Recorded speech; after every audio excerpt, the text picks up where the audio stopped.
Jimmy? Sure, up here in East North Weldon. East North what? And I saved up the money for this long-distance call from my newspapers. Use my own money, because it's very, very important. Oh, well, I'm sure it is. But now you haven't told me Jimmy who. Jimmy Carter. You remember the artist. Artist? I helped you solve that case about the crook you were looking for up here. Remember? Oh, sure, in East North Weldon, Massachusetts. Yes, sir. Well, what are you calling about, Jimmy? I can help you solve another case, Mr. Dollar. Can you? What kind? Well, it's murder, Mr. Dollar. What? Yes, sir. Murder.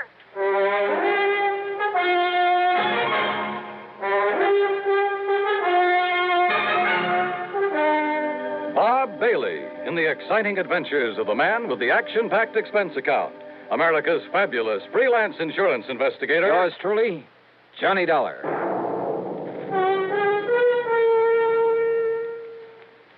The station to which you're listening right now is an affiliate of the CBS radio network. That fact makes several important differences in the kind of radio service you receive whenever your dial is set here. Take the matter of news. Over this station, you hear frequent reports gathered by the foremost broadcast news organization, CBS News.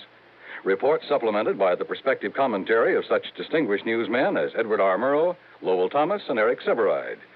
In addition, of course, this station provides you with late local news so that you may keep up with what's happening in your community. You hear top dramatic programs, comedy, variety, and music to fit your every mood. In addition, this station provides you with further listening entertainment, courtesy of your favorite local broadcast personalities, plus the cream of today's crop of top songs. Well-balanced, highly listenable broadcast fare can come to you only through teamwork, the kind of teamwork made possible by the combined resources of CBS Radio and this station.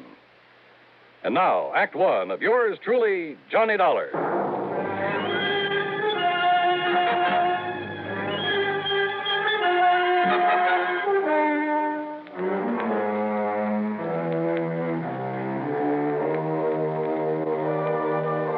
Expense account submitted by Special Investigator Johnny Dollar to the Amalgamated Life Association, Home Office, Hartford, Connecticut. Following is an account of expenses incurred during my investigation of the Jimmy Carter matter. It was only last fall that I'd gone to the sleepy little town of East North Weldon up in Massachusetts to run down a heavily bearded man who'd stolen some money a while back from a furniture plant. It was little Jimmy Carter who'd really solved the case for me by drawing some hair and a beard on a poster. A poster of the bald-headed, clean-shaven mayor had shown him up as he looked before as the criminal. Sure, I remember Jimmy Carter. Well, yes, sir. That's why I'm spending my own money to make this long-distance telephone call from the telephone booth here in the drugstore. Because if you come right up here right away, I can help you solve a murder. Whose, Jimmy? But if that murderer ever finds out that I know who he is, well, that's why I think you better come up here right away. Yeah, well, Jimmy... See, everybody around here, and even his own insurance company, too, they all thought he just had an accident. His name was Mr. Andrew Parkinson. Parkinson, I see. I'm talking kind of fast because I used up all my money in this telephone, but Mr. Dollar, I saw this other man throw him off that bridge. Did he know you saw him? Oh, I don't see how he could help it, but he didn't do anything about it, so, well, maybe he didn't see me after all. All right, what's the name of this other man, the killer? Well, his name is... I'm sorry, sir, but your 3 minutes are up. What? But, gee, this is all the money I have. I'm sorry. Operator. Okay, I'll hang up then. The name, Jimmy. Goodbye, Mr. Dollar. Will you hurry up and come? The name of the killer. Goodbye, sir. No, reverse the charges. Jimmy. Operator. Operator.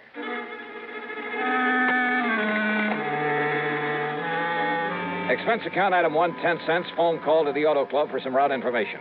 Item 2, another dime for a call to Pat McCracken at Universal Adjustment Bureau. It was pretty early in the morning, but fortunately he was in his office. Yes, Johnny? Hey, Pat, listen. Yeah? I'm driving up to Massachusetts fast as I can. Well, good for you. Listen, will you? What? Andrew Parkinson. Get that? Yeah, Andrew Parkinson. What about him? Well, he died a few... Well, that is... He what? He died, and, Yeah. well, it was supposed to be an accident, but Well, anyhow, he's dead. Johnny, easy. What's this all about? I want to know who his insurance company is. You're a clearinghouse for that sort of information. That's right. Well, will you see if they have a representative or an office up in East North Weldon, Mass? East North Weldon? That's right. It's just east of North Weldon. Oh, no. You know, up north of Fitchburg. Oh, that place I have heard of. Well, somebody in that company called it accidental. But listen, I have reason to think it wasn't.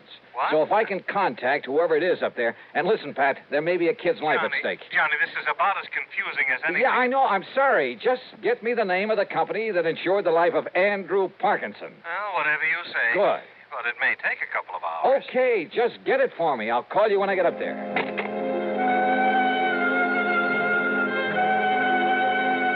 Item 3, $4 even for a tank full of gas. By the time I got to Fitchburg, it was a little afternoon, thanks to a slight argument with a highway policeman along the way. I made another phone call. Item 4, 55 cents. Pat McCracken. Did you find out that insurance company for me? Oh, Johnny? That's right. Ah, yes. It's one of the smaller outfits, Johnny. Does a lot of rural business. Amalgamated Life Association. Okay, thanks. Policy on Andrew Parkinson was issued by their local representative, Mr. Waldo Bottomley. They're in East North Weldon? That's right. Good. And the company's report on Parkinson says that his death was accidental. It's already been reported? Mm-hmm. Well, when did he die, Pat? Day before yesterday. And a claim's been filed? Yes. $10,000 with a double indemnity clause. Wait a minute. Who's the beneficiary? Lucius R. Weatherby, same town. Okay, thanks a lot. No, wait a minute, Johnny. Tell me what all Wait, this... nothing. I tell you, a kid's life may be in Well, danger. What does a kid have to do Sorry, with this? Pat, I gotta hit the road.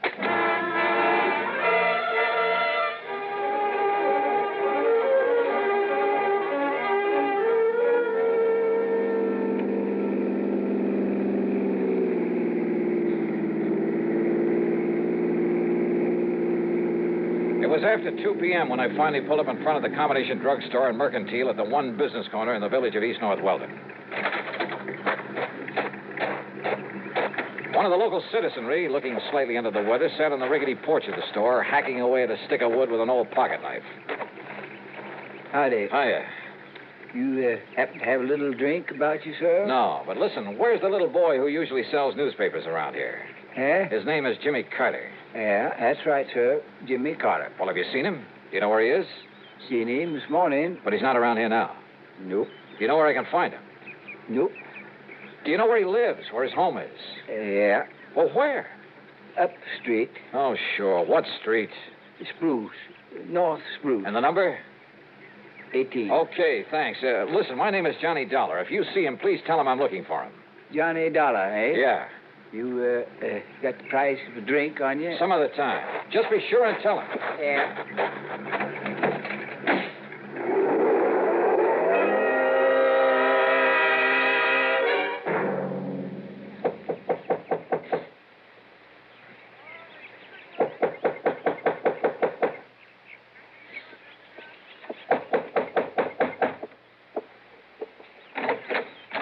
Yes, Mrs. Carter, that's right. my name is Johnny Dollar. Mr. Dollar, where is he? What have you done with him? What? Jimmy, my son Jimmy. He said he had to talk to you. Oh, well, he did. That is, he called me on the He's phone. been just sitting around the house like he was sick or something all day yesterday. And he tossed and turned all night in his sleep. Mrs. Carter. Then this morning he jumped up from his breakfast, only he wasn't eating any of it. And he said he had to see you. He had to talk to you. He said he'd be right back. All right, now but listen. that was early this morning. So when he didn't come back, I went to the school, but he wasn't there. So I went down to the corner where he picks up his papers every noon from the bus. But he hadn't been there. You're sure? The papers, the bundle of papers, they were all still there. Now, listen, Mrs. And he Carter. hasn't come back here. Something's happened to him, Mr. Dollar. Something's happened to Jimmy.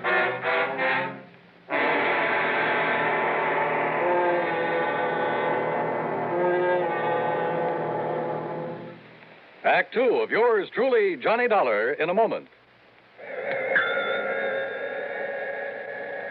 Coming up to 10 gallons, Mr. Johns. There.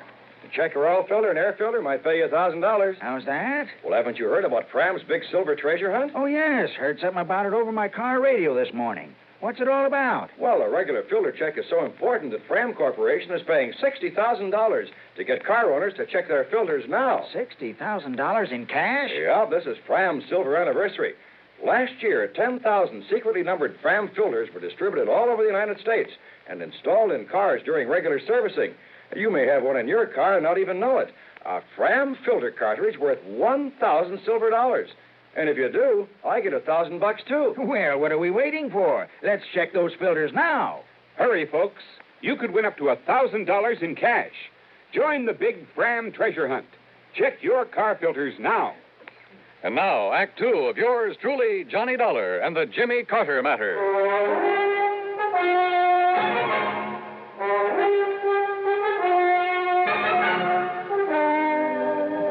Jimmy Carter, the cute little kid who'd helped me solve an embezzlement case up in the small New England town with the unlikely name of East North Weldon, who'd call me on the phone to report a murder. But when I got there, Jimmy was gone, disappeared. Jimmy said he was going to talk to you, Mr. Dollar. But that was early this morning, and he hasn't come back.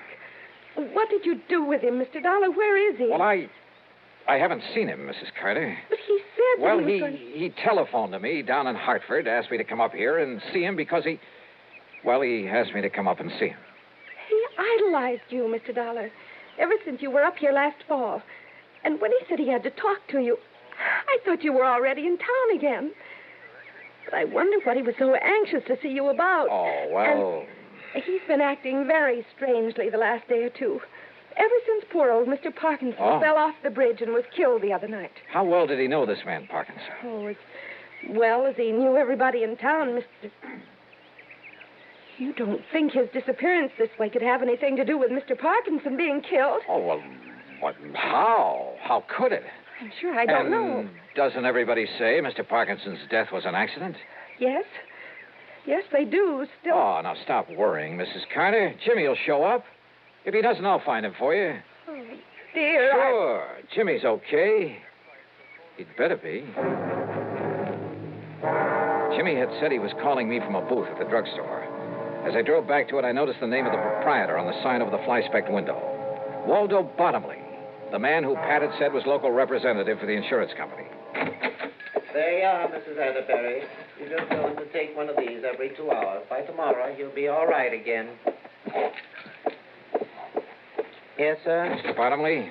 Yes, sir. My name is Johnny Dollar. I'm an insurance investigator. I've heard of you, sir. All right, good. Now, look. But if you're here in connection with the death of Mr. Parkinson... Yeah? Well, in addition to representing Amalgamated Life Association, and the claim on Mr. Parkinson's insurance has already been sent down to Hartford... I know that. Well, I'm also the coroner hereabouts. Then it was you who pronounced his death as accidental? Yep, after Dr. Herbert examined the body for me. All right, now listen to me. Mr. Parkinson was an old man, Mr. Dollar. Had trouble with his feet. Eyesight wasn't so good either. Mr. Bottomley... So when he tripped against that old railing on the bridge the other night, and the railing gave way and he fell to the rocks below... Did anybody you know of actually see him trip and fall? Well, no, sir. Well, I think that Parkinson was murdered. And if I can find little Jimmy Carter... Jimmy? Have you seen him today? Do you know where he is? Well, now that you mention him, Mr. Dollar, he should be back from school by now and selling his papers. I asked you, have you seen him at all today? Early this morning he was in. Yeah? I changed a lot of pennies for him into nickels and dimes and quarters. All right, and then? And then he left. Hey, haven't you got a... Isn't there a phone booth here in the store? Booth is out the door, Mr. Dollar, around the side of the building. Then you wouldn't have seen him if Jimmy went out there to make a phone call. Only one might have seen him is old Lucius Weatherby. Lucius Weatherby? The town drunk. Wait a minute. You talking about that old character sitting out front? Oh, I've asked him not to sit there in his condition, but now that he's... Well, you see, Lucius is the beneficiary... Yeah, wait a minute. Lucius Weatherby is the beneficiary of Parkinson's insurance. Yep, as I was about to say. No wonder he wouldn't tell me anything about Jimmy. What's that, sir? So he killed Parkinson to collect the insurance. Jimmy saw him. And what was that? Bottomley, I have a few questions I'd like to ask that Lucius Weatherby. Now, wait, sir. Yeah? If you expect old Lucius to remember anything... You bet I do. Plenty. Then you'd best take along this bottle of medicinal brandy. What? Yes, sir. That'll be $3.75. Well, break it over his head. But you don't understand. No? He can't remember a thing unless he's had a little... Mr. Dollar! All right, Weatherby. Howdy. You changed your mind about buying me a little... Oh. Where's Jimmy Carter? What did you do with him? If you don't mind letting go of my collar, sir. Come on, start talking. Jimmy? That's right. Where is he? Well, sir, I seen him this morning. You told me that before. Now, what did you do with him? Well, nothing, sir. I swear. He came out of the store this morning, went into that phone booth. Yeah, he did do that. Yeah, and then what? What did you do? Now, sir, if I had a little drink, I could remember better. Come on, you old son, answer me. Well, he went off in that car. Car? What car? Well, he didn't want to, but... Who? Well, Who made him go off in a car? Well, if I could just remember, it was a man. Come on, who? Somebody I know. Yeah? I'm sure I could remember if I had a little drink. Now, you listen to me, you lying... He's telling you the truth, Mr. Dollar. Oh, sure he is. Yes, sir. But if you give him a bit of this medicinal brandy to refresh his memory, truly... Okay, let me have it. That'll be that's $3.75, if you please. Okay, here. I'll get you the change. Don't bother. Because if this doesn't bring the truth out of him, so help me, I'll... Act 3 of yours truly, Johnny Dollar, in a moment. Be sociable, look smart, keep up to date with Pepsi. Drink light, refreshing Pepsi. Stay young and fair and debonair. Be sociable, have a Pepsi. When friends drop in, let your hospitality show you're sociable in the modern manner. Pepsi, you know, is the favorite of the smart and young at heart. Be sociable, look smart, keep up to date with Pepsi. Drink light, refreshing Pepsi. Stay young and fair and debonair. Be sociable, have a Pepsi.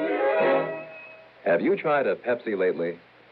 And now, Act 3 of yours truly, Johnny Dollar. The town drunk, who could only remember things with a drink under his belt. If you ask me, that's a lot of hooey. Nonetheless, item 5, $3.75 for the bottle of what the local druggists call medicinal brandy. Old Lucius Weatherby started lapping it up. Mighty fine, sir. Mighty fine. All right, now listen. You listen to me. I'd better let him have a little more, Mr. Dollar, if he's to remember properly. Yeah, a little more. Oh, and here's your change from the Lucius, $5. you say that when Jimmy walked out of the phone booth, he drove away with somebody. Yeah. Against his will. Yeah. Your change, Mr. Dollar. Forced little Jimmy right in his car. Who forced him? Well, now let me see. His name was, Yeah? Oh, you know him, bottomly. Think, Lucius. Think hard. Come on. Yeah. Now listen, you old son. I want to... Harvey. Huh? It was Harvey. Harvey who? Bottomly, you know everybody. Harvey Willman? Harvey Wilman, yeah. Who is he? Well, he's not one of our more respected people, Mr. Dollar. Respect you, Yeah? sir. And come to think of it, I believe he was a distant relative of Mr. Parkinson. What does he do? Where does he live? He does nothing, really. He was always trying to beg money from Mr. Parkinson. Never got it, though. Anybody else? I asked you, where can I find him? Where does he live? Winterwind. That's right. On the old farm out on Winter Avenue. You can tell it by all the new machinery out front. Okay, I'll see you later. Oh, your change, Mr. Dollar.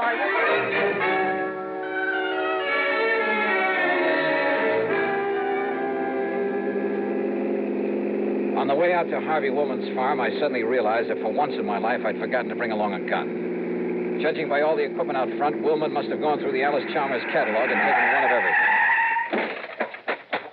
But the farmhouse was nothing but a one-story clapboard shack. Half hidden at the back of it was a beat-up old sedan. Come on, open up. Jimmy!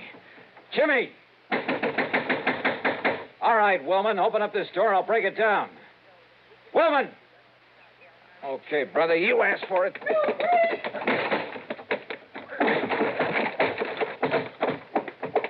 Hey, Jimmy. Jimmy, are you okay?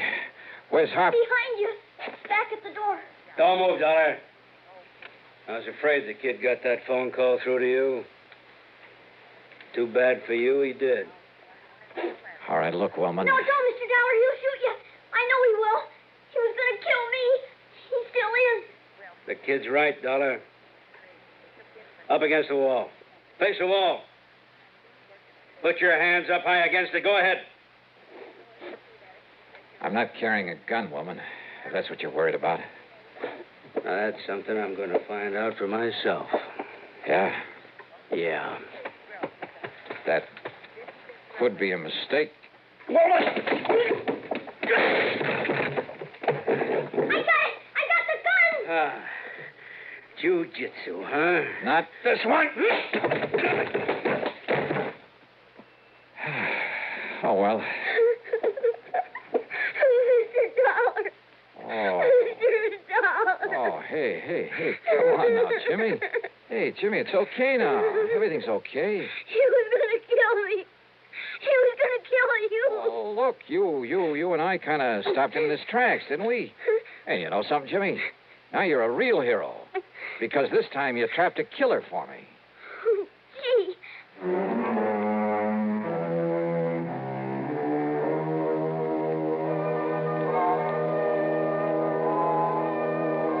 Item 6, $48.50 for a new sports jacket without holes in it. Yeah, Harvey Woolman had managed to get off that one shot. Item 7, $61 even, a brand new bike for Jimmy. Why? Because he saved the company from having to pay double indemnity. Expense account total, including mileage on my car, $117. Unless you'd like to tack on a little extra fee. Yours truly, Johnny Dollar.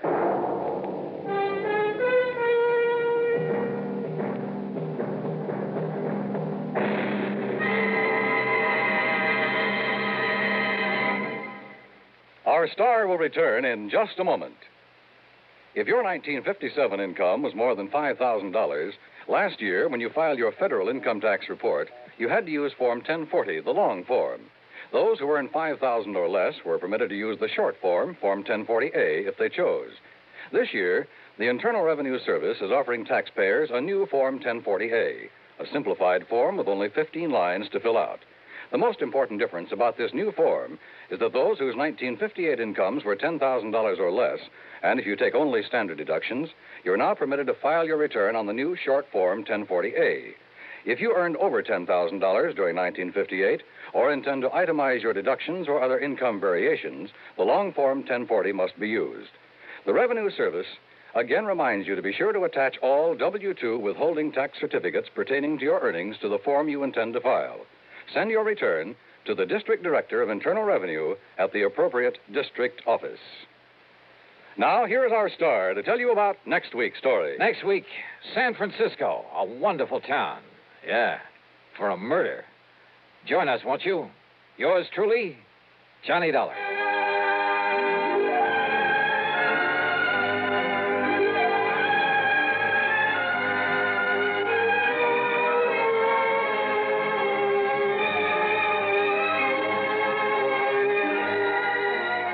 Truly, Johnny Dollar, starring Bob Bailey, originates in Hollywood and is written, produced, and directed by Jack Johnstone. Heard in our cast were Virginia Gregg, Dick Beals, Larry Dobkin, Forrest Lewis, Edgar Barrier, and Jack Crucian. Be sure to join us next week, same time and station, for another exciting story of yours truly, Johnny Dollar. This is Dan Coverly speaking. A father goes to extremes to protect a demented son as suspense follows next on the CBS Radio Network. WROW, Albany, New York. Everything is going at Henry S. Mantel's in Latham. Everything must be gone by Tuesday night. Going. Everything must go. Yes, the values are going at Henry S. Mantel's of Latham. Mantel's is closing its Latham store forever. Everything is being sold at cost or less. Save up to 87% on these famous names: Simmons, Haywood Wakefield, Kraler, Lane, and many others. Here are just two of the fantastic values at Mantel's. A three-piece Kraler curved sectional living room suite, regularly $279.95, now $148.77. Inner spring mattresses, all sizes, regularly $29.95, now $17.95.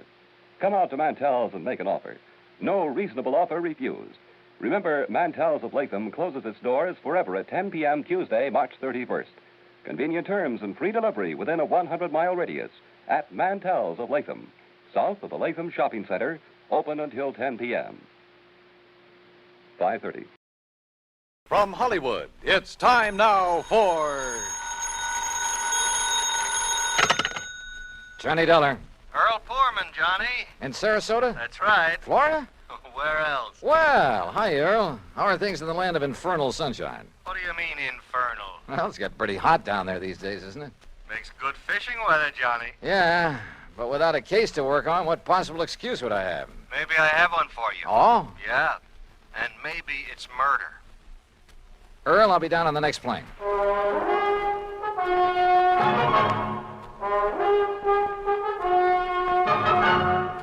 Bob Bailey in the exciting adventures of the man with the action-packed expense account. America's fabulous freelance insurance investigator. Yours truly, Johnny Dollar.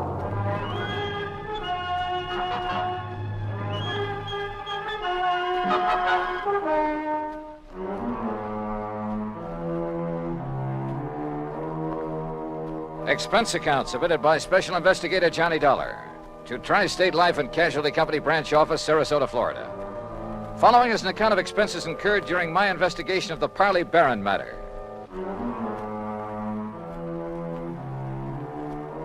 Expense account item 1, $131.50, transportation and incidentals to Sarasota, Florida. Knowing Earl Poorman, I didn't bother checking into a hotel, but instead took a cab to his office in the Conroy building. Tall, lanky, easygoing, he welcomed me like a long-lost brother. Oh, Johnny, you're looking great. And I'm glad you're here because you can clear up this case in a hurry, and then you and I can get out in the Gulf and do some real serious fishing. Oh, well, that's okay by me, Earl. Your last trip down here, you remember, they weren't biting so good. But, oh, Johnny, so help me now that... Oh, I see you've got your bags with you. Well, yeah. Good, because you're going to stay with us out the house. Now, I'm not going to take any argument. I told that old battle axe I'm married to hang out an extra towel for you. How is wife? Oh, she's great, just great. I never did understand how I was lucky enough to grab that dame, Johnny. Oh, well, now, I think maybe she kind of cares for you, too, Earl. Now, about why women we show funny taste sometimes. Hey, maybe the old horse will go fishing with us. Mike? Yeah. Anything over 10 pounds would pull her right out of the boat. But now, what kind of a problem? She's been getting pretty good with a rod and reel. Look, will you? This fishing talk is just making my mouth water. First, we'd better discuss... Yes, I know. Once I get started on fishing... I know. All right, now. Let's get down to cases, huh? Oh, all right, if you insist. I insist. Yeah, all right. Okay. I was just trying to stall off having to. You know where Lido Key is? Lido? Yeah, a mile or so offshore, just beyond St. Armand's Key, where we live. Oh, yeah, sure. Well, a client of mine, a man I've known for years. He retired, bought himself a piece of property there, built a nice little home on it. His name is Parley Barron. So? Well, I've handled all his insurance for him, including a straight life at $50,000. Uh-huh. Beneficiary? His wife, Laura Barron. And what's happened to him? Well, Friday morning, now that's the day before yesterday, he left the house just to do some errands. Well, go on. Yeah, well, he hadn't got back home by about 5 p.m., and his wife started calling around, trying to find out where he was, and nobody seemed to know. So finally, she put in a call to the police. Who's your man there? Sergeant Harry Brackett. Oh, I remember him. Sure. Go on. Well, then around 7 p.m., they found Barron's car. Found it parked down by one of the fishing docks. But no sign of him? Not a sign, not then or since. Had he gone out fishing? Police questioned everybody, the boat owners, all the boat livery, everybody. Old Will Bright, who runs the dock where the car was parked, he was closed up. Sign on the door saying he'd gone up to Gainesville. Well, could Barron have had any reason to disappear? Oh, no. Well, not that anyone knows of. What kind of a person is his wife? No, she's very sweet, Johnny. She's a bit of a bore. But, they doted on each other. All right, how about enemies? Parley Barron? Never. Sweet old guy. I sure hope you can find him. That he's still alive. I'm afraid I doubt it. Well, so far, you've given me no reason to believe he's dead. Well, it's just a feeling, I guess. And I don't like it. Well, what else can you tell me, Earl? Nothing, really. Then maybe I'd better talk to Mrs. Barron and to the police. Yeah. Oh, here. You take my car. Oh, thanks. It's the new air-conditioned cad out in back of the building. What did you do? Oh, Michael picked me up. Now, we'll see you at the house for dinner, huh? Well, that may depend on what I find out in the meantime. Whenever you're ready, there's food and there's a bed waiting for you, and I hope you... Well, I just hope you find Parley Barron. Pretty good friend of yours, isn't he? Oh, yeah, Johnny. He was. Earl seemed so sure that Barron was dead. I was pretty down in the mouth about it. But I wondered, did he know something about the old man that he hadn't told me? That didn't seem like Earl. He gave me the Barron's address on Lido Key, and I drove out there. Laura Barron was a fragile, gray-haired little old lady wearing steel-rimmed spectacles and with almost a sanctimonious air about her. She sat primly, properly straight in her chair as we talked, a Bible in her hand. Then Mr. Earl Poorman has told you as much as any of us knows, Mr. Dollar. I see. But even the smallest bit of information may hold the key to finding your husband. Only prayer can help us now, Mr. Dollar, or help him if he's gone to the great beyond.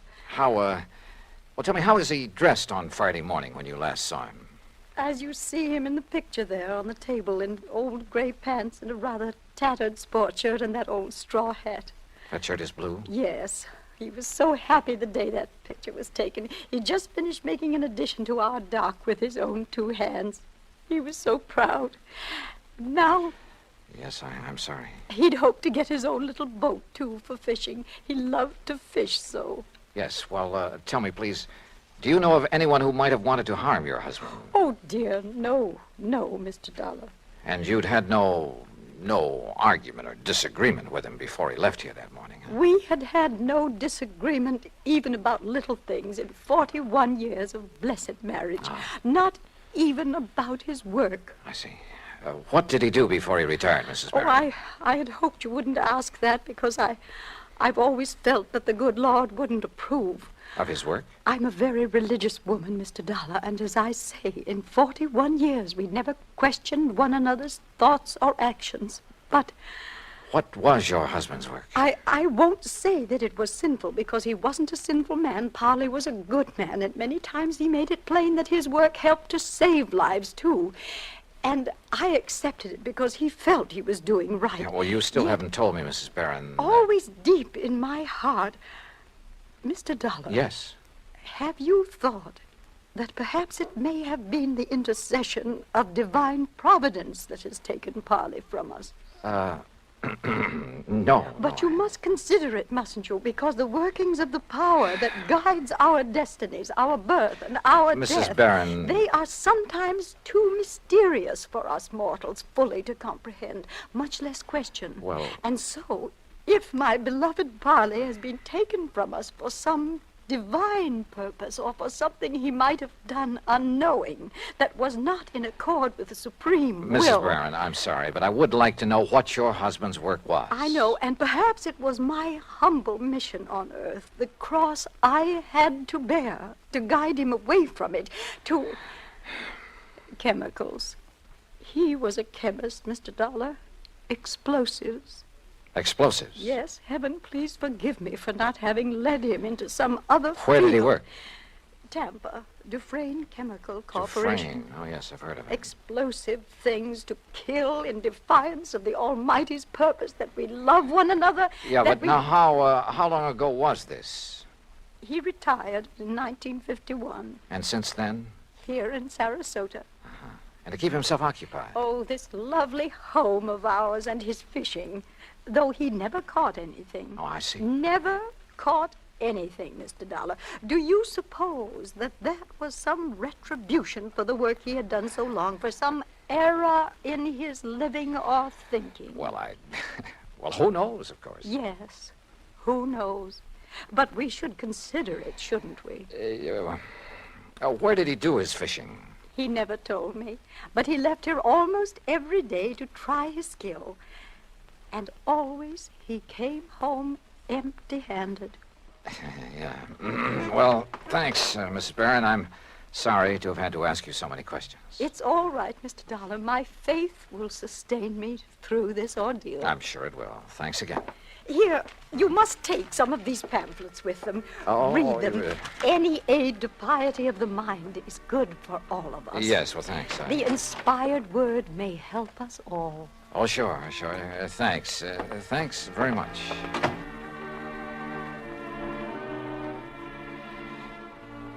I like to think that on the whole maybe I'm not too religious in the sense of going to church regularly and that sort of thing, but well, at least I try to live a decent sort of life and observe the golden rule and stick to some ideals.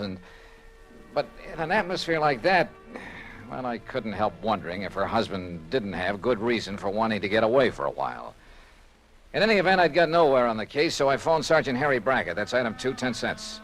But the desk at headquarters said he wouldn't be back until about 6 p.m. And since I really had nothing to go on until I could see him, I dropped in on Earl again. You kidding? Then we'll take the boat and run out into the Gulf and get some fish for dinner. It's the best time of day. So who was I to refuse? And within the hour, we were fighting the tide through the pass between Lido and Longboat Keys on our way along into the Gulf. Yeah, Johnny, I find I always have my best luck along about this time of day, just before sundown. I still ought to be back there working. Why? Sergeant Brackett won't be back at headquarters until 6 o'clock. You told me yourself. Now, what can you do until you talk to him and find out what leads he may have? Oh, man, you are a funny one. You call me long distance to get down in a hurry, then insist I go fishing instead of working. Don't you know, fishing's the answer to more problems than anything else in the world. You got worries? Go fishing. You'll forget them. Got a nagging wife? Oh, don't let Mike hear you say that. Well, she's different. You little shrimp. But you know what I mean. A writer, he wants ideas, he goes fishing. A businessman? A detective? Huh? All right, go ahead and say it, an insurance investor. Sure. I'll bet that more than once when you've been stumped on a case, why, if you had just relaxed your mind by going out somewhere and wetting a line... I wish it were that easy. And so far as this matter is concerned, I haven't even got started on it yet. Well, relax anyway. Who knows? Maybe the answer to what's happened to poor old Parley Barron will just come to you. Oh, yeah, sure. Oh, sure. Instead of you chasing Earl. him. Huh? Yeah? Up ahead, just to the right there. Where? Oh, yeah. Somebody's old beat-up straw hat. Yeah, and a little further. You know something? The tide will carry that skimmer right smack into the Earl, city pier. look. And if the fellow that lost Look, it knows... further over to the right. Huh? What is that, floating there? I don't know. Well, that looks like... Oh, good Lord. Johnny. It's a body, Johnny. We'll drift over to it. It's a body, all right. And that straw hat looks exactly like one I saw in a picture this afternoon. Here. I got it. Can you reach him, Johnny? Yeah. Here we go now. Oh, good boy. All right, now let's see. Oh. Is it? Yeah. Are you sure, Earl? Oh, yeah. Yeah, Johnny, it's poor old Parley Barron.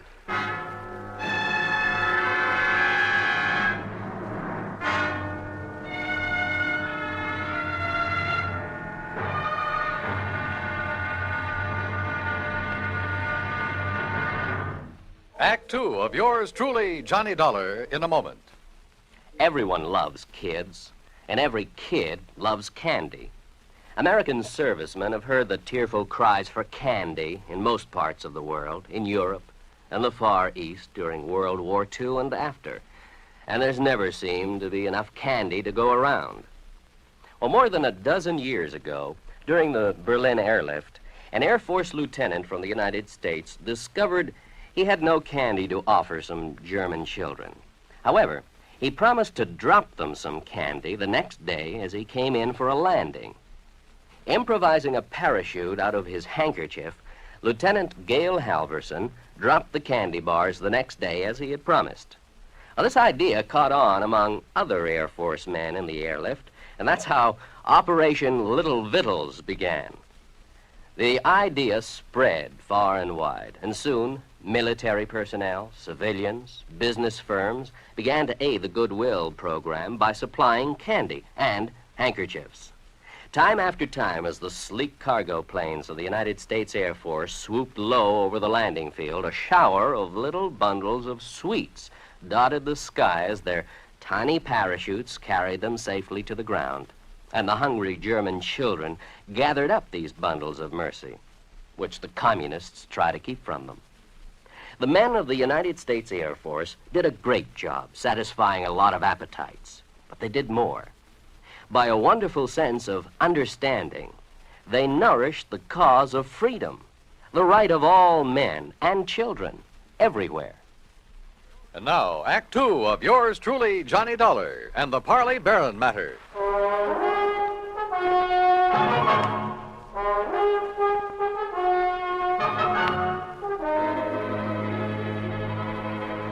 Two days' exposure to the elements and the creatures of the sea had made almost unrecognizable the body that Earl Portman and I found floating in the Gulf of Mexico off Sarasota, Florida.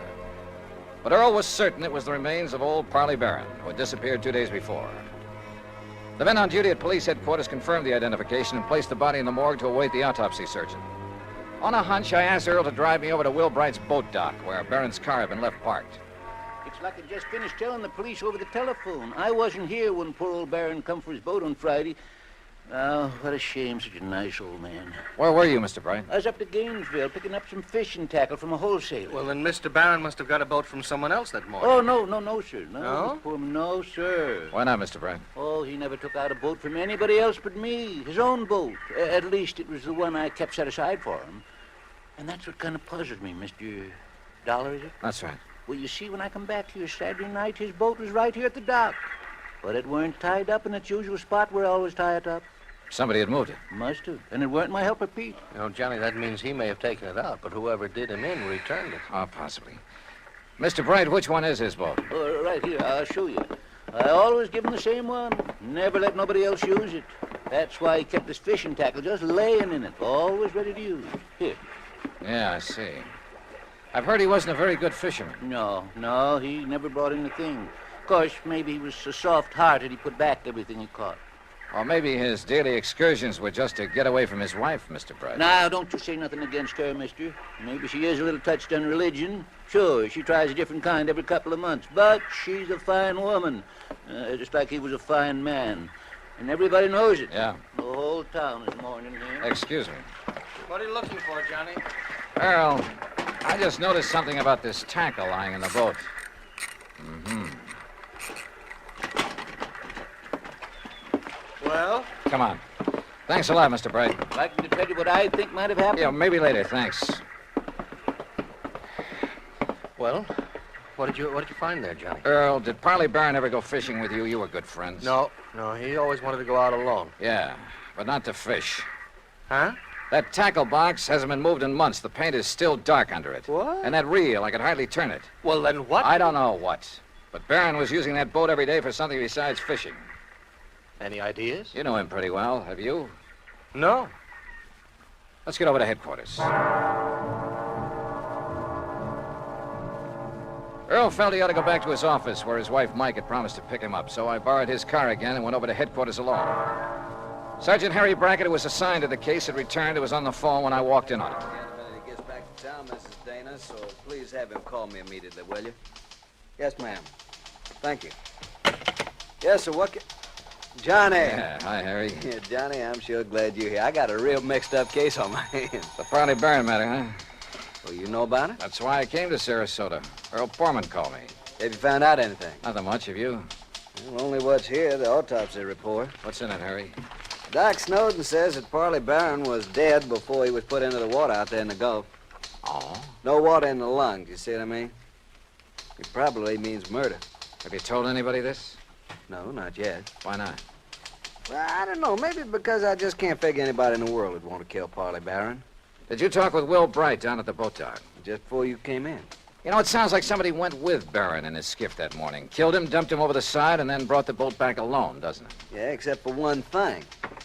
Pete Marino, a little kid who plays around Bright's dock all the time, he's sort of a self-appointed caretaker when Bright isn't there. What about him? Well, Peter saw Mr. Barron take off in his skiff Friday morning, alone. But he didn't see him come back.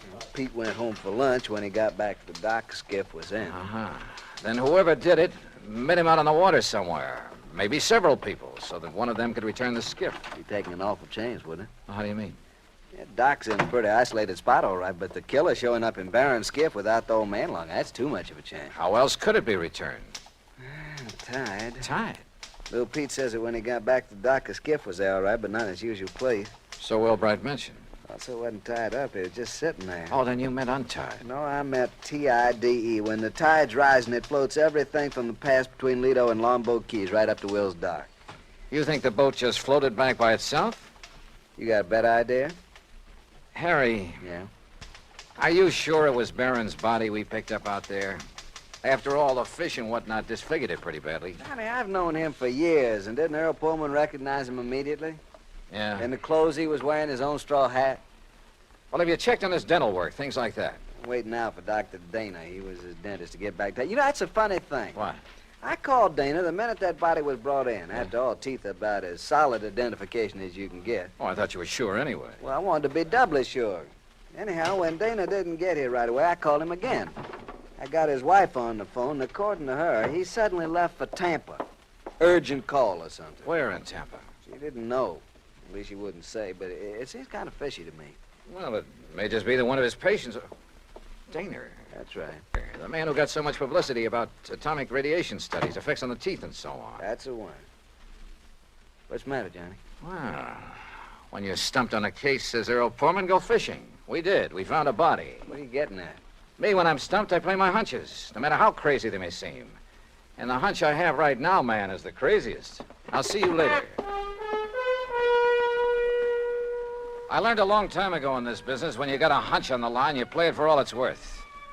Item 3, 10 cents for a phone call from a booth in the drugstore just around the corner. Hello? Hello, Mrs. Daner. Yes, this is Mrs. Daner. My name is Larkin, Mrs. Daner, from the Federal Bureau. The Federal Bureau? That's right, so you can see why it's important you say nothing to anyone about this call. Well, how can I be sure you I'm are? simply checking to make sure your husband has followed instructions. Oh, I see. Has he left for Tampa? Why, yes, the minute he got the phone call. Did he tell you who called? Why, no, but I did hear him mention the name Dufresne. Dufresne? Yes, only he didn't know I heard. And... Oh, maybe I shouldn't have mentioned it. Just be sure you don't mention it to anyone else. Oh, no. Goodbye. Item 4, 390 at the sign of the Flying Red Horse on the way to Tampa. The least I could do for the use of Earl's car was fill the gas tank. On expense account, of course. The FBI gag had worked before, so I used it again to bowl my way through the gate at Dufresne Chemical Corporation and to the office suite of Dufresne himself. I wasn't at all surprised to see activity in the suite despite the late hour. Sir, are you the man the front gate just called about? Yes, that's right, FBI. Which is the door to Mr. Dufresne's office? Well, I'm afraid he has some people with him, sir. What did you say your name is? Never mind. Is this the door? Sir, please, you'll have to wait. Come in, Mr. Dollar. Come in. Oh. I'm Arnold Dufresne. This is Dr. Dana, and this is Mr. McLaughlin of the Federal Bureau. How are you? We've been expecting you. Oh, have you? Sit down, Dollar. I guess this is your show now, McLaughlin. My credentials, Mr. Dollar. First, I suppose I should prefer charges against you for impersonating a member of the Bureau. Yeah, well, I can hardly say that I blame you, though, under the circumstances. Incidentally, our man in Sarasota's had quite a time keeping track of you. You mean there was a tail on me? From the moment you arrived. No kidding. Well, we didn't dare take the chance that you might upset things for us. After all, you've a reputation for being pretty sharp. We should have anticipated that you might be called in on the case, but though we planned things very carefully, we, shall we say, overlooked you. Even as we almost slipped up with Dr. Dana here, who would identify that body. Look, will you please tell me what this is all about? A man named Poorman called you in Hartford and asked that you come here to investigate the disappearance of his old friend and client, Parley Barron, right? Yeah, that's right. Now, where is he? What happened to Barron? Do you know? We do. And we were afraid you might find out and let the, shall we say, cat out of the bag. That is why we were all ready to send for you to come here, but, well, as it turned out, you came all by yourself. Mr. McLeod. Parley Barron, by the way, Mr. Dollar, is all right, alive, healthy, and happy. Then that body we picked up? Dressed in his clothes? During the last war, Mr. Barron, as a research chemist, made vitally important contributions to our, or shall we say, national security. Oh. He was too valuable a man to lose, even though his wife objected to his work for religious reasons. Yeah, I gathered that from talking to her. Or perhaps you even thought she might somehow be implicated in his disappearance. The thought certainly entered my mind. Well, in any event, so that he could continue to have a happy home and at the same time carry on his tremendously important work, we arranged for the little deception that has been going on for some years now. His so-called daily fishing trips. That's right.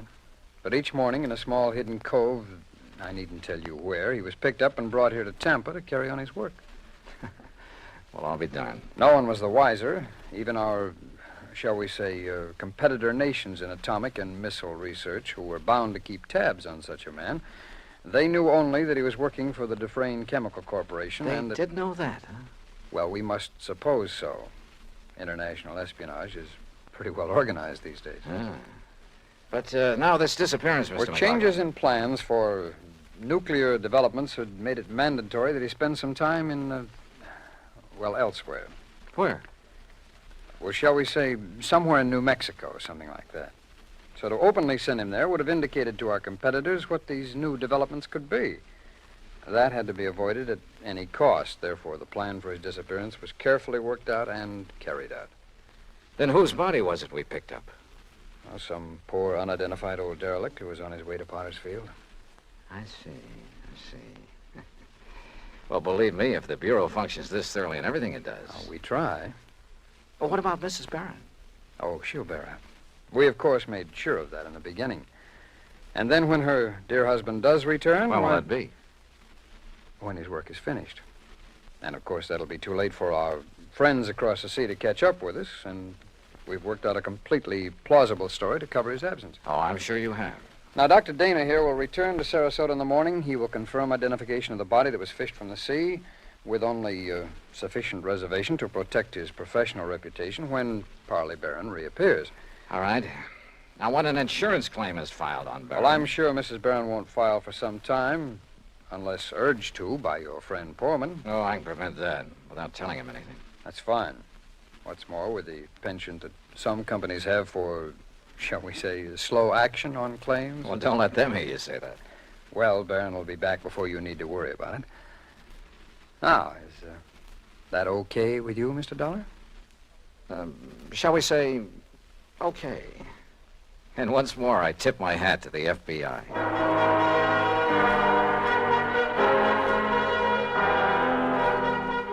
Expense account total, including plane fare and incidentals back to Hartford, $421.50. Remarks? For obvious reasons, I have used fictitious names throughout this report, and of course delayed filing it until obtaining official clearance.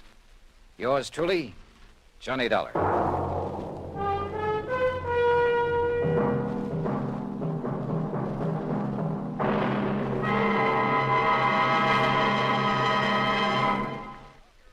And now, here's our star to tell you about next week's story. Next week, a strange old character, the most beautiful girl I've ever met, and money all over the place. Counterfeit. Join us, won't you? Yours truly, Johnny Dollar.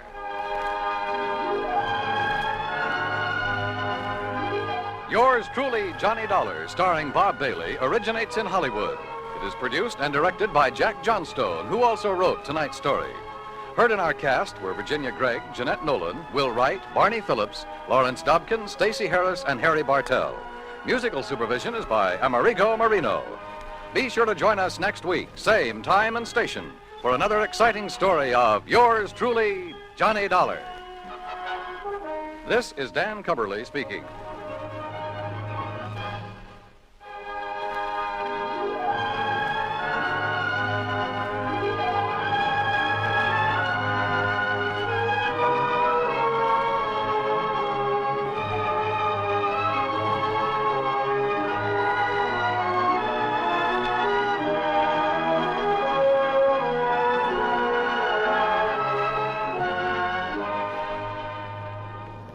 Johnny Dollar has come to you through the worldwide facilities of the United States Armed Forces Radio and Television Service.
From Hollywood, it's time now for... Johnny Dollar. Johnny, this is George Reed. Well, hiya, George. What's troubling Floyd's of England this time? Johnny, one of our clients, only quite frankly, he's far more than just a client. Oh? Yes, his life is being threatened. Oh, George, you know I hate these bodyguard assignments. Every Johnny, time I handle one of them, it ends up with my own life being in danger. I fully realize realize Yeah, that. one of these days my luck may run out. Oh, heaven forbid. Nonetheless, Johnny, If somebody needs protection, why don't you just call in the police? well, there are certain, confidential aspects of this case that, if any sort of publicity can be avoided. Johnny, Yeah? if it can any way help to minimize the danger to yourself, I'll gladly go along with you on this one. You mean literally, physically go along with me? Yes. Well, now, George, that's not the way I usually like to work. I know, but as I told you, this involves a man who is more than just a client. Yeah? Just what does that mean? It's my brother, Johnny. My own brother. Oh. Yes. Okay, George. I'll be able to see you.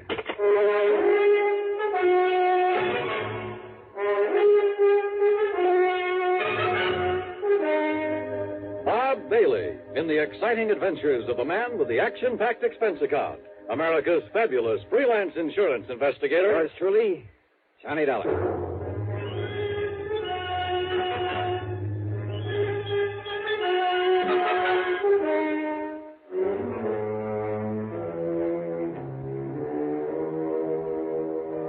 Expense account submitted by Special Investigator Johnny Dollar to Floyd's of England, North American Office, Hartford, Connecticut. Following is an account of expenses incurred during my investigation of the Twin Trouble matter.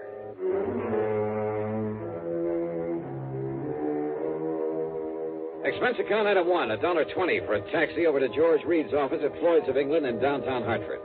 I found him pacing the floor waiting for me, and needless to say, he didn't waste any time getting down to business. As I told you over the phone, Johnny, this matter involves my brother, my twin brother, Adam. Oh, you're a twin? Yes, we're identical in every way, except perhaps for our manner of speaking. Why is that? Well, you see, Adam completed his education at the University of Dublin, whereas I stayed on in England, then did postgraduate work over here. Oh, I see. About 18 years ago, Adam and his wife came here to the United States. Is he also with some branch of Floyd's of England? No, Johnny. Adam owns a small brokerage office down in Newark, New Jersey. He lives in a nearby town called Upper Montclair. Say, tell me, has this business of his anything to do with the threat against his life? Everything, I'm afraid. Now, don't tell me he went around selling a lot of worthless stocks and bonds, and now somebody wants to get even with him. Of course not. Adam is a completely honest, reliable dealer in legitimate securities. Then what's the trouble? Well, you see, when he first arrived in this country, he traveled around quite a bit, not only sightseeing, but, looking for a good business connection. Figures? While on the West Coast, he met two men, Shockley and Barron, independent stockbrokers. Uh-huh. They seemed to like him immediately, offered to take him in with them. Well, since his funds were beginning to run out, he jumped at the chance. Naturally. But, Johnny, it turned out that they were swindlers of the worst possible sort, dealing in completely worthless securities. Uh-oh. Yes. Because of his lack of familiarity with American manners and methods, it took Adam quite a while to catch on. But when he did... George, I'm way ahead of you. What? When he finally got wise to them, he called in the law. So they got sent up the river, including your poor misguided brother. And now... Yes, Johnny. It was Adam's information, his testimony, that brought the whole foul operation into the open. As a result, of course, his prison term was a relatively mild one. I didn't know there was such a thing. But now that the others are free, they're out to get him. At least the one named Shockley is. It's he who has contacted Adam with this impossible proposition. Uh-huh. When did he and Barron get out of the clink? About 2 weeks ago. I see. So what's the proposition Shockley has made your brother? Johnny, Adam has spent the past 9 years, ever since he was released out there, building up this small brokerage office here in the East. Now he and his wife are finally beginning to reap the fruits of their labors. Children, two fine, upstanding kids, are in college over in New York State. So? But if it were ever to become known that he once served a term in prison for participation in a stock swindle... Yeah, I know. It would kind of pull the rug right out from under him, wouldn't it? It would completely ruin him, Johnny. And it would probably kill his wife. What then? This 9 years of struggle of trying to make up for that one mistake has been just as hard for her as it has for him. Right now, she happens to be in the hospital with a serious heart condition. Oh, I see. Is she the beneficiary of his insurance? Yes, she, and then, of course, the children. All right. Now, what is this proposition that Shockley has made? He's demanded $75,000. 70? Wow. Yes. Unless Adam pays it, in cash, in unmarked bills, Shockley will release to the papers, anonymously, of course. Well, he'll tell them all about Adam's unfortunate part in that stock-selling racket years ago. Yeah, which means that if Adam had a single customer left inside of a week, it'd be a miracle. Then Shockley says, after he's ruined him, he'll kill him. He'll what? Unless he pays this money, of course. He'll make it look like suicide. After all, under the circumstances, well, you know, the ruined businessman. Yeah, I do know. Sure, there'll be no reason for anyone to think it isn't suicide. Exactly. Wait a minute. That's the insurance angle, isn't it? Yes. If Adam's death is called suicide, his policy will be void. His wife and kids will get nothing. And if this man Shockley is as clever as Adam says he is, he'll do it in such a way that any court in the land will call it suicide. George, I just can't believe it. And yet, I suppose... He's told Adam that he's already got away with this sort of thing once before Adam knew him. But why doesn't he call in the police, the FBI? If this man already has a criminal record... No. Well, maybe the other one, Barron, is still working with him. No, Johnny, don't you see? Don't you see he doesn't dare? Yeah, I guess you're right. If he called in the cops, the publicity would be just as bad, just as ruinous to him as if Shockley were to shoot off his mouth at the papers. Yes, Johnny. If he goes to the police, he'll only bring his business crashing down on his own head. Yeah. George, your brother's in a pretty bad spot. No matter what he does, he loses. If he pays off, $75,000. But who knows whether that one payment would be the end? Well, of course it wouldn't. But if he doesn't, don't you see it means not only his business, his wife, his children, but his own life? I know. If it were me, alone, a bachelor with nobody else to think about.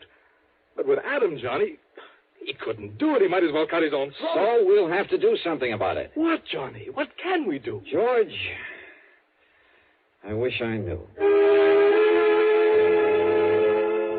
It was obvious this was to be more of a personal affair than business, in spite of the insurance policy involved. So for once, I decided to forget padding out the old expense account. Okay, then. Item 2, $4.35, a tank full of gas for my own car. It was after business hours by the time we got down to Jersey, so instead of trying to catch Adam Reed in his office, George phoned ahead and we went directly to his home on Highland Avenue in Upper Montclair. George stood beside me when the front door was open, and you know something? It was like looking at George in a mirror. Yes, can I... George! Even their clothes were alike. Hello, Adam. Yeah, these twins were certainly identical, except for the slight difference in their manner of speech. Adam, this is the man I told you about on the phone. The man I hope can somehow help you. Johnny Dollar. Yeah, how are you, Mr. Reed? And excuse me for staring. Oh, it's quite all right, Dollar. Quite understandable. And please call me Adam, if you don't mind. Sure. But so help me, I've never seen two people look so much alike. You know something? What, Johnny? What are you thinking? Oh, just a wild, crazy idea, Adam. George. This perfect similarity might... No, well, we'll see. Well, now, wait. Maybe you have an idea there. No. Look, George, forget all about it. Come on, let's go inside where we can talk about this thing. I'm in complete agreement, Dollar, because we have no time to waste. If there's anything you can do about it. Why do you say that, Adam? I've heard from Shockley again. Oh? When? This morning, after the last time I talked to George. He called me at the office. I'm afraid I didn't get as much business done today as I might have liked. Then I left as early as I could. I went to the bank and called on my wife at the hospital. She's very seriously ill, sir. Yes, so I understand. I've not yet had the heart to tell her about this whole ungodly affair. And I can't say that I blame you. And yet, what difference would it make? Whatever happens, whatever this man does to me, it's bound to affect my darling. Oh, it's a terrible thing, Dollar. Now, this phone call today. Yes. Shockley says that he's coming here tonight. Tonight? Yes. Uh-oh, with my car out front. Well, that's why I stopped at the bank today. He says he must have $10,000 as a sort of down payment, as evidence of my good faith. $10,000? Well, I say that he won't get it. Oh, now, wait a minute, George. No, Johnny. I tell you, I won't let Shockley get away with this. George, if he comes here tonight and demands that money, I'll kill him rather than let Adam give him a single cent. Now, listen, will you? I told you, Johnny, with me it doesn't mean a thing. But with Adam, his wife, his children... You think he'd come in here with my car out front? If he does, I want to be ready for him. Give me your gun, Johnny. George. This whole rotten thing has gone too far. I tell you that if I have to in order to stop it, I'll... No, Adam, wait. Is there an extension phone? In the next room, in the library. Good. But, Dollar, if it's Shockley and he hears you pick it up... He won't, if we do it right. Now, wait till I call to you, then pick it up immediately. I'll do the same on the other end. Yes, all right, Dollar. Can you hear me? I can hear you. All right. Now. Yes? Are you alone, Adam? I'm alone, Shockley. You haven't called in the police. You know as well as I do what that would mean. The publicity. I'm glad you realize that. But I don't trust you, Adam. What? by coming to your home. You're going to meet me. You've got the 10,000 for me. I have. All right. Cedar Knoll, about 7 miles north of here. Do you know the place? Yes. Cedar Knoll. There's a little shack on top of it, empty. Get into your car. Your own car, Adam. I'll recognize it. Meet me there. Very well, Shockley. Just one thing. Yes? Just be sure that you're alone. Because if you're not, somebody's going to die, Adam. It won't be me. But if there's anybody with you, you understand, Adam. I understand. Cedar Knoll. Uh-huh. Well, Adam, it sounds as though your man Shockley is as clever as you seem to. So where's George? Dollar, he listened to the phone next to my ear. Yeah? As soon as Shockley named the meeting place, George took the gun out of my desk and left. He what? He's going up there to kill Shockley. Unless I can stop him, Adam, he's going up there to get murdered.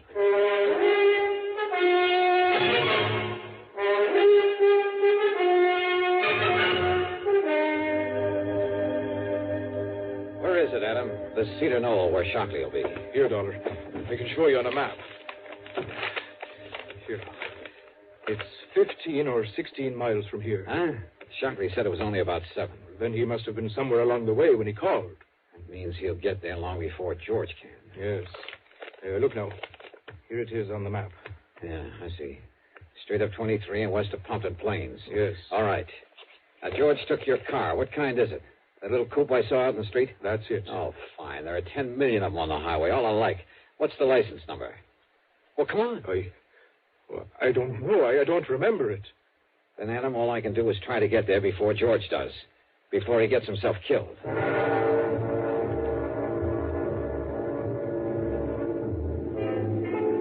Traffic was heavy, and I don't know why, but Highway 23 was lousy with police patrol cars. I wanted to stop one of them and tell them to come along with me.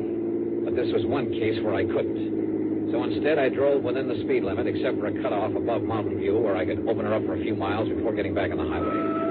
I probably bypassed George as well as the highway traffic. But the important thing was for me to get there first. That's why I left 23 again, took the curving, narrow, but much shorter back road to Cedar Knoll. Finally, I could see the knoll, a sort of big mound, a high, barren hill. I could see the little building on top of it in silhouette against the moonlit sky. And I could see a car parked up there, a big sedan. So Shockley had arrived and was waiting there. At the bottom of the knoll, I pulled off to the side, cut the engine, doused the lights, and went the rest of the way on foot. As I slowly approached the shack, through a drawn window shade, I could see a light in it, waving around like a flashlight, and the shadow of a man. No, wait. For a moment there were 2 of them, 2 shadows. That meant Shockley wasn't alone. And knowing they'd be well armed, both of them killers. Well, this whole thing might not be so easy. Yet somehow I had to keep them from hurting George. Yeah, and from killing Adam. Slowly, cautiously, I edged over to their car. I slid down under it and went to work with my pocket knife on a small piece of tubing near one of the wheels. It was slow and awkward there in the dark under that low-hung car, but it was the one thing I knew It was George. And of all the times to pick, with me sprawled out under that sedan, unable to even pull out my gun. Just stay out there, Adam. We'll take the money and be on our way. Oh, no, you won't, Shockley. This is all you'll take. Watson Shockey's got a gun. Yes. And I'll kill both of you if I have to. Mr. Barron, this isn't Adam Reed. Sure he is. No, he talks differently. This is his twin. It's George. You're right, Shockley. And I'm here to put a stop to this nefarious scheme of yours. Well, listen to the fancy talk. Of course it isn't Adam, so it must be George. And George, my name... No, don't move. Just drop your guns, both of you. Mr. Barron, I'm afraid that Mr. Reed, Mr. George Reed, has the advantage of us. Yeah? Well, listen. He shoots at you, I get him. He shoots at me, you get him. That's right. I'll kill at least one of you. So, under the circumstances, I'm afraid there's only one thing we can do. Yeah? What? Hand over our guns to him. So, here you are. George! Oh, you surely I yanked myself out from under the car, and just in time to have George land right square on top of me. Before I could push him away and get to my feet, he was out like a light, and both Shockley and his pal were on top of me. I never got off the ground. Oh! Kill him, Charles. Blow his head off. No, wait, Hewitt. You had enough? You had enough, mister? Get away, Shock. Let me shoot him. No. But listen, we've got to get out of here. Those shots he got off, the cops will be coming up from the highway to see what they were. But don't you see if we leave him here? We've got to, but we're not leaving this state until we kill his brother. Come on. No, you wait. Yeah? You want some more? Never get away. Oh, no? Use that car. Kill yourself. Drop dead. Come on, Barry. No. Listen. Yeah, you listen. Oh! Come on, Barry. Okay. Take the back road down the hill. Yeah, I'll just go too fast.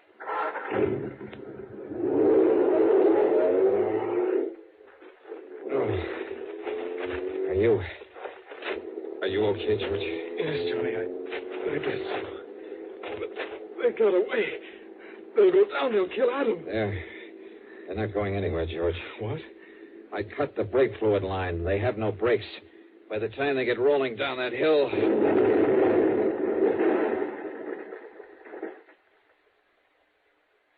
Good heavens. No, George. They're not going anywhere.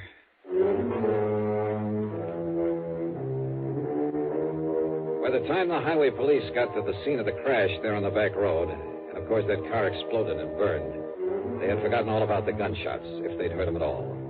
So George and I were able to leave by the main road unmolested. At the bottom of the hill, I picked up my own car without attracting attention. I suppose I'll have to make some sort of report to the police. But I don't see any reason why I should have to reveal the name of the man they were out to get. Do you? It's certainly too late to need anyone to bring charges against them. As for the expense account, so what's a couple of gallons of gas in so good a cause? Yours truly, Johnny Dollar.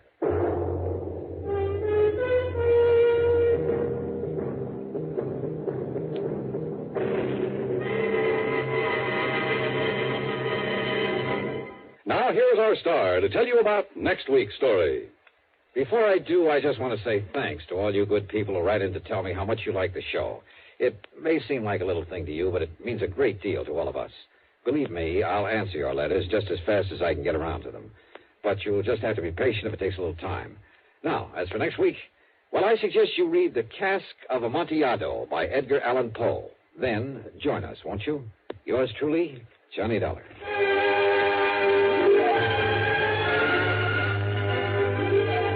Yours truly, Johnny Dollar, starring Bob Bailey, originates in Hollywood and is written, produced, and directed by Jack Johnstone.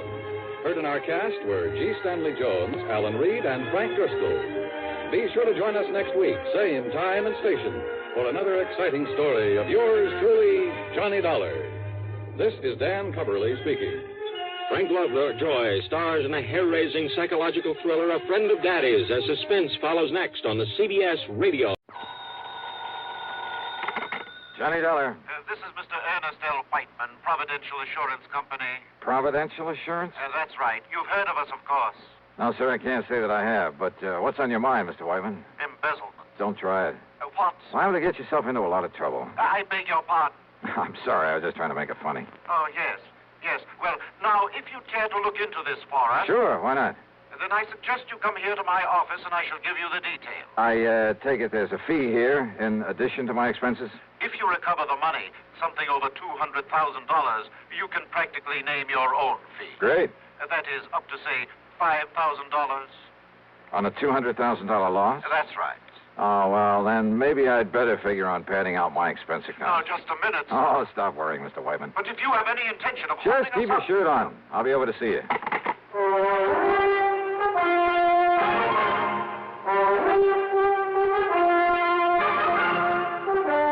CBS Radio brings you Bob Bailey in the exciting adventures of the man with the action-packed expense account, America's fabulous freelance insurance investigator. Yours truly, Johnny Dollar.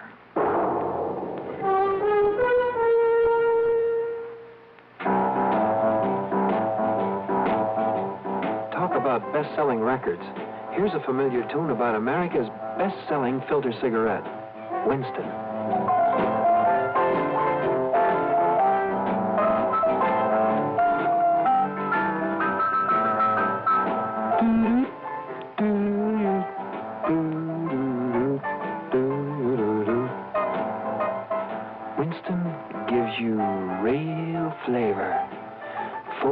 rich tobacco flavor. And you know, that's because only Winston has filter blend up front.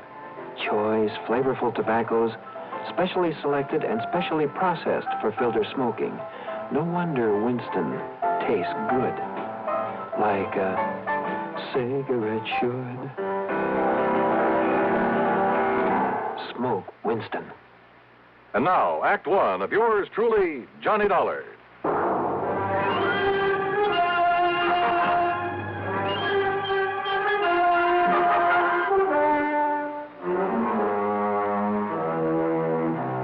Expense account submitted by Special Investigator Johnny Dollar to the Providential Assurance Company, Hartford, Connecticut.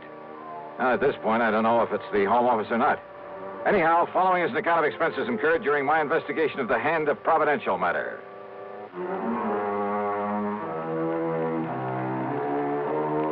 For some reason or other, dealing with a new company usually spells trouble for me. But expense account item one, $1.25 for a taxi to the offices of Providential down in the square. When I say offices, I mean exactly two with a connecting door. I'm very glad to see you, Mr. Dollar. I'm Ernest L. Whiteman. Mr. Whiteman? And this gentleman, Mr. Dollar... I'm the man that had Ernie Whiteman send for you. Yes, this is... Name is Elwood Sprague, Dollar. I'm the owner of this business. The sole owner, Mr. Sprague? That's right, son. Providential Assurance is all mine, lock, stock, and barrel. I see. Made a lot of money in oil down in Texas. Couldn't find any way to spend it all, so I started this here. So what happens? All I get is more money out of it. Yeah, well, Mr. Whiteman said something over the phone about an embezzlement. Exactly. $200,000 that was taken from... Go ahead and tell them all about it, Ernie, my boy. Tell them how it happened. Well, you see, Mr. Dollar, immediate public acceptance of our company is largely due to the fact What he means, Dollar, is the reason we sell so many policies is on account of we always pay off any claims real prompt in cash and hard, cold cash. Exactly. And for that reason, Never question a claim. Just pay it off in cash. That's what we promise, and that's what we do. And for that reason, Mr. Dollar... That's why so many people who can't afford much insurance come to us. Yes, but as a result... So what happens? Instead of a nice tax loss, there ain't enough claims to fill your hat. All we make is profit.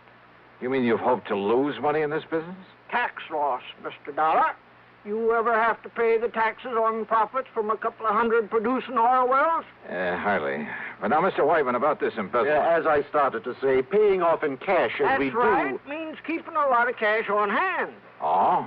Then this embezzlement was of your own money? Exactly. The money was stolen from us. You kept that kind of money here in a safe or something? Well, wouldn't keep it laying around on the floor, would you? Well, have you any idea who might have taken it? We most certainly have. Sure. It was Hauser. Tom Hauser. The only one besides Whitey had the combination to the safe. He also kept the books, Mr. Dollar. Well, didn't you check his books periodically? Oh, of course I did. But when I discovered the loss this morning, I also discovered he'd been juggling the accounts. Well, how long ago did this Tom Hauser work here? Up until yesterday. As I told Mr. Sprague, I informed Hauser last night that I planned to check the cash as well as the books this morning. So what happens? This morning he's gone, and so is the money. Well, Dollar? When you ask me, this sounds like the most loosely run insurance company. Mr. Dollar. How you ever managed to get a license from the insurance commission? Well, now, that license is something we ain't bothered with yet. You what? We gotta make sure we got a business first, don't we? Are you kidding? Do you realize what the commission will do when they find out about this? Don't give it a thought, son. To say nothing of the police? Your job is to catch that Tom Now, Hauser. look here, Mr. Sprague. Then, if the insurance commission or the government or anybody says we're doing wrong... And you can bet they will. Why, then I'll pay up and get out of this business. Believe me, it'll cost you a lot more than this $200,000. Well, sure, maybe a couple million. It'll make a nice tax loss. Yeah, and you'll probably end up in jail. Well, now, you let me worry about that. Your job is to get this embezzler. And don't forget, we're paying you $5,000 to do it. Look, you say it may cost you millions to get out of this mess. That's right. And yet you're worried about a couple of $100,000? Well, now, that's different. Huh? That was stolen, son. That was illegal. Trying to make sense with this man was like trying to reason with a hitching post. I told him I didn't want the case and that I could understand why he'd hesitate about calling in the police. Sure, they'd probably start asking questions. With the only answers he could give them, he'd really be in trouble. I told him that my only duty, as far as I could see, was to notify the commission of this whole operation. Sure, Sure, son. If your conscience hurts you, go ahead and notify him. After you got this money back first. After? Well, I don't know much about investigation, but seems to me that with him gone only a few hours, well, if I was you, I wouldn't be wasting any time. Yeah, you got a point there. Sure. And don't you forget that $5,000 that's waiting for you till you bring that money back. Well, I ask you, what would you have done? And with a fee of $5,000 dangling in front of your eyes? Yeah, that's what I did. I took the case.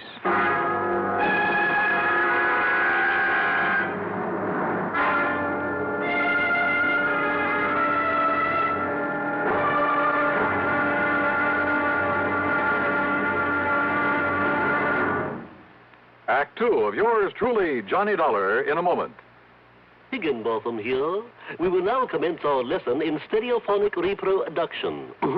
Listen to the call of the spotted bill snicker on ordinary stereo. Now then, on a Columbia Stereo 1 phonograph. Obvious difference, what? The Columbia stereophonic system really causes all others to blush, for it is not composed of just a few separated speakers. Columbia is the originator and exclusive purveyor of stereo projection. Only Columbia fills every inch of a room with real, lifelike sound. Now, when I was bird watching with the Duchess of... But let that pass. You simply must hear the Stereo 1 phonograph by Columbia. Ask your Columbia phonograph dealer for a demonstration. And, chaps, portables are priced as low as $39.95. Consoles commence at $129.95. Lost that bird. And now, Act two of yours truly, Johnny Dollar, and the hand of providential matter. Hoping the insurance commission wouldn't hang me if they ever found out I'd taken an assignment from this outfit, I decided to check the last known whereabouts of the embezzler, the bookkeeper who'd stolen some $200,000 from them. After getting his description and his address for Mr. Sprague, I spent item 2, $1.85, for a taxi to a dingy rooming house on the north side of town. At the front door, I was met by a frowsy old maid wearing a rather slovenly blue housecoat. She looked like she'd just gotten out of bed, and her stringy black hair was up in paper curlers. Special investigator, huh? That's right. Here, my credentials. Johnny Dollar, freelance. Well, Mr. Tom Hauser ain't here right now. I know. Have you any idea where he might be? I seen him leaving bag and baggage late last night. Guess he's gone on a trip somewheres. I was sitting by the front window having a can of beer before I went to bed, and I seen him get in his car and drive off. Yeah, well, just let me have the key to his room. Are you sure that's all right unless you got some kind of a warrant? Yeah, I'm sure. The key, please. Well, I ain't had a chance to clean his room up yet today. Don't do it. Don't touch a thing of his until I tell you to. Oh, well, now look, dearie. Just let me have the key. And here. Here's a 5-spot for your trouble. Oh. Well, now, you're what I'd call a real gent. And here's the key. It's the first apartment on the right, top of the stairs. Yeah, thanks. Is something wrong, Mr. Dollar? Did Mr. Hauser do something he oughtn't have done? What do you mean? What are you talking about? Hey, I had to come back here, pick up my stuff. So he isn't here. Yeah, don't worry about the split. I'll meet you like I said. Yeah, then we'll take care of it. All right. I'm leaving it right away. Neither Johnny Dolan or anybody else will ever... He what? Well, if he does, I'll be ready for him. So come on now, hang up. Let me get out of here. Stop worrying, pal. I can take care of him and anybody else. Quietly as possible, I slipped the key into the door. I had some difficulty turning it, but finally heard the lock slip. Then I started slowly turning the knob. And then, well, I'm not quite sure exactly what did happen, except the door was suddenly pulled open so quickly that... Okay, baby. Oh! You want some more? What's the idea of hanging around outside? Wait a minute. You must be Dollar.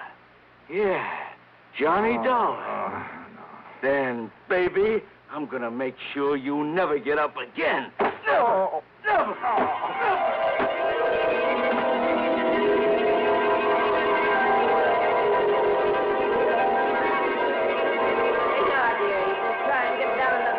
Out of this bottle. Just leave that wet rag laying there on your forehead. It'll make you feel better. What do you... Oh, holy... Yeah. You just stay there on the floor until you feel better. Where'd he go? Oh, dearie. Who done this to you? Didn't you see him? I heard a big noise up here, and when I run up the stairs, he must have heard me and run away. And he was just laying here bleeding this way. That window. What's outside that window? Only the fire escape. Look, dearie. Yeah. Busted table lamp. This must have been what... Don't touch it. What? No, I'll wrap it in my handkerchief and... But who could have come here and done this to you? I can't imagine. Well, I can.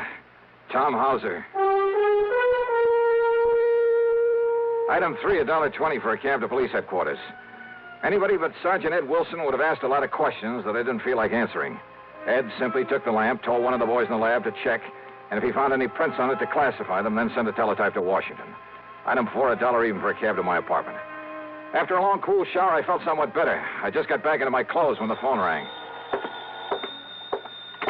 Johnny Dollar. Ed Wilson, Johnny. Those prints on that lamp. Yeah, Ed. Thomas Harker, alias Tim Hosker, alias Tommy Hauser, alias just about everything else you can think of.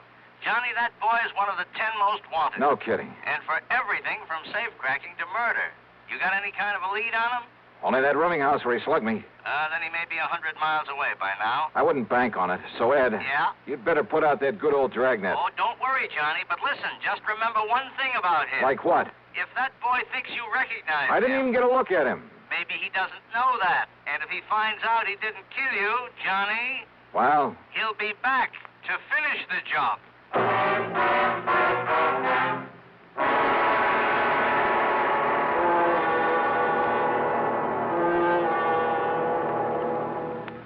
Act 3 of yours truly, Johnny Dollar, in a moment.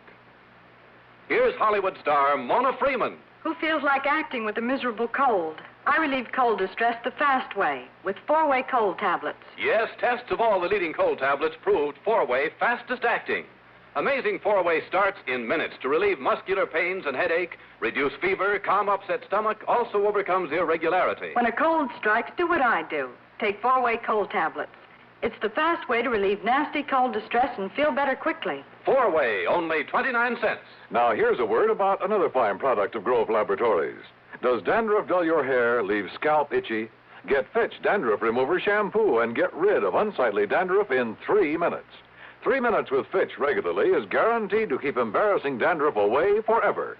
Apply Fitch before wetting hair, rub in 1 minute. Add water, lather 1 minute. Rinse 1 minute. Every trace of dandruff goes down the drain.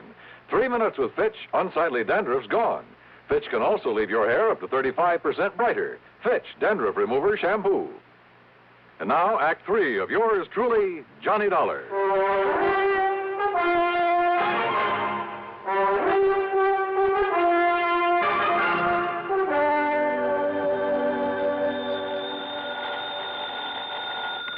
Yeah, Ed.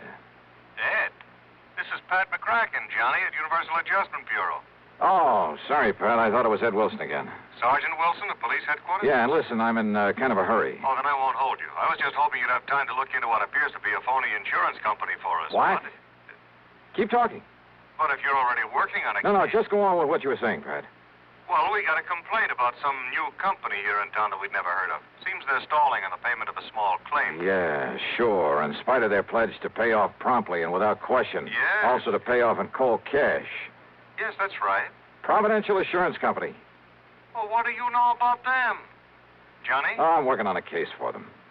Oh, no. Oh, Johnny, don't. I telephoned the commission, to find out who they are and Yeah, where the they are. commission never heard of them. Exactly. So if I were you, until we can find out whether they're a legitimate outfit, Johnny, I wouldn't touch them. Hey, tell me, Pat, what'll the commission do? But they've notified them by mail. They're sending over a committee to investigate, to look at the books and so on. When? First of the week, Monday or Tuesday. Why? That may be too late. What? If that outfit's what I think it is, and if I can do what I think I can. Johnny. Well, if I can't collect my fee and expenses from them, maybe I'll send a bill on to you. What? After all, I may be doing the whole insurance business a great and glorious service. Johnny, what are you talking about? That is, if I don't get killed first. Listen, I'll Johnny. see you later. And now the question is, but wait a minute. If Providential is what I think it is, where does Tommy House's theft of $200,000 come in? If he was working for them. Well, why did they call me in? Johnny Dollar. Hello. This here is Elwood Sprague. Oh, yeah, Mr. Sprague. I wasn't sure I'd find you in. Yeah, I think I can understand that. Or maybe you weren't sure you'd find me around at all anymore. No, listen, don't get me wrong, Dollar. I want to see you. I got to see you right now. Yeah, why not? There at your office? No. Well? My room, here at Guilford. And you'll come alone? Are you alone, Mr. Sprague? Yes, Mr. Dollar. Will you come right away? Yeah, as soon as I can. Thank you. That's funny. If he wants to see me, if he is alone, or is this some kind of a trap? No, there was absolute sincerity in his voice. I was sure of it. Yeah, and there was something else, too. Fear. Maybe that was it, fear. Hello? Johnny, listen, you said you'd been working with the police. So? Well, I knew I'd never get anything out of you, so I called them. Listen, if this Elwood Sprague of Providential has anything to do with the beating you took, has he? Pat, I'm on my way over to see Sprague right now. Well, I tried calling Providential. He isn't there. I know. But if he and that gangster, that Tommy Hollis... Sorry, Pat, he's waiting for me over at the Guilford. Johnny... There was no time to waste. Maybe Hauser was still gunning for me, but if so, well, maybe I wasn't the only one. Item 5, a couple of bucks for a cab to the Guilford Hotel. And there in his room, I found a very different Elwood Sprague than I talked to earlier. And the story that he slowly, nervously unfolded proved to be very interesting. So maybe I didn't ever make no oil fortune there in Texas. It ain't so easy down there as you might think. But I learned to use my wits and my brains to get along by outsmarting the next man. You see what I mean, Mr. Dollar? Then those 200 oil wells you were talking about... Well, it made a good line. It fooled you, didn't it? It even fooled Ernie Whiteman for a while. That's what gave him the idea. The idea for what, Mr. Sprague? Well, me to front for this insurance racket. You know, collect a lot of premiums and then we'd skip town. Right in the heart of the insurance industry? Always harder to pick out a bad apple in the barrel for, ain't it? Oh, brother. So what happened? That Ernie's a salesman, Johnny. When he got started on the country people around here, the money come rolling in. And when somebody made a claim, we stalled him on it. How long did you think you could get away with this? Until the commission got wise to us. Then we'd move out. The commission was planning to investigate you next week. I know. Only by that time we'd be out of here. You and Whiteman and this Tommy Hauser. Hauser. Ernie brought him in. He said because he had a record, the police would know about him, so he would take the rap if anything went wrong. But then he walks out with all the money last night. And then you sent for me. Why? Because Ernie and me go after Hauser, he might have killed us. Ernie didn't want to send for you, but I made him. I held a gun on him. Oh, real nice people. Because maybe Hauser didn't know you. Maybe you could nab him and get the money for us. So what if you did get wise to us? What if we should have to cut you in to keep you from blabbing to the law? You rotten. Do you think everybody in this world is a crook? Well, at least it was better than leaving Hauser get away with all of it. It looks to me like he has so far. Well, Johnny, now listen. Oh, I'm listening. Now Ernie didn't know it, but I heard him on the phone. He was talking to Hauser. He was double-crossing me. They're meeting somewhere to split the money. Yeah? Well, what else could you expect? Now listen, Johnny. Then they're coming over here to kill me so that I can't talk, you see. That's when I phoned you to come over here. And you think for 1 minute I'm going to stick my neck out to save that lousy hide of yours? Oh, you got to, Johnny. You got to. All I got to do is turn you over to the police. The police? Or would you rather just sit here and wait for Hauser and Whiteman? Well? Oh, all right, Johnny. All right, come on. At least it may keep you from getting shot, which is better than you deserve it. Well? Ernie. Back inside, please. Ernie, Both of you. That gun. That's right. The one that killed Hauser when he tried to hold out on me. The one that's going to kill you, Elwood, for what I heard just now through this door. Oh, no, Ernie, please. Johnny. And, of course, that means you'll have to go with him, Dollar. Now, get inside that room. Pat, Both of you. I kind of thought you might be coming over here. What are you talking about? After I told you where I was headed. You too, Sergeant. Sergeant. The police! That's right. So you'd better drop Look that. out! You think you're going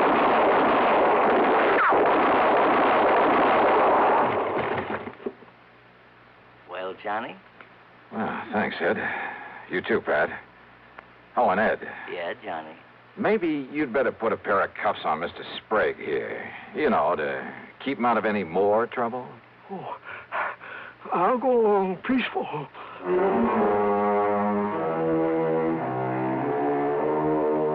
So the big fat fee that was promised doesn't get paid to me after all. And I'm sure I may as well forget the expense account for a change. But you know something? It doesn't matter. Because the important thing was to have had some small part in wiping out this dirty racket. Me? I feel good. Yours truly, Johnny Dollar.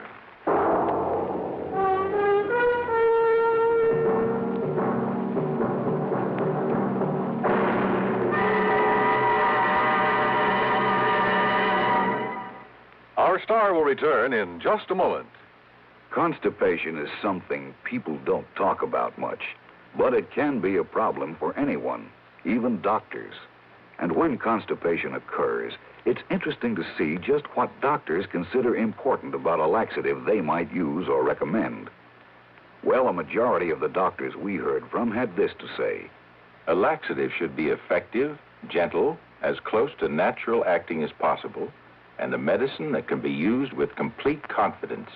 Now, X-Lax has been popular with many doctors and millions of people over the years because pleasant-tasting chocolated X-Lax is effective. Overnight, it helps you toward your normal regularity. X-Lax is gentle. Next morning, it gives you the closest thing to natural action. And that's why many doctors and millions of people use X-Lax with complete confidence. X-Lax, the laxative that helps you toward your normal regularity gently, overnight. Is X-Lax in your medicine cabinet? Now, here is our star to tell you about next week's story. Next week, a man who uses government help to promote his one-man crime wave. Join us, won't you? Yours truly, Johnny Dollar.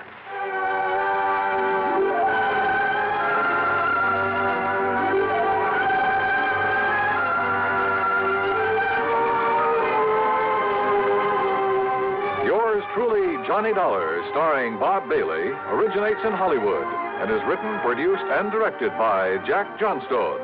Heard in our cast were Virginia Gregg, Edgar Barrier, Junius Matthews, Jerry Hausner, and Lawrence Dobkin. Be sure to join us next week, same time and station, for another exciting story of yours truly, Johnny Dollar. This is Dan Coverly speaking.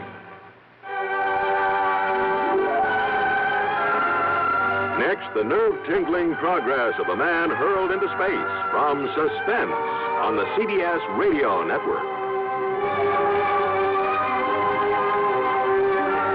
Citizens of Troy, this is Neil Kelleher, the Republican candidate for mayor of Troy. I'm taking this brief opportunity to tell you that a Republican city administration will restore garbage collection and disposal to an efficient level. The Democratic administration, having burned out the municipal incinerator, has now returned to the ancient system of garbage and refuse disposal by depositing it on an open dump. I shall take steps immediately to restore the incinerator and eliminate the threat of stench and smog that will surely be blanketing the northern section of our city as soon as the refuse piles get deep enough and the underground fires begin to burn. I intend also to eliminate the noisy collection of garbage in residential areas in the middle of the night so that Trojans can get their sleep. If you approve of the foregoing proposal, may I suggest that you can assure its becoming a reality by voting row A all the way, Election Day. From Hollywood, it's time now for Johnny Dollar. Earl Poorman here. Poorman? Tri-State Life and Casualty. I'm the branch office manager down here. Oh, sorry, Mr. Poorman, but the answer is no. Well, this is an arson case, Dollar, and we're already having to make one payoff on I'm it. sorry, but it'll have to wait. I'm going to get as far away from this New England winter as I can. Well, for that, I don't blame you, but there's no reason you shouldn't come Look, down. I've had a rough year of it. I'm tired and I'm cold. And unless I can get down to where the warm, balmy breezes waft in... Dollar, I have got to have you on this case. There's a lot at stake. Now, my office is down here... No, sir, I'm sorry. You down see... here in Sarasota. I just can't do it, Mr. Poorman. I've already made a plane reservation for Sarasota, Florida. And this is one time I'm going to... Where did you say your branch office is? Sarasota, Florida.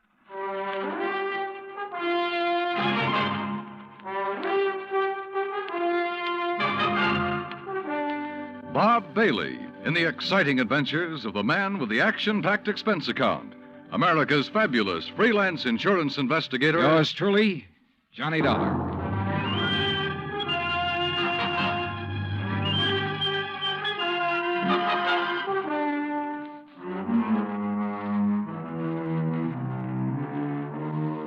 Expense account submitted by Special Investigator Johnny Dollar to the Tri-State Life and Casualty Insurance Company, Home Office, Hartford, Connecticut. Following is an account of expenses incurred during my investigation of the burning car matter. Expense account item 1, which I'd thought I was going to have to absorb myself. $129, transportation and incidentals to Sarasota, Florida. It was nearly 5 p.m. when I got there, so instead of checking into a hotel, I taxied, that's item 2, $1 even. I taxied to Earl Poorman's office in the Conroy building. He turned out to be a tall, lanky, easygoing fellow with clear blue eyes and a ready smile. Sit in an office and talk business this time of day? You're in Florida now, Johnny. Well, I thought from your call this was a pretty urgent matter, Mr. Poorman. It is. Arson, you said. Yeah, probably, but here's no reason we can't go out to my little shack on the quay and be comfortable while we talk about it. Besides, Michael wants you for dinner. Mike? My wife, Gertrude. Oh. Come on, my jalopy's right out at the curb. Come on, Johnny. Poor man was a misnomer for this man because his jalopy turned out to be a spanking new Cadillac, complete with air conditioning and all the fixings. And the shack, anything but. It was on St. Armand's Key across Sarasota Bay from the mainland, a beautiful 2-story concrete and stucco job. The big yard backed on a quiet bayou, and there, tied up at a private dock, was a 24-foot lap-strake speedboat, ideal for fishing the Gulf of Mexico. After all, as long as you're down here on expense account. Yeah, but it's charged to your company, remember? Oh. Hey, there she is at the door. Huh? The big, fat, overbearing broad I'm married to. This was another switch. For Earl's wife, standing in the doorway, was the cutest little trick I'd seen in a long time. Petite, pretty, and blonde, and with eyes that you noticed right away because they were almost green. Eyes that suddenly narrowed as she looked at me. And I wondered why. Johnny, dollar, did you say? That's right. Insurance investigator down here to look into those fires. Oh. Any objections? No. Oh, of course not. Just set your bags here in the hall, Johnny. All right, thanks. And wouldn't you like a drink after your long trip? Yeah, and you can get me one, too. Scotch, Johnny? Martin's VVO. Oh, great. With soda, please. Sit down, sit down. Thanks. I take it Mike isn't too interested in the insurance business, huh? You know, she used to be a singer, dancer. Oh, well, this is a little different. But now, tell me all. Well, actually, I guess we ought to wait until Arnold Carr gets back. Carr? Carr Brothers, Lumber Enterprises. Arnold runs the business, and his brother Edward... Well, Ed just shares the profits. Real black sheep of the family, from what I've been able to learn. Oh? Anyway, they have yards all over the state. There's one here in Sarasota, one up the coast a ways at Fort Pierce, and still another at Arcadia. That's about 40 miles inland, just east of here. And there was one up in Orlando. Was? Completely destroyed by fire a couple of weeks ago. And a $120,000 claim has been filed. Wow. That's where Arnold Carr has been, in Orlando, trying to clear things up. Here's your drink. Oh, thanks. Here, Earl. Yeah. Well, to the gods and goddesses and us. But shouldn't I be up in Orlando, then? Arnold's on his way back here now. He lives here. He just went up there to arrange for clearing off and selling the property. You mean he's planning to just pocket the money? If Tri-State pays off, I mean. Looks like it. But I take it you suspect arson. Yes, Earl suspects arson, Johnny, and so does Arnold Carr. At least he says he does, but they have no reason. No? How about the other fires? Or attempted fires? Oh, where? At Arcadia, for one, but they got it out in time. At least that's the way Arnold Carr reported it. The way he Let tells me tell it, Mike. Oh. There was another at the yard here in Sarasota. Arnold himself discovered it one night when he was just driving around. But nothing to indicate it was attempted arson. No, Well, and the authorities up in Orlando found no indication of it there. Mike, you know as well as I do that a lumberyard fire will obliterate signs of arson better than any other kind of fire in the world. Yeah, but she has a point, though, Earl. Unless there's some evidence of arson. Of course. Yeah, why send for me? Well, mostly because... Actually, because Arnold Carr suspects it. But he's given you no real reason. None at all. I think he has a real reason, but he just won't tell us. Wait till you see him. He's going to call when he gets in. We'll run over to his place on Longboat Key. What about his brother? Edward, did you say? I've never met him. He's always stayed in Orlando. I was wondering if he might tell things that Arnold is holding back. Edward Carr wouldn't know anything. You can never be too sure. Look, why can't you agree with me for a... that must be Arnie now. Excuse me. Hello. This is Arnold Carr. Oh, hi, Arnie. Johnny Dollar arrived, so we'll be... Well, here, I'll let you talk to him.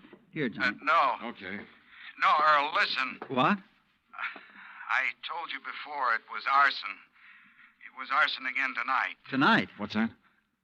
Arcadia just went up in flames. The whole yard. Good Lord. Did you hear that, Johnny? Yeah, I heard. Well, can you prove it was arson tonight in Arcadia and before in Orlando? I have proof. Well, Arnie, we'll be over just as fast as... No. What? No. Wait for me there at your home. Well, but look now. You mustn't come here. And I mustn't stay here because I... Now, listen, man. You... Arnie? Well, I guess he's ready to tell us now. A suspicion began to grow in my mind. A suspicion that Mike apparently shared with me, that Arnold Carr himself might be responsible for the fires. After all, he was the only one who had seemed to know about the two unsuccessful attempts. He himself had planted the idea of arson. He'd lost no time in filing claim for the Orlando burnout. But Earl said I was wrong. Arnold was too honest a man. Earl had also said we were only 15 minutes from Carr's home. So when half an hour passed, we called him back. Got a busy signal. After the fourth try, the three of us took off in Earl's cab. As we pulled into Carr's driveway, we could see him through the picture window, sitting at his desk, telephone in hand, apparently engrossed in a call. Then, as we walked up to the door, I noticed something else. Arnold Carr looked enough like me to be my brother. Maybe that explained Mike's reaction when she first saw me. Hey, Arnie. Can't you see? He's on the phone in there. Well, the least he can do is hear his own doorbell. Earl, wait. Good Lord. What's the matter? Through the window. Oh, no. Earl? Stand back. Earl, for heaven's sake, what is it? Couldn't you see from out there? No, what's wrong? Oh, Well, Johnny? Right through the forehead, Earl. Looks like a .38. Before I could stop him, Earl took the phone out of the dead man's hand and called headquarters. Mike turned pale and slumped into a chair. And I gave the place a quick rundown, checked doors, windows, etc. A few minutes later, an officious young sergeant named Larkin arrived and took over. 38 caliber straight through the middle of the forehead. Were all three of you here when it happened? Mr. Foreman, Mrs. Foreman, and who are you? The answer to your first question, Sergeant, no, none of us was here. And this is Johnny Dollar, insurance investigator. Hiya. You insurance guys work pretty fast. You related to Mr. Carr? No, why? You look a little like him. Who busted in the front door? The killer? I did. When we drove up, we saw Mr. Carr sitting there at his desk. We rang the doorbell and knocked, but... And when he didn't move, you took things in your own hands and busted in, huh? That's right. You haven't moved anything, have you? No. Except I took the phone out of his hand to call you. Dollar, if you're any kind of investigator, you should have known better than let him touch anything. Now, let's see. The shot must have come from somewhere near this window by the fire. Ah, sure, here we are. Bullet hole right through the pane. Bullet was fired from outside. You're sure, Sergeant? Sure, I'm sure. Look for yourself. You call yourself an investigator? Hey, Cummings, Woolway, check the area around that window beside the chimney out there for footprints. Maybe an empty cartridge case. Now, you folks get out of here so I can call Doc Hanley over and get on with my investigation. And no, Dollar, I don't need any of your help. Well, thank you, Sergeant. Your job is fires, not... Hey, where did Mrs. Foreman go? Out to the car. Why? Who told her she could leave? Who told her she had to sit here looking at a corpse? All right, Dollar, all right. Just be sure the three of you stick around town in case I decide to question you further. Oh, of course, Sergeant. Yeah.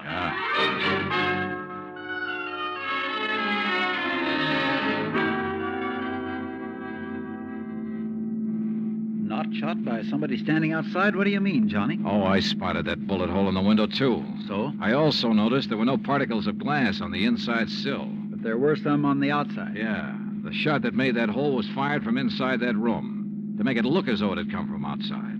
Then somebody was in there with Arnold Carr. Yeah. Either somebody he let in or who had normal access to the house. And he had to stop Arnold from talking about the fire in Arcadia. Hey, how much do you know about his brother, Edward? Nothing, really, outside of what Arnold told me. Was either of them married? Family of any sort? Arnie wasn't, but Arnold's death means Edward will own the business, then? Well, yes. And he lives up in Orlando, scene of the first big fire? Yes, good heavens, Johnny, you don't think his own brother... Where can I rent a car? Take Mike's Chevy. It's in the carport at the house. But what are you going to do? Drive up to Orlando by way of Arcadia.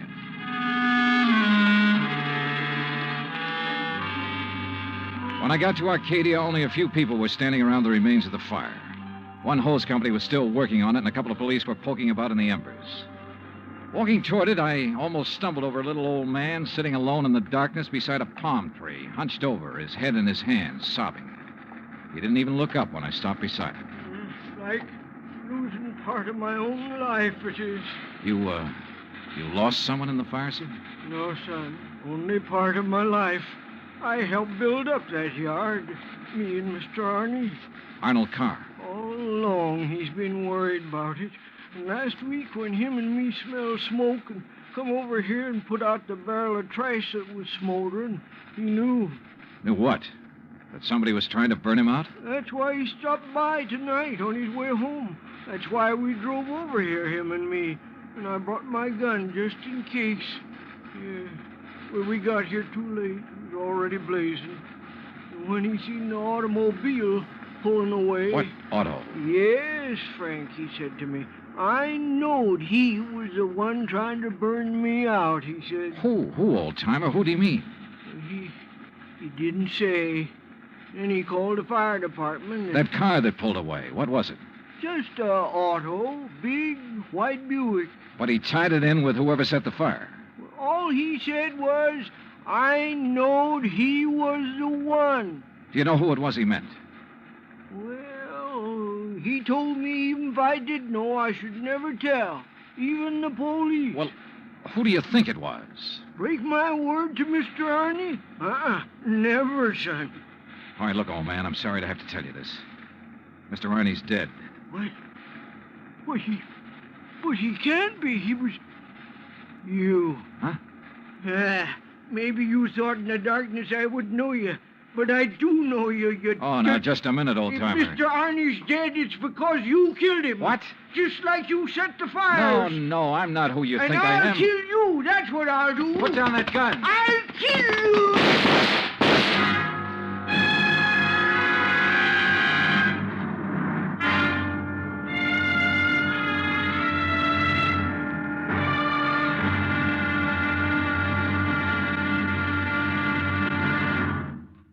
Act Two of yours truly, Johnny Dollar, in just a moment.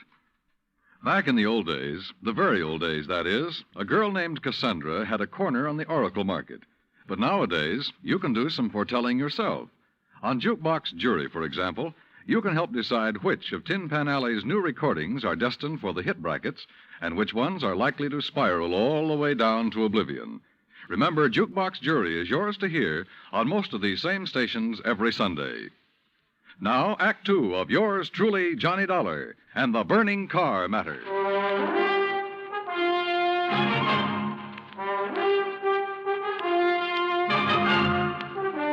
Expense account, item 3, $5.15, gas for the borrowed Chevy to keep me going to Orlando. Either the old man's eyesight was bad or he was just a lousy shot. Either way, it was okay by me. I hated to slap him down, but there was no point hanging around Arcadia trying to explain things to the local authorities. So after making sure I hadn't really hurt him, I appropriated his gun and took off fast. He'd thought I was someone else. Even I had noticed a family-type resemblance to myself in Arnold Carr.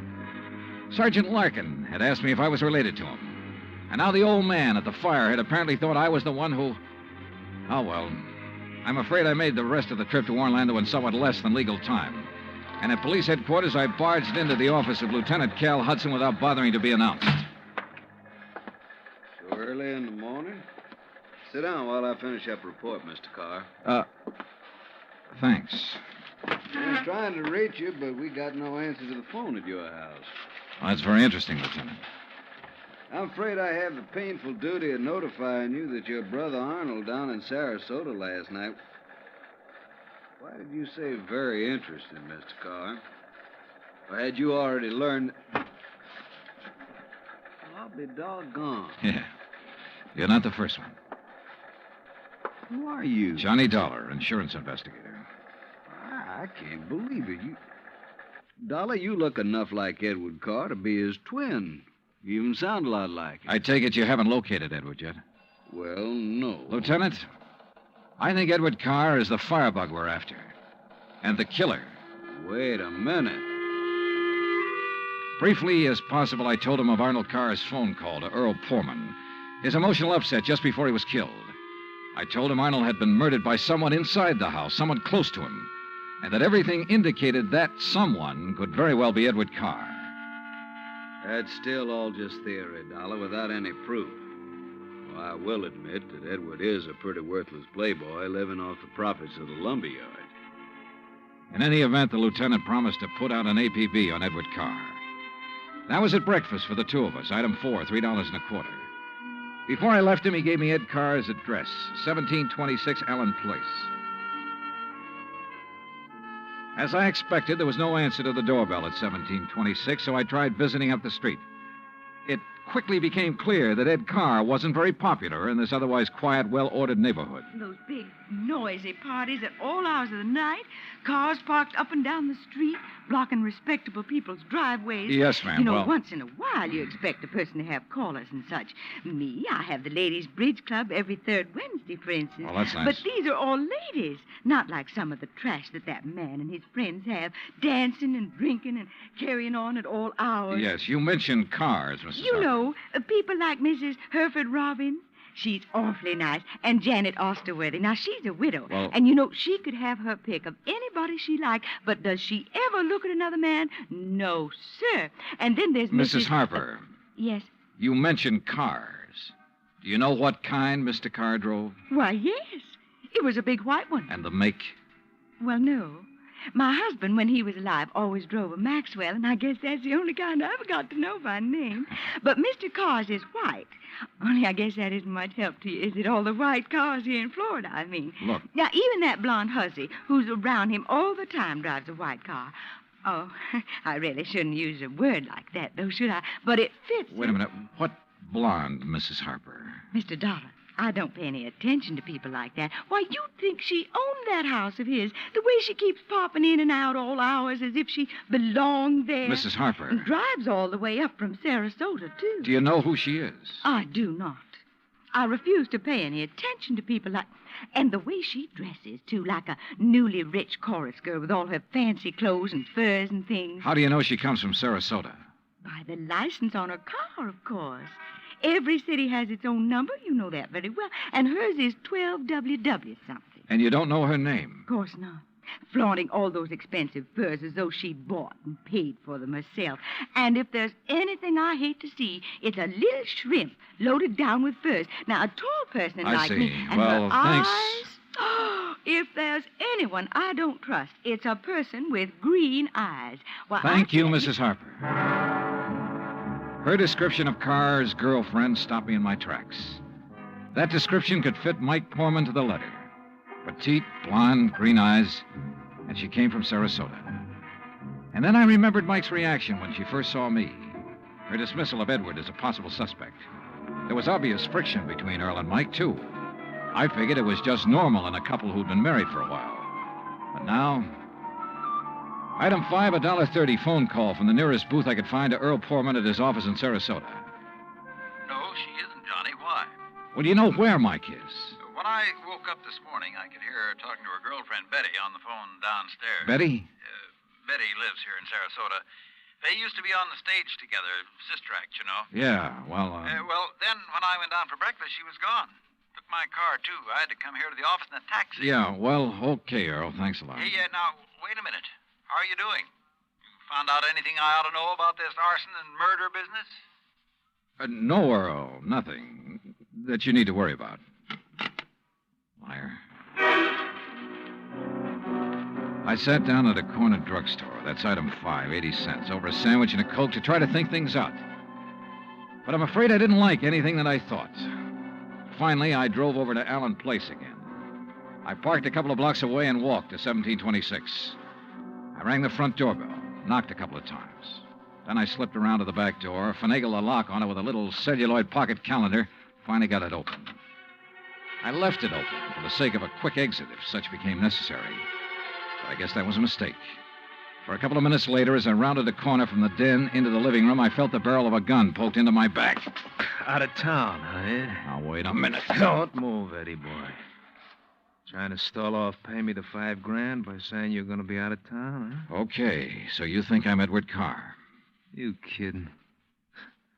Don't you know what happens when somebody tries to stall me? This. I don't know exactly how long I was out, but when I came to, it was dark. Except for the glow from a streetlight outside.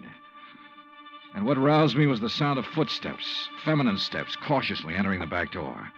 Then, briefly, silhouetted against a window, I saw a trim, petite figure that was all too familiar coming toward me. Then she saw me, too. Oh, darling, you're hurt. What happened? What do you think? Who did this? Who struck you? You don't know? Yes, of course, it was Tony. Because you didn't pay him soon enough for the Arcadia job. Here, Eddie, let me help you. No, just let me rest for a minute. I thought that was Tony I passed on the road in from Sarasota. Why'd you come over from Sarasota? To see you. I knew you'd be here. Oh, why? Why, so the police could surprise you with the news of your poor dear brother's death. But why did you come to the house? Because I hoped you'd come here, I guess. Eddie, you should have waited until I could raise the money to pay off Tony. You mean for killing Arnold, too? Of course. No. Are you trying to say you didn't kill Arnold? But I saw you from outside in the Buick. You'd swear to that, wouldn't you? I don't know what to... Eddie, you sound like you don't trust me. We're in this thing together. Yeah, you sure of that? What are you talking about? Whose idea was it to knock off Arnold? But you had to. When he saw you at Arcadia, he knew that you were having the yards burned up. That's the way you figured it from the beginning, wasn't it? Now, look, baby. First burn up the lumber yards and collect the insurance on them. Then convince me that you and I should have it all by putting Arnold out of the way. But you had to kill Arnold. I don't understand you, Eddie. Yeah. And I wish I didn't understand you, Mike. Mike? Come on. Let's turn on the light. No.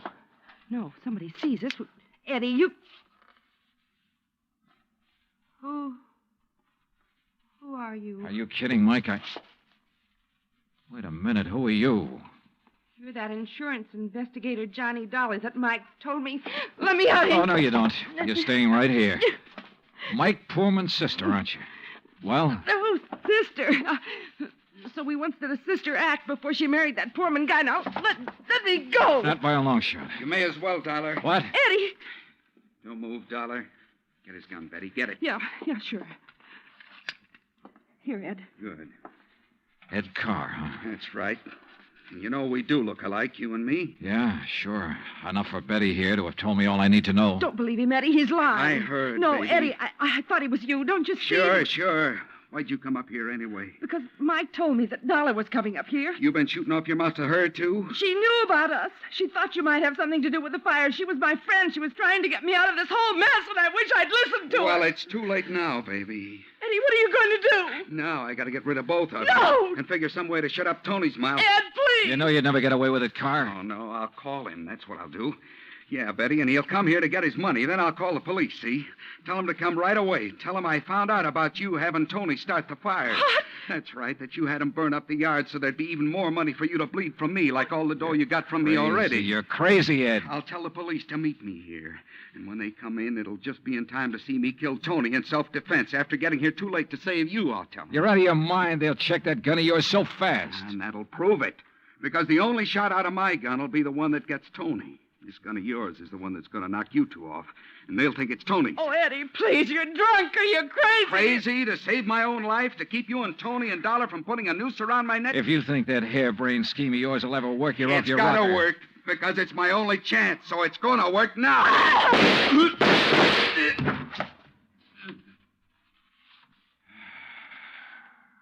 Thanks, Lieutenant.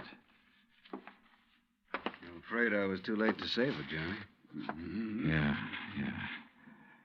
But Eddie Carr lived to face a jury. What brought you here, anyhow? I did, Johnny. Mike, stay there.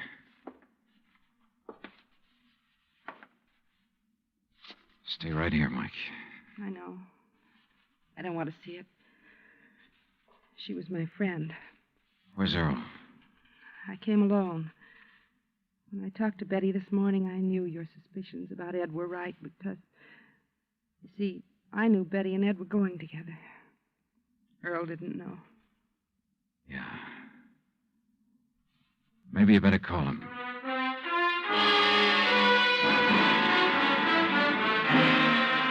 Expense account item 6, $9.80, gas and incidentals for the drive for the two of us back to Sarasota. Remarks? Betty, of course, has already paid for her part in the deal, and I guess it's pretty obvious what'll happen to Ed Carr and Tony Ricardo. The insurance money in the Carr estates will be distributed according to Florida law. Further remarks? The apparent friction between Earl and Mike was only part of a normal married life. They're a pretty nice pair. Oh, and I thoroughly enjoyed 3 days of fishing in the Gulf, thanks to Earl.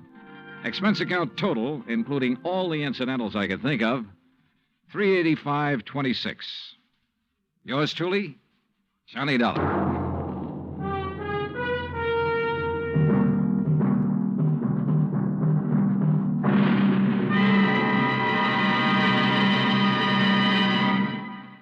Our star will return in just a moment. You don't have to be an efficiency expert to figure out that it's easier to lend your support to several worthwhile fundraising campaigns all at once than it would be helping one campaign at a time. That kind of efficiency is yours to enjoy through the United Community Campaigns. CBS Radio hopes that when the United Community Campaigns are underway in your town, that you'll remember how much good you can accomplish with one gesture of support. Now, here is our star to tell you about next week's story. Next week, a case with a real twist. One that I think will just about tear your heart out. Join us, won't you? Yours truly, Johnny Dollar.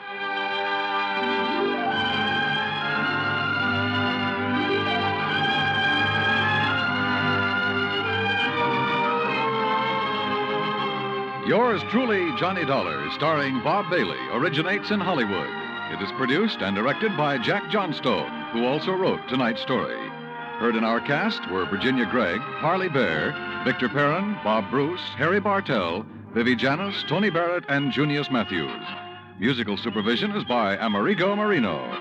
Be sure to join us next week, same time and station, for another exciting story of yours truly, Johnny Dollar. Dan Cubberly speaking.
Johnny Dollar. Doesn't this nice weather kind of get under your skin, Johnny? Who's that? Make you want to be sitting in a boat on Lake Mojave, hauling in 5- and 6-pound bass? Maybe a really big one? Buster. That's right, Buster Faber. Oh, yeah. Where are you coming from? Right here at Lake Mojave Resort. And, Johnny, I've just picked up a new spinning rod and reel that I think you ought to give a workout. Oh, you dog. You know I have to work for a living, and, brother, I mean work. Isn't it pretty hard, huh? Too hard. Well, then it's time for you to relax a bit. Yeah, I know, but... Live longer, Johnny. You know the old saying. What old thing? The time a man spends in fishing is never deducted from his lifespan. So come on out here for a few days. Oh, Buster, I'd love it. And if there was some insurance problem that I could use as an excuse, Buster, is there? Well, yeah. You mean there's something involving insurance that I ought to look into? Yeah. Then give it to me, quick. Well, it's not the sort of thing I could very well explain over the phone. But unless I know what it is, what company's involved. But it could turn out to be something pretty important. And purely incidentally, the fish are biting like mad. That's right. Okay, Buster, what am I waiting for?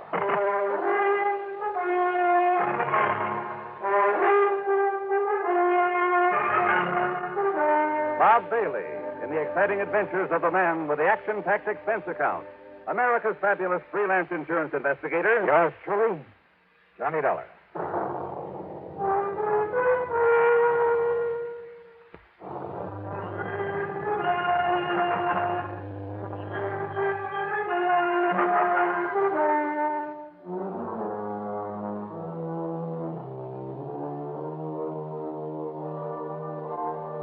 Expense account submitted by Special Investigator Johnny Dollar. To the Greater Southwest Insurance Company, Los Angeles office, attention Mr. Royal J. Harkin. Following is an account of expenses incurred during my investigation of the frantic fisherman matter.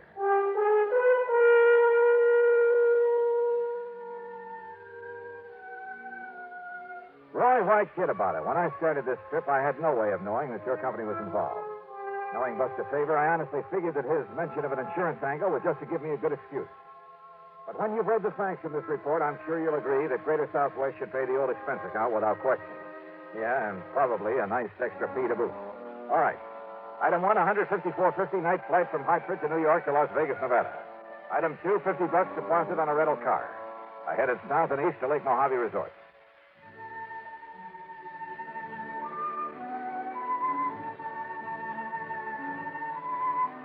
To me, this place is the answer to a fisherman's prayer. The lake itself is over 60 miles long, averages about a mile wide. The resort is at the lower end, complete with modern accommodations, cafe, dock, well, just about everything you could ask for. Ham Pratt, the general manager, Buster Favor and his wife Marilyn are the salt of the earth. And because of it, the customers are a pretty fine lot without exception. Almost. I'm going to put you here number 18, Johnny. Good, Buster. I'll feel right at home. And here's a new spinning outfit I want you to try out. 7-foot Harnell. Uh-huh. That's right. And a Mitchell 350, loaded with 4-pound test. So, as soon as you can change your clothes, we'll hit the lake. Okay, now, this is all very nice, Buster, and I'll be changed in about 5 minutes. But... Good, I'll be waiting at the dock. But... until you tell me what the insurance angle is for my coming out here, or where I'm going to charge my expense account. The answer to that is out on the lake. Oh, sure. That was all just an excuse to get me out here to fish. Wrong? But as long as I'm here, I might as well... Wrong, did you say? That's what I said. Then start talking. Sure, out on the lake. Buster! I'll meet you at the dock.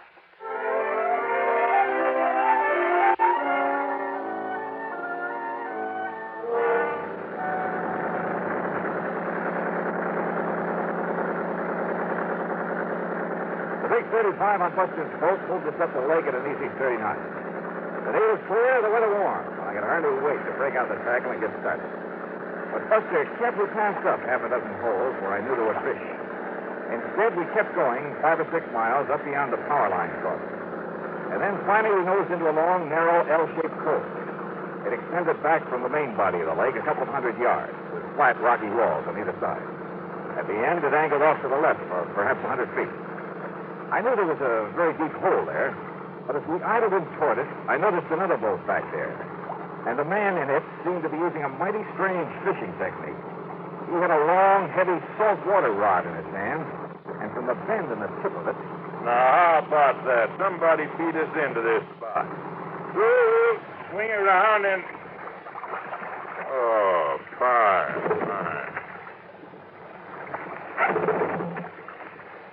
I guess that wire's jogged loose again. But Buster, that man fishing down there at the end. Don't let him notice, but keep an eye on him, Johnny. You know him? No, I can't say that I do. His name is Otis Hellman. Came over here from Los Angeles. Did you see the way he was beating up the water with that rig he's using? Yeah, I wondered about that rig. But he stopped the minute we were in sight. Could you see what he has on the end of his line? No. He let it drop down in his boat. We'll just have to wait until he gets back to the dock. There we are. Well, now, as long as this boat's taken, why don't we try a big basin up above? Yeah, sure.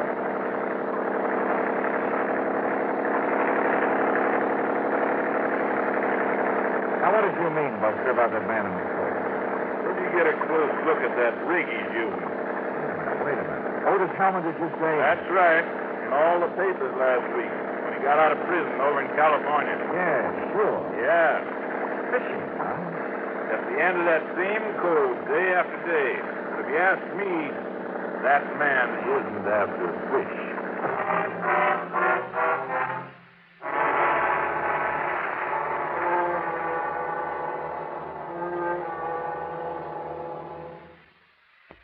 And the Frantic Fisherman Matter.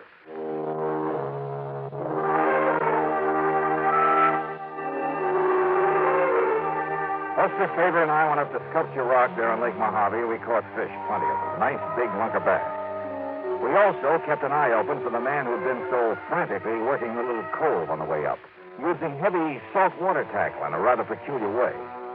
At sundown, we saw him pull out and head back to Lake Mojave Resort. So we followed him and set our speed to arrive at the dock just ahead of us.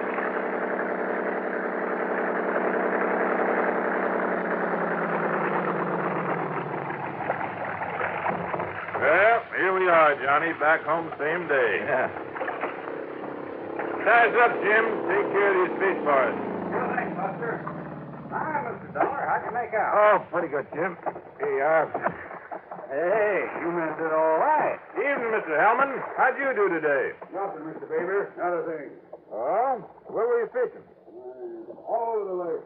Didn't I see you in the long, narrow cove above the power line? Yeah, maybe so. Hold on, Jim. Tie me up. Tie me up. Yes, sir. Sure. Take a look, Johnny. Oh, I'll take care of the tackle myself. Sure, anything you say. Anything you say. Hellman quickly stuffed the tackle from the end of his line into a fish sack. But I caught a glimpse of a couple of huge triple hooks with lead collars. They were big enough, heavy enough to catch a whale. A respectable freshwater bass couldn't even get one of them into his mouth. Back in my room over a scotch and soda, Buster and I talked about it. When I asked him, Johnny, the first day he came here, he muttered something about trying to snag some carp with that rig. Snag some carp? But if you noticed up there in that cove before you saw us looking at it. Yeah, he was right over the deep hole at the end of it. The only place I've ever seen him fishing. If you can call it that. Well, he was apparently dropping those heavy gang hooks down to the bottom and then scraping them up the rocky sides. Like a grappling hook, Johnny? Right. Yeah, he's trying to snag something down there, all right, Buster. But it's certainly not carp. Have you tried dropping a line down there to see what you might hook onto? Well, you can't get near the place because he's always there. Even at night? Well, no, but Johnny, you know what I think it is? And he's just got out of jail, too, remember? I remember. Well, Johnny, I think there's a body down there. And for some reason, he's trying to bring it up. Could very well be. Yes, sir. And that's why I called you. Well, okay, Buster. I'll see what I can do.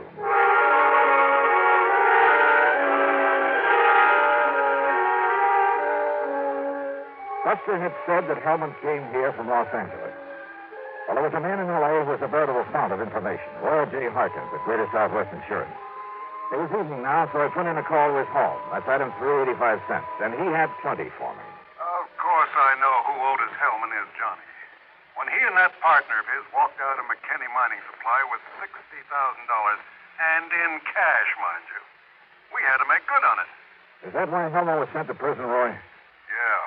For complicity in that job, though, I believe his partner was the one who really did it. Who was the partner? Another old prospector named Oscar Kirkman. Kirkman. Is he still in jail? No, he disappeared, Johnny. Just before he was to go to trial. And the money? Not a penny of it was ever found. So if you have any ideas about how and where you might recover it... Sorry, Roy.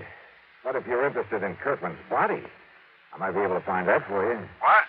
Or what's left of it.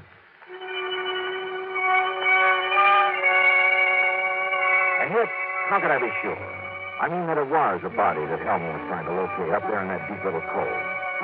Well, there was only one way to find out, and I needed some special equipment for it. So early the next morning, I climbed into my rental car.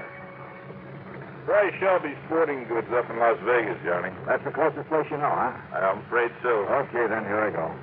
Ordinarily, there'd be dozens folks around here who could loan it to you, but most of the people right now are either fishermen or water skiers. Hey, incidentally, did Hellman go out in his boat this morning? No, Johnny, and listen. Yeah? Maybe my imagination's working overtime, but listen. Yeah? Hellman had breakfast real early over in the cafe. Then he sat by the window where he could look over at your room. must have drunk a dozen cups of coffee sitting there, but he didn't budge until you came out. Oh? When you did, when you went over for breakfast, he sort of casually walked down to the boathouse. I mean, it was a little too casual. And he just stood around down there, still keeping an eye on you. Well, I don't like it. Somebody must have told him who I am. Not one of the help, Johnny. I warned him not to before you arrived. Well, I don't think any of the guests know. Just the same, I think Hellman's suspicious of you. And Johnny? Oh, stop worrying about me. Just the same, Just Johnny. keep an eye on him. I'll see you when I get back from Las Vegas.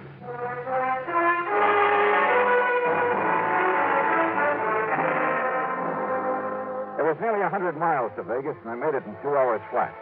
There at Shelby Sporting Goods, I spent item 4, $169.18 for a complete skin diving outfit. Fins, faceplate, diving tank, and regulator, a powerful waterproof headlamp, and, yeah, a passionate pink pair of swim trunks. There you are, partner. You going to do your skin diving over Lake Mead? Down at Mojave. Oh. The last time I outfitted a man for down there was a couple of years ago. A man called himself a miner, a prospector. Oh? Yeah, rented $150 worth of stuff to him and never got it back. Hey, wait a minute. You know what his name was? Sure. In spite of the fact that he gave me a phony one, it was right after that his picture was all over the papers with his partner, another crook named Otis Hellman. And his name? Rings a bell, doesn't it, partner? It sure does, Mr. Sure. While Hellman took the rap, this one disappeared. His name was Oscar Kirkman. Mister, you've just given me a wild idea. That's all? Just wild enough to make some sense. Yeah, and help me solve a case. Solve a case? What kind? Who knows? Maybe murder, among other things.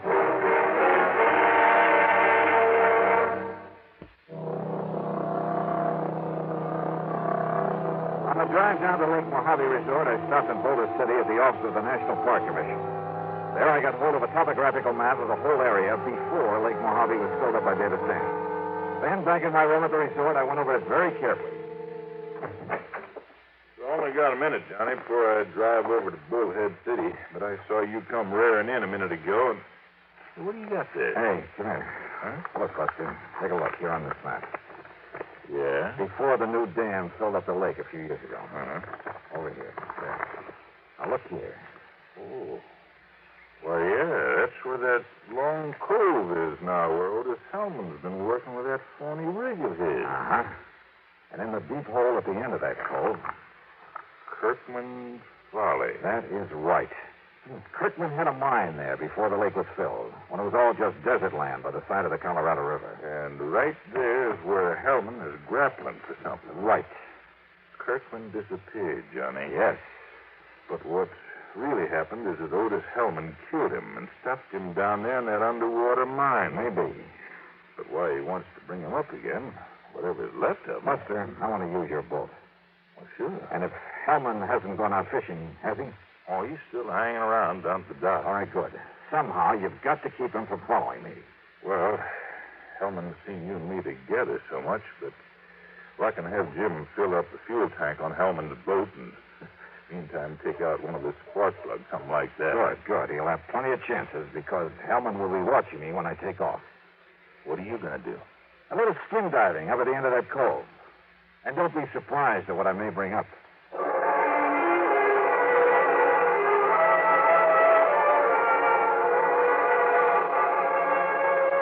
Hellman was still at the dock, and I thought he kept his eyes only on me as I piled the skin diving stuff into Buster's boat. Meantime, Jim went through the motions of fueling up his motor. Then I took off and with the throttle wide open, drove up the lake to the long L-shaped cove. At the end of it, where the deep hole was, I tied up to an overhanging rock, put on swim trunks, faceplate, slippers, and tank, and gently let myself over the side.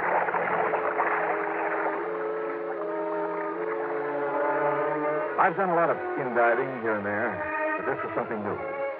The bright desert sunlight from above filtered through the clear, cool water and blended almost eerily the colors of the rocks in the narrow canyon that made this little cove, where the tremendous forces of nature over millions of years had stood up in the very face of the earth, had melted, then cooled and crushed and twisted the rocks into strange and wonderful shapes. And the fish, bass and crappie and bluegill, even a lazy old carp, they watched me without fear as I glided down beside them, moved gently aside, then followed me. A huge catfish casually turned aside as I flipped on the powerful beam of the headlamp. I could almost imagine a look of disdain on his face as he spied this alien being from the world above. And then I found what I was looking for. The entrance to the old Kirkman mine, carefully boarded up. But I managed to pry one of the boards loose. And I found a package wrapped in heavy plastic with a heavy coating of wax. But I could see the color of money inside. I swam back up to the surface with it, to the shadow I thought was such a fish. Tossing off my gear, I flung it and the package into the boat and grabbed the gun. Don't bother about coming aboard, Mr. Dollar. Well, Mr. Help. I convinced Jim that he should replace the spark plug in my motor that you had him removed. Well, good for you. You saved me a lot of trouble, Dollars, locating and recovering the money for me. Now that I have it... Look, if you'll aim that thing the other way... Did you also find the remains of Oscar Kirkman down there? Now, listen, Hellman. It don't matter. After I've killed you, you're going to join him down there with his anchor tied to your feet. Thanks again, Mr. Oh, no, you... I kicked with all I had and overturned the boat. As he entered the water, Hellman fired again. A concussion hit his throat, but he dropped the gun, and with the help of the fins on my feet, I was able to turn him, to grab him around the neck and drag him down. I had taken a deep breath before capsizing his boat, and he was an older man than I. But it seemed like hours before he finally quit struggling, and with my lungs almost bursting, I carried him back up to the surface. He was still alive, but harmless.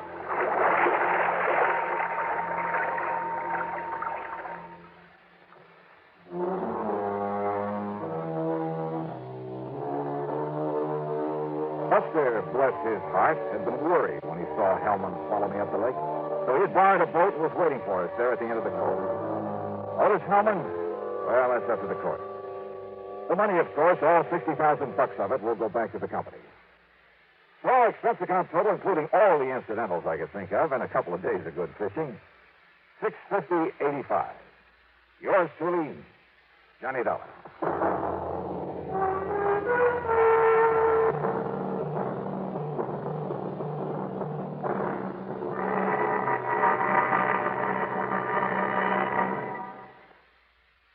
Here's our star to tell you about next week's story. Next week, a call from an old friend.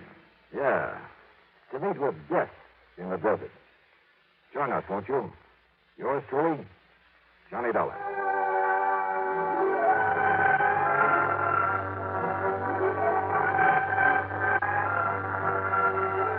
Yours truly, Johnny Dollar, starring Bob Bailey, originates in Hollywood, and is written, produced, and directed by Jack Johnstone. Heard in our cast were Barney Phillips, Sam Edwards, Bartlett Robinson, Forrest Lewis, and Ralph Moody. Be sure to join us next week, same time and station, for another exciting story of yours truly, Johnny Dollar. This is Jim Matthews speaking.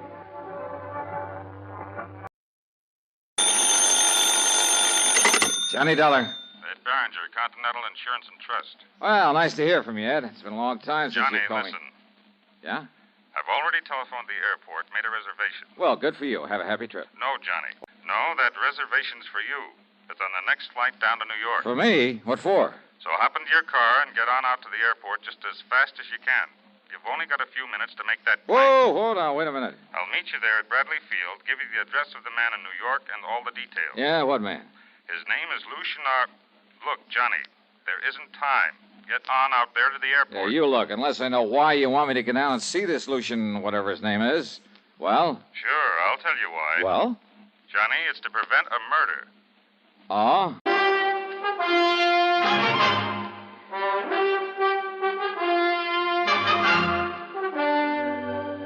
CBS Radio brings you Bob Bailey in the exciting adventures of the man with the action-packed expense account, America's fabulous freelance insurance investigator. Yours truly, Johnny Dollar.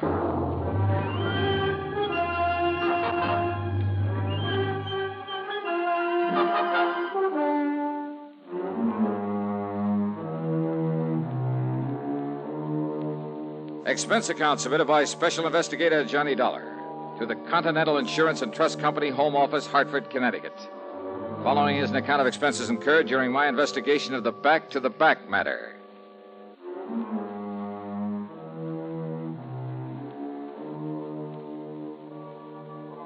The gas tank of my car was dry as a bone, so expense account item 1 is $5.30 to fill it up.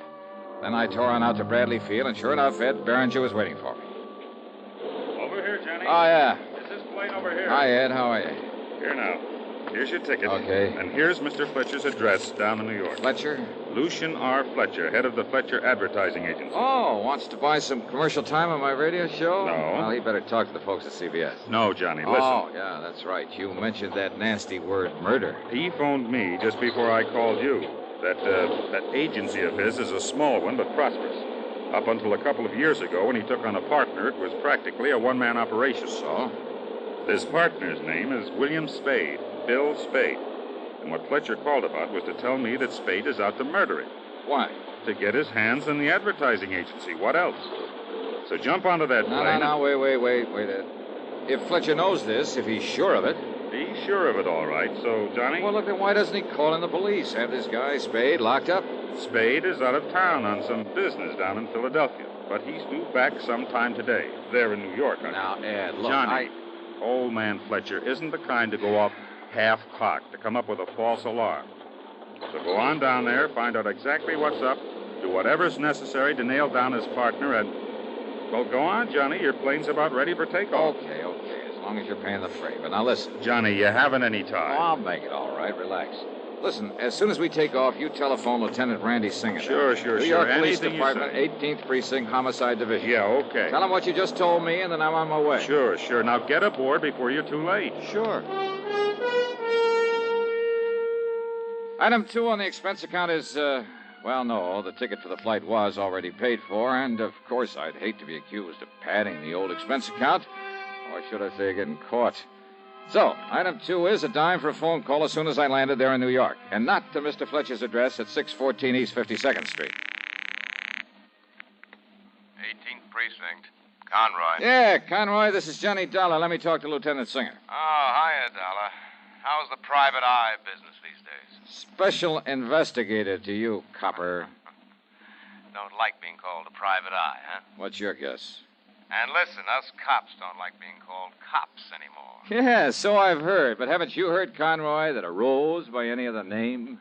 Now, what's that mean? Well, you figure that one out. Now, will you switch me over to Randy Singer? Afraid I can't do that. What? The lieutenant pulled out here about 20 minutes ago in one of the squad cars. Oh. Big emergency or something, like aren't they all? But he'll be back. Well, look, do you know if he got a call from up in Hartford, Connecticut a while ago? No, not that I know of.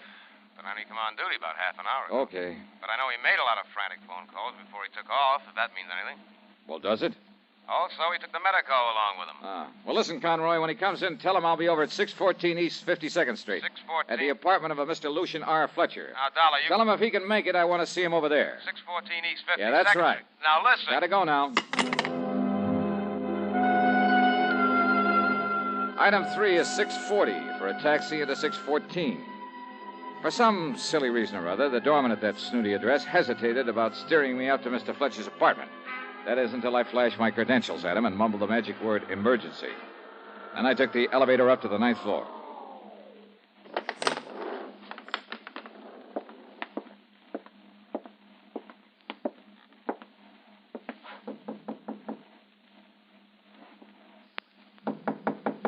Come in, Johnny. Come on in. Huh? Conroy phoned me. You were on your way over here. How are you, boy? Randy. Oh, and Ed Behringer up in Hartford did call you. Yeah, that's right. So I came on over here to see Mr. Fletcher, find out what all the excitement was about. Well, what'd you find out? Now, why don't you just come on into the library and see for yourself? Sure. Well, but if you ask me, Randy, it seems... Huh? Yeah. This is Mr. Fletcher? That's Mr. Fletcher. Dead. That's right, Johnny. Dead as a doornail.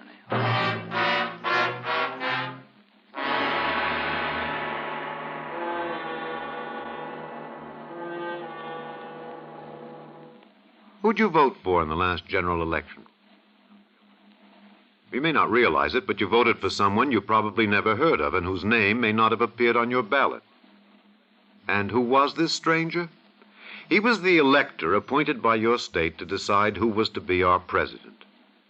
Every state has as many electors as it has representatives and senators in Congress combined. Collectively, They're called the Electoral College.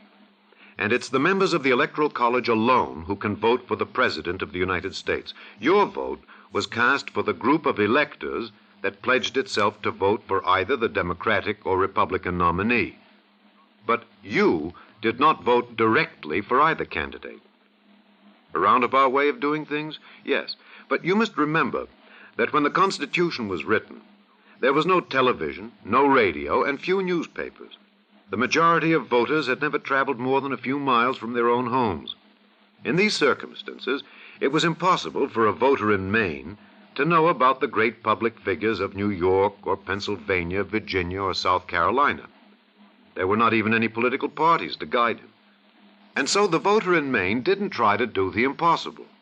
He voted for someone who did know the great men of the times and who could render an intelligent decision as to which one of them should make the best president. The system has its faults. 3 times in our history, the man who got the most votes from the people was not elected president because he did not get the most votes in the Electoral College.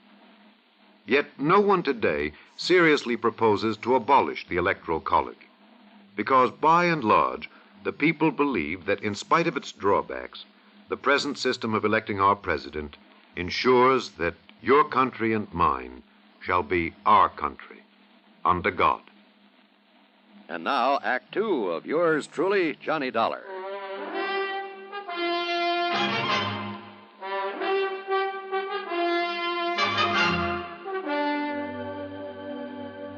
Yeah, Johnny, somebody came in here and finished him off with just exactly one nice, clean shot through the heart. Uh-huh. Any sign of a struggle, Randy? Anything like that? No, sir. So it must have been somebody that he knew that let him in here himself. Well, I'll buy that all right. And it kind of proves the old man was right in his fears after all. Huh? When, Randy? Any idea when Mr. Fletcher was murdered? Well, I got that call from your insurance agent up in Hartford early this morning. I tried calling Mr. Fletcher at his office, but they told me he hadn't come in yet. Yeah? So I tried calling him here. No answer. So I grabbed Doc Snyder, and he was sure that Fletcher hadn't left the place. Well, I borrowed the key, and the Doc and I came up here. Randy, you haven't answered my question. Oh, according to the Doc, it happened sometime very early this morning, right after midnight. Uh-huh, I see. Doc and a couple of boys from the lab just left. Oh, did they find anything, Randy? Any clues? Not a thing to work on. All they know is that he was shot through the heart and what he was shot with. And believe me, Johnny, that bullet was placed just exactly right. Well, now, what do you mean by that? Well, just take a good look at it right there. Well, now, what under the sun is that? Some kind of a bulletproof vest? Yeah, that's what I thought until Doc Snyder looked at it. No, Johnny, it's a kind of a corset. Corset? Yeah, that's right, a kind of a back support that was made for him especially, on account of some kind of sacro lumbar trouble or something. Oh, yeah, sacrolumbar support. Yeah, that's it. Well, I've never seen one quite like this. Now, this thing's almost like a suit of armor. Sure. That's why I say it was a lucky shot. I mean, the shot had to be placed exactly right. Inch or two on either side, and one of those wide steel ribs would have bounced it off, or at least kept it from going straight into his heart. Oh, now, wait a minute. A .38 slug pack's a lot of wallop. Yeah, only this was a little .22. But now listen. Yeah? That insurance man, the one who called and said you were coming on down here? Ed Berenger. Yeah. Well, he told me that Fletcher'd been expecting something like this. That's right, Yeah, he said that Fletcher made no bones about who might try. That's right. The one man who might stand to benefit from his insurance. And somehow we have to find it. Yeah, well, who's that? Randy, in his advertising business, he had a partner. Oh? And it seems this partner, a man named William Spade... Oh, wait a minute. That's probably the boys with the meat wagon. And come on to pick them up. Okay, I'll let them in. Okay, boys, you can come. I beg your pardon? Who are you? Why, my name's Spade, Bill Spade. I'm Mr. Fletcher's partner. What's that? So you're Bill Spade, huh? Yes. Well, my name is Dollar, Johnny Dollar. The insurance investigator? That's right. And is that a policeman I see in there in the library? Mr. Dollar, is something wrong here? Where have you been, Mr. Spade? Why, I just got in from Philadelphia. I was down there on some important agency business. Just But got now back, what- huh? When? Well, my plane got in about half an hour ago, maybe 45 minutes. Well, here. Here's my ticket. You can check on it. Yeah, maybe I will. Where did you stay in Philadelphia? At the Bellevue Stratford. But why? What's wrong around here? Where is Mr. Fletcher? Just take it easy, Mr. Spade. But I've got to see him on a business matter. You do, huh? Yes, it's very important, about a new client of ours. It has to be acted on at once. Well, I'm afraid it's going to have to wait. I called the office from the airport, and they said he wasn't in yet, so I came on over here. Now, where is he, and what's this all about, Mr. Dollar? So you claim you were down in Philadelphia when your business partner was shot? That's right, I was. Shot? Mr. Fletcher was shot? Real surprised. Where is he? Let me see him. I said take it easy. But good heavens, Mr. Dollar. Take it easy. And if this business matter is so all-fired important, well, hadn't you better be down at the office taking care of it? Now, Johnny. Well, Mr. Spade? Well, yes, of course. Of course I should. Sure you should. So why don't you just run along? Now, wait. After all, Mr. Fletcher's in no condition to run your ad agency. That's the understatement of all time. I can't believe it. Mr. Fletcher dead. Oh, you can't, huh? This is terrible. Have you any idea who could have done this to him? Are you kidding? What do you mean? All right, now, Spade. Yeah, Mr. Spade, you'd better get on down to that office of yours. Huh? And as soon as we can tell you anything, we will get in touch. Believe me, if there's anything I can do, please call on. Now, just don't you worry about that. But get on down to the office and take over. Now, wait, right ahead, Mr. Spade. I'll be in touch with you. Very well, Mr. Dollar. Now, what are you... What's got into you, Johnny? You're the one just got through telling me he's the one that must have killed Mr. Fletcher. So how you going to prove it? Well, we got no other suspect, have we? And you let him go. Look here, this plane ticket. Yeah, I saw it. I saw him shove it into your hand. I knew that Spade was supposed to be in Philly, that he was due to come back here today, so when I pulled into the airport, I carefully checked the incoming flight schedule. So what? Oh, this flight was due in all right, and from Philadelphia. Just when he said, half or three-quarters of an hour ago. Yeah, all right. So what? That doesn't prove he was actually on that flight. Randy, I think he was. That ticket could have been used by somebody else. Well, it's easy enough to check on, but I doubt it very much. All right. But if you're right about that, if he was down there in Philly, then your first theory about him is all wrong. How could he have murdered Mr. Fletcher? Sounds impossible, doesn't it? Of course. It is. Want to bet?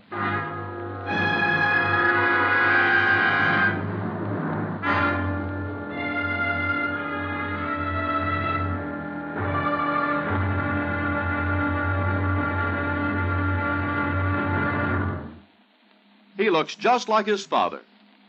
We've all heard statements like this, but have you ever stopped to wonder exactly why we resemble our relatives? One man did, Thomas Hunt Morgan. Born in Lexington, Kentucky in 1866, Morgan's interest in science took him to the University of Kentucky and Johns Hopkins. While his colleagues were choosing fields in physics and chemistry, Morgan's interest turned to something more personal, man himself. Why do we inherit physical characteristics from our parents? To find the answer, Morgan spent years studying the common fruit fly. He bred generation after generation, constantly observing the traits produced. He then computed mathematical tables and analyzed the whole question of heredity in terms of the nucleus. The nucleus, he observed, was the center of activity in every cell. As a result, he developed his theory of the gene. This theory, simplified, holds that each human cell contains hundreds of units called genes, and each gene carries a physical characteristic from its parents. For this outstanding work, Morgan was awarded the Nobel Prize for Physiology and Medicine in 1933. Thomas Hunt Morgan, an American scientist with the philosophy that somewhere there must be an answer. Let's find it. Now, Act 3 of yours truly, Johnny Dollar, and the Back to the...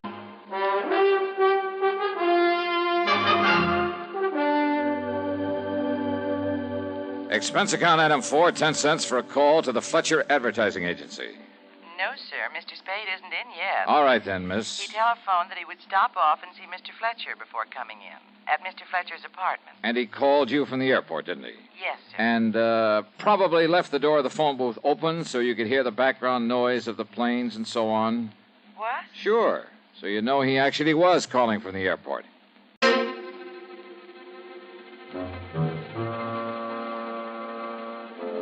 Item 5, 60 cents for half a dozen calls to various departments of the airline company. And finally, I managed to get hold of the gal who'd been stewardess on the flight in from Philadelphia. Yes, kind of light sandy hair and blue eyes. Uh-huh. And he wore a dark brown tweed suit. Oh, and his briefcase had the initials WS on it. Yeah, then it must have been Bill Spade, all right. But how come you remembered him so well out of your whole list of passengers? Oh, how could I forget him? What do you mean by that?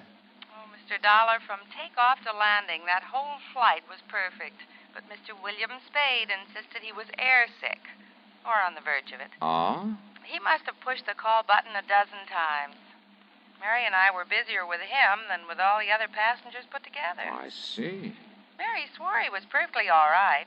That didn't keep him from pushing that button. Yeah, almost as though he was deliberately calling attention to himself. Yes, certainly looked that way. But why? I think I have a pretty good idea. Thanks a lot.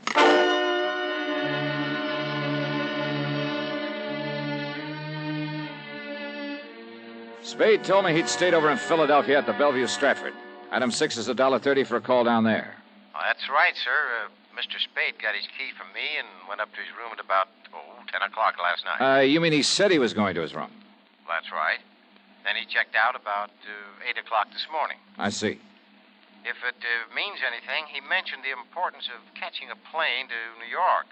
He mentioned it several times to both me and the cashier. I'm sure he did. Almost like a kid about to take his first airplane ride. Oh, maybe it was just to impress you with the time he left your hotel. Oh? Well, what do you mean by that, sir? Nothing. Forget it. Thanks. From the minute Spade handed me that plane ticket as an alibi, I felt sure he had murdered Mr. Fletcher. As for all his trouble to establish he'd been in Philadelphia that morning, then aboard the plane, then at the airport, well, all very clever. But where was he? What was he doing before he checked under the Bellevue? And don't forget, it's only a short hop from Philly to New York. Oh, I knew what Spade's answer would be, that he was in his hotel room asleep. And I'm sure that no one could prove otherwise. No one, that is, except Spade himself, could prove he left that hotel during the night, gone to New York under another name, killed his partner, then got back in plenty of time to check out of the Bellevue at 8 a.m. So unless I could somehow trick him. Item 7, 85 cents for a cab to his office. Yes, come in, Mr. Dollar, and sit down. Ah, all right. Thanks. I'm sorry for the appearance of my desk, but with all that's happened and with the affairs of my new client to take care of... Your new client? Well, after all, with Mr. Fletcher gone... Hey, it looks to me like you have every newspaper in town piled up here. But they wouldn't write about Mr. Fletcher unless he were dead or murdered. What? Tell me, how did you and Fletcher get along? I suppose I might have expected you to ask something like that, just as a matter of routine questioning. Your questioning of anyone who knew him. Maybe. But what did you mean by saying the papers would only print a story if he were dead? Just let me ask the questions, huh? Well, of course. Well? Mr. Fletcher and I ran this business together. Personally, how'd you get along? He was a very difficult person, Mr. Dollar. Created many embarrassing situations here in the office. Embarrassing for you? Yes. But I blame it all on the constant pain from his back. You see, he had a very serious condition, sacrolumbar. Yes, trouble. I know that. But I had to admire and respect him. He was a genius. Now, just look at the way he built up this agency. Yeah. Be nice to have, wouldn't it? Especially by you. In other words, you had plenty of motive for killing him. Yes, of course. But if you think for 1 minute... And I'm sure you had no trouble getting hold of a key to his apartment. Mr. Dollar... Who knows? Maybe Mr. Fletcher gave you one. After all, his own partner. Dollar, if this is an attempt to be facetious... Look here, it's bad enough that Mr. Fletcher is dead. Now, that's the second time you said that. Said what?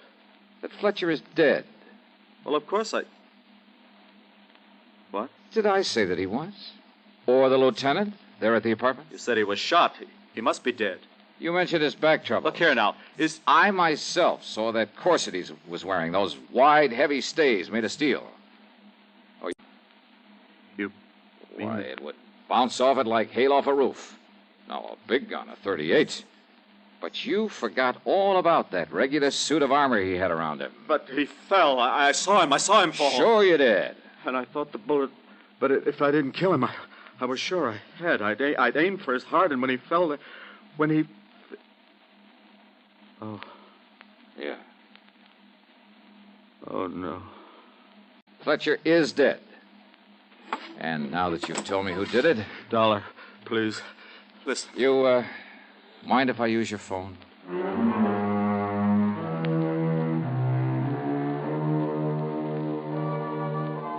Ah, it's funny how a man like that can plan a thing so carefully, carry it out so carefully, and then when he's caught, lose his head and blab all over the place. Yeah. Spade even made a grab for the little .22 pistol he'd used and had right there in his desk. Well, it'll be good as evidence.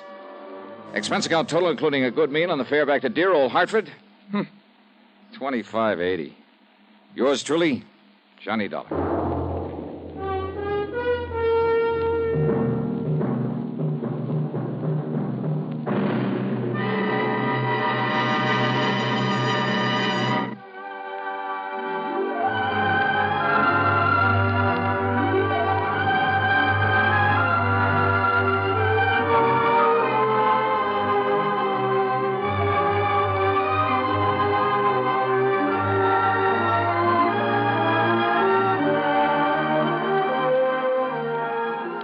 Yours truly, Johnny Dollar, starring Bob Bailey.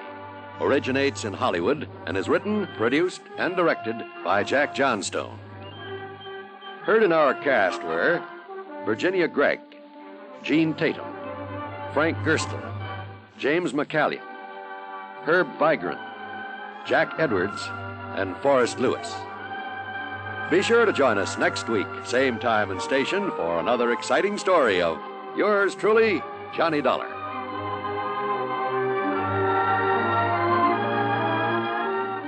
This is John Wall speaking. Johnny Dollar has come to you through the worldwide facilities of the United States Armed Forces Radio and Television Service.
From Hollywood, it's time now for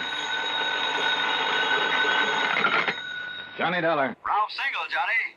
At Mono Guarantee Insurance Company. Oh, hi, Rip. How's Hollywood's most eligible bachelor? Listen, do you know who Hildegard Ransom is? Are you kidding? That gal's coming out party hit the society column of every newspaper in the country. Yeah, I know. So, how'd you like to have a date with her? Hey, wait a minute. Weren't you dating the luscious Hildy Ransom a while back? Yeah, I was, but I threw her over. Oh, Rip, you just don't appreciate the finer things of life. Oh, no? Well, if you had to put up with some of her wild ideas or crazy antics... So what? What difference does it make? All that beauty, all that money? Look, I ask you. You want a date with her? At company expense. Well, why not? Then grab the first plane you can and fly on out here. Okay, I'm on my... what's the catch, Rip? I'll, meet you at the Los Angeles International Airport. Yeah, fine, but suppose you give me some Bye. idea...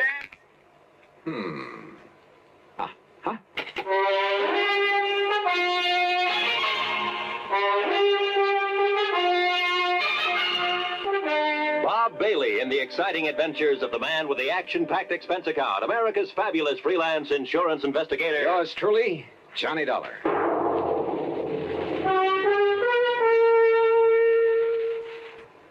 And now, Act One of yours truly, Johnny Dollar.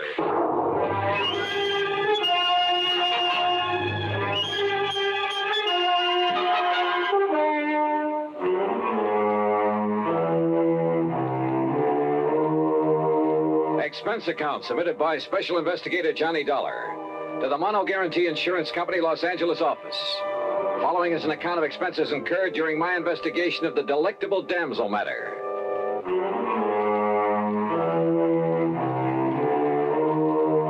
Expense account item 1, $107 even, Hartford to New York, and a DC 7 mainliner to Los Angeles. Single is a good name for Rip. He has a knack for meeting wealthy, important people, particularly women. Yeah, they practically swoon under his spell, and he sells them insurance. I'm not sure I approve his love 'em and leave 'em tactics, but it's no wonder he knew Hildy Ransom, heiress to a couple of $1 million. Hi, Johnny. But he hadn't told me why he wanted me to meet her, and I was sure it wasn't just for a date. Daydreaming, Johnny? Huh? Hey, your baggage is right here on the rack. Come on. I'll help you put in the car and we'll take off. Oh, hi, Rip. Sure, where's the car? Over here in the parking lot. Hey, what were you dreaming about there at the luggage pickup? Oh, Hildegard Ransom, who else? And I take it your little romance with her, the one that hit the headlines a while back, is all over, huh? Oh, sure. But I got her insurance business. All of it. And, Johnny, if I had to, I could live off the premiums of that one account alone. Then it must be pretty big.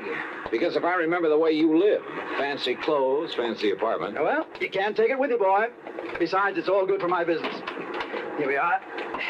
Hey, you like this little old truck? The little old truck was a brand new Eldorado Biarritz. Special paint job, gold fittings instead of chrome. Every accessory you can think of, including a bar in the back seat. Yeah, Playboy, party boy, Rip Single hadn't changed a bit. And if you make contacts, make them right where the money is, and if it's a pretty girl that has the money and you can charm her into your arms, baby, you made a sale. Okay. Now tell me, Rip. Johnny, did you ever hear of the Cape Star? What's that? Well, it's an emerald. As big as a robin's egg in a 14-carat mounting loaded with diamonds and rubies. A brooch. Value? Nearly 300,000 clams. This Hildegard Ransom owns it? Uh-huh. Or did. How'd she lose it? Well, all I know is that she called me and she said it was missing and that she wants me to go out and have a look. Out where? But I don't want that wacky dame to get her hands on me again. Now, you heard of some of her crazy escapades. Like the time she flooded half of the Bel Air estates. The what? Well, she didn't like the looks of a fire plug on her 5 acres up there, so she had the gardener plant some dynamite under it. Oh, brother. Well, I gotta do something for laughs, she said. Oh, the old story of the idle rich with too much time on her hands, huh? Yeah, that's right. Well, that kind of stuff can lead to trouble sometimes. Where is she, Rip? Bel Air, did you say? Well, when she's home, which isn't often. Right now, I think it... What the Sam Hill? Oh, sure. All the comforts of home. Here now. Hello? RHS 1121? That's right, operator. One moment, please. I have a call for you. Oh, thanks. Oh, brother, when I get rich enough to put a mobile phone in my car. Oh, it doesn't cost much. As a matter of fact... Rip Single, are you coming out here to see me or aren't you? Oh, well, now, Hildy... It's the 5th time I've called. And, Rip, if you don't do something about my loss of the Cape Star, you call the police. Well, sure, of course. I might have known you would. So they'll tell the papers. More publicity for you in that lousy insurance business. But, Hildy, I always notify the police... Well, you know what that means. It means reporters, photographers, cops, half the town falling all over themselves when I get in. Look, Hildy, so if you or somebody else, and I don't mean the cops, if you don't get out here... Darling, You know what, I'll cancel every policy I have with you. My own, the houses, the cars, this old tub, everything. Here, will you take this, Johnny? Yeah, sure. Hello? Hello, didn't you hear what I said? Look, miss, What? Who's that? Johnny Dollar. Johnny. So he got you. Well, now we'll have some action. Because you'll come out here right away, won't you? Well, that depends. But I don't know what to do. The Cape Star Emerald gone, and Rip's so busy he can't leave his office. Johnny, you have to come, please. Well, look... Oh, I knew you would, honey, and I'll be waiting for you. Rip can tell you how to get here. Bye. Yeah. Don't be fooled, Johnny. She really is that charming when she wants to be. Okay, Rip, take me to her. Not quite. Huh? That old tub she mentioned is her 165-foot diesel yacht. What? And near as I can guess is about 70 miles offshore. Well, do you expect me to walk? Oh, she also has a cruiser. A 58-footer parked down at Balboa. You can go in that. Then you'd better swing around, brother. We're driving north. Oh, there's a private airport up here off Sepulveda Boulevard where I keep my plane. Your own plane? Sure. Holy smoke.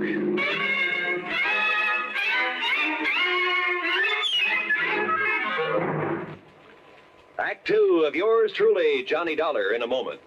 And now for another episode in the life of Sergeant Donald Bellwether, my husband.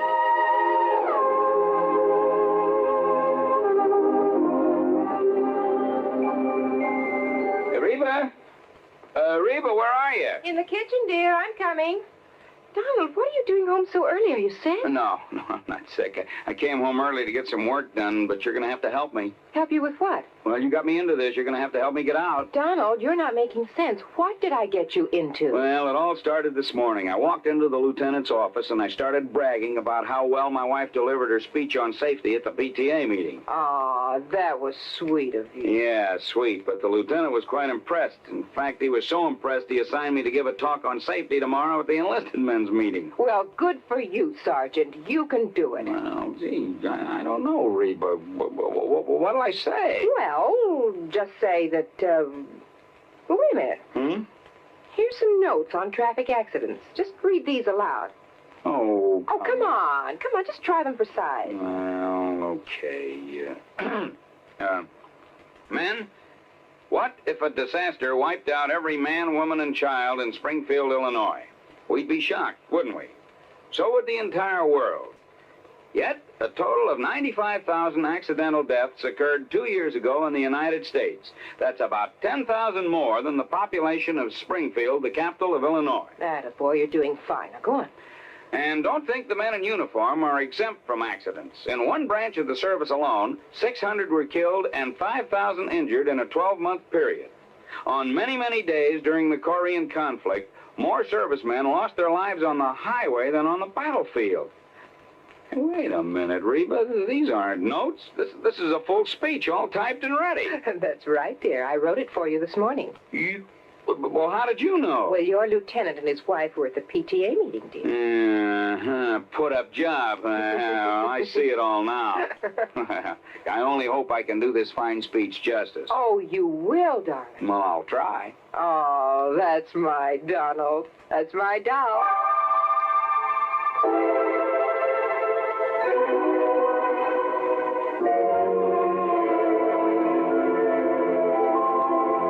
And now, Act two of yours truly, Johnny Dollar, and the delectable damsel matter. During the ride from Los Angeles to Balboa in Rip Single's private plane, he admitted to me that he hadn't made all his money in the insurance business. Seems a rich uncle had conveniently died some years before. Lucky stiff. Rip, I mean. Look, all I know, Johnny, is that Hildy took the Cape Star Emerald along with her on this yachting trip, and now it's gone. Yeah, how much of a trip? Oh, Lord knows where she's been. She said she might end up in China, the Philippines, most anywhere. You see, she has the money, she has the time, and she's done everything under the sun that normal people do, so now she keeps looking for the unusual. Anything for a thrill. Yeah, well, when did she discover the stone was missing? She radioed to me today. From out on the high seas? Yeah. She said she was certain she had it the day before because she'd worn it. And then when she went to look for it, it was gone. Some member of the crew, do you suppose? I don't know. Maybe she dropped it overboard. You mean purposely? To collect the insurance? Who knows? Oh, but if she has so much money... Well, who knows? Maybe she hasn't lost it at all. She just wants company. Oh, look, there's Newport and Balboa down below. I'll circle Hildy's little summer house before we land. Hildy Ransom's little summer house turned out to be a mansion right on the waterfront. And tied up to the long dock was not only the cruiser, but a snappy little speedboat, a small sailboat, and a couple of outboards. All very nice. Not so the skipper of the cruiser. No, my orders the last time I spoke to the Hilda Moral were to take you out to her, Mr. Single, nobody else. Look, we just talked to Miss Ransom by radio, and she wants you to take Mr. Dollar out there. And I tell you, my last orders Well, forget your last orders. Hey, I look, said those were my Hey, orders. wait a minute, please. Skipper, have you got a radio on this cruiser? Of course. All right, then. Make contact with the Hilda Mora. Find out for yourself. Okay, I'll do it. At the same time, you can get her position, okay? We'll see. Well, give dear Hildy my love, or whatever else you can think of. Anything that'll keep her from switching her insurance to somebody else. You are a louse, aren't you? You don't like me, do you? No. Were you ever really serious with her, Rip? Yeah, sure, but I'm just not the marrying kind. So, Johnny, the field is clear for you. Huh? And if you want to latch onto a few $1,000,000, she's really mighty sweet, attractive gal. Well, let me know how you make out, Johnny. Oh, and please, find that emerald. I beg your pardon, sir. Yeah? We're ready to sail whenever the gentleman's ready. Okay, Skipper, let's go.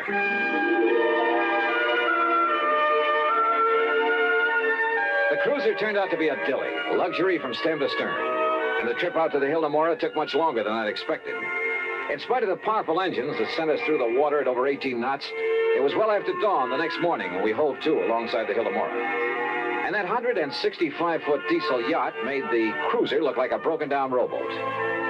As for Hildy Ransom, 5'6" or 7", she was blonde and she was beautiful, with quick blue eyes that had fun and laughter sparkling in them, and a figure. Well, come on, Johnny, come aboard. And Marty, you keep the cruiser around in case Mr. Dollar wants to go ashore again. Hi, sir, Miss Pratt. Hi, Johnny. Welcome aboard the old tub. You call this floating palace a tub? Well, after the holes that got shot into it, it's a wonder we're still afloat. You've been shot at? Off Formosa on the China coast. We had a ball.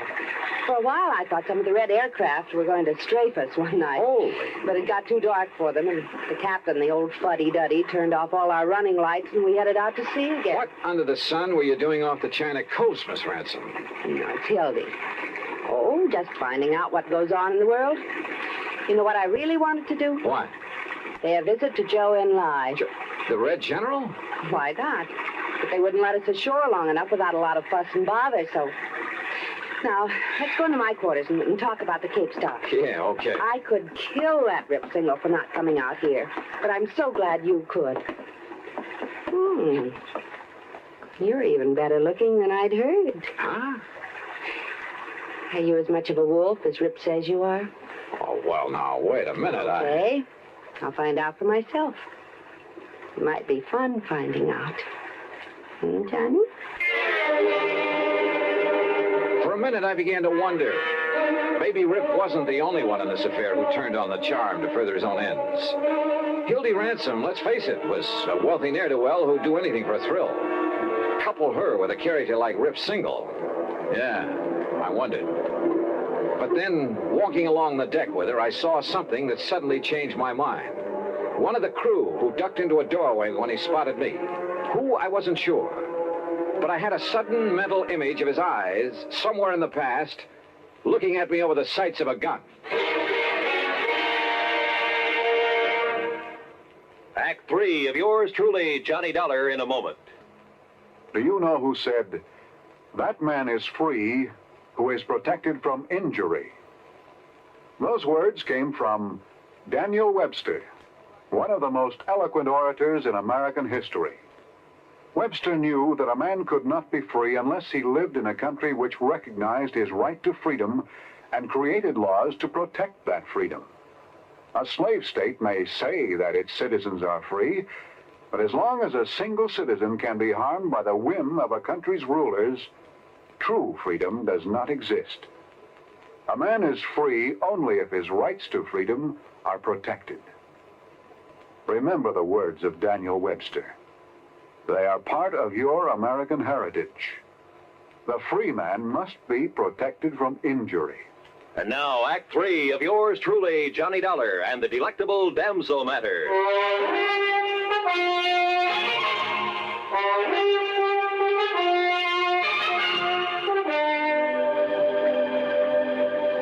I suppose I could have waited till we got in to report the loss of the emerald, but sit down, Johnny, and I'll have some drinks brought in. Okay, thanks.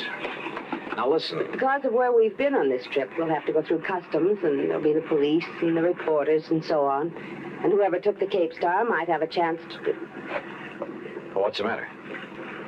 That drawer where I kept it. I'm sure I left that closed after I'd hunted for it, and... Excuse me. Johnny. Yeah. Look. Look, it's here. The Cape Star, it's back. You're sure? Yes, of course. Here, look at it. And you're sure it wasn't there before? Of course I am. I turned this cabin upside down. Hildy, this isn't some kind of a gag, is it? What? I mean, you're having me come all the way out here to find something that wasn't lost after all? Johnny! Oh, Johnny, how can you say such a thing? Of course not. But now that you are here, and the star is safe and sound, I think we'll have fun together, huh? Hildy. I've got so tired of the other guests I have on board. That stuffy old Professor Randolph and his boring wife, and Charlie Burton, and that girl he's always fawning over. The Cape Star was actually missing? I swear it, Johnny. All right, then. I still have a job to do. I want to meet these guests of yours. Also, I want to talk to the crew. Of course, Johnny. But later, I'll have some drinks brought in, and we can plan ourselves a ball between now and when we put into port. Oh, yes? Miss Ransom. Yes, Captain. One of the men, one of the crew, name's McCarty. Yes? It looked like appendicitis, ma'am, and I took the liberty of sending him ashore in the cruiser. It'll get there long before we can. Well, of course, Captain. You've done exactly right. Wait a minute. I'm not so sure of that. Why, Johnny? McCarty, huh? Short, dark, with a scar on his chin? Yes, sir. They've already left. What? Yes, sir. 10 to 1 that McCarty is the man I want. Johnny. Hildy, we gotta stop. A radio call to the cruiser brought no response, and I had a sneaking suspicion the skipper of it had a gun in his back, a gun held by the supposedly sick McCarty. And the yacht, despite her size and power, could never catch up with that cruiser in 1,000 years. If you're right, Mr. Dollar, we'll radio to the Coast Guard to intercept it. But I couldn't be sure that I was right. And then I noticed the speedboat slung between davits on the yacht's afterdeck. Of course, Johnny.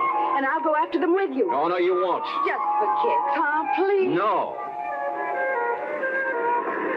Then 6, 8, 10 minutes later, however long it took to get the speedboat overside, the first mate and I were tearing across the ocean in pursuit of the cruiser. That cruiser will do an even 20 knots if he opens her wide, Mr. Dollar. But she's no match for this baby. And pour it on. Come on, you see him yet? Sure do, dead ahead. Yeah, I see him too. Well, where's the skipper? McCarty's up on the bridge alone. Hey, look out, that puff of smoke. He's shooting at us. Then hang on, I'm going to swerve around. But he'd never hit us at this range anyhow. Stay down low. He might get lucky. You got a gun to answer him? No. Well, there's a Berry pistol. Use it for shooting up the stress flares. Where is it? This cabinet under the dash. You see it? Yeah, right. It's no match for a .38, but if you can swerve us in close enough, keep swerving. Right. Hey, look. He's having to reload. Then get us in there fast. Here we go. Well, let him have it. Let him have it. Yeah. Hey, you got him. You got him. Come on, give me another load. Here, Dollar, right here. Watch him, huh? He's changing course. Hey, you're right. Look out, he's turning into it.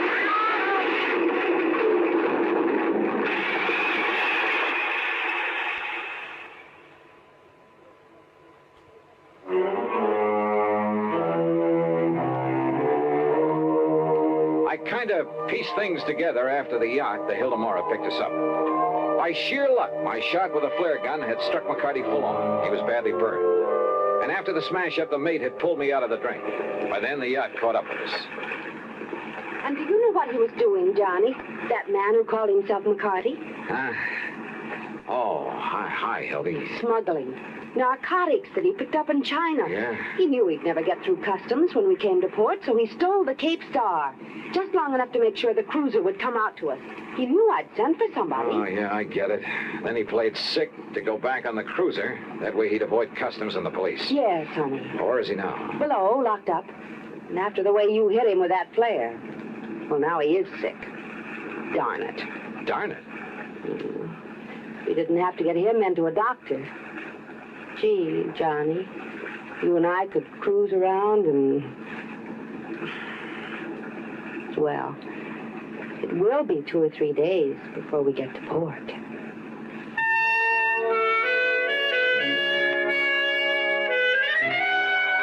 3 days. And what a 3 days. But, oh well. Expense account total, including transportation back to Hartford, $230 even. Remarks?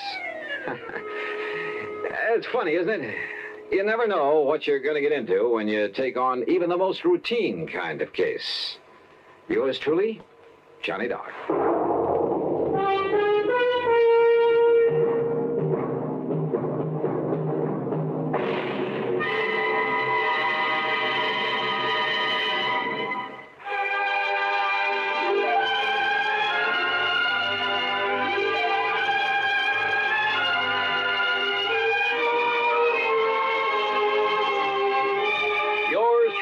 Johnny Dollar, starring Bob Bailey, originates in Hollywood and is produced and directed by Jack Johnstone, who also wrote today's story. Heard in our cast were Virginia Gregg, Chet Stratton, Barney Phillips, Jack Moyles, and Frank Gerstl. Be sure to join us next week, same time and station, for another exciting story of yours truly, Johnny Dollar.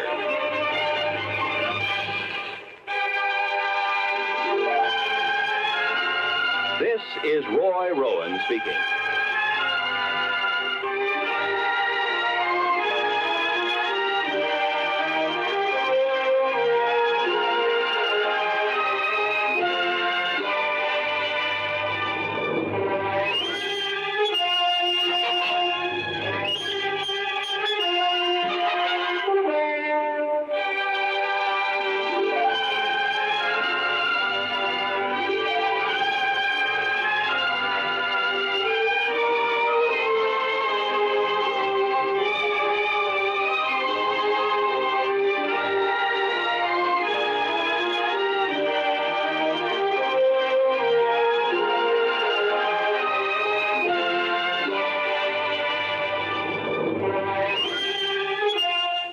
Johnny Dollar has come to you through the worldwide facilities of the United States Armed Forces Radio and Television Service.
From Hollywood, it's time now for...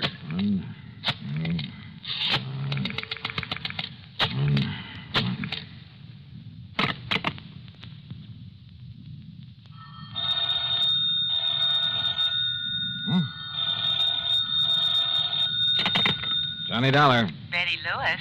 Hey, it worked. Sure it does. So hang up that extension. Come on back here in the living room. We'll finish up our cocktails and be on our way. Yes, sir. How about that, Johnny? Where'd you learn that trick of making your own phone ring? And the extension, too. From the man who put the extension to my apartment. Yeah, it's kind of a line check. You dial that number and hang up. Then if both phones ring, you know the extension is okay. Oh, what do you know? Yeah, there's another line check number that you can dial. I forgot what it is, and all you get is a busy signal. It could be an awfully cute gag sometime, you know, on somebody who didn't know about these numbers. Yeah. Oh, let's finish our cocktails and go... Oh? Well, I'm sure you didn't make it ring this time. I kind of left your number with my call service. Oh, no, so Johnny. Maybe I'd better take it. Huh? Now, listen. If that's some insurance company, well, you can just tell them they'll have to wait until tomorrow. Sure. This is the third time in a week that we've tried to have dinner together. First, it was that Curly Waters who tried to kid you. Oh, no. Take it easy. Maybe this call's for you, one of your faithful boyfriends. Oh, well, then maybe I'd better answer it. Well, just leave it to me. I'll scare him off. Johnny Dollar. Burton Wells at Masters Insurance and Trust. Oh? I've got to see you, Johnny, here at the office, right away. Well, look, I have a date, Bert, so can't whatever's bothering you wait until some other time? Listen. Huh? You have a date, huh? Yeah, that's right. We're just about to go out for dinner. No. Johnny, unless you get over here right away, you may find you have another date. What? A date with death. Well? Okay, Bert.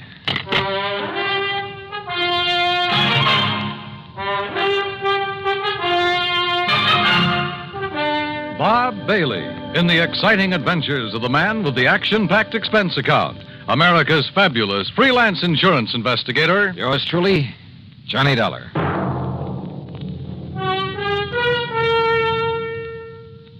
And now, Act One of yours truly, Johnny Dollar.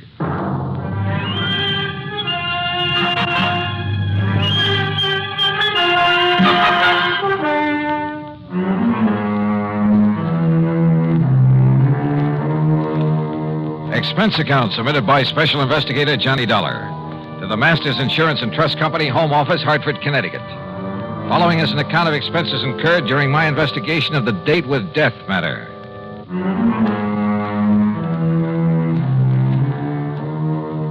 I told my date, Betty Lewis, to stay there in her apartment until I called her. Then I spent item one, $1.20 for a cab to Masters Insurance and Trust. Bert Wells was all alone in his office. Come in, Johnny. Sit down. Yeah, sure, Bert. Now, what's all the excitement? Curly Waters. Oh, I kind of had a hunch that was it. Lieutenant Howard Daly's on his way over from police headquarters. What's happened? 2 years ago, you had Curly sent up to the pen. Yeah, that's right, for the Maley's department store job he pulled. Then, just a few days ago... He swore that he'd get you for that he'd kill you, didn't he? So what happened? When he escaped and came here to Hartford a few days ago... I know all about that from reading your report. Thanks to some quick thinking on your part, the police nabbed him instead, plus the loot from the department store robbery. You know who deserves the real credit for that? The girl I had a date with tonight, until you spoil things with your phone call. Johnny, as you know, either you or the police wounded Curly Waters, which is why he was taken to the hospital and placed under guard instead of being locked up. So? Well, Mr. Wells, I see you managed to locate him. Yes, Lieutenant. You okay, Dollar? Any reason why I shouldn't be, Howie? Has Mr. Wells told you what's happened? No, but I think I can guess. Curly Waters escaped from the hospital. Yes. I had 3 good men there watching over him, but he managed to get by them. How? With help. One of his old cronies. Gimpy Taylor? Yes. Gimpy created a disturbance out in the hall, and when they went after him, Curly crashed out through the window. When they went back in after him, Gimpy took it on the lam. 3 good men, did you say? Well, the odds were all with Curly and Gimpy. When the boys went out in the hall after Gimpy again, it was full of interns and nurses and stretchers with patients on them. If they'd fired a shot, they might have killed somebody. Well, what goes? Do you want me to go out and look for him? No, sir. Don't you see, Johnny? The reason I called you is because of the threat against your life. Of course. And, Johnny, I'm going to provide you with a bodyguard 24 hours a day until Curly is picked up. No, wait a minute. Listen, Howie. You listen. He almost got to you just a few days ago. Don't you forget that. And one way or another. The lieutenant's right, Johnny. You said yourself that if it wasn't for your girlfriend, this Betty Lewis... Uh-oh. Bert, let me use your... Here.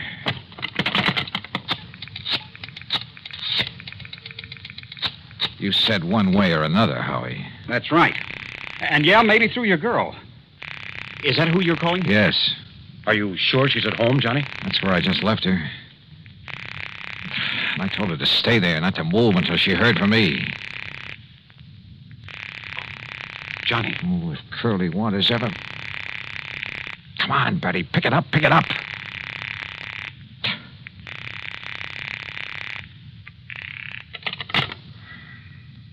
No answer.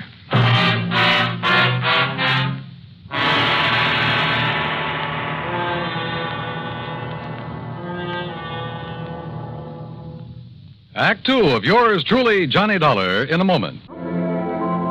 And now, Act 2 of yours truly, Johnny Dollar, and the date with death matter.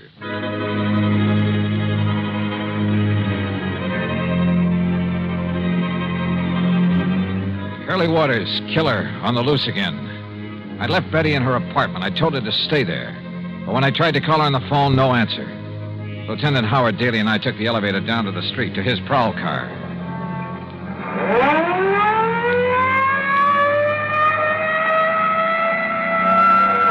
Next turn left, Howie. Take the next left. No. We'll make it the one after that. But it's one way, the wrong way. Yeah, but it'll give us a shortcut. After a couple of blocks. Hang on, Johnny. Hold. Now, it's the third building in the block.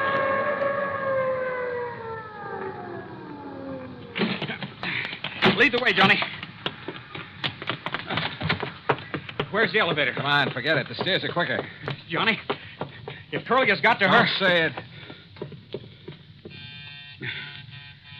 Haven't you got a key? I have not. Stand back, Johnny. I'll see if I can smash it open. Wait a minute. Betty. Wait, look, it's open. Betty, are you...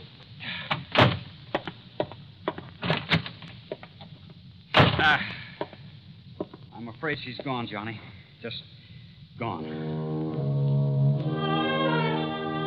We went over the apartment with a fine-tooth comb, hoping to find some clue as to where she'd gone. Yeah, and how she'd gone. Curly was a desperate man, likely to do anything. Betty had left in a hurry, we were sure of that, because the closet in the foyer was left open, the coat hanger lying on the floor, and because of the way she'd left the front door unlocked. But that was all we knew. At least there was no sign of a struggle. Because he probably had a gun. And your girlfriend probably knows he's one of the best shots in the country. All right, Howie, now listen. Huh? No, let me take it, Johnny. But it may be. I'll get it. Hello? Lieutenant Howard Daly there? Who's calling? Riley down at headquarters. Who'd you think? Oh, it's Riley. Thanks. Yeah? We got one of them, Lieutenant. Gimpy Taylor. What's that? Where? About 11 miles up North Road. Yeah? He wrapped a stolen car around a big elm tree, up at Dead Man's Cave. Did it kill him? I managed to crawl a couple of 100 yards into the brush before he conked out. Was Curly Waters with him? Riley, was Curly Waters with him? There was no sign of him, but the man they stole the car from said there was two of them. There was two of them then. Ask him. Any sign of Betty there? Riley, any sign of a passenger, a girl? No, sir, Lieutenant. Okay, I'll keep checking with you. You hear it all, Johnny? Yeah. 2 men stole the car.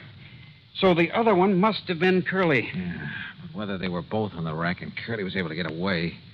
After all, if Gimpy was able to crawl a couple of 100 yards... Yeah.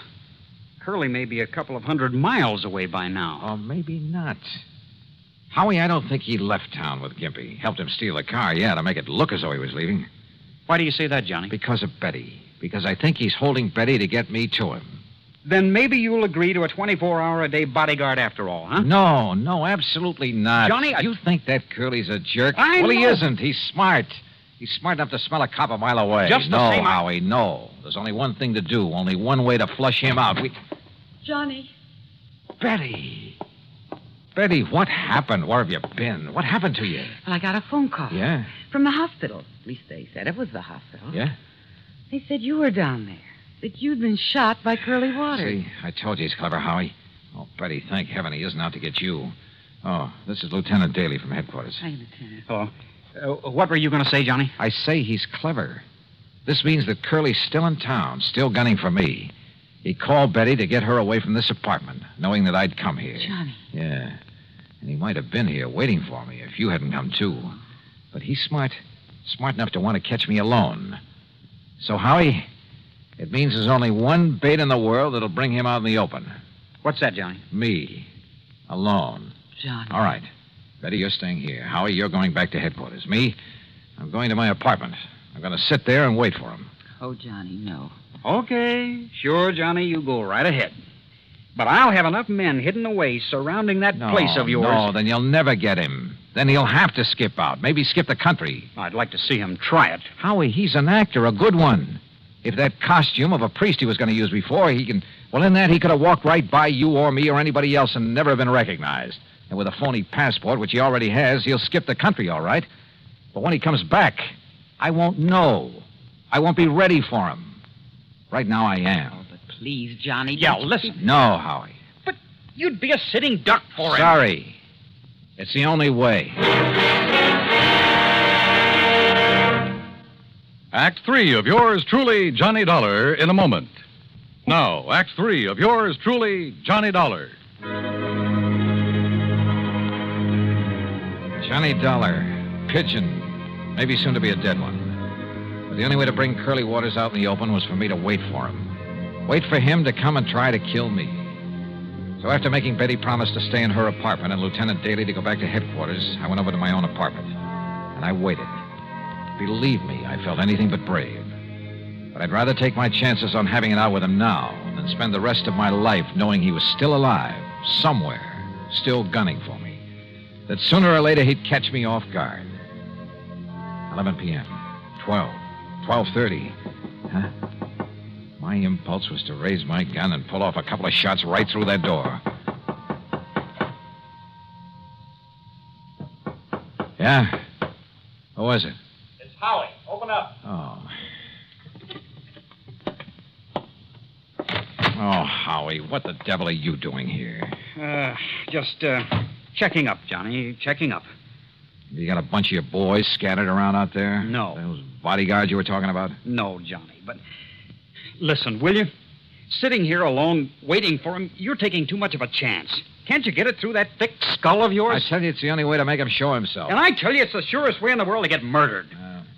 You don't think I'm able to take care of myself, huh? I didn't say that. Well, then? I'm a cop, Johnny. I just can't let you do this. Oh? You mean you're worried that maybe you'll be set down to pounding a beat again? Oh, no, you crazy fool. I'm worried about you. Won't you change your mind? No. Now, you better leave, Howie, and for heaven's sake, don't come back again. But unless I do, how can I tell? How will I know? Oh, you'll know. If he does come, and I'm sure he will, if you don't scare him off. I hope and pray he doesn't. Well, when it's all over, I'll call you. Johnny, if he kills go on, Howie, will you? You're just holding things up. And don't tell me he doesn't know you've come here. So go on, baby, beat it. Okay. And you give me your word that you won't come back until I call you. But what if he gets you? Your word on it? Okay, Johnny.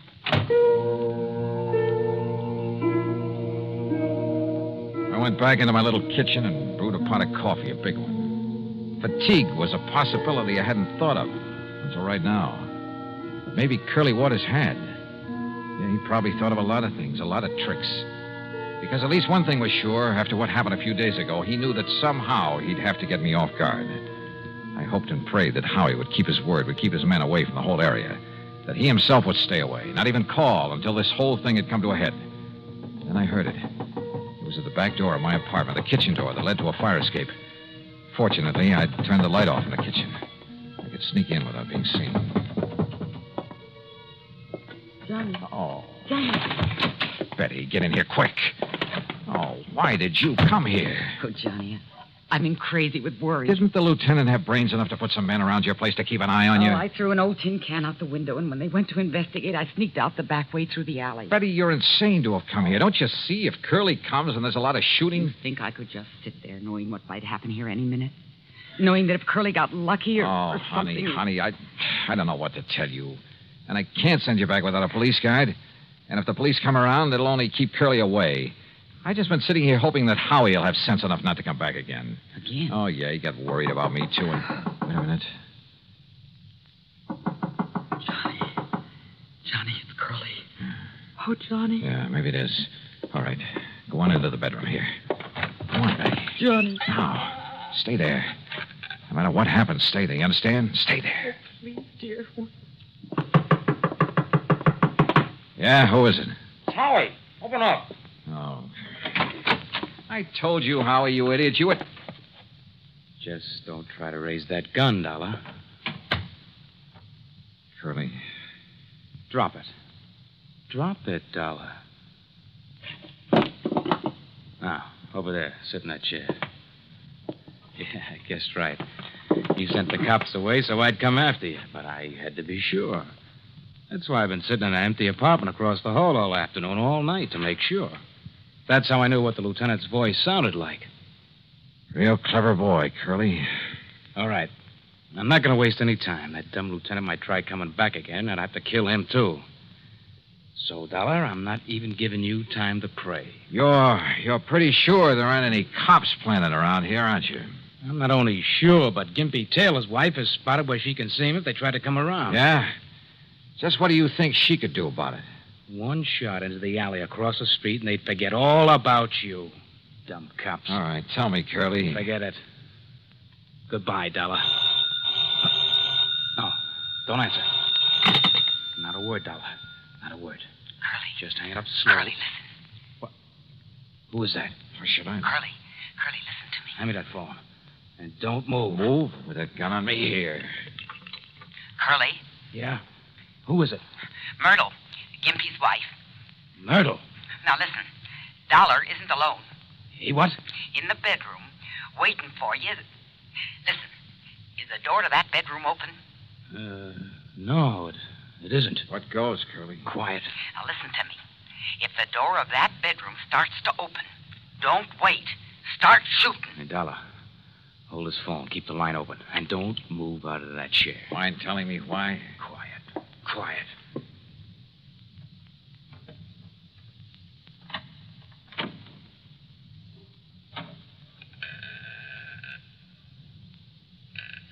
No, you don't. But I do. Oh.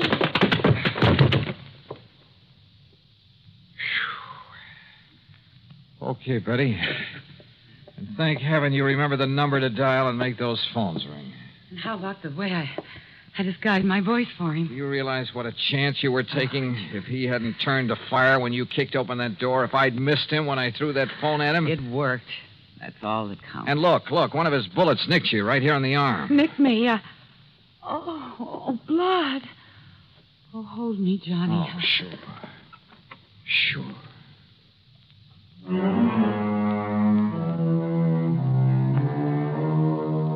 Yeah, Curly's back in the clink, and this time to stay. When the necessary papers were signed, I hauled him over to the state pen myself. So, expense account total, including transportation, $47 even. Ready? Ready, Lewis? Well, I'll tell you this. If I were the marrying kind, believe me. Yours truly, Johnny Dollar.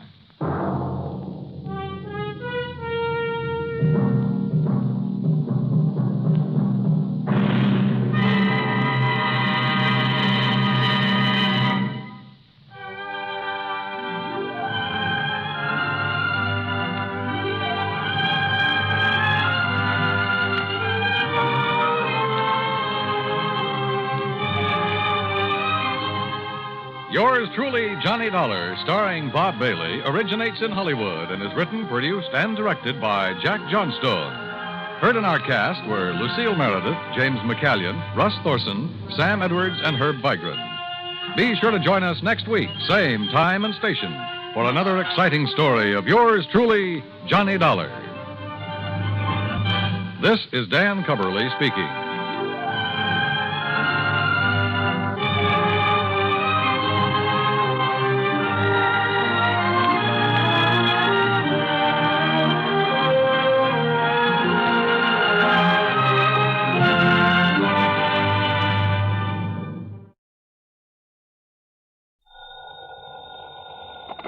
Johnny Dollar.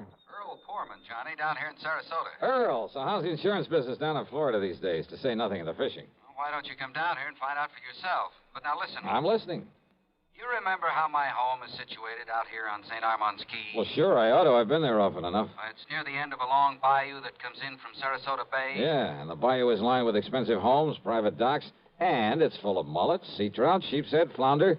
So what about it? Johnny, what would you think if I told you I'd sold a man $50,000 worth of straight life insurance? Well, I think you were just doing your normal... Huh? Did you call to talk fishing or business? Listen, will you? Okay. What would I think if you sold a man a $50,000 policy? And? And then, 3 days later, just this morning, as a matter of fact, found his body floating under my dock. Oh. Okay, Earl. I think I'd better grab the first plane I can. That's what I think. And not to go fishing.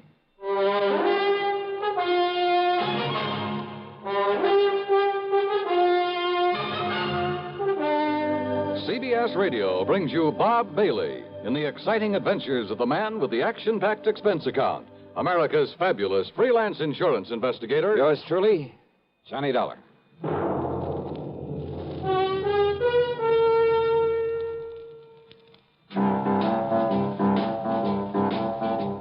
Talk about best-selling records. Here's a familiar tune about America's best-selling filter cigarette, Winston.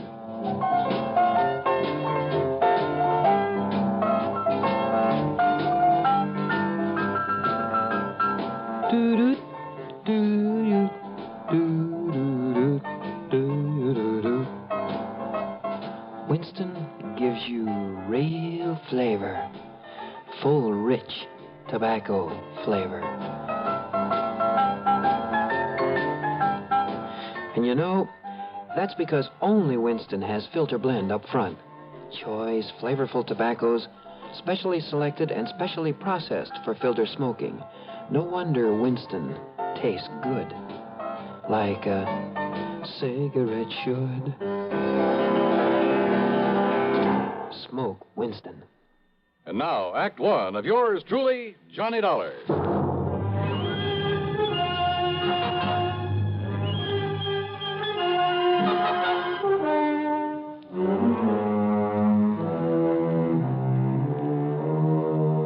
Expense account submitted by Special Investigator Johnny Dollar to the Tri-State Life and Casualty Insurance Company, Sarasota office.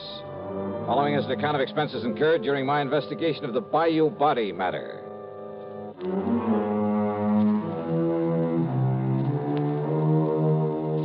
account, item 1, $73.50, plane fare and incidentals, Hartford to Tampa, Florida. There I'd figured on getting a ferry plane to Sarasota, but instead Earl Poorman met me at the international airport with his car.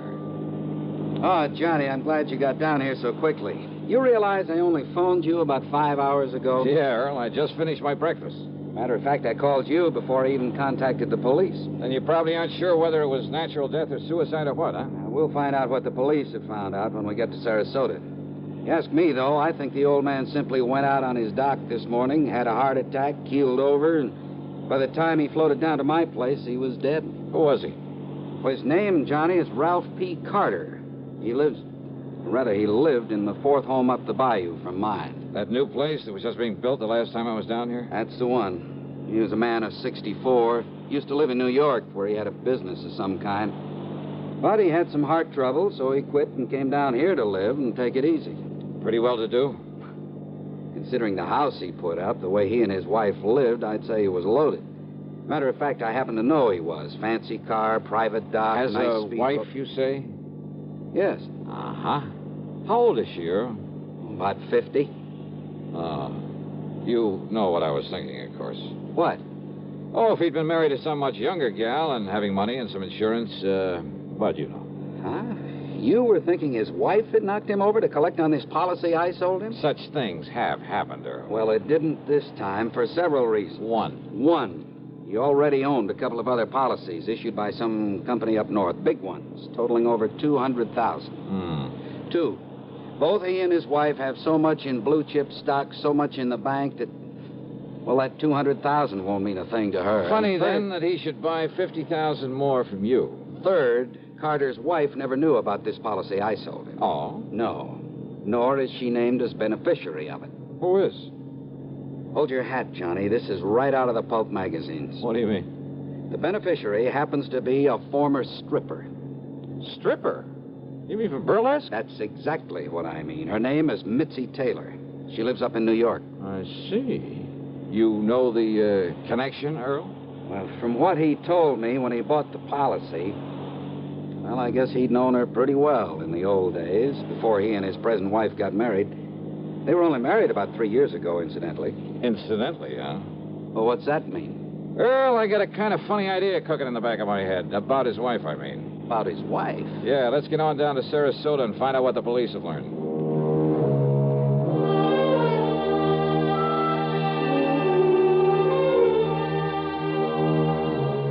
The police hadn't wasted any time. After recovering the body from the bayou, they'd immediately turned it over to the coroner, Dr. Phillips. Sergeant Edwards, who was in charge of the case, made us cool our heels until the coroner could finish his preliminary examinations. But why an autopsy, Sergeant? You mean you suspect foul play, something like that? He was alone. He was unattended when he died, Mr. Pullman. That means an autopsy is mandatory. Oh. Hey, tell me this, Sergeant. Do you yourself have any reason to be suspicious of how Mr. Carter may have died? You don't mind, sir. I'd rather wait until Dr. Phillips is through before we talk about it. Which means you did find something suspicious. I didn't say that, sir. Well, you might just as well have. Did you talk to Mrs. Carter? No, sir. What? It happens she isn't home. Then she doesn't know her husband is dead? Looks that way, doesn't it? Oh, come on. Now, wait a minute. Sergeant, that's a pretty evasive answer. Truth is, Mr. Dollar, it was meant to be. Oh, great, great. Then I can expect a lot of cooperation from this department. All we can possibly give you, sir. When we find out what we have to go on. Yeah. Earl, do you know if Carter had a regular physician? Yeah, Dr. Theo Foote, Johnny. We've checked with him, Mr. Dollar. And? Mr. Carter's heart condition was such that he was ready to go at any moment, and without warning. But if you're suspicious of something else... Have I given you any real reason to be suspicious? Now, look, Sergeant, let's not be... Dr. Phillips. Johnny Dollar. Hiya, Doc. I might have known you'd be called in on this, Johnny. You certainly got down here in a hurry. Mr. Pullman. Hello, Coroner. Did you find out anything, Doctor? You were right, Sergeant.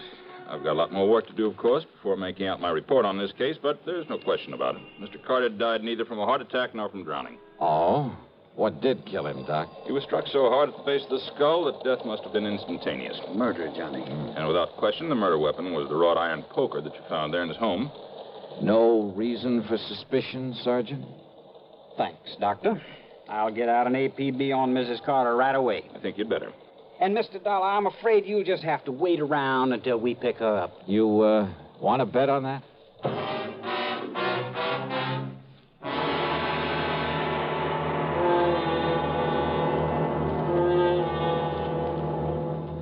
Act two of yours truly, Johnny Dollar, in a moment. Bonjour, I am Jacques Leroy, expert on the stereophonic phonograph. I will now clear up this whole subject. S'il vous plaît, listen to ordinary stereo. A girl crossing the street. Eh bien, now on Columbia Stereo 1. Ah, that was a pretty girl crossing the street. Quelle différence! The fantastic Columbia Stereo 1 phonograph gives you all the realism and excitement of a live performance. Oh, in a moment, mademoiselle. Oh la la. Oh, pardon. You see, only Columbia has exclusive stereo projection. Not just a few separated speakers, no, but multiple speakers that send interlocking circles of sound through every inch of a room. See the Columbia phonograph man tout de suite. Columbia Stereo 1 portable start at $39.95. Consoles from $129.95. Attendez, ma chérie! Wait for me! And now, Act two of yours truly, Johnny Dollar and the Bayou Body Matter.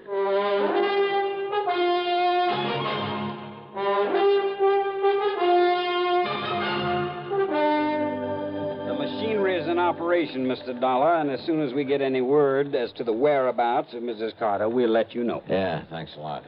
Earl, just how much did you know about Carter and his wife? Well, you know how it is, Johnny. There was some talk about their not getting along too well, but... I've thoroughly investigated, Mr. Dollar. They fought like cats and dogs. Well, now, I wouldn't go so far as to say that. At times, that is. At times. According to the people next door, they had quite an argument just last night. Oh? At one time, according to these people, she hollered at him, "I could kill you, Ralph. I could kill you." Yeah, well, that's not proof that she did. No? Then why would she say haven't you ever told somebody you'd like to kill him? Well, saying I'd like to, or saying I could or would are two different things. And look here, sir. If she didn't do it, then why would she hightail it out of town early this morning? All those neighbors reported that she did? Yes, sir. She drove away from their place at approximately the same time as the coroner says he was killed. Well, let's face it, Johnny. The sergeant must be right. She must have done it. No question about it, Mr. Dollar. But why? What could her motive have been? Who knows? Could have been most anything. Now that we know there was friction between them... And what about his money? She stands to be worth an awful lot with him out of the way. And don't you forget for 1 minute she's much younger than he was. Not only that, but she's a nice, healthy, attractive woman, too. And he, with his heart condition, well, he was probably just a millstone around her neck. Makes sense, Johnny. Sure it does. Did you or the coroner find any fingerprints on that poker that was used on him? No, sir. But there was some lint from a pair of cotton gloves on it. All right, then. Johnny. All right. I've seen Mrs. Carter many times. She prides herself on her dress. She can afford to. And I've never seen her outside that house without a hat and without a pair of gloves. And, of course, a lot of people wear gloves when they drive a car. Okay. Now, don't you worry, Mr. Dollar. The APB is out, and every highway north of Bradenton, south of Venice, and east of Arcadia is being watched for her. When we get her, I'll let you know. Yeah, you do that. Come on, Earl, let's have some lunch. Sure. Nothing more we can do here. Reach you at Mr. Pullman's house, I take it. Don't bank on it, Sergeant.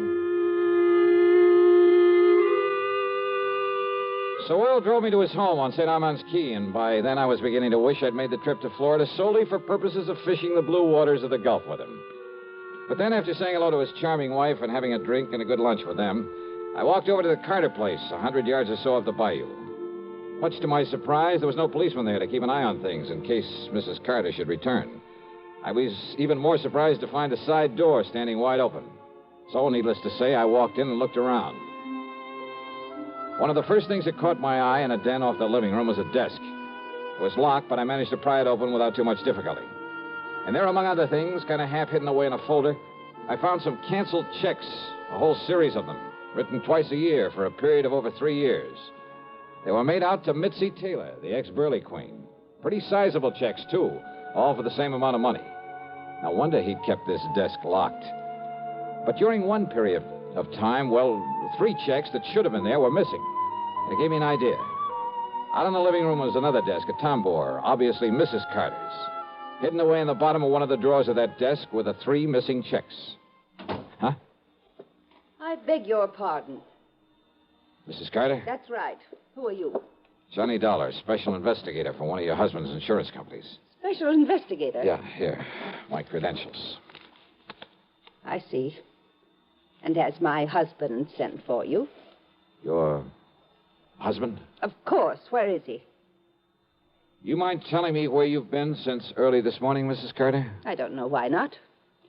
I was somewhat upset this morning, and, well, being a woman, I chose to do something a man probably wouldn't understand. I've been at a beauty parlor. Where? Just this side of Bradenton. All right, now, Mrs. And Carter. if this is some kind of inquisition, I had a shampoo, a set, and a manicure. Tell me just one thing. Did you leave this house before or after your husband died? I don't believe Ralph was even up by the time. Ralph, dead. His body was found in the bayou this morning. Or did you know that? Oh, I am shocked, Mr. Dollar. Terribly shocked. I am not sorry. Go on, Mrs. Carter. I married Ralph 3 years ago. It was my second marriage. My first husband, though very wealthy, was a... I don't know why I'm telling you this. Go on, please. I thought that Ralph, because he was older than I would... Well, I thought that with my money, he'd be content to settle down to the quiet sort of home life I'd owe... Don't you see, it was only for my money that he married me. The only woman he ever cared about, whom he continued to support with my money, was a horrible... See, you've been through my desk. Yes. I'd known about her for some time, Mr. Dollar. But yesterday, when I found those checks in his desk... Would you call them motive for murder, Mrs. Carter? I told him I would divorce him. I told him last night. I'm afraid it was quite a scene, but I... Good heavens. All right, now listen carefully. I want you to answer my questions carefully, regardless of how absurd you may think they are. Well, all right. You always wear gloves, don't you? What? Well, of course. This kind of gloves, like you're wearing now? Only this kind. I have them made for me in France and sent to me on special order. Even when you're working in the garden, say? Of course. I save the old ones for that kind of thing. Any other kind of cotton or wool or domestic leather I'm allergic to. But, Mr. Dollar, I don't understand why... Such a little thing, and yet... What? And yet murder cases have been solved on a whole lot less. Murder? Did you say murder? So you found her for us, Dollar. Oh, Sergeant Edwards. So maybe you private dicks do have some value after all. All right, Mrs. Carter. Yes, Sergeant. I'm arresting you on suspicion of murdering your husband. You what? Now, just a minute, May as young well man. go along with him, Mrs. Carter. But, Mr. Dollar, But I'm glad you threw that word suspicion in there, Sergeant. What's that? Yeah, it may save you from being sued for a lot of money. Huh? Yeah. For false arrest. Act 3 of yours truly, Johnny Dollar, in a moment. Welcome, recording star Mel Torme. It's terrible trying to sing with a bad cold. So I always take 4-way cold tablets to relieve cold miseries fast. Good idea. Tests of all the leading cold tablets proved 4-way fastest acting. 4-way starts in minutes to relieve muscular pains, headache, reduce fever, calm upset stomach, also overcomes irregularity. When you catch cold, try my way. Take 4-way cold tablets. The fast way to relieve cold distress and feel better quickly. 4-way, only 29 cents. Now, here's a word about another fine product of Grove Laboratories. Had dandruff for years? Now get rid of it in 3 minutes with Fitch Dandruff Remover Shampoo. 3 minutes with Fitch regularly is guaranteed to keep unsightly dandruff away forever. Apply Fitch before wetting hair, rub in 1 minute. Add water, lather 1 minute. Then rinse 1 minute. Every trace of dandruff goes down the drain. 3 minutes with Fitch, embarrassing dandruff's gone. Fitch can also leave hair up to 35% brighter. Get Fitch Dandruff Remover Shampoo today. And now, Act 3 of yours truly, Johnny Dollar. After getting the address of Missy Taylor from him, I persuaded Earl Palmer to drive in a hurry to the airport up at Tampa. Item 2, $67.95, plane fare to New York. It was very late by the time I arrived there, but item 3, $6 for a taxi to the neighborhood of Mitzi's apartment. Item 4, 10 cents for a phone call. And then I crossed my fingers. This was hardly the scientific approach to the solution of a murder case. I wouldn't get to first base if I had to identify myself over the phone. But she gave me a break. Hello? Mitzi? Yeah, that's right. This is Louis? Yeah, Louis. What's the matter with you? Why are you talking like that? Gotta keep my voice down. Listen, didn't I tell you not to call me from down there in Florida? Come right back here. Louis, are you back here in New York already? Took a plane. Did you take care of Ralph Carter? Don't worry, baby. It'll be in all the papers. Okay. And come on over here and I'll pay you off. Sure. But then you're to clear out. You're to get out of this town as far away from me as you can. Sure. Okay. Come on over. Yeah, a real break. Now it was up to me to take the fullest possible advantage of it. Item 5, another dime for another phone call, this time to Lieutenant Randy Singer at the 18th Precinct. No question about it, Johnny. Old man Carter must have known that sooner or later his wife would catch on to all the money he's been giving his dame. Right. And maybe he was getting tired of sending out those checks. Right. So to get off the hook and still provide for Mitzi, he named her as beneficiary to a $50,000 insurance policy. Sure, his wife would know about it after he died, but she wouldn't be able to do anything about it. Yeah, but little Mitzi just couldn't wait, huh? Now, look, I don't anticipate any trouble with her, Randy, but if you're going to be around for a while, well, after I've wrapped it all up, I'll call you to come over and make the arrest, huh? Seems to me you have got it all wrapped up. Sit tight, Randy, and I'll call you.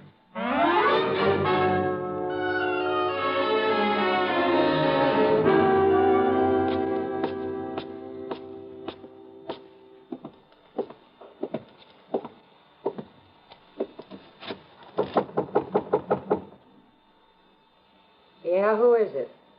Louis.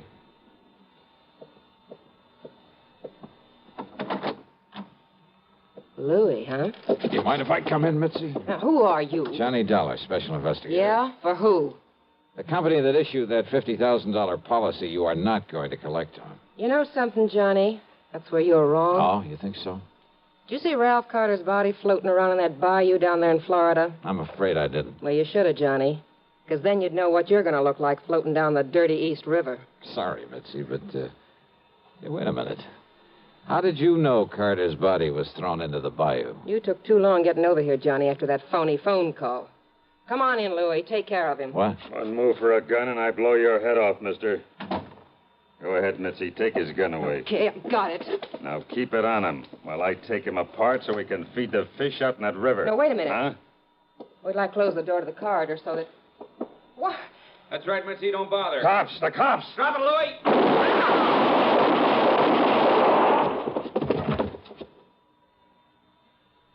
Okay, boys. Take what's left of them out of here. Right, Lieutenant. Maybe you better put some cuffs on the dame. Right.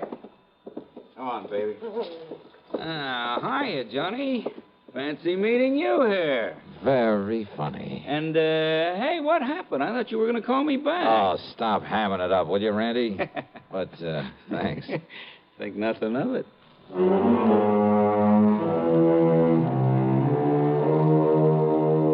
Louis managed to survive, and I understand that the way he shut up his mouth in the hospital, well, I understand he pretty much cinched the case against both himself and Mitzi. So, expense account total, including a big midnight supper for Randy and myself and a train back to Hartford, $168.65. Yours truly, Johnny Dollar.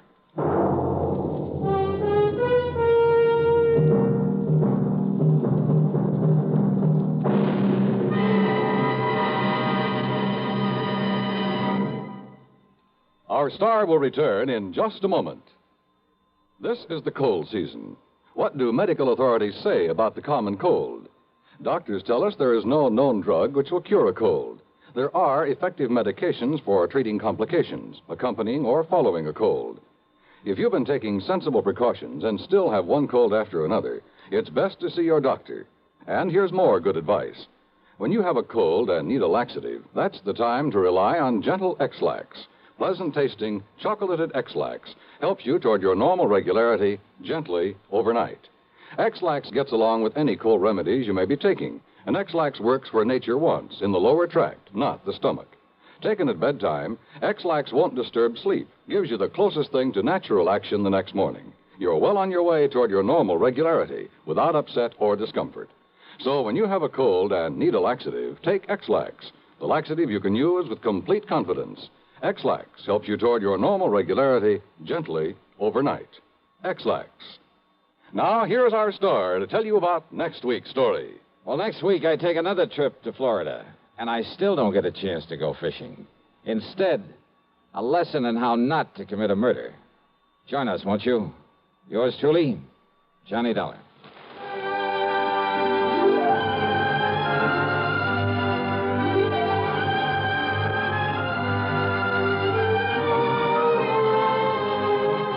Yours truly, Johnny Dollar, starring Bob Bailey, originates in Hollywood and is written, produced, and directed by Jack Johnstone.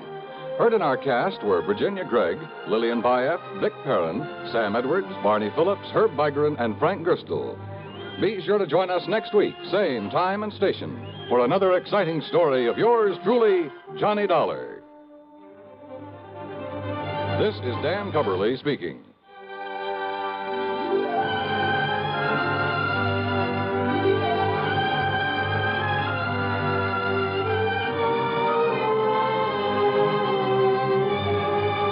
This is the CBS Radio Network. Gentlemen, your attention, please. Now, here's the problem.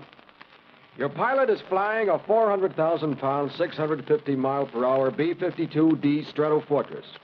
Now, with the weather, wind, and bomb load information provided on your test sheet, I want you to figure your estimated time of arrival at point X on the map, 2,109 miles away.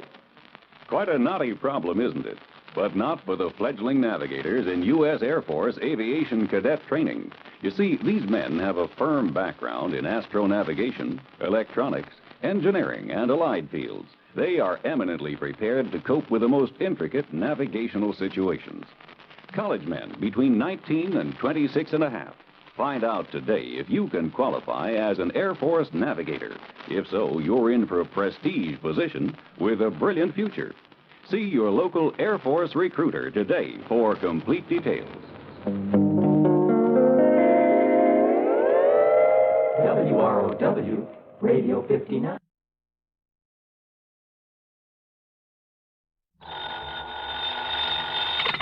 Johnny Dollar. How are you, Ralph? Well, at the moment, not too happy. One of our clients, a pretty important one, is a man named Bertram Haskell. He owns a small copper mine up near Houghton, Michigan. Where's that? Up in the Keweenaw Peninsula, where it sticks out into the middle of Lake Superior. So what's happened to Bertram Haskell? Nothing. It's one of his colleagues, a man by the name of Oliver, Ben Oliver. Well, what's happened to him? Ben Oliver's been murdered. I see. Haskell demands that you be sent up there to find out who did it. Why? What's the matter with the police? I don't know. All I know is that he wants you up there, now, right away. Well, as long as you're going to pay the freight. Of course. Because we don't dare take a chance of losing Haskell's considerable insurance business. In other words, Johnny, it's because of Haskell rather than the small policy on Ben Oliver. Oh, he was insured, too? 15,000 straight life.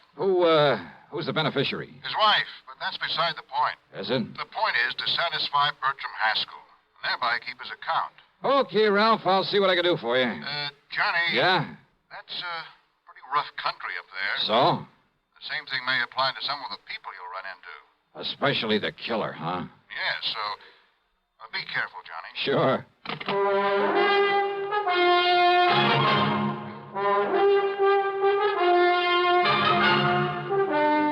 CBS Radio brings you Bob Bailey in the exciting adventures of the man with the action-packed expense account, America's fabulous freelance insurance investigator. Yours truly, Johnny Dollar.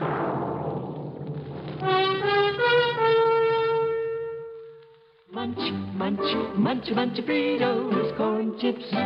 And listen, since Fritos corn chips are fresh as spring itself, well, it seemed appropriate to give you a springtime gift. So Fritos have attached a free package of flower seeds on their large bags as their salute to spring. Now, there's nothing for you to mail in. Just buy a large bag of Fritos. And there, right on the bag, is your free package of flower seeds. They're the finest seeds you could get anywhere. Genuine burpee seeds. And there are 3 varieties. Beautiful zinnias, snapdragons, or petunias. Get yours while they last. Free flower seeds on the large bags of Fritos corn chips. Munch, munch, munch a bunch of Fritos corn chips. It's not polite to smack your lips, but you can't help it with Fritos corn chips. Munch, munch, munch a bunch of Fritos corn chips. And now, Act 1 of yours truly, Johnny Dollar.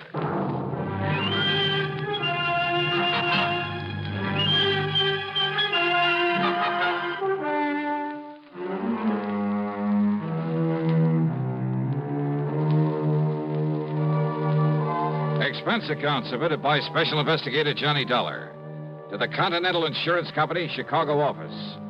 The following is an account of expenses incurred during my investigation of the Deep Down matter.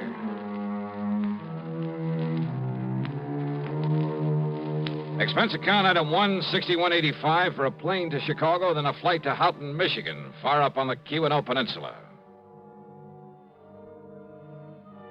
It was mid-afternoon when I climbed off the plane and spent item 2, $50 deposit on a rental car.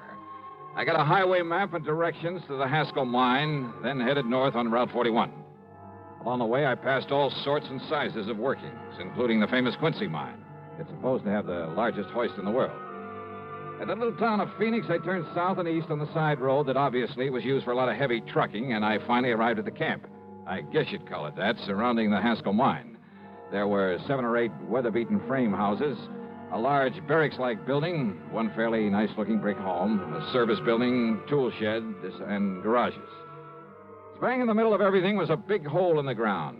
Above it, a hoist, looking somewhat like a heavy wooden oil derrick with a big wheel on top of it. A group of men stood around wearing shock helmets. As for finding the office, well, all I really had to do was follow the sound of what happened to be Mr. Haskell's booming voice. Bastard idiot. Having any respect for the dead?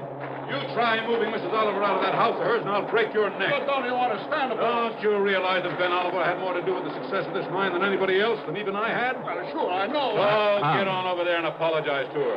You need some new quarters for some of those new men. Get hold of some carpenters and build them. Now go on, get over there and apologize to her. Well, who are you? What do you want? Mr. Haskell? That's right. Well? My name is Dollar. Dollar? Johnny Dollar? That's right. Well, why didn't you say so? I'm glad you got here, Dollar. You've got to clear this thing up. See that justice is done. Now, come in. Come into the office so I can tell you what's happened around here. Yeah, sure.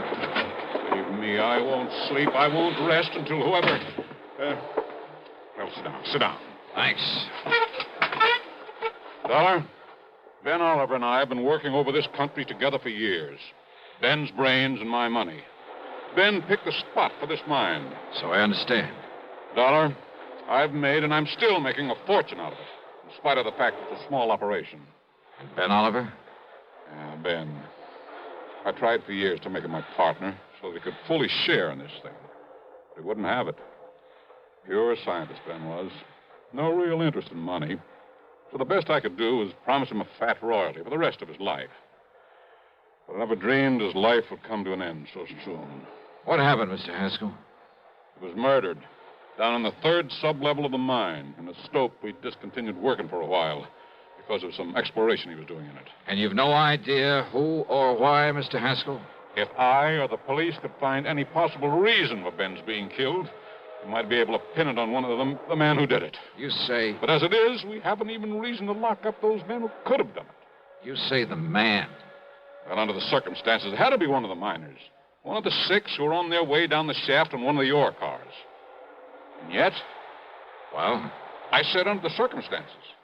But under the circumstances, not one of those 6 could have done it without the knowledge of the others. Well, now, how do you mean that? A single, carefully aimed shot, Dollar, from some distance away, 15, 20 feet. Yeah? Struck him in the back, went directly into his heart. Just one shot, but it must have been carefully aimed. But... Well, go on. That shot was made in utter and complete darkness. Oh, now, wait a minute. I know. Impossible. Utterly impossible. But that's the way it happened.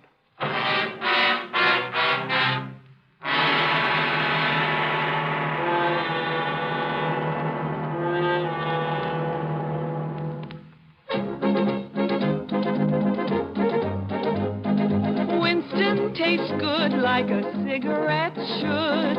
Winston tastes good like a cigarette should. Winston gives you real flavorful, rich tobacco flavor. Winston's easy drawing too. The flavor comes right through to you. Winston tastes good like a cigarette should. A modern filter? Sure, Winston has it. But that's only the beginning of a Winston. Up front, up where it really counts, Winston packs exclusive filter blend. Light, flavorful tobaccos, specially selected and specially processed for filter smoking. Filter blend. That's why it's fun to smoke Winston, America's best-selling filter cigarette. Winston tastes good like a cigarette should. And now, Act Two of yours truly, Johnny Dollar, and the Deep Down Matter.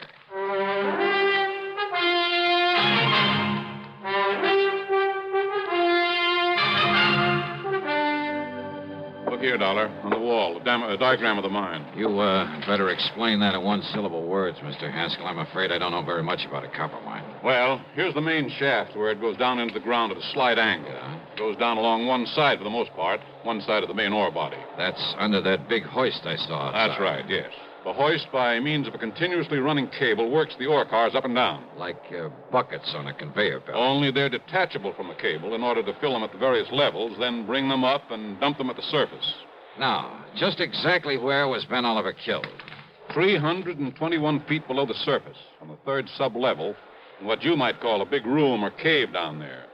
And remember, Dollar, Ben was shot in the dark. No lights down there? Ordinarily, yes. Plenty of them, all over. You better tell me exactly what happened, Mr. Haskell. Oh, better still. I'll take you down there, let you see things for yourself. And you'll see why it was quite impossible. Yeah, we'll see. The last shift has just come out of the mine, so we'll have it to ourselves. Whatever you say. You'll say you'd better wear one of these shock helmets and these gloves. Okay. And keep your top coat on. You'll find it cold down there. Right.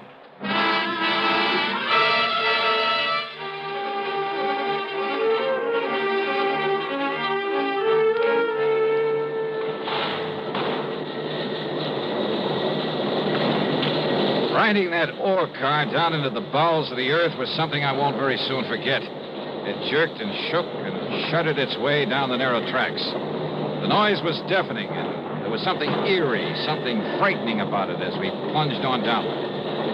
Picture yourself aboard a slow-moving, noisy roller coaster going almost straight down into utter blackness, and you'll have some idea of what I mean. Blackness, that is, except for the various levels we passed. All of them were strung with glaring electric lights, and I could see great caves. I believe you call them stopes, where the miners had cut away the ore.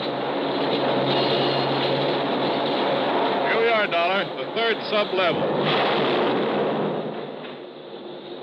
There it is, Dollar. The stope where Ben was killed. This big cavern in front of us? Yeah. It was apparently chipping away some samples of rock there at the side with its back to this shaft. Well, now, wait. You said it was dark in here when it happened. But there's enough light in here now. Ben was checking some of this ore for uranium. Uranium? In this country?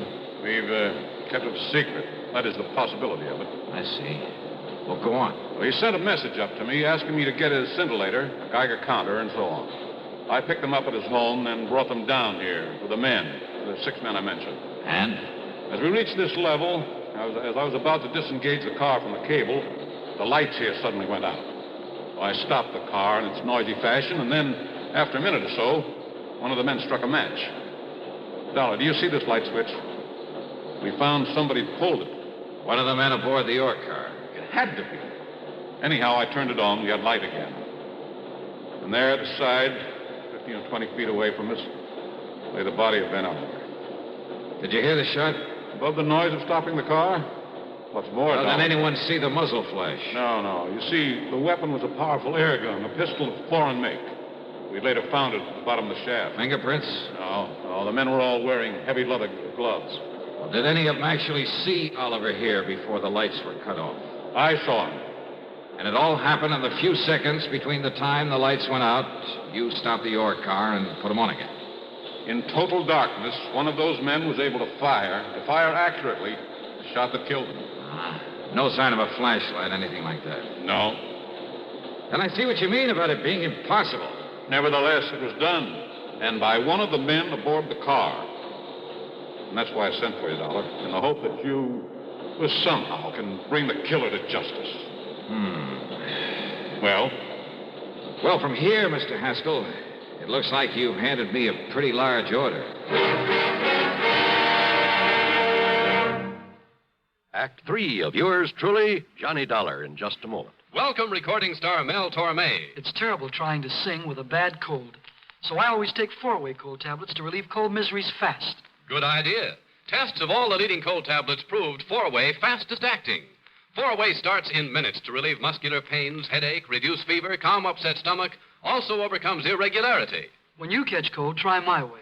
Take 4-way cold tablets. The fast way to relieve cold distress and feel better quickly. 4-way, only 29 cents. Now, a word about another fine product of Grove Laboratories. To get rid of embarrassing dandruff in 3 minutes, change to Fitch Dandruff Remover Shampoo. 3 minutes with Fitch regularly is guaranteed to keep unsightly dandruff away forever. Apply Fitch before wetting hair. Rub in 1 minute. Add water, lather 1 minute. Then rinse 1 minute. Every trace of dandruff goes down the drain. 3 minutes with Fitch and embarrassing dandruff's gone. At the same time, Fitch can brighten hair up to 35%. Get Fitch Dandruff Remover Shampoo today. And now, Act 3 of yours truly, Johnny Dollar. I told Haskell I'd take on the case only if he'd let no one know why I was there at his copper mine. I parked my bags in the guest room of his house. Apparently lived alone there. During dinner, he told me more about Ben, about their close relationship, about Oliver's hope of finding enough good uranium ore to make the mining of it practical. However, in spite of his optimism, Dollar, I'm afraid it was all just wishful thinking on Ben's part. Well, certainly worth some further exploration, though, isn't it, Mr. Haskell? I doubt it.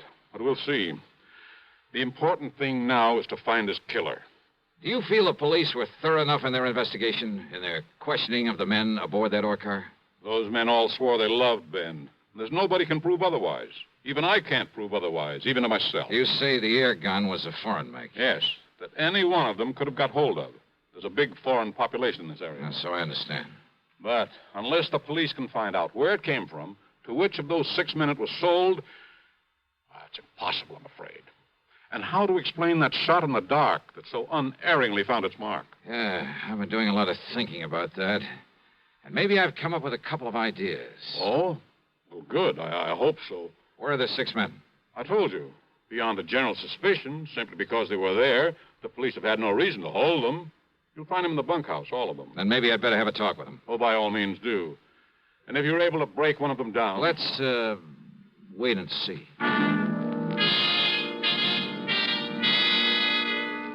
Yeah, I did have a couple of ideas about that impossible murder.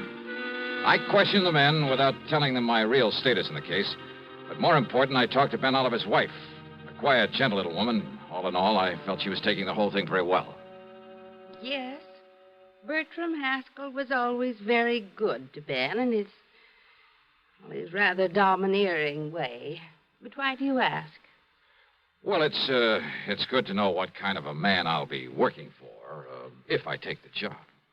Just be sure you look out for yourself. That you get full credit for any discoveries you made. Well, now, that doesn't quite tie in with what you just finished saying about Mr. Haskell, does it?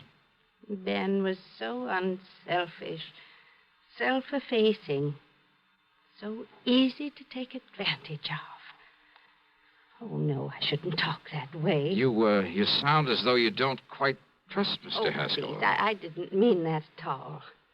I see. I understand your husband thought there might be uranium in this unlikely spot. He was sure of it, Mr. Dollar. He told you so? I typed out his report to Mr. Haskell. Oh? Do you remember what he said in it? Only that he was certain it had great commercial possibilities and that he... Only that he what, Mrs. Oliver? No, it isn't nice the way I'm thinking. The way I was thinking then, so let's not talk about it. Well, look, this job, Mrs. Oliver, do you realize that it might mean a great deal to me? That if there's some reason why I shouldn't take it, well, isn't it only fair that you tell me? All right. You seem like a nice young man, so I'll tell you this. Yes? In the report, I made Ben say that he felt he should share in the uranium profits, the way he was not able to share in the money from the copper he discovered. I see. Thank you. Your husband had various instruments for detecting uranium, didn't he? Yes, I'll show them to you. Oh, good. They're here in the closet. The things Mr. Haskell was taking down to him the day that he... Yeah, I see. Geiger counter. And I guess this thing is a scintillator. Yes. And this? Oh, it's some kind of a special light, I think. Black light? Yes, that's what he called it. Sure. It activates certain... And here are the shoes he was wearing. A nice warm jacket. Wait a minute. Yes. This black light. This thing is still working, and it is. Look, Mrs. Oliver. Yes. Isn't that strange? The glow it makes on his... What is it? Oh, Mrs. Oliver, I believe it's the solution to a murder. I borrowed the scintillator, the counter, the lamp, and I put on the jacket he'd worn that day. Put it on underneath my topcoat. I went back to Haskell's home and told him I had a theory about how one of the men aboard that ore car could have aimed so accurately in the darkness of the mine. But that I'd like to check it out down underground. He didn't quite understand what it was all about, but he agreed to go down there with me again. Anything, he said, to help find the killer of his old friend. Pull the light switch, Dollar? Yeah, that's right. Put out the lights so everything will be as it was the moment Ben Oliver was shot. Whatever you say. You set down this detecting equipment for a moment. Sure. Now, off with the lights, huh? Very well. Now, look, I'm going to feel my way to the spot where Oliver was working. And it should be right about here. Well? I'm taking off my top coat, Mr. Haskell. Oh, fine. Because under it, I put on the jacket that Ben was wearing when he was killed. I see. Now, in a second or two, I'll turn around so the back of this jacket will be facing you. So that you can see it. See it? How? You'll see the spot in the middle of the back that was dusted with some radioactive material. By you. What are you talking about? Yeah. So that you can see it with the help of that black light. And I'm sure you have it in your hand by now. Have you turned it on, Haskell? Yes, it's on. And I'm sure you can see the target on the back of this coat. The same as you could see it in the dark the day Ben Oliver was killed. Can't you? Can't you, Haskell? Yes. A perfect target for you. That's right. Dollar.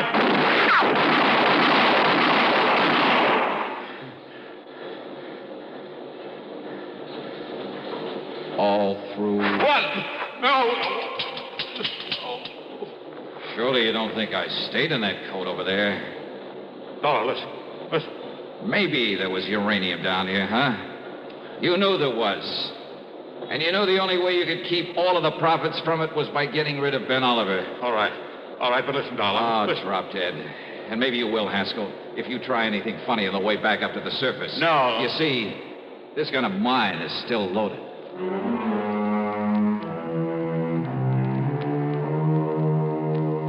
An almost perfect crime. And he was so sure of it, he'd called me in to back up his story of loyalty to Ben Oliver, so that no one would ever question his taking over the uranium Ben had found. Expense account total, including transportation back home, $131.50. Yours truly, Johnny Dollar.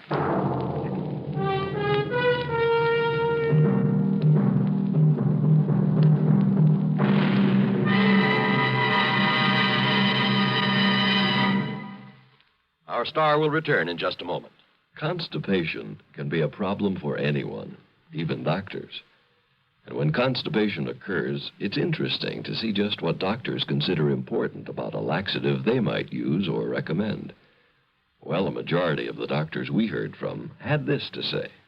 A laxative should be effective, gentle, close to natural acting. A medicine that can be used with complete confidence. Now, X-Lax has been popular with many doctors and millions of people over the years because chocolated X-Lax is effective. Overnight, it helps you toward your normal regularity. X-Lax is so gentle, so close to natural acting, there's no upset. That's why many doctors and millions of people use X-Lax with complete confidence. X-Lax, the laxative that helps you toward your normal regularity, gently. Overnight. Now here is our star to tell you about next week's program. Next week, Denver, Colorado, and a string of supermarket robberies. And what a racket. Join us, won't you? Yours truly, Johnny Dollar.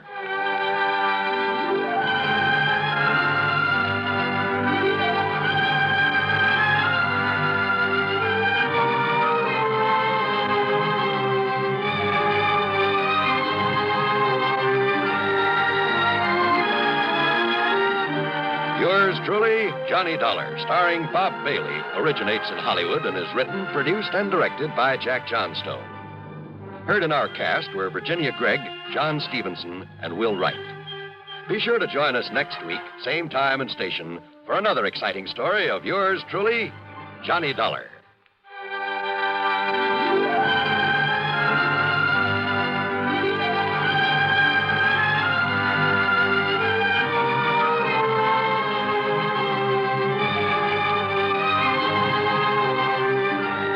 This is John Wall speaking.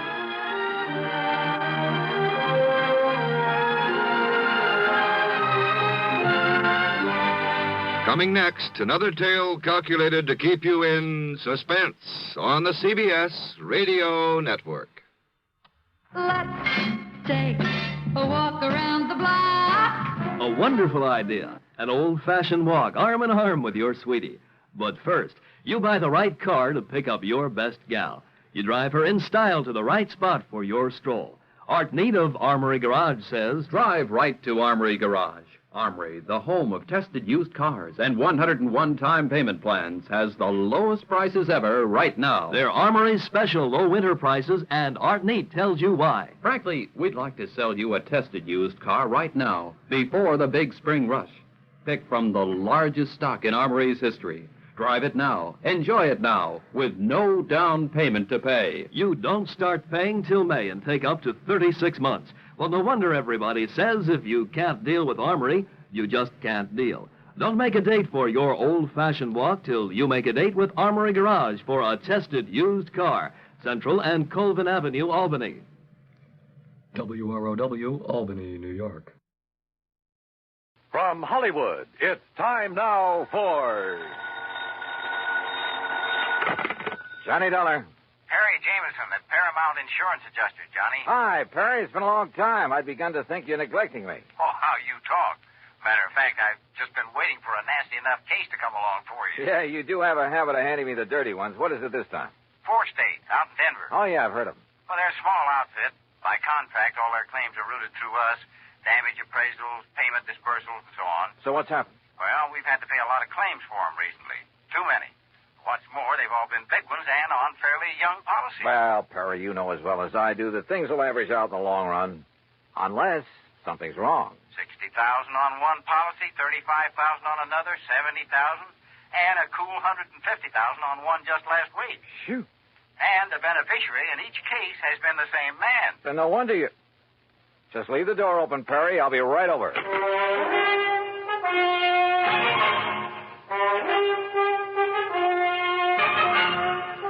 Bob Bailey in the exciting adventures of the man with the action-packed expense account. America's fabulous freelance insurance investigator. Yours truly, Johnny Dollar.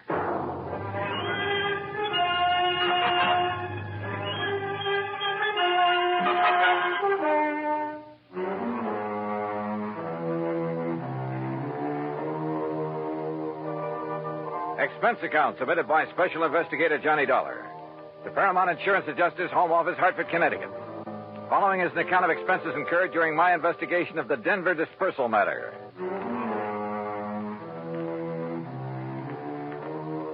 Expense account item 1, $1.10 for the cab that took me over to Perry Jameson's office at Paramount. True to form, the door was wide open for me. I kind of thought this thing might get you down here in a hurry, Johnny. Sit down. Yeah, thanks. And I took the liberty of calling TWA and getting you a seat on the plane to Denver. Good idea. When? Well, there's one leaving New York at 6 p.m. Okay. And I'll get you into Denver about, 10:30 Mountain Time. Uh-huh. Think you can make it? Sure. Charge your expenses to us. That's the deal we have with 4 states. All right. And the man to see you out there, it's almost a one-man outfit. His name is William Whitney. Got it. Now, look, Perry, I've been thinking on the way over here. Woo, wonders will never cease. Thanks, pal, but how well do you know this man, Whitney? Maybe he's in cahoots with this big beneficiary, this Don Ricardo? That his name? Yeah. Such things have happened. No, Johnny, you're wrong. Poor old Willie Whitney's a mild, timid milquetoast. His wife, an ex-chorus girl who probably thought he had money. Well, you can be sure she's the one who wears the pants in the family. Well, Willie would cringe at the thought of hurting a fly.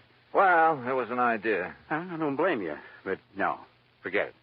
Well, what makes you so sure something's wrong? Well, I didn't say I was, but $215,000 to one beneficiary in a period of only 3 months. Well, I just want to be sure it's okay. And I called you in because I am willing to pay to make sure. No, don't worry, Perry. You will.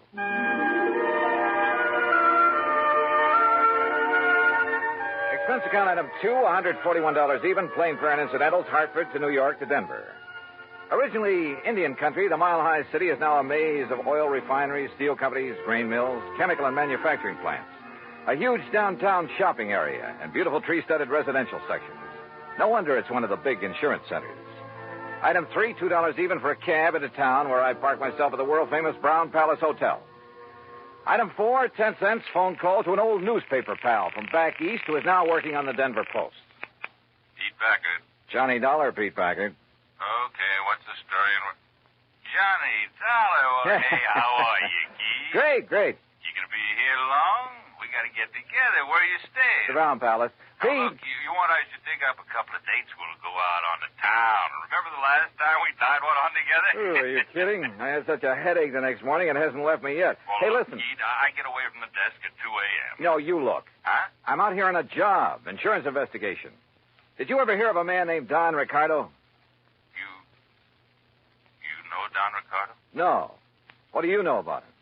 Well, they say, now mind you, I don't know for sure, Keith, but don't forget I did a hitch on the Chicago Sun-Times a few years back. What's that got to do with Don Ricardo? It was back in the days of the Capone mob. Oh. And Don Ricardo, well, mind you, nobody was ever able to pin anything on him. Yeah, I see what you mean. Where does he live, Pete? 20 to 30 miles east, the other side of Golden, a little place called Millville. Uh-huh. Now, mind you, Keith, I don't want to really say anything against him. I mean, if I don't seem to be really telling you anything about him... Pete, well, I think you've told me plenty. Well, now listen, Keith. Thanks, and I'll be talking to you. It was late, and I was tired, but I went downstairs to the cocktail bar, and with the help of a big fat tip for a nightcap, got some more lowdown on Don Ricardo. The bartender talked plenty. Yeah, it seems Ricardo was living the life of Riley in the little town of Millville. Lovely home, expensive cars, threw a lot of big, gaudy parties.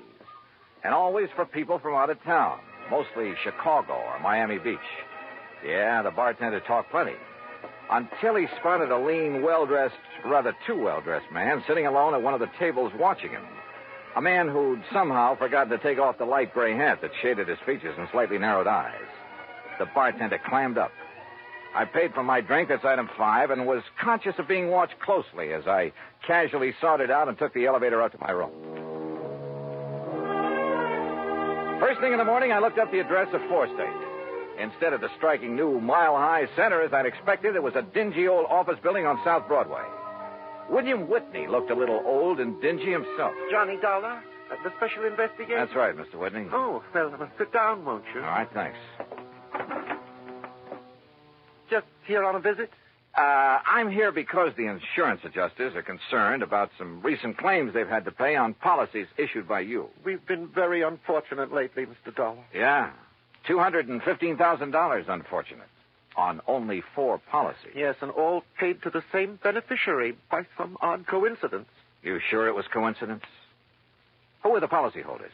Why, some old miners living over near Golden. Old miners insuring for those amounts? Yes, sir. They were all able to pay the premium. Give me their names. Yes, sir. Unless I'm cockeyed, there's something wrong with this whole thing, and I intend to find out what it is. The policies were issued in good faith, and the premiums paid. But I agree with you, sir, and I'm terribly concerned. I'm glad you're here, sir. It will not only save the company a lot of money, but it will take a great load off my mind. Here's the list. Yeah. Do you know the beneficiary, this Don Ricardo? Only through seeing him when I've given him the checks. Barno, Mulligan, R. Smith, and J. Smith. Did any of these insured have families? Well, I don't know. You see, the beneficiary in each case... Yeah, I know. Better let me see those policies. Whitney left me alone while I plowed through his files. Satisfied, at least, that the policies themselves were okay, I finally left him, hailed a taxi, and told the driver to head for the town of Golden. As we pulled away from the curb, a small black foreign car in the next block swung around and appeared to follow us, and I wondered. But then it cut off at an intersection, and I decided I was imagining things. Until we pulled up at one of the addresses Whitney had given me in Golden, a ramshackle, unpainted old frame house on the edge of town. I told the driver to wait for me and walk up to the front door.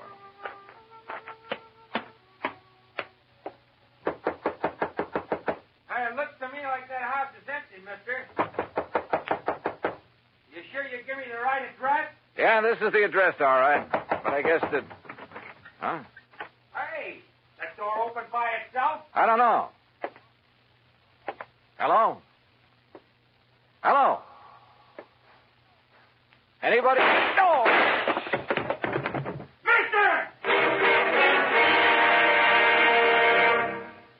Act two of yours truly, Johnny Dollar, in a moment. Our flag now numbers 50 stars. And behind each star there stands yet another flag representing one of the 50 states. Vermont's state flag, in its early form, imitated our national flag, uniquely bearing 17 stripes and 17 stars, with only the inscribed word Vermont to distinguish it. The good people of Vermont assumed, as did our national government, that stripes as well as stars would be added as each new state entered the Union. Vermont entered the Union after Tennessee and Ohio, and with Kentucky to join shortly, the Vermonters naturally put 17 stripes on their flag. In 1818, the United States Congress put a stop to this, and since then the stripes have always been at 13, and only stars are added for each new state. Vermont's present flag captures the famous beauty of the Green Mountain State in its coat of arms, and inscribed is the phrase, Vermont, Freedom and Unity. Vermont's state flag, the flag of the 14th state to enter the Union, was adopted on April 26, 1923. And now, Act two of yours truly, Johnny Dollar, and the Denver dispersal matter.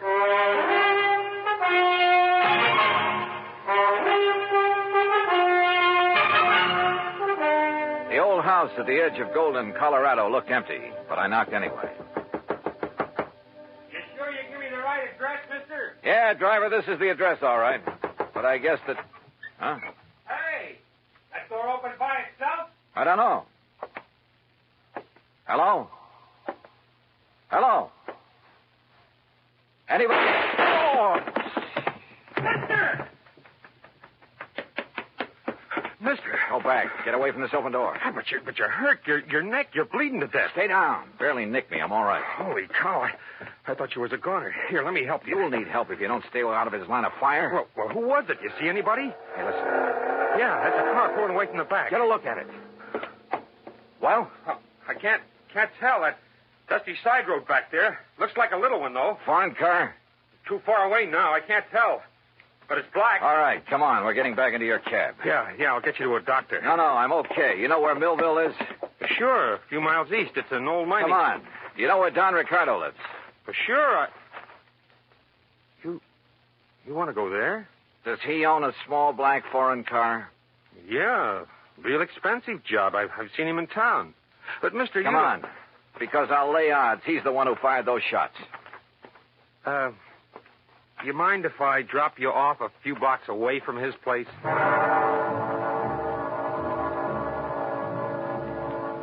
The cab driver relented, dropped me off at Ricardo's front door, then hightailed it for other parts. It was a nice home, very modern, seemingly out of place in what had once been a prosperous mining center, but was now a little more than a ghost town. Yes? Mr. Ricardo? That's right. Who are you? I think you know, but I'll tell you anyhow. I'm Johnny Dollar, insurance investigator. Oh, come in, Mr. Dollar. We can sit in the den. Would you like a drink? No, thanks. Well, what happened to your neck there? It's been bleeding. I will get to that later. I've been rather expecting someone like you to call in view of my good fortune in insurance money lately. Sit down. You sure you wouldn't like a drink? Tell me one thing. Yes. Who paid the premiums on those 4 policies that netted you a couple of $100,000? Why, the policyholders, of course. At least to the best of my knowledge. 4 old broken-down miners? They were still quite active, Mr. Dollar, hoping to find a new vein in some of the old workings in this region. Then maybe you grub-staked them, huh? Well, as a matter of fact, I did. And they promised me a share of whatever they might find. In return, they named me in their insurance policy. Oh, you must have given them plenty. More than a worked-out mine could ever yield. How do you mean? To afford the premiums on those hefty policies. Now, look, Dollar, it was all perfectly legal on the up and up. How old were they? Barno? Bono? About 68, I believe. Mulligan and Smith and the other Smith? About the same. So what? Oh, the company was crazy. How did they die, Ricardo? By some strange coincidence, the poor old fellows all went the same way. Accidents there in the mine they were working. Did the police investigate those accidents? I imagine so. Now, look, Ricardo, as you know very well, I was shot at a few minutes ago. Shot at? At a little isolated house on the edge of Golden. You were a lousy shot. Aye. Now, look here. Also, you should have known better than to park that little foreign job of yours in the driveway, at least without washing it down. What are you talking about? That kind of purplish dust it's covered with. Dust? Yeah, I'm talking about the side road back of that house where you tried to plug me. Well? Okay, Dollar. Maybe you're right about the whole thing. So what if I did try to knock you off? Oh, you admit it, huh? Yeah, why not? But since I didn't kill you then... Oh, no, you're not.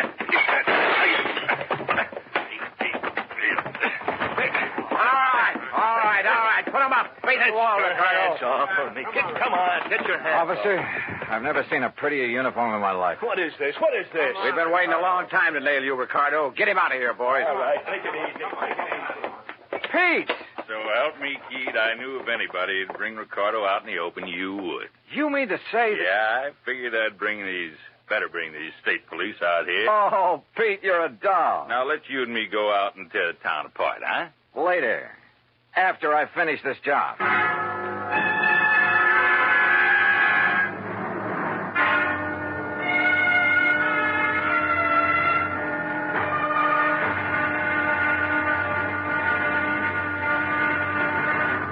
Act 3 of yours truly, Johnny Dollar, in a moment. Over 150 years ago, the Swiss poet Henri Amiel wrote, "Heroism is the brilliant triumph of the soul over fear.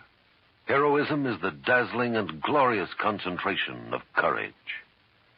During the Korean campaign, Corporal Ronald Rosser was attached to the heavy motor company of the 38th Infantry, 2nd Division, United States Army.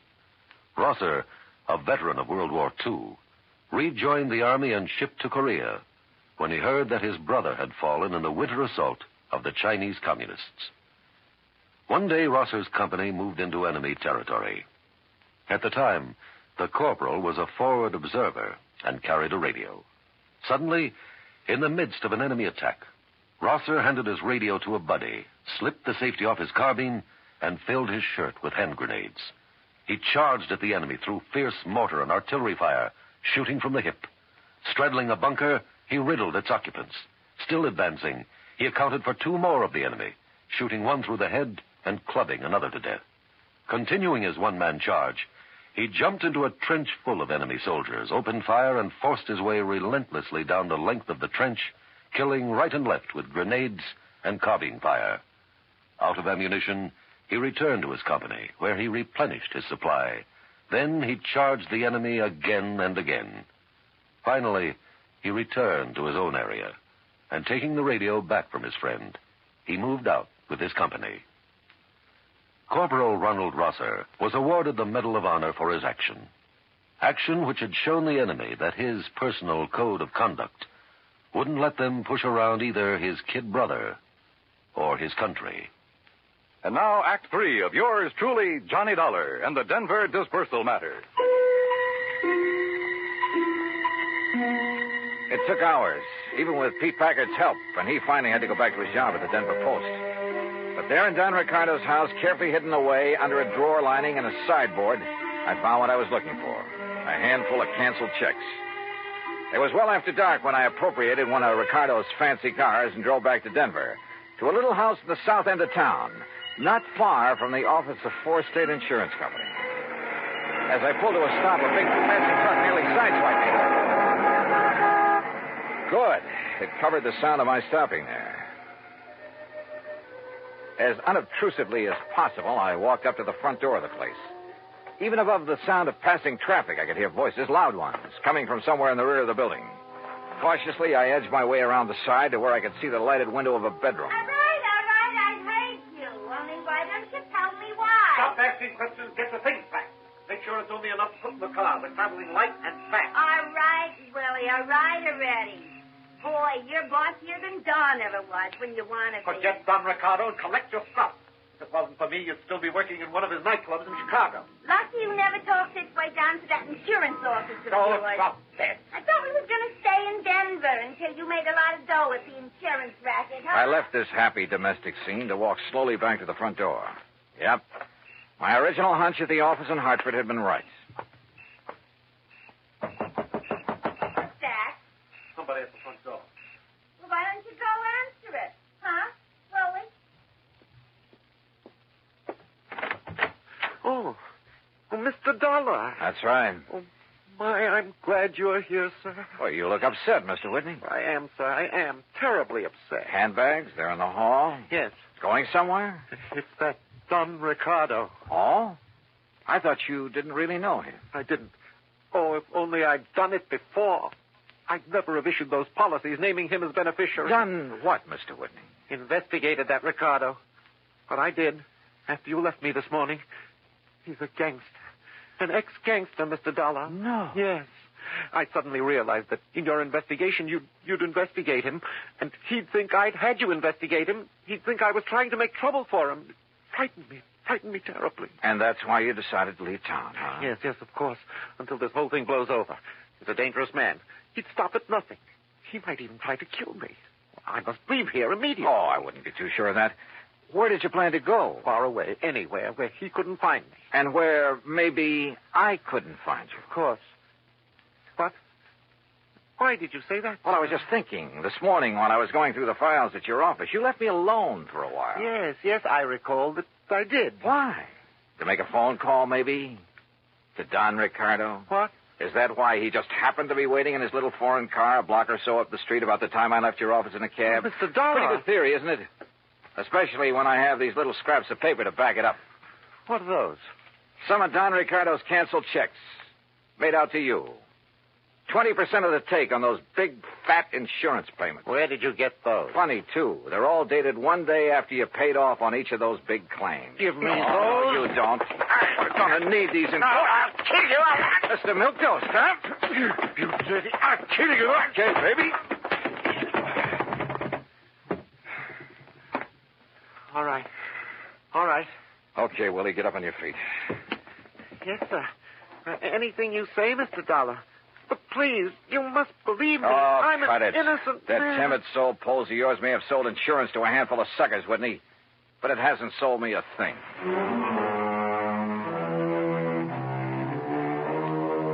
Oh, I suppose you find them in every trade. That still doesn't justify their even being alive, though. Fortunately, in the insurance business, they never get away with it for long. Even a team like Whitney and Ricardo. I wonder if they're sharing the same cell. Expense account, item 6, $10 to the doctor who sewed up my neck. Item 7, $84 for a night on the town with Pete Packard. Strangely enough, I still have a bit of a headache from it. Expense account total, including a little gift to that taxi driver, incidentals and transportation back to Hartford, $391.80. Yours truly, Johnny Dollar.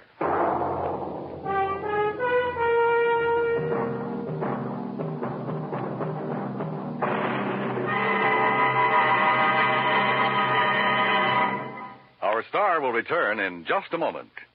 Our flag now numbers 50 stars, and behind each star there stands yet another flag representing one of the 50 states. Idaho's state flag depicts the prime industrial pursuit of its citizens, mining. Balanced against this image is a female figure combining the virtues of the goddess of liberty, for she carries the spear and cap of liberty, and the goddess of justice, represented by the scales in her hand. A bright, shining star in the heavens is an indication that Idaho has joined the nation. Overall is the motto, Esto Perpetua, may she endure forever. Idaho's state flag, the flag of the 43rd state to enter the Union, was adopted on March 12, 1907. Now, here is our star to tell you about next week's story. Next week, a killer's list. That's right, a list of victims. And guess who's on it?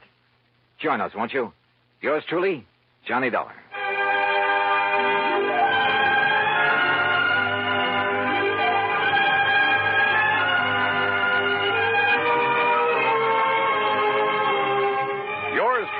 Johnny Dollar, starring Bob Bailey, originates in Hollywood and is produced and directed by Jack Johnstone, who also wrote today's story.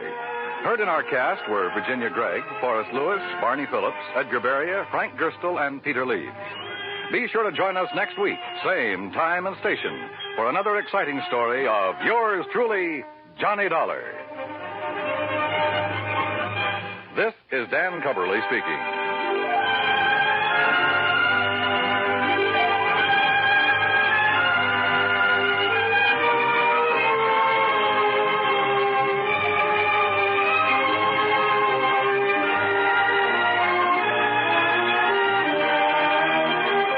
This is the United States Armed Forces Radio and Television Service.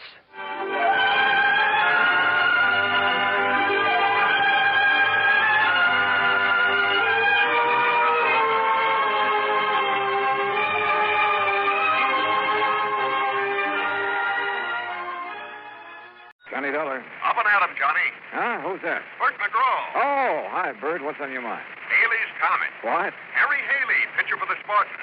They call his fastball Haley's Comet. Oh, yeah, sure. Great guy. Reminded me of a cross between Schoolboy Rowe and Bob Feller.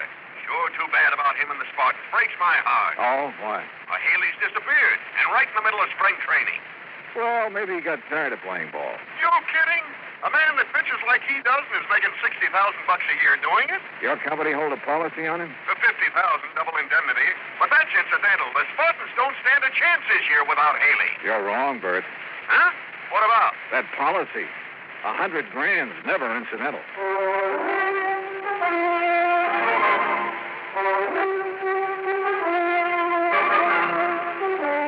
Bob Bailey in the exciting adventures of the man with the action-packed expense account. America's fabulous freelance insurance investigator. Yours truly, Johnny Dollar. And now, Act One of yours truly, Johnny Dollar.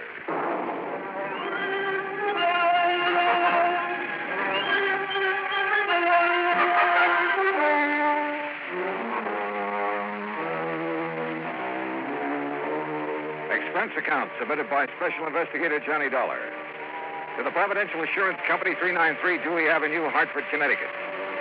The following is an account of expenses incurred during my investigation of the melancholy memory matter.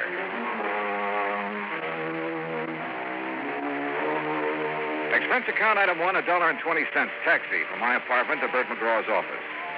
Bert's a large man with a voice to match. Before becoming an insurance agent, he played ball with the Bush Leagues and eventually spent a year with the Spartans. He'd never forgotten it. Come in, Johnny. Sit down, sit down. Thanks. Sure didn't take you long to get here. No reason why it should. But that's why I called you, boy. Always on the ball. Yes, sir, I said to myself, if anyone can get in there and pitch, it's Johnny Dollar. A man with a real batting average. And just what the job needs. Yeah, sure. So what's the catch? Find Haley, that's what. Find Haley, dead or alive. Only I sure hope it's alive. Dead, he wouldn't be much good to the Spartans. Or your company, who'd have to pay out at least $50,000, huh? Or have you forgotten about that? Oh, good gravy. No, I'm a company man first, last, and always. In fact, I'm the bird who sold Haley that policy. When was that? About 6 months ago. The day me and the boys at the Lions gave him a testimonial dinner. Who's the beneficiary? Well, the original beneficiary was Haley's sister. Her name's Mildred Womack. Lives in Omaha. Oh, did Haley change the beneficiary? Yeah. Who figures to collect now? His wife. Her name... Wife? Papers didn't say anything about him being married. I know. Well, it happened recently? Since he's been in Tucson for spring training with the rest of the team. Oh, well, maybe he's on his honeymoon. Not Haley. Why not? Because, like I said, the team's been in spring training. Last week, they started playing exhibition games. Haley wouldn't miss those for anything in the world. And according to Slats Lewis, he's the Spartan manager, Haley was going to stand up against the Redlegs last Wednesday. But nobody's seen him since Tuesday night. Almost a week. Yeah, sure is. But it's still no sign he isn't taking a little vacation. Oh, Johnny, come on. This man's an athlete. A precision machine built to pitch baseballs. Did you know he started playing when he was 8 years old? Loves the game, huh? Yes, sir. And he doesn't think of anything, ever, except playing it. Oh, I wouldn't say that. Hmm? He got married, didn't he? Oh. Oh, well, you know what I mean. Okay, Bert. Well, what do you got to go on? Well, maybe I got it right here. What's that? A telegram came in late yesterday. Here, read it. feel sure my brother Harry Haley has been murdered. Please conduct thorough investigation before settling any claim on his estate. Signed, Mildred Womack. Where did you say she was? Well, she lives in Omaha, but that wire came from Tucson. You have her address out there? Yeah. I'd better have a talk with her. That's the way I'd play it. And, Johnny, Yeah? me and the Spartans and, of course, the company are counting on you. You get a hit, okay? Coach, I'll do my best.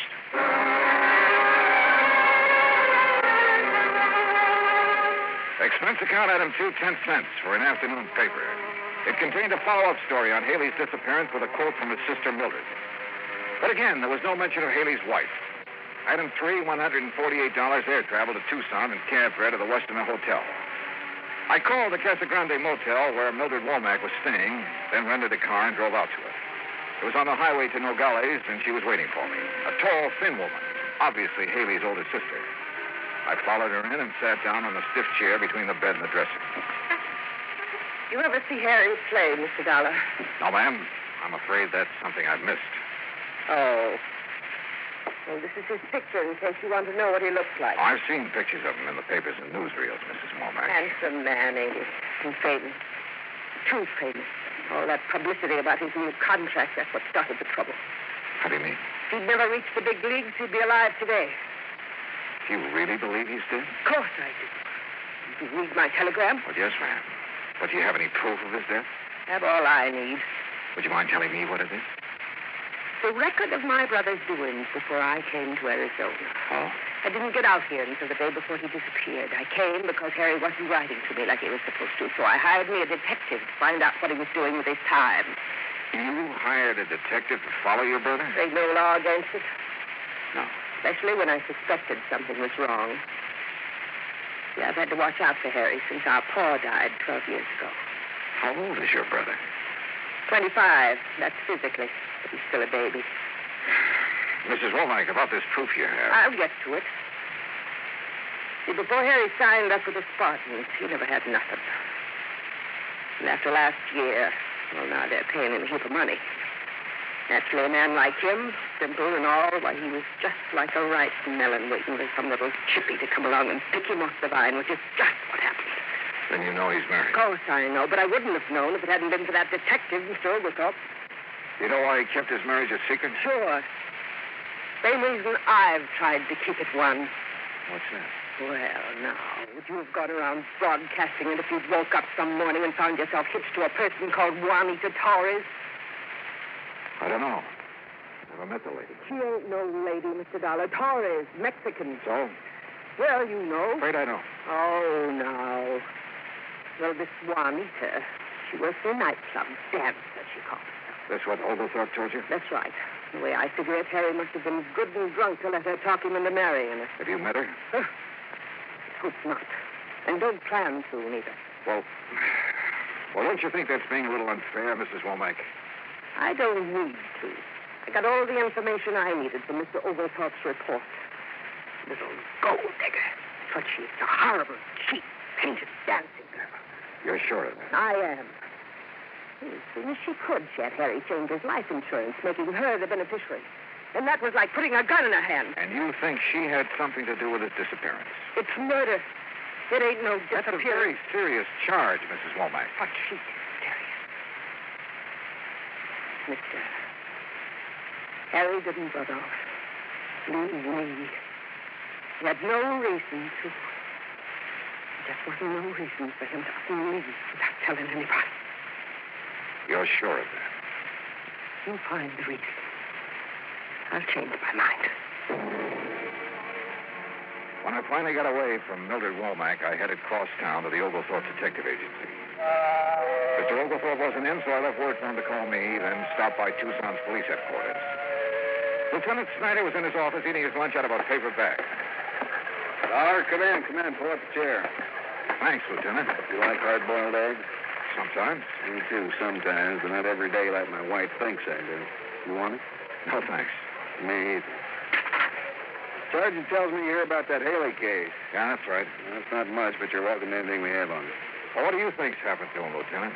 I don't know. When I'm around that sister of his, I'm convinced he's been murdered. When I start thinking about it logically... Yeah? Well, if he was murdered, where's his car, for instance? That missing, too? It sure is. Bright new red convertible. Well, if you've got the license, it shouldn't be too hard to find. Man like Haley shouldn't be either. Face as well known as his, you'd think somebody'd spot him. Dollar, we got an all-points bulletin out on both sides of the border, but so far, nothing. Just how far is the border from here, Lieutenant? About an hour's drive. Could be down there someplace. Yeah, but like his sister said, why would he leave his team, his friends, his sister, all of them, without even a goodbye? No, it's got me. What's his wife say? Oh, didn't you know? No, what? She's gone, too. Disappeared the same day Haley did.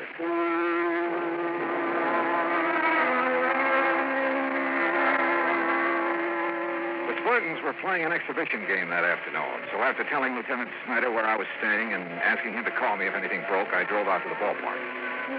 You know, there's a saying in baseball, if anybody knows a pitcher, it's the man who catches for him. And the Spartan catcher was Crawfish Crawford. After the game, I sent word into him. A few minutes later, was standing in the steam-filled locker room. I figured one of you insurance men would be showing up. You knew about his policy, huh, Crawford? Crawfish will do. Yeah, every man on the team knew about it. We've been after him to get something like that. Start saving his money. Hand me that towel, will you? Yeah, sure. Thank you.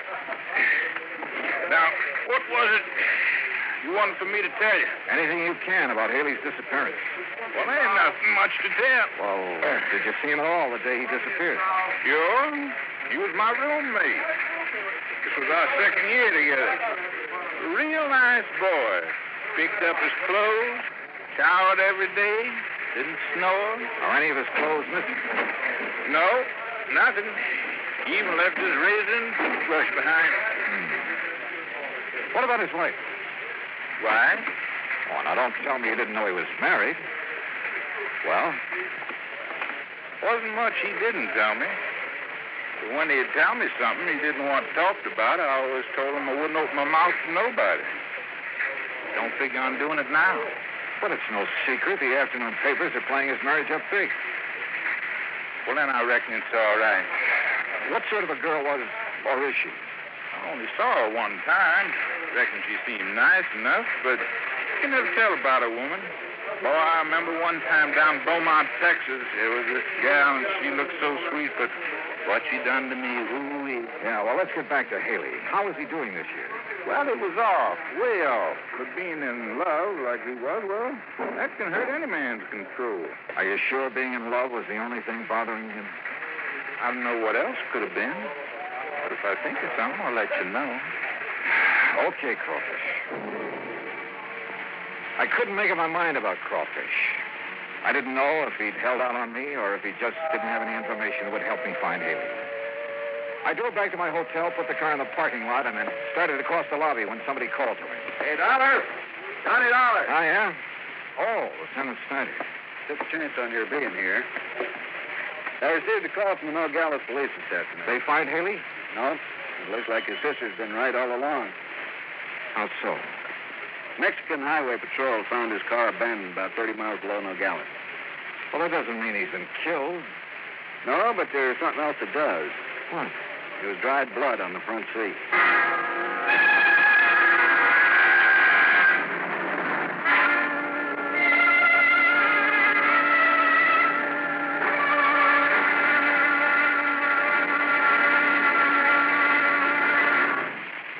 Act two of yours truly, Johnny Dollar, in a moment. Our flag now numbers 50 stars. And behind each star there stands yet another flag representing one of the 50 states. Vermont's state flag, in its early form, imitated our national flag, uniquely bearing 17 stripes and 17 stars, with only the inscribed word Vermont to distinguish it. The good people of Vermont assumed, as did our national government, that stripes as well as stars would be added as each new state entered the Union. Vermont entered the Union after Tennessee and Ohio, and with Kentucky to join shortly, the Vermonters naturally put 17 stripes on their flag. In 1818, the United States Congress put a stop to this. And since then, the stripes have always been at 13, and only stars are added for each new state. Vermont's present flag captures the famous beauty of the Green Mountain State in its coat of arms, and inscribed is the phrase, Vermont, freedom and unity. Vermont's state flag, the flag of the 14th state to enter the Union, was adopted on April 26, 1923. Now, Act Two of yours truly, Johnny Dollar, and the Melancholy Memory Matter. After Lieutenant Snyder told me about the Mexican police finding Haley's car abandoned below the border, I asked if he was going down there. He said it was out of his jurisdiction, and besides, he felt the Mexican police could do as well as he could. Snyder left, and I crossed to the desk to pick up my key and messages. There was one from the Oglethorpe Detective Agency. Upstairs, I called their number.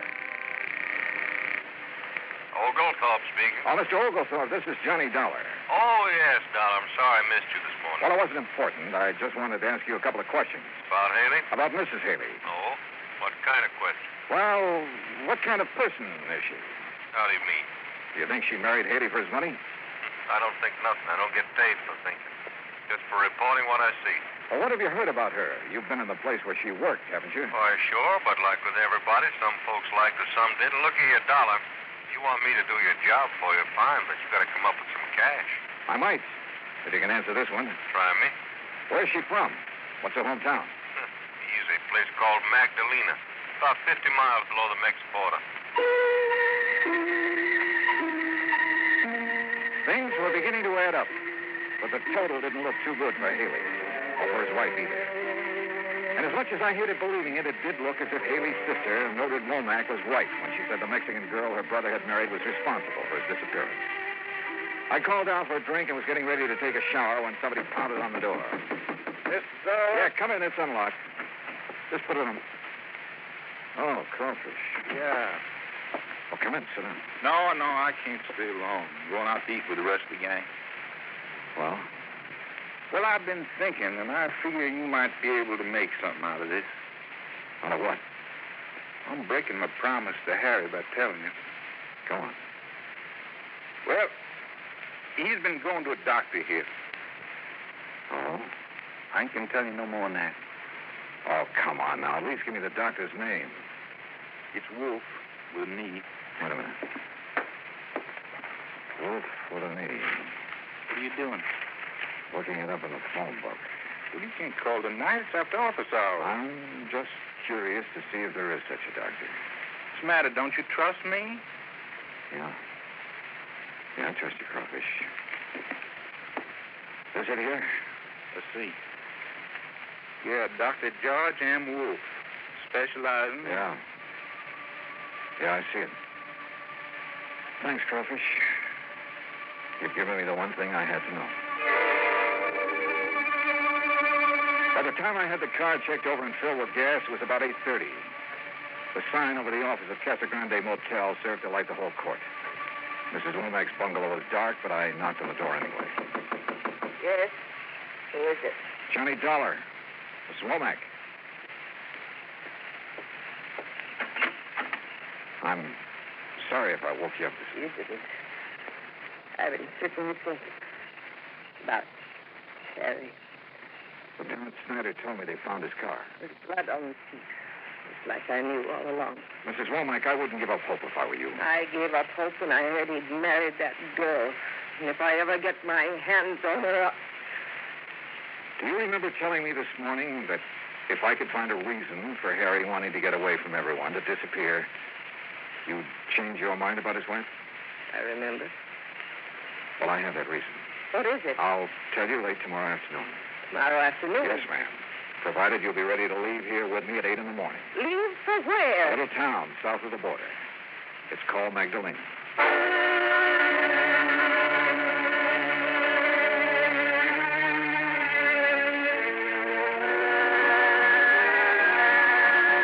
It's 65 miles from Tucson to Nogales.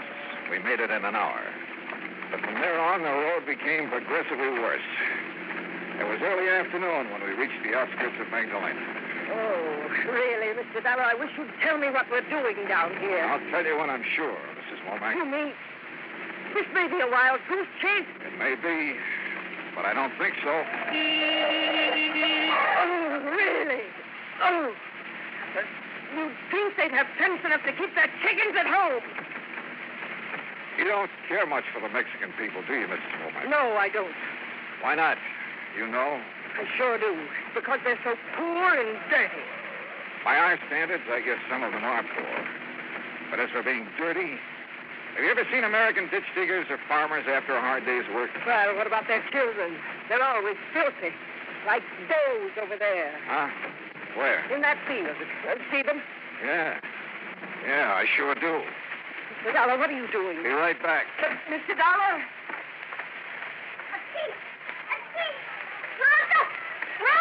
Hey, Sonny. Sonny. Machado. Come over here a minute. Wow. Here it comes. Yeah, that's right. You understand English? American? Poco. Good. Whoever taught you how to play baseball? You do not know too good, senor. Yeah, I see.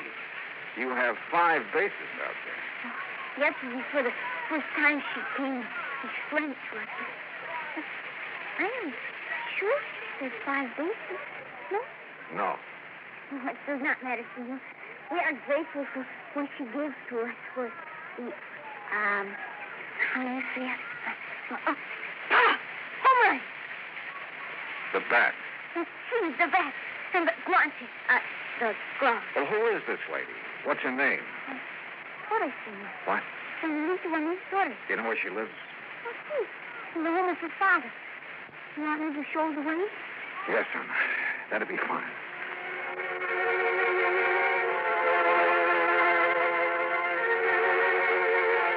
The Torres family home was a large, rambling ranch house made of red brick and tile. I parked the car near the front door and we got out. I still hadn't told Mildred Womack why we were there. I only told her whose house it was.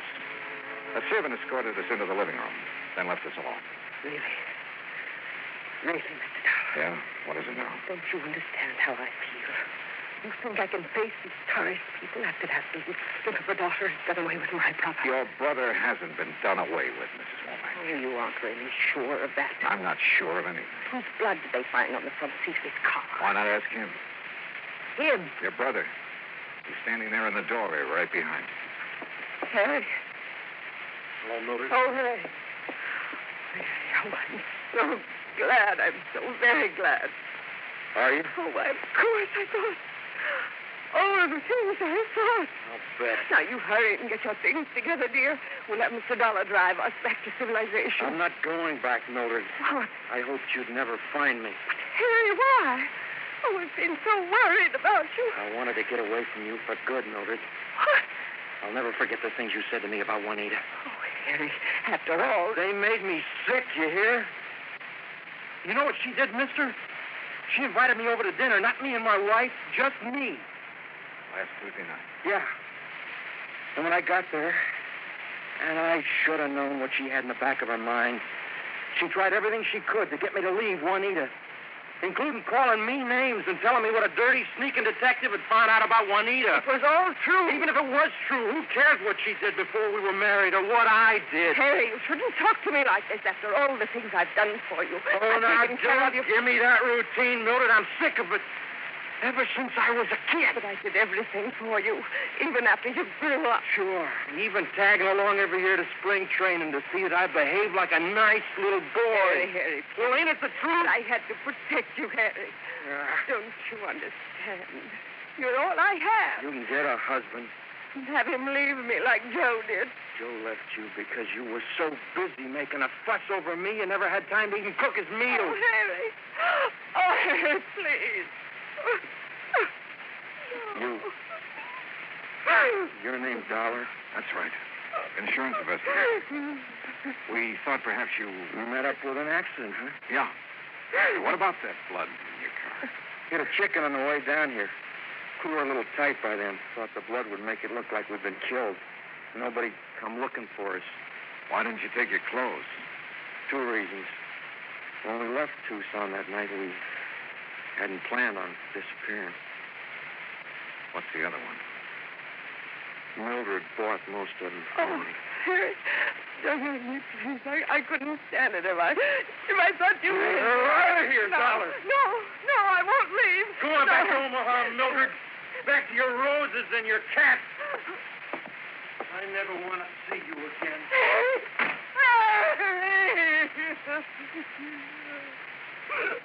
Oh, Max, please. I guess we better. Mr. Dollar, have I been wrong all this time? Selfish.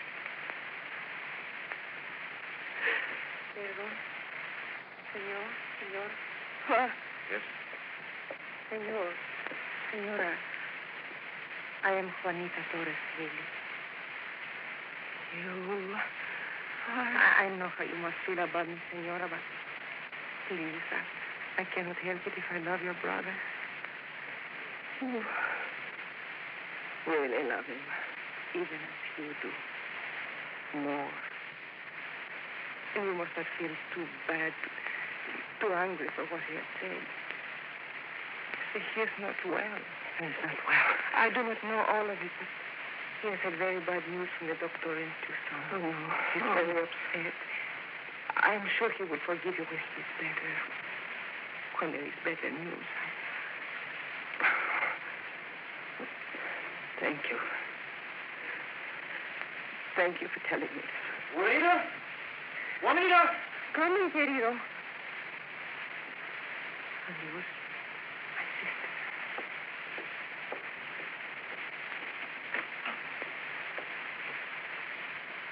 Well, she's a lovely girl, isn't she? yeah. Hey, do you see her, senor? She's just left. Yeah, we saw her, thanks. 5 spaces. Can you tell her that was wrong? No, that's something you'll have to do. Oh, see. I will. Adios.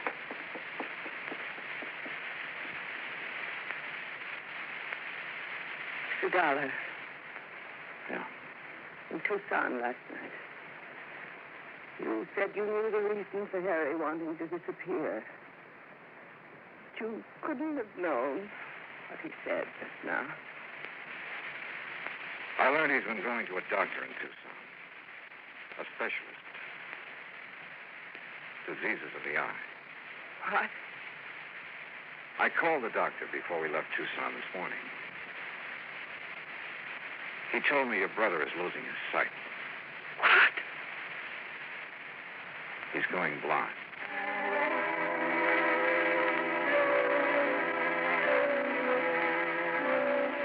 Some people you just can't figure. Mildred Womack stayed on in Magdalena. Yeah, she rented a small adobe house and did what she could to help her less fortunate neighbors. Harry Haley never played ball again.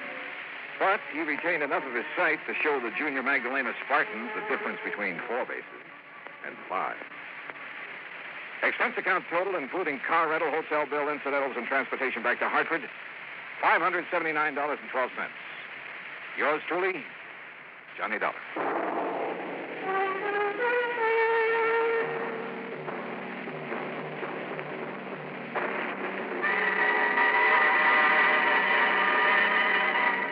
Now, here is our star to tell you about next week's story. Next week, 3 of the most unforgettable characters I've ever met. And believe it or not, a case that solves itself. Join us, won't you?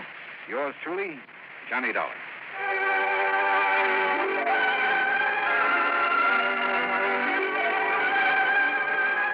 Yours truly, Johnny Dollar, starring Bob Bailey, originates in Hollywood. Written by Charles B. Smith, it is produced and directed by Jack Johnstone. Heard in our cast were Virginia Gregg, Lillian Bayef, Richard Beals, Barney Phillips, Frank Nelson, Harry Bartell, Dick Crenna, and Lawrence Dobkin. Musical supervision is by Amerigo Marino. Be sure to join us next week, same time and station, for another exciting story of yours truly, Johnny Dollar. This is Dan Cubberly speaking.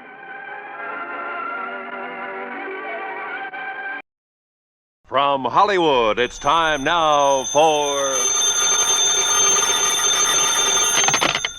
Johnny Dollar. Peter Hanley at Western Maritime and Property. Oh, yeah, Mr. Hanley. I found this message to call you. You're still in town at the Beverly Hilton. Yes, that's right. I thought you'd be back in Hartford by now. When I can enjoy a spot like this on expense account? What? This California weather, the swimming pool here at the hotel? Wait. No, wait. You say on expense account? Why, sure. Dollar, you cleared up that matter for us. You proved conclusively that Randolph Merrill did not lose his yacht, that the explosion and the sinking were fake. That's right. And incidentally, as you anticipated, the yacht was found in a small Mexican seaport, all ready to be rebuilt and repainted to thoroughly disguise it. Good. Now, Mr. Hanley. Yeah, well, by the way, in spite of his earlier vindictiveness, Merrill has decided to plead guilty and throw himself on the mercy of the court. Has he signed a confession? Well, no. Then I'll bet he changes his tune by the time he goes to trial. Oh? Sure, that's an old trick to slow things up, gain time. Are you having Mrs. Merrill held as an accessory? The Merrill has made and signed a statement completely clearing her, so to hold her now would only complicate matters. Hanley, either you haven't yet read my expense account report, or I forgot to tell you what tipped me off that bear was trying to pull something on us. Oh? What was it, Mr. Dollar? Her jewels that you'd insured for $100,000. Oh, no. Oh, yes, Hanley. That jewelry Mrs. Merrill showed us was fake. Paste. Heavens, Dollar? You still think I ought to go back to Hartford? No, not until you found out where the real jewels are. Can you come down to the office, Mr. Dollar, right away? Sure, if you like. No. I'll drive out there to your hotel. Whatever you say. Yes, I'll drive out there. I'll be there right away. Scotch and soda be all right? Yeah, what? You suddenly sound as though you could use a drink.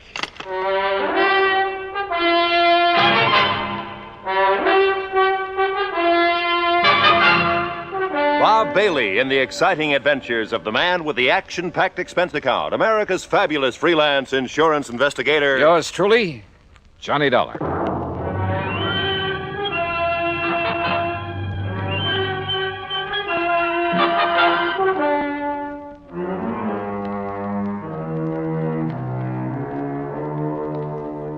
Expense account submitted by Special Investigator Johnny Dollar to the Western Maritime and Property Insurance Company, Los Angeles, California.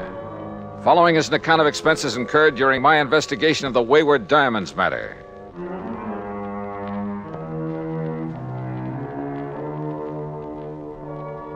Expense account item 1, $2.25 for drinks in my room at the Beverly Hilton. By the time room service had delivered them, collected the tip, and left, Peter Hanley arrived. Yeah, come in. I make no bones about it, Mr. Dollar. I had completely forgotten about those jewels of Mrs. Merrill's. Yeah, well, I can't say that I blame you. We were so intent on exposing the so-called sinking of that yacht. Exactly. All right. Relax. Here, come on now. Sit down and relax while we map out a plan of action. Thank you. After you hung up, I suddenly remembered that you had mentioned the fact that those jewels were fake to Mrs. Merrill herself. Yeah, that's right.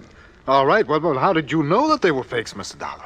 You remember when we sat in their living room out in Westwood while they gave us that cock and bull story about the yacht going down? Yes, I remember. All right.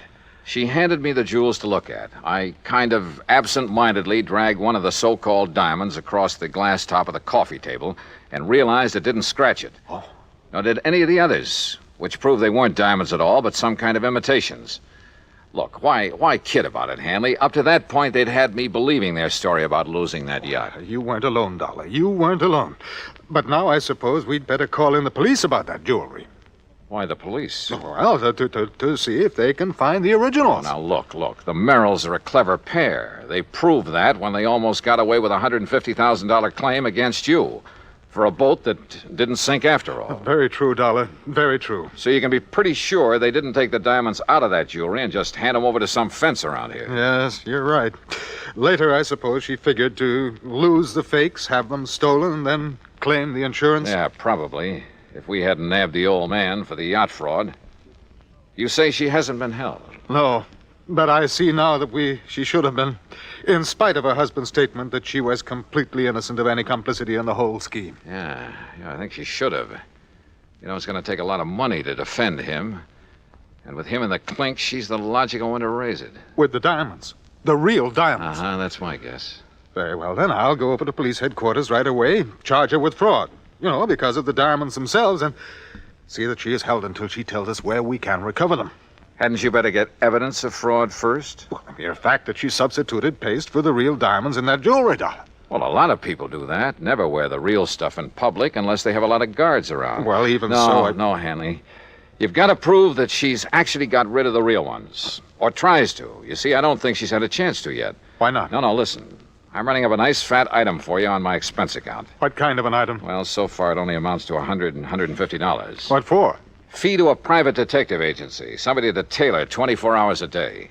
In the hope of finding out what she's doing with the genuine stones? More important, to find out how she'll try to dispose of them. But she may have done that some time ago. No, I doubt it. Why? It's only recently they've needed dough. Granted. They had two plans. The phony sinking of their yacht, and later, if that worked, a phony loss of their phony diamonds. But why later? Well, to run them both together would look suspicious. What's more, apparently saving the jewels made the yacht accident look legitimate. Yes, I suppose so. Sure. And remember this. She made a big thing of having saved her jewelry. When we still believed the wreck was legitimate. That's right. She made a big point of displaying those phonies to us because she wanted to be sure we'd not only see them, but believe they were the originals. That we'd be witness to the fact she still had them. Yes, I see. But you must recall that you finally recognized them as paste. Yeah, but like you and I almost forgot about it simply because they had nothing directly to do with the matters at hand. Yeah, and she may think that we have forgotten. I doubt it. The point is, now she needs money. He saw to it that she stayed free to raise it. And the diamonds are probably her only way of getting it. Which is why I put a detective on her. Oh, excuse me. Johnny Dollar. Yeah? What? Well, how did... Yeah. Well, look, I'll be right over. What is it, Dollar? Oh, that detective I was talking about has just lost his job. I don't understand. He just came to. Came to? Yeah, at the home of Mrs. Merrill. He's in her home? Yes, but she isn't. She's gone.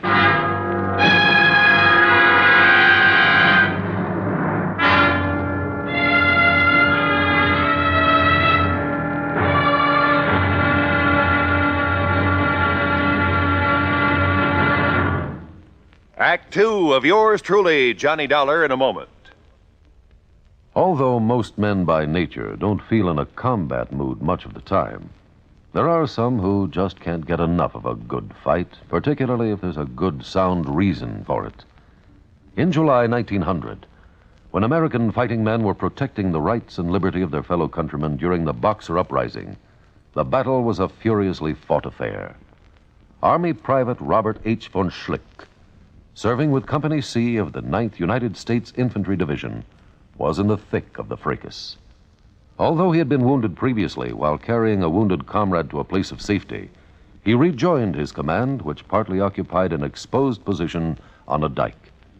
Private von Schlick remained there after his company had been withdrawn and, in spite of the hail of bullets around him, single-handedly continued to fire into the enemy ranks.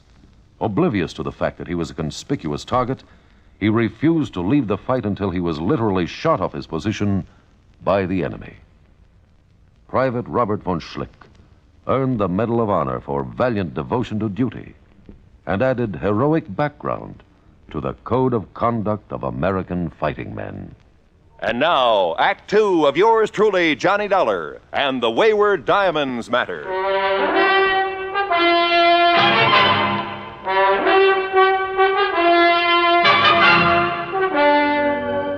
In separate cars, I still had my rental job. Pete Hanley, the insurance man, and I drove out to Westwood, just beyond Beverly Hills.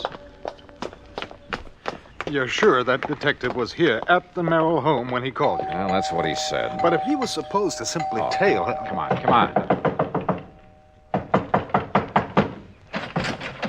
Mr. Dollar? Yeah, that's right. And I take it you're Sam Bench... Holy smoke, what happened to you? Where's Mrs. Merrill? Well, like I told you on the phone, Mr. Dollar, she's gone. Any idea where? Oh, sir. Hey, you mind if I sit down? I don't feel so good. No, go ahead. Go on, sit down. All right, you all set? Yeah. Now, what happened? Well, I was walking up and down the street.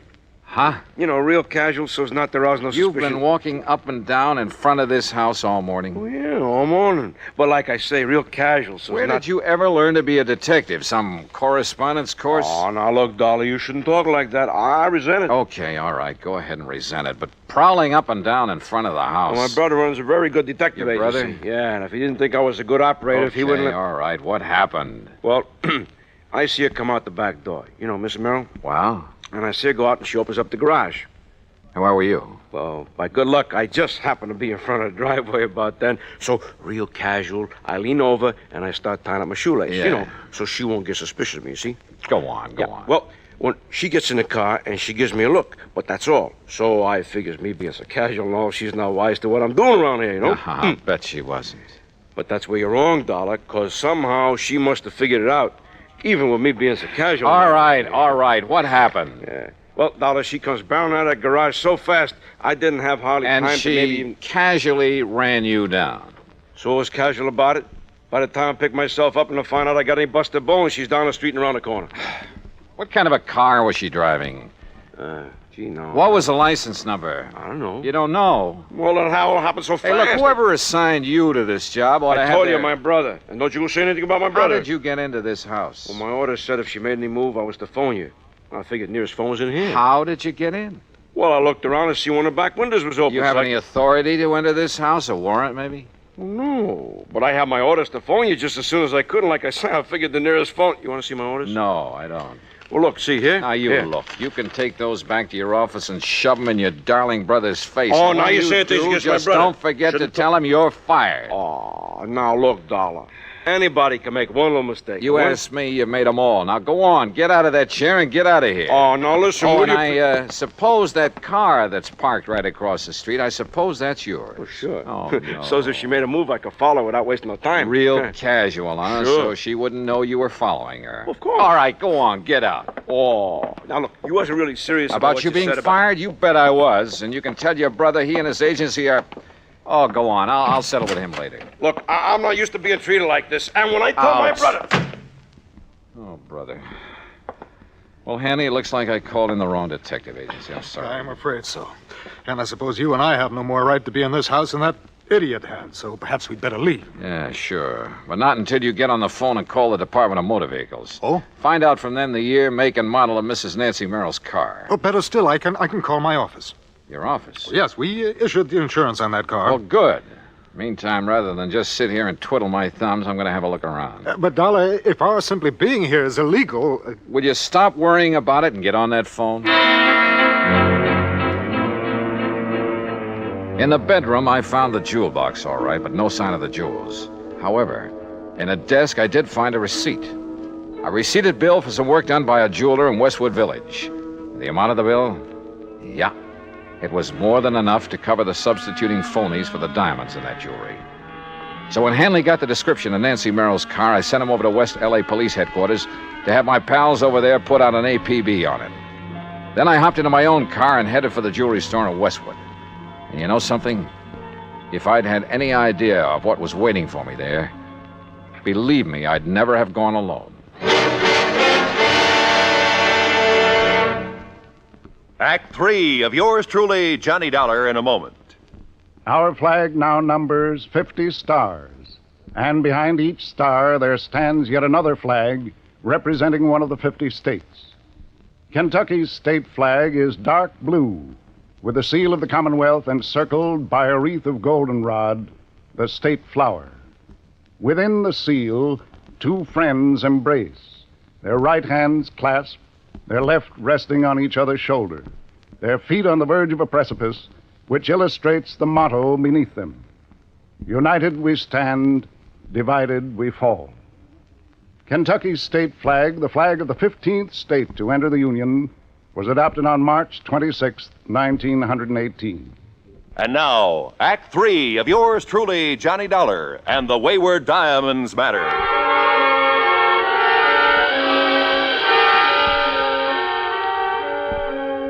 Howard's Hillcrest Jewelry is a small but very exclusive shop on Weyburn Avenue in the Westwood Village section of Los Angeles. There, with the help of a receipt I'd found in Nancy Merrill's desk, I hoped to get on the track of the missing diamonds.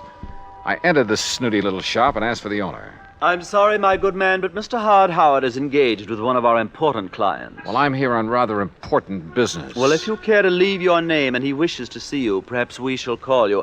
Ah, Mrs. Smythe Kenworthy. Hey, look, Buster. How delightful to see you said... again. And did little Chi-Chi like the jeweled collar we selected for him? Chi-Chi. Such a lovely puppy. You know, he's the favorite of all my doggy friends. Just as you're my favorite. Maybe I'd better look for this Howard myself. Mrs. Smythe Kenworthy, you have no idea how it brightens the day to have you drop in. Oops, now, wrong department. What can I show you today? Some little trinket for your pussycat, perhaps? We have some perfectly privacy things and real emeralds. No. But you must please. Oh, Nancy, my dear. Yes, Howard. My pet, when I removed the genuine diamonds from your various pieces and replaced them with paste, it was with the distinct understanding. I know, dear, I know. But now I have to have the real stones put back. Why?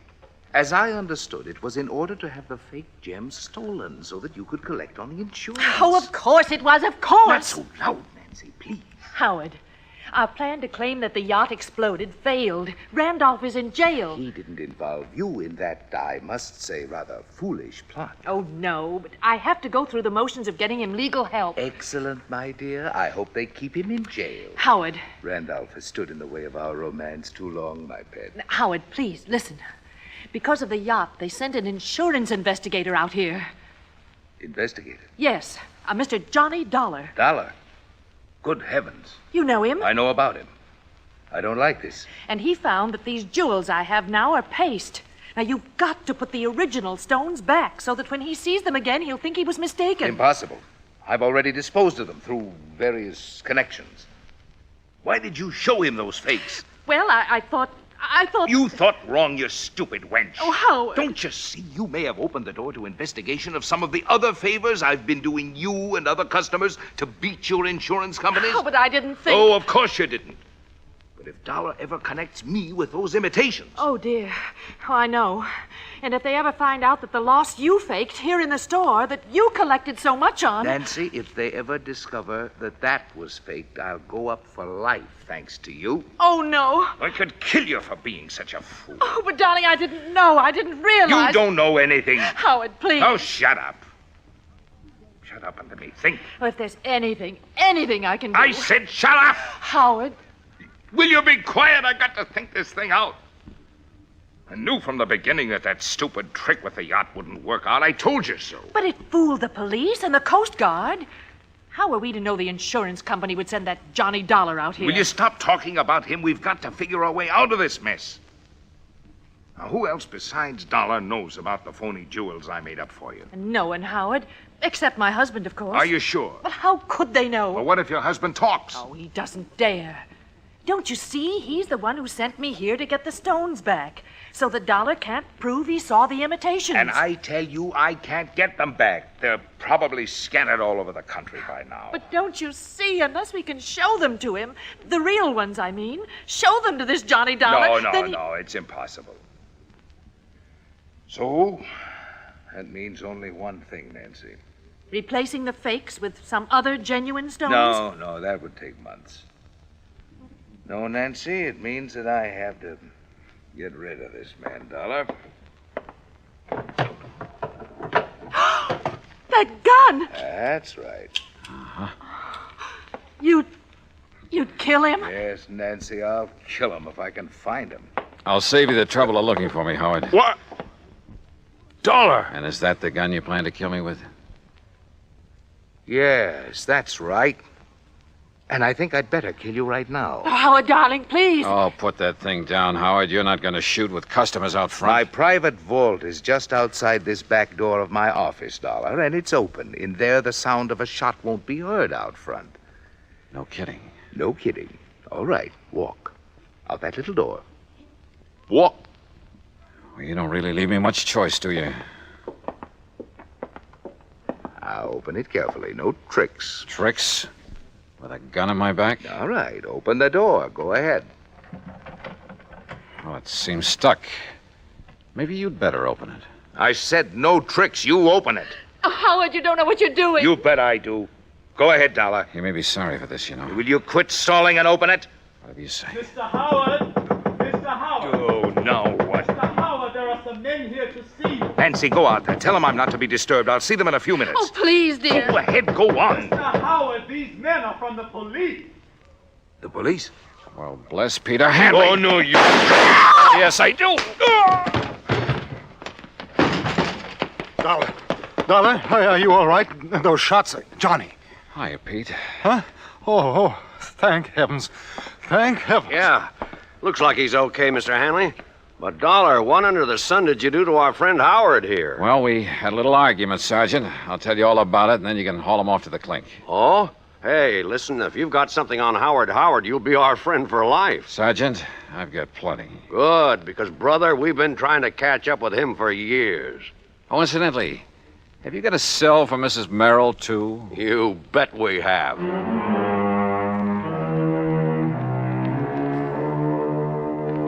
Expense account item 2, $50 in legal fees to make a deposition so I won't have to hang around for a trial or 2 or 3. And I have a sneaking suspicion that Howard and Merrill and his wife are going to have a long, long time to think things over. Expense account total, including additional mileage on my rental car and the trip back to Hartford, $218 even. Yours truly, Johnny Dollar.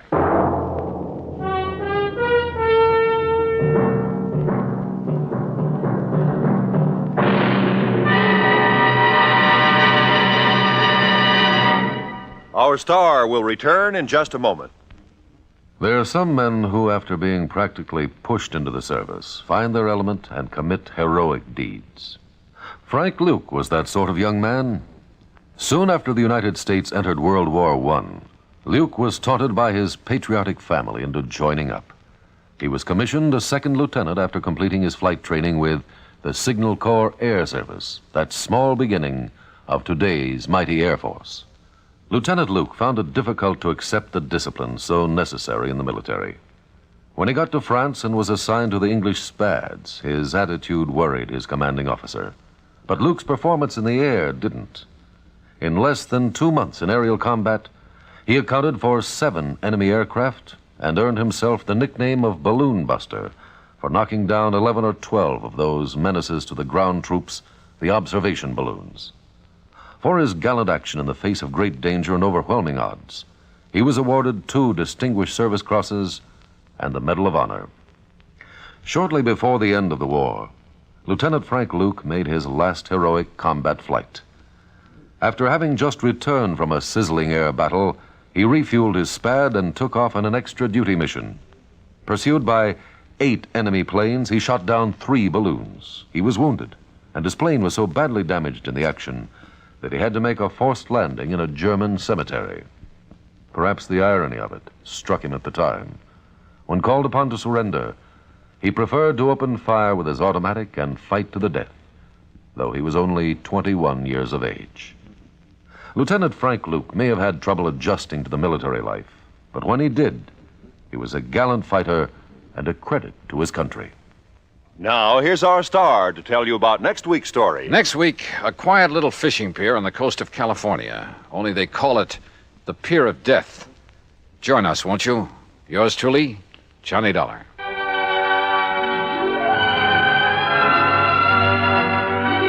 Yours truly, Johnny Dollar, starring Bob Bailey, originates in Hollywood and is written, produced, and directed by Jack Johnstone. Heard in our cast were Paula Winslow, Ben Wright, Jack Crucian, Jack Edwards, Marvin Miller, and Joseph Kearns. Be sure to join us next week, same time and station, for another exciting story of yours truly, Johnny Dollar. This is Roy Rowan speaking.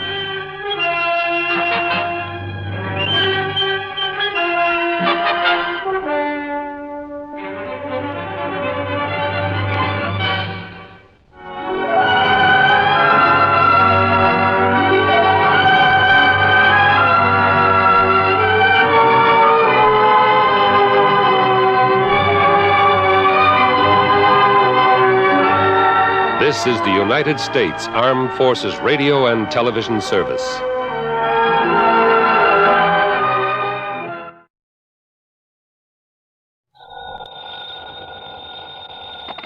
Johnny Dollar. Pat McCracken, Johnny, Universal Adjustment Bureau. Well, dear Santa Claus. Huh? All I want for Christmas is $1 million, a new convertible, a bevy of beautiful blondes, 2 redheads. Glad you're talking to Santa Claus instead of me. What's your problem, Pat? Plain old-fashioned greed. Greed? plus a no-good Samaritan. Want to go to work on it? What's the fee look like on this one? I can always use a few extra bucks this time of year. As who can't. But you know something? What's that? When you find out what this is all about, Johnny, well, believe it or not, even you may suddenly decide to make like one of Santa's helpers. Oh, now, wait a minute. If that means no fee. Come on over. Let's talk about it, huh? Yeah, I think I'd better.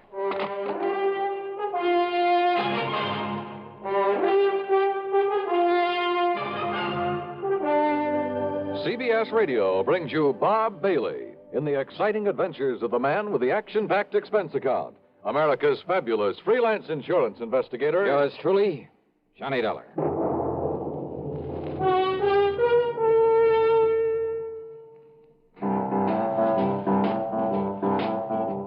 Talk about best-selling records. Here's a familiar tune about America's best-selling filter cigarette, Winston.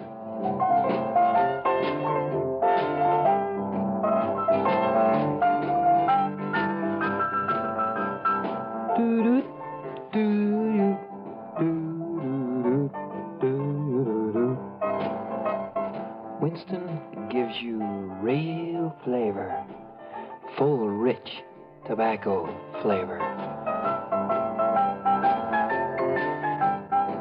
And you know, that's because only Winston has filter blend up front. Choice, flavorful tobaccos, specially selected and specially processed for filter smoking. No wonder Winston tastes good, like a cigarette should. Smoke Winston. And now, Act One of yours truly, Johnny Dollar.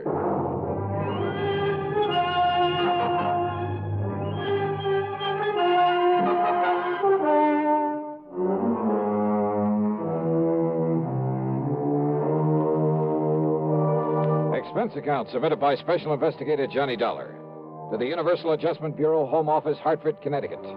Following is an account of expenses incurred during my investigation of the sudden wealth matter. Pat McCracken trying to chisel me out of a fee? Well, there was one way to find out. Expense account item one, $1 even for a cab to his office. On second thought, just in case, let's call it $1.50. When I got there, Pat got straight to the point. Johnny, as you know, we adjust insurance claims, do a lot of other services for a lot of small companies. So? Well, a good many of them cater to the farming communities. Not only home and property insurance, but they push endowment, the retirement type of policies. Companies like, Amalgamated Life, Trinity Mutual, New Britain Mutual, and so on. I think I've worked for all of them. Well, then you know the sort of clientele they cater to. So what's happened? 2 years ago, out in South Dakota, in a big agricultural area. Just a few days before Christmas? Wow. Now listen, Pat, We suddenly got notice that a lot of people in a town near Sioux Falls were cashing in their insurance. Well, then a little over a year ago, the same thing happened in a farming section near Fayetteville, Tennessee. And about 6 months ago at a small town near Macon, Georgia. And these people are not only cashing in their policies, but they were borrowing on their land, hawking their furniture, raising cash any way they possibly could. For what purpose? To invest in the stock market. Oh, well, maybe you can't blame them. Johnny. Own a few shares myself, some AT&T, Sure. some GE, some Union Carbide. Yeah, but you buy those blue chips, and through a legitimate broker. Well, doesn't everybody? Not these people. They were handing their dough over to some guy who moved into town and promised to double any money they gave him inside of 3 weeks. Oh, no. That old racket? That old racket. They'd give him $100 to invest for them, and 3 weeks later he'd return them $200? Yes. And when the word got around, everybody in town would start handing him his life savings? Yes. And out of the money coming in, he'd pay off the early suckers. Pay them 2 for 1. So they and all the rest of the pigeons would keep handing him more and more. And then, of course... Oh, sure. As soon as he got a really big bundle in his hands, he'd disappear. Exactly. Oh, brother. One of the oldest, dirtiest, meanest rackets in the world. And the poor, greedy people are still falling for it and getting burned. And the authorities haven't been able to catch up with this guy? By the time they have, he's been gone. And now the latest series of policy cancellations started coming in only a few weeks ago from a town called Enterprise, New Jersey. Well, then, Pat, there may be time to nab him. I hope so. But why aren't the local authorities doing something about it? The man is still paying off, Johnny. You know, the early investors. You can't nab him for that. Oh, well, what he's really doing, though, is setting up the later suckers for a big killing. Of course. But isn't anybody wise to what he's up to? Who knows? Maybe there are a few who are smart enough to get in at the beginning during the big build-up. Yeah, but they'll get their money back. Why, sure, doubled. But then, when he gets enough new money... Well, aren't the police wise to him? Suppose they are, Johnny. What can they do so long as he keeps paying off as promised? Oh, brother. Of all the dirty, rotten... Well, you want to go look? I sure do, Pat. And you can pay my expense account, but that's all. You know, on account of Christmas or something. I kind of thought you'd feel that way about it. Yeah. I'll be in touch.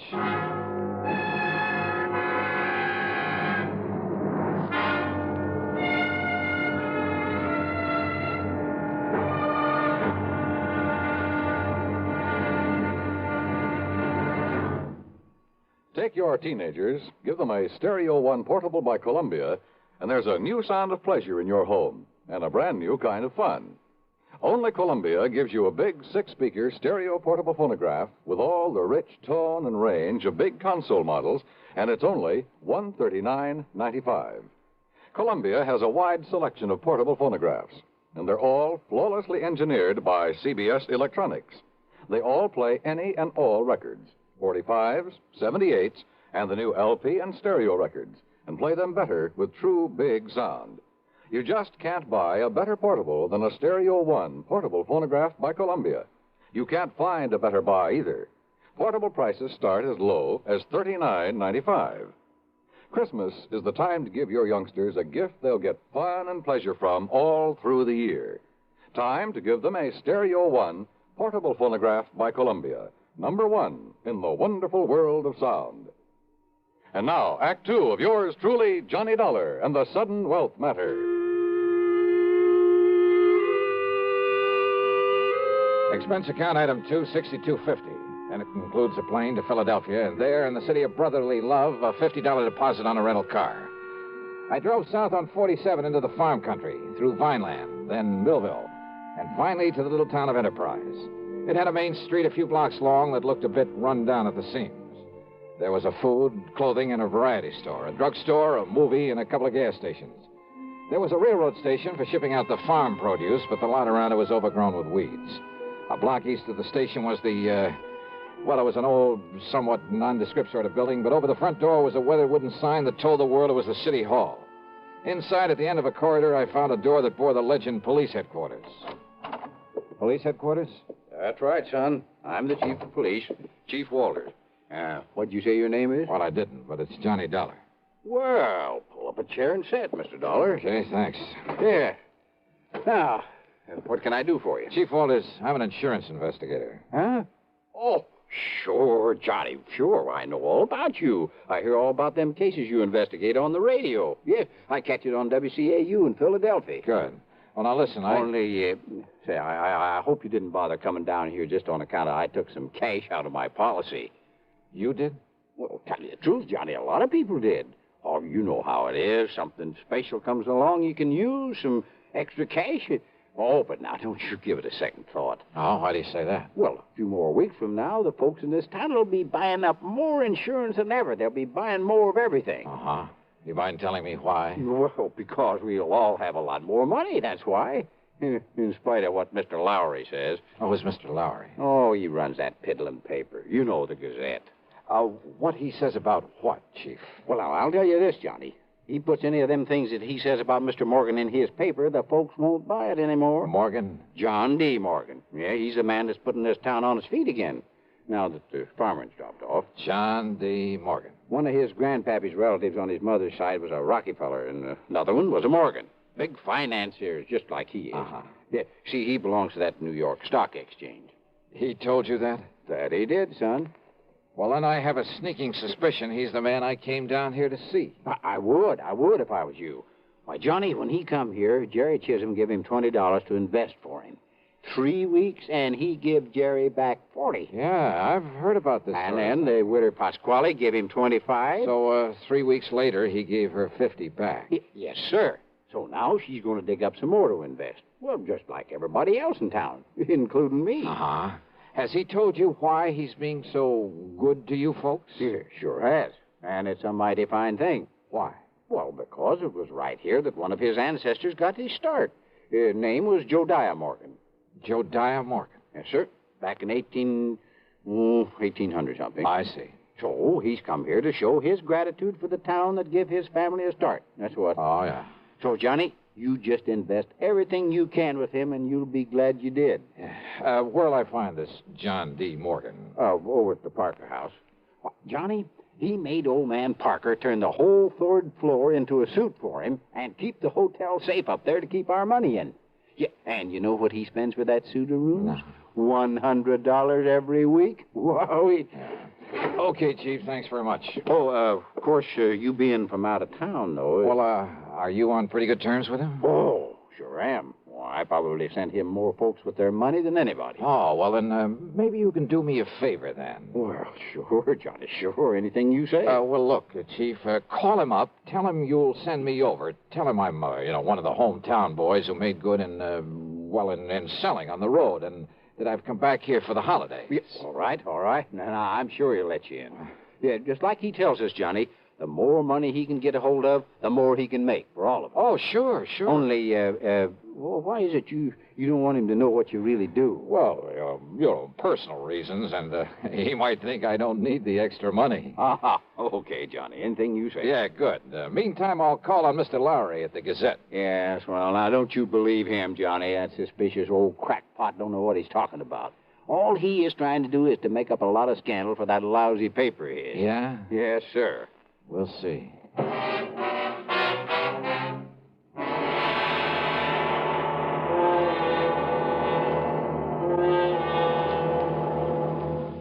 Act 3 of yours truly, Johnny Dollar, in a moment. Meet star Stuart Irwin. Nothing's worse for an actor than a nasty cold. To feel better quickly, I take wonderful 4-way cold tablets, the fast way to relieve cold distress. Right. Tests of all the leading cold tablets proved 4-way fastest acting. 4-way starts in minutes to relieve muscular pains, headache, reduce fever, calm upset stomach, also overcomes irregularity. Take my advice. For your next cold, take 4-way cold tablets, the fast way to relieve those cold miseries. 4-way, only 29 cents. And now here's a word about another fine product of Grove Laboratories. Does dandruff dull your hair, leave scalp itchy? Get Fitch Dandruff Remover Shampoo and get rid of unsightly dandruff in 3 minutes. 3 minutes with Fitch regularly is guaranteed to keep embarrassing dandruff away forever. Apply Fitch before wetting hair, rub in 1 minute. Add water, lather 1 minute. Rinse 1 minute. Every trace of dandruff goes down the drain. 3 minutes with Fitch, unsightly dandruff's gone. Fitch can also leave your hair up to 35% brighter. Fitch Dandruff Remover Shampoo. And now, Act 3 of yours truly, Johnny Dollar.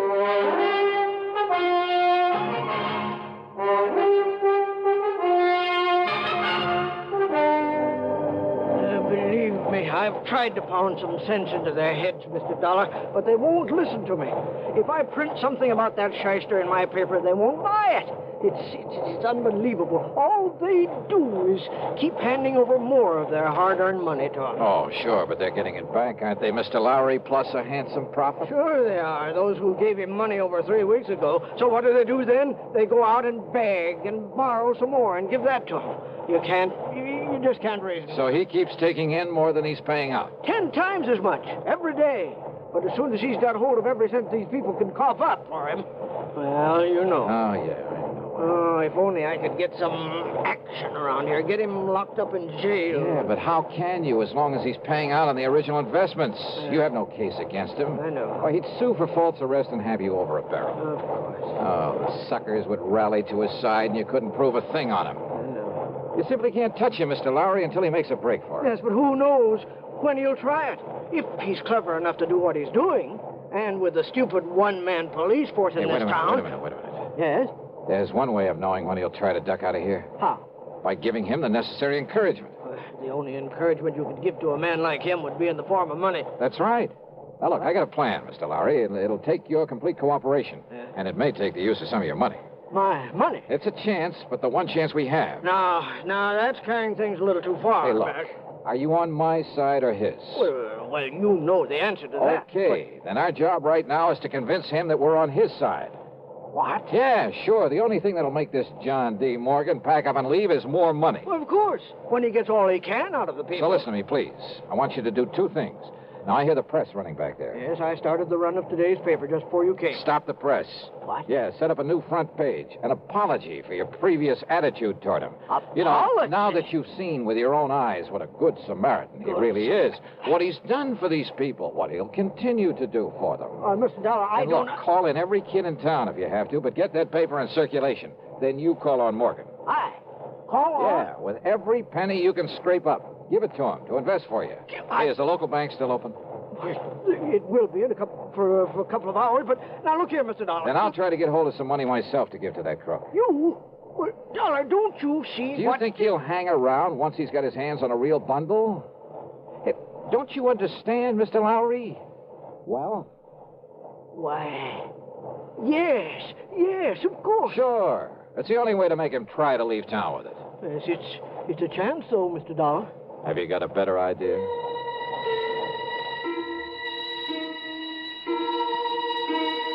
While Mr. Lowry set up a new front page and got the paper back on the press, I went over to the city hall.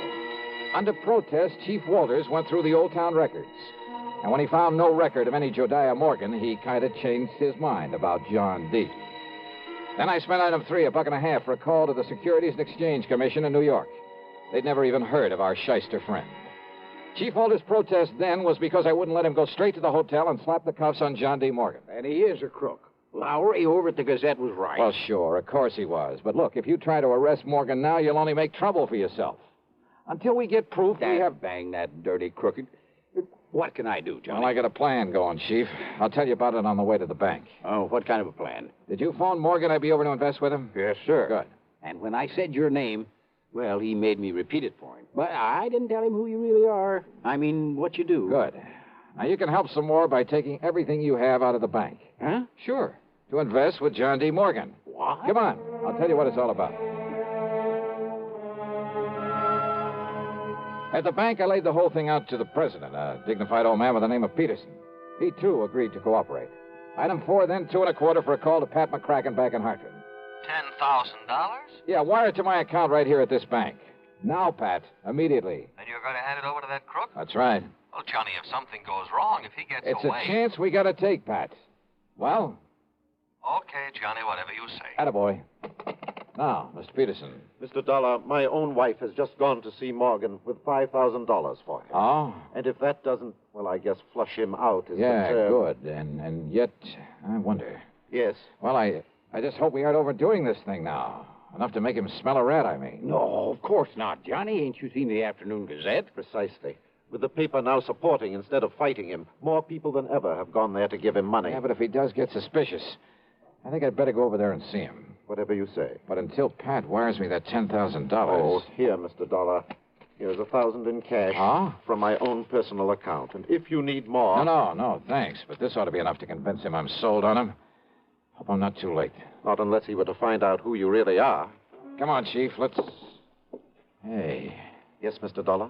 How does Morgan get around? Johnny, you mean you ain't seen that beautiful limousine, that brand new... Where does he keep it? He rents the garage back of Miss Goodwin's house on Wood Street, a couple of blocks west of the hotel. Okay, Chief, then I'll meet you at Morgan's hotel room. Okay, Johnny. And don't, for heaven's sake, tip him off about this. I'll go along with the chief. Yeah, do that. I found the Goodwin house on Wood Street. I found the garage and back. But there were no keys in the limousine inside of it.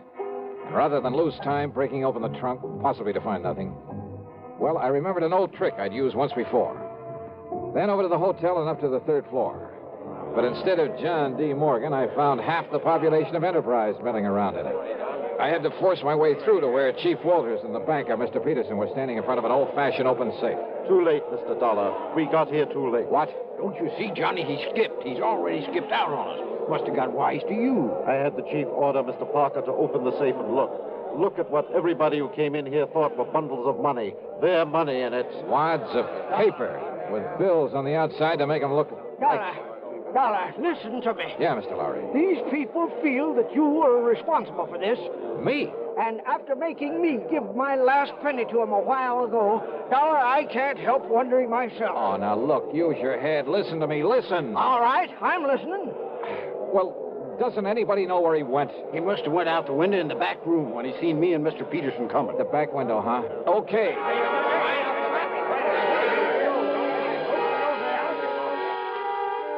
The very eagerness of that crowd to stop me was the only thing that let me get away and safely down the fire escape. For they jammed so tightly into that back room, into the window itself, that it was a long, precious second before the slow, clumsy old police chief could start down after me. I tore on over to the garage again. And there, sitting in the car, was John D. Morgan. One hand on the starter key, the other with a Colt 38 leveled at my head. You, huh? I might have known you'd done something to my car when I saw you leaving this garage for the hotel a few minutes ago, Dollar. Yeah, that's right, Morgan. I took the rotor off the distributor. Then put it back quickly, or so help me, Dollar. Sorry, old man. It stays right here in my pocket. And you give me no choice. I'll have to kill you and take it away. All right, wait a minute, Morgan. Look out there on the street. Oh, those people. Yeah, that's right. And I don't think they like you anymore. You see their faces? Not very pleasant looking, are they? Oh, no, let me... Oh, help me. They'll kill me. Maybe. You had that money for him? Well, yes, it's in the trunk of this car, all of it. Then you'd better open it up and be ready to give it back to them. Yes, tell them I will. I'll give it all back, all of it. After you let me have that gun. What? Come on. I'd hate to think of what they might do if they saw you waving that thing around. Oh, here, take it, please. Okay. Now get out and open up that trunk for him.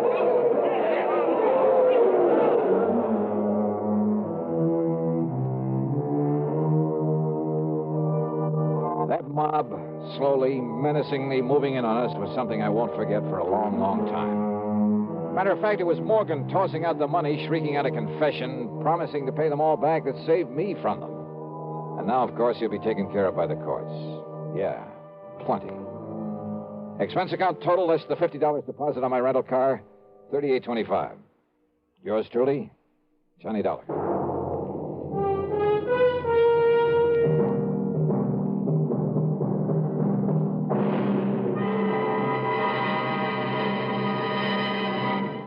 Our star will return in just a moment.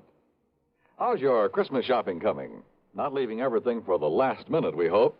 Remember, as a practical gift-hunting matter, the best selections usually go to the earliest shoppers. Another thing, last-minute men compete with the biggest crowds in the stores and streets and face greater accident danger. CBS Radio suggests shop early and safely for a healthy, happy holiday season. And here's a suggestion for Christmas buying that's really giving the best. Almost Christmas, no time to lose. Lots and lots of gifts to choose.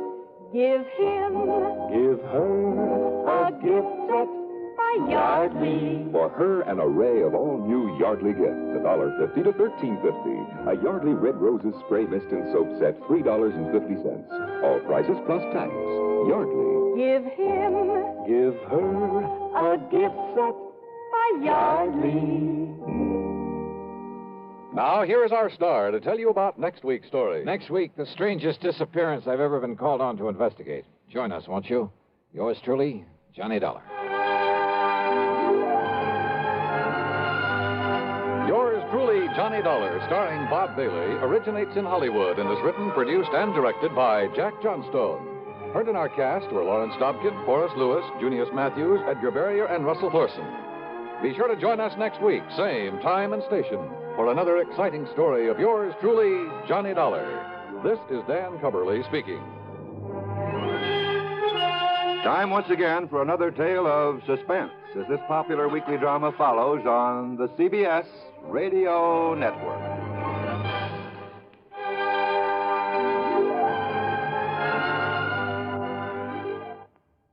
As you smoke a Duke, you get a sense of ease and comfort that grows with every puff. Because new king-size Duke is king-size in the filter, where it matters most. According to figures from the National Safety Council, 4,400 youngsters under 15 were killed last year in traffic accidents. Your first reaction will probably be that these accidents were the driver's fault. In many cases, you would be absolutely right. But the drivers are not the only ones to blame for this needless toll.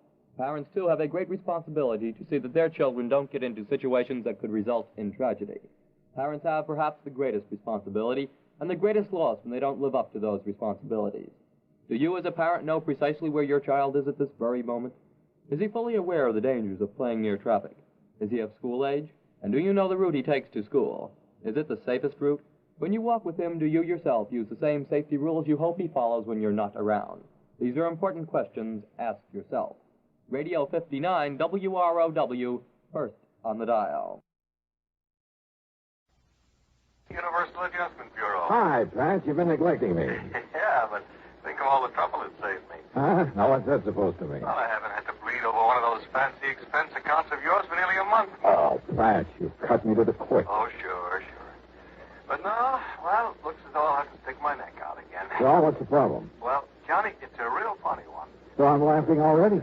No. I don't mean funny, ha-ha. I mean funny, peculiar. Hey, you know, the last time you said that, I got shot at, banged on the head, nearly run over by a truck, and half a dozen other pleasant little things. So come clean, Pat. What is it? Johnny, maybe you better run over here so we can talk about it. It'll cost you money. I'll risk it. Okay, then. I'm on my way.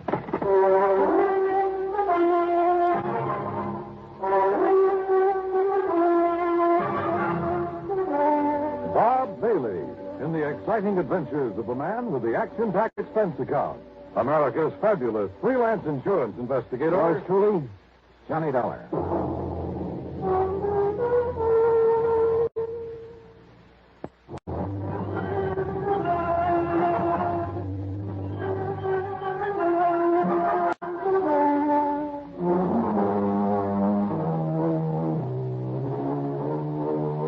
Expense account submitted by Special Investigator Johnny Dollar to the Universal Adjustment Bureau, Home Office, Hartford, Connecticut. Following is an account of expenses incurred during my investigation of the Wayward Sculptor matter.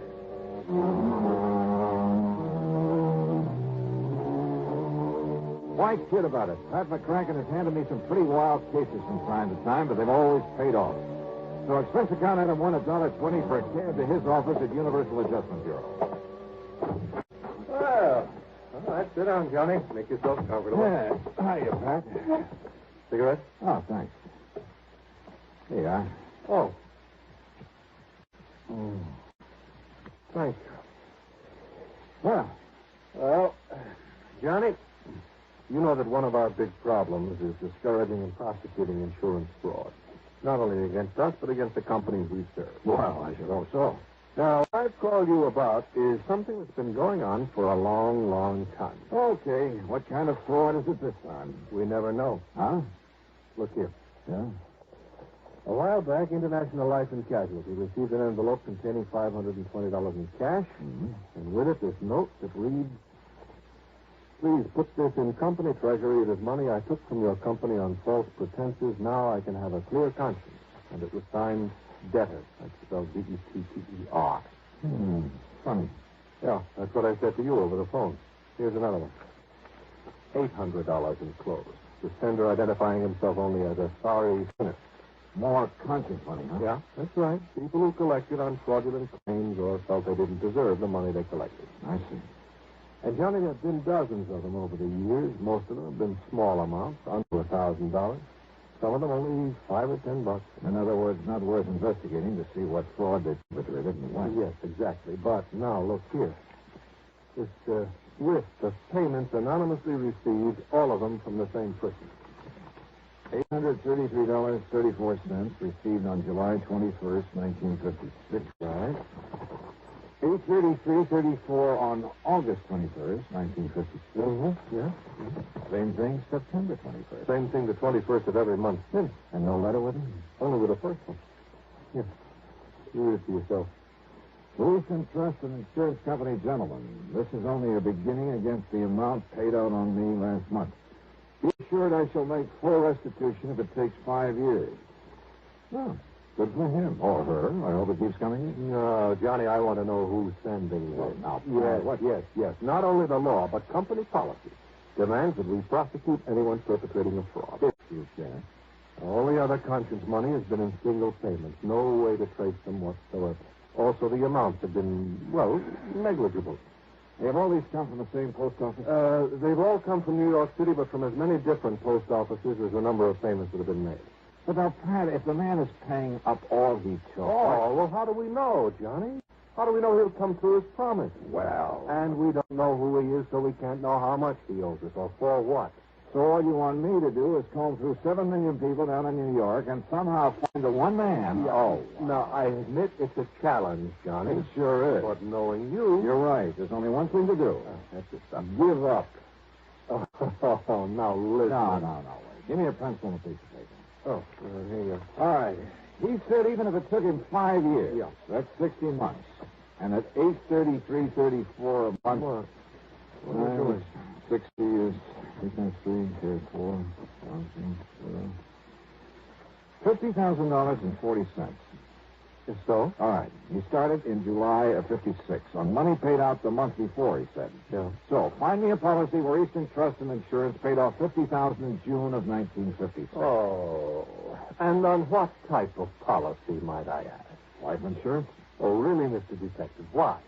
Well, you change those monthly payments to $833.33 cents. But who would cut a penny in the third? Johnny, you're right. You're right. In 5 years, it comes out to exactly $50,000. And even figure like that is usually for life insurance. Yes, isn't it? usually. Yes. So find the policy issued by Eastern, paid off in June of 56. Yeah, it's a chance, Johnny, but let's try it.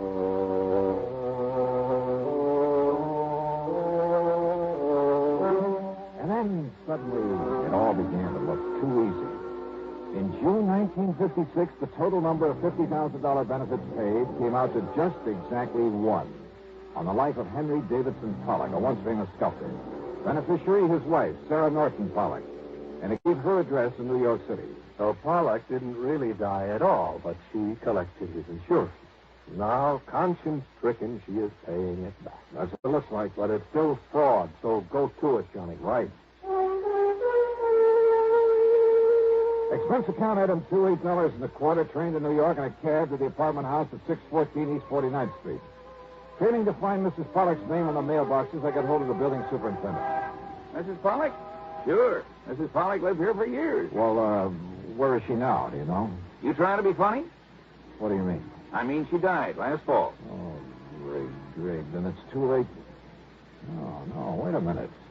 Those payments are still coming in. What's that? You're sure that she's dead? I was with her when she died. Then, mister, what's going on around here happens to be just plain impossible.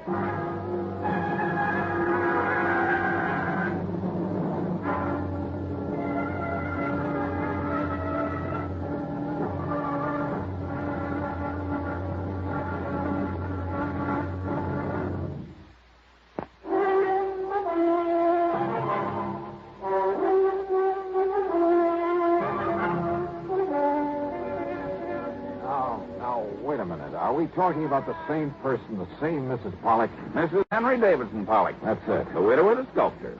That's the one, all right. And he lived here in this apartment, too. That is, before he died. That was back in 56. Left all his money, all his insurance to his wife, though goodness knows why. How did he die? In that big plane crash out over the desert. Don't you remember? Not a single survivor. What kind of a man was he? Oh, kept to himself. Didn't like people much. And his wife? Okay, I guess. She was a lot younger than him. Spent all his money all the time, and he didn't like it. Man like that shouldn't be married. Oh, but he must have thought a lot of her to leave her everything. He just didn't like being married, tied down. Let it interfere with his work. So his death got him out of it and give her some money to spend before she died. But somebody's been paying that money back. Well, now, you think maybe she suffered a change of heart? Something like that? You think she realized she never deserved what he left her? That what you're thinking? Well, sure, that might have been a possibility. Except for one thing. The money's still coming in. Oh? Hey, is there anybody to whom she might have turned over that insurance? Her give anything to anybody else? Not her, mister. And you're absolutely sure that she's dead? I carried her in off the street after the car hit her. If you don't believe me, ask a doctor. Dr. Jules Maitland over on Park Avenue. Ask the police. Yeah, maybe I will.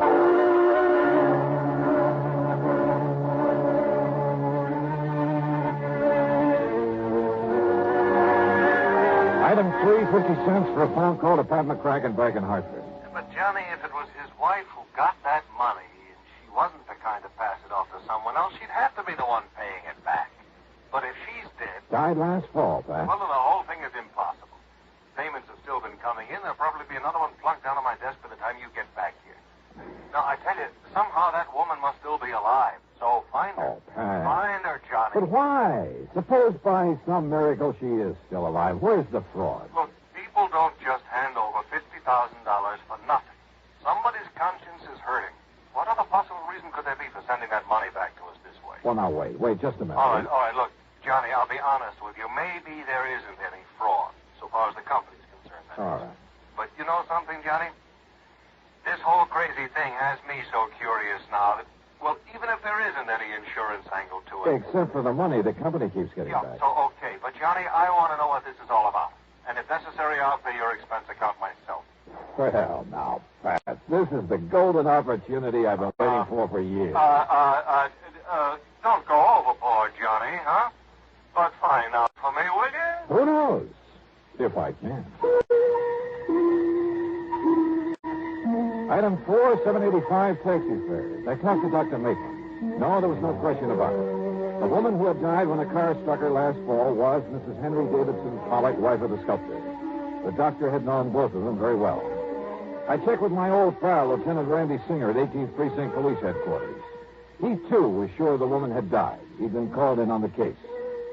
Then I remembered something the superintendent of the apartment house had said to me about the way Pollock had wanted to get away from his wife. I went over to the New York Times and checked the old newspaper files. Yes, Henry Davidson Pollock had definitely been a passenger on the ill-fated aircraft had perished along with the rest. I even checked the main office of the airline and learned the same thing. So neither Pollock nor his wife could possibly be sending back that money. But then who could? And why? Dr. Maitland had mentioned a little art gallery over on 3rd Avenue, the only gallery that Pollock had ever dealt with directly. The owner of the gallery was a nervous little man by the name of Walter Bessem. No, Mr. Dollar. Strange as it may sound, I never met Mr. Pollock. But I thought you were the only outlet for his sculpture. Very true, very true. But he was a man who stayed very much by himself, abhorred the public eye, so to speak. Yes. Well, now, nevertheless, you must have. You see, it was his wife who always brought his works in here for me to sell, and was always very sure to collect the money for them.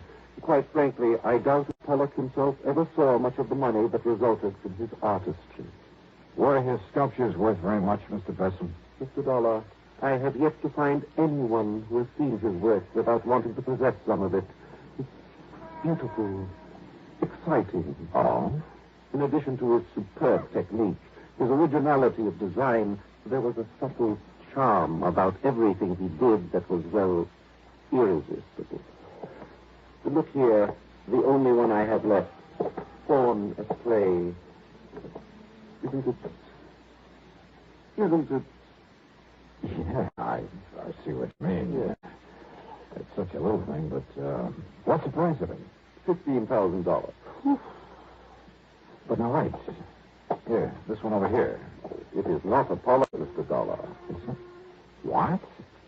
Well, look, I'm not an expert on these things, but it seems to me as though it has the same, well... Yes, the same style, the same charm, the same delicacy of line. It, too, is a fine work of art. And if I chose, I could pass it off as a genuine Pollock. But it isn't. Then who did it? And this one over here. John Wesley Collins. He so admired Pollock's work that he felt the style, at least, should not be allowed to die. Therefore, he has subjugated whatever style he himself might have had to that of the man he worshipped. Fortunately for him, his works, too, command a good price so that... Oh, please, don't touch... Oh, sorry. How long has this man Collins been doing this? Well, something over 2 years. Thanks, Mr. Bessem. I think you've just helped me solve a $50,000 insurance fraud. What? Mr. Bessem, I'll see you later. I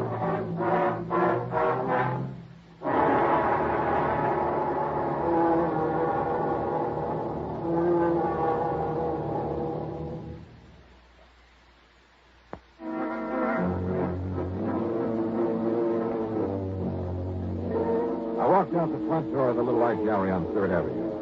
Over my shoulders, I closed the door. I could see the owner, Walter Bessem, make a dash for the little office inside and grab a telephone. I sneaked back in, stepped over behind a rack of picture frames and canvases and listened. Henry, this is Walter Bessem. Listen. No, listen. Something has just happened that...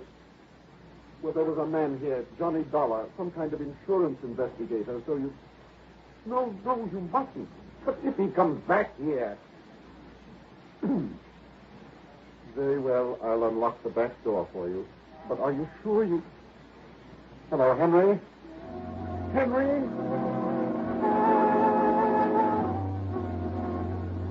While Bessem went to the back door, I quietly slipped out the front. I found the telephone booth at the drugstore on the corner. Item 5, a dime for a phone call to Dr. Jules Maitland. Yes, Mr. Dollar. As I told you when you were here, they were both patients of mine for several years. All right, Doctor, tell me this. Did Henry Davidson Pollock have a scar, a deep scar on the thumb, one hand, the right hand? Yes. He told me that when he was a child, he cut through the tip of that thumb very deeply, all the way down to the bone. That's all I wanted to know. Well, now, tell me, Thank sir. you, Doctor. Thanks a lot. The trip to the corner and that phone call couldn't have taken me more than 5 or 6 minutes. And when I went back to the art gallery, Besson was coming out of the little office, careful to close the door of it behind him. Well, Mr. Dollar, I didn't expect you to return, at least not so soon. Have you decided to buy one of the sculptures by John Wesley Collins, perhaps? No. Of course, insofar as the one remaining genuine Pollock is concerned. What's the matter, sir? Besson, would you like to sit down and write a statement for me? Statement? I'm afraid I don't understand. Or would you rather I call in the police? What are you talking about? I told you before, Mr. Besson, fraud. What? And since it's pretty obvious that you're an accessory... Fraud and accessory? You mentioned the great similarity between the sculptures of Henry Davidson Pollock and John Wesley Collins. Yes, and I told you the reason for it. Did you? Of course. All right, look here. This one. Fawn at play, you called it. It's a Pollock, the genuine Pollock. You'd swear to that? Of course I would. And how could you prove it? Well, there's one way. The marks left by the artist's right thumb. Here. And here, for instance. Because that thumb was split on the end, left its imprint on the clay. No, Mr. Dollar. And I can prove that these recent things done by the man you call John Wesley Collins were done by the same person. They all bear that same mark. Very well, Mr. Dollar. But the world will never know. Oh, now, Besson, put that thing down. Yes, put it down, Walter. Henry, I mean, Mr. Collins, Henry will do. Mr. Dollar, I suppose I should have known that sooner or later. Well, I give myself up to you. But, Henry, the story is a simple one, Mr. Dollar. I suppose you'd like to hear it. Yeah, I certainly would. Now, you see, I wanted to get away from my wife for reasons that we don't really have to go into. I planned to fly out to the West Coast to disappear. But at the last minute, I gave the plane ticket to someone else. On the plane that crashed out there over the desert? Yes. Then, knowing that my wife thought me dead, and realizing I could become lost in this tremendous city as well as anywhere else in the world, But I'd forgotten about the insurance. So then, anonymously, of course, I started paying it back. I see. All of this was very wrong, I know. Well, I'm afraid it's something for the courts now, Mr. Pollard. Mr. Dollar, the works of John Wesley Collins have sold very well, at good prices. Only this morning, listen, I was able to mail the whole balance of the $50,000 to the insurance company. Do you think that will help, sir?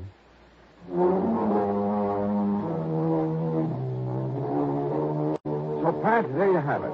And you can take whatever action you may think is necessary. Pollock is waiting for the company or the courts or whoever.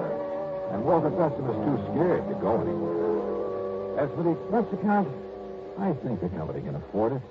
The total, including the trip back to Hartford, is $26.15. Yours truly, Johnny Dollar.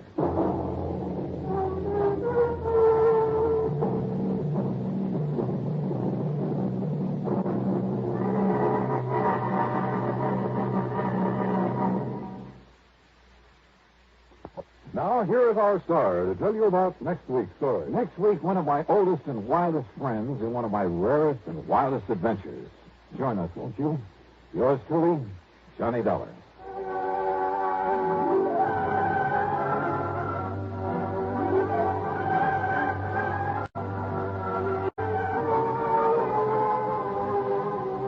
Yours truly, Johnny Dollar, starring Bob Bailey, originates in Hollywood and is written, produced, and directed by Jack Johnstone.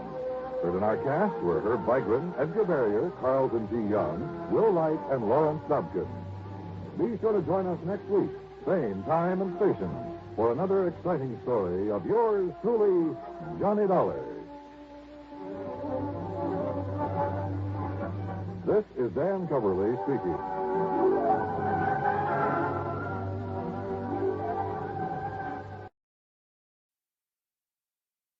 From Hollywood, it's time now for...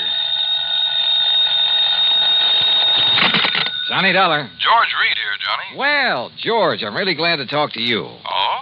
Why do you say it that way? Because every insurance case I handle for that company of yours pays me a nice fat fee. And right now I can use a little extra cash. Well, now, Johnny... So tell me all. What's Floyd's of England upset about this time? Well, I'm not sure. Uh-oh, here we go again. But, Johnny, I just received a transatlantic telephone call from Paris, France, from a man who wanted to contact you but didn't know where to call you. And he identified himself only as Le Chat Gris. Ah? Le Chat Gris? It's French, Johnny. No. And I believe it means the gray cat. Yeah. And George, the name fits him. You know him, then? His real name is de Marsac. He probably knows more about the dark alleys and back streets of Paris. Oh? Yeah, and about the people. In other words, the underworld. What did he call about? He mentioned the Blue Madonna. The what? It's a painting, Johnny, a small oil painting by a modern artist named Vincent Bardot. It's owned by a Mr. Kingsley Holland down in Philadelphia. Yeah? It hangs in the Gavin Galleries, and we've insured it for $12,000. Well, what did he have to say about it? Only that you're to call him. His number there in Paris is Orleans 57722. Uh-huh. That he has some very interesting information for you about that painting. Oh, sure. That he'll be glad to give me for a price. Exactly. I can't for the life of me figure what his interest is in it. If there were anything amiss, I'm sure the gallery would have called me. George, if you knew that character as well as I do, you'd okay my expense account without even looking at it and be willing to pay me that big fee I was talking about. What do you mean? Want to make a bet? What kind of a bet? I'll give you odds of 10 to 1 that whatever's hanging in that gallery down there in Philadelphia is not the Blue Madonna. What? Now, look, Johnny, good heavens. George, I'll be talking to you.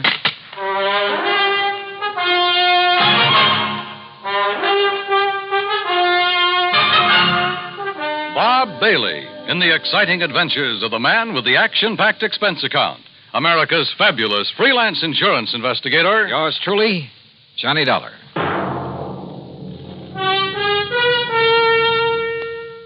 And now, Act One of yours truly, Johnny Dollar.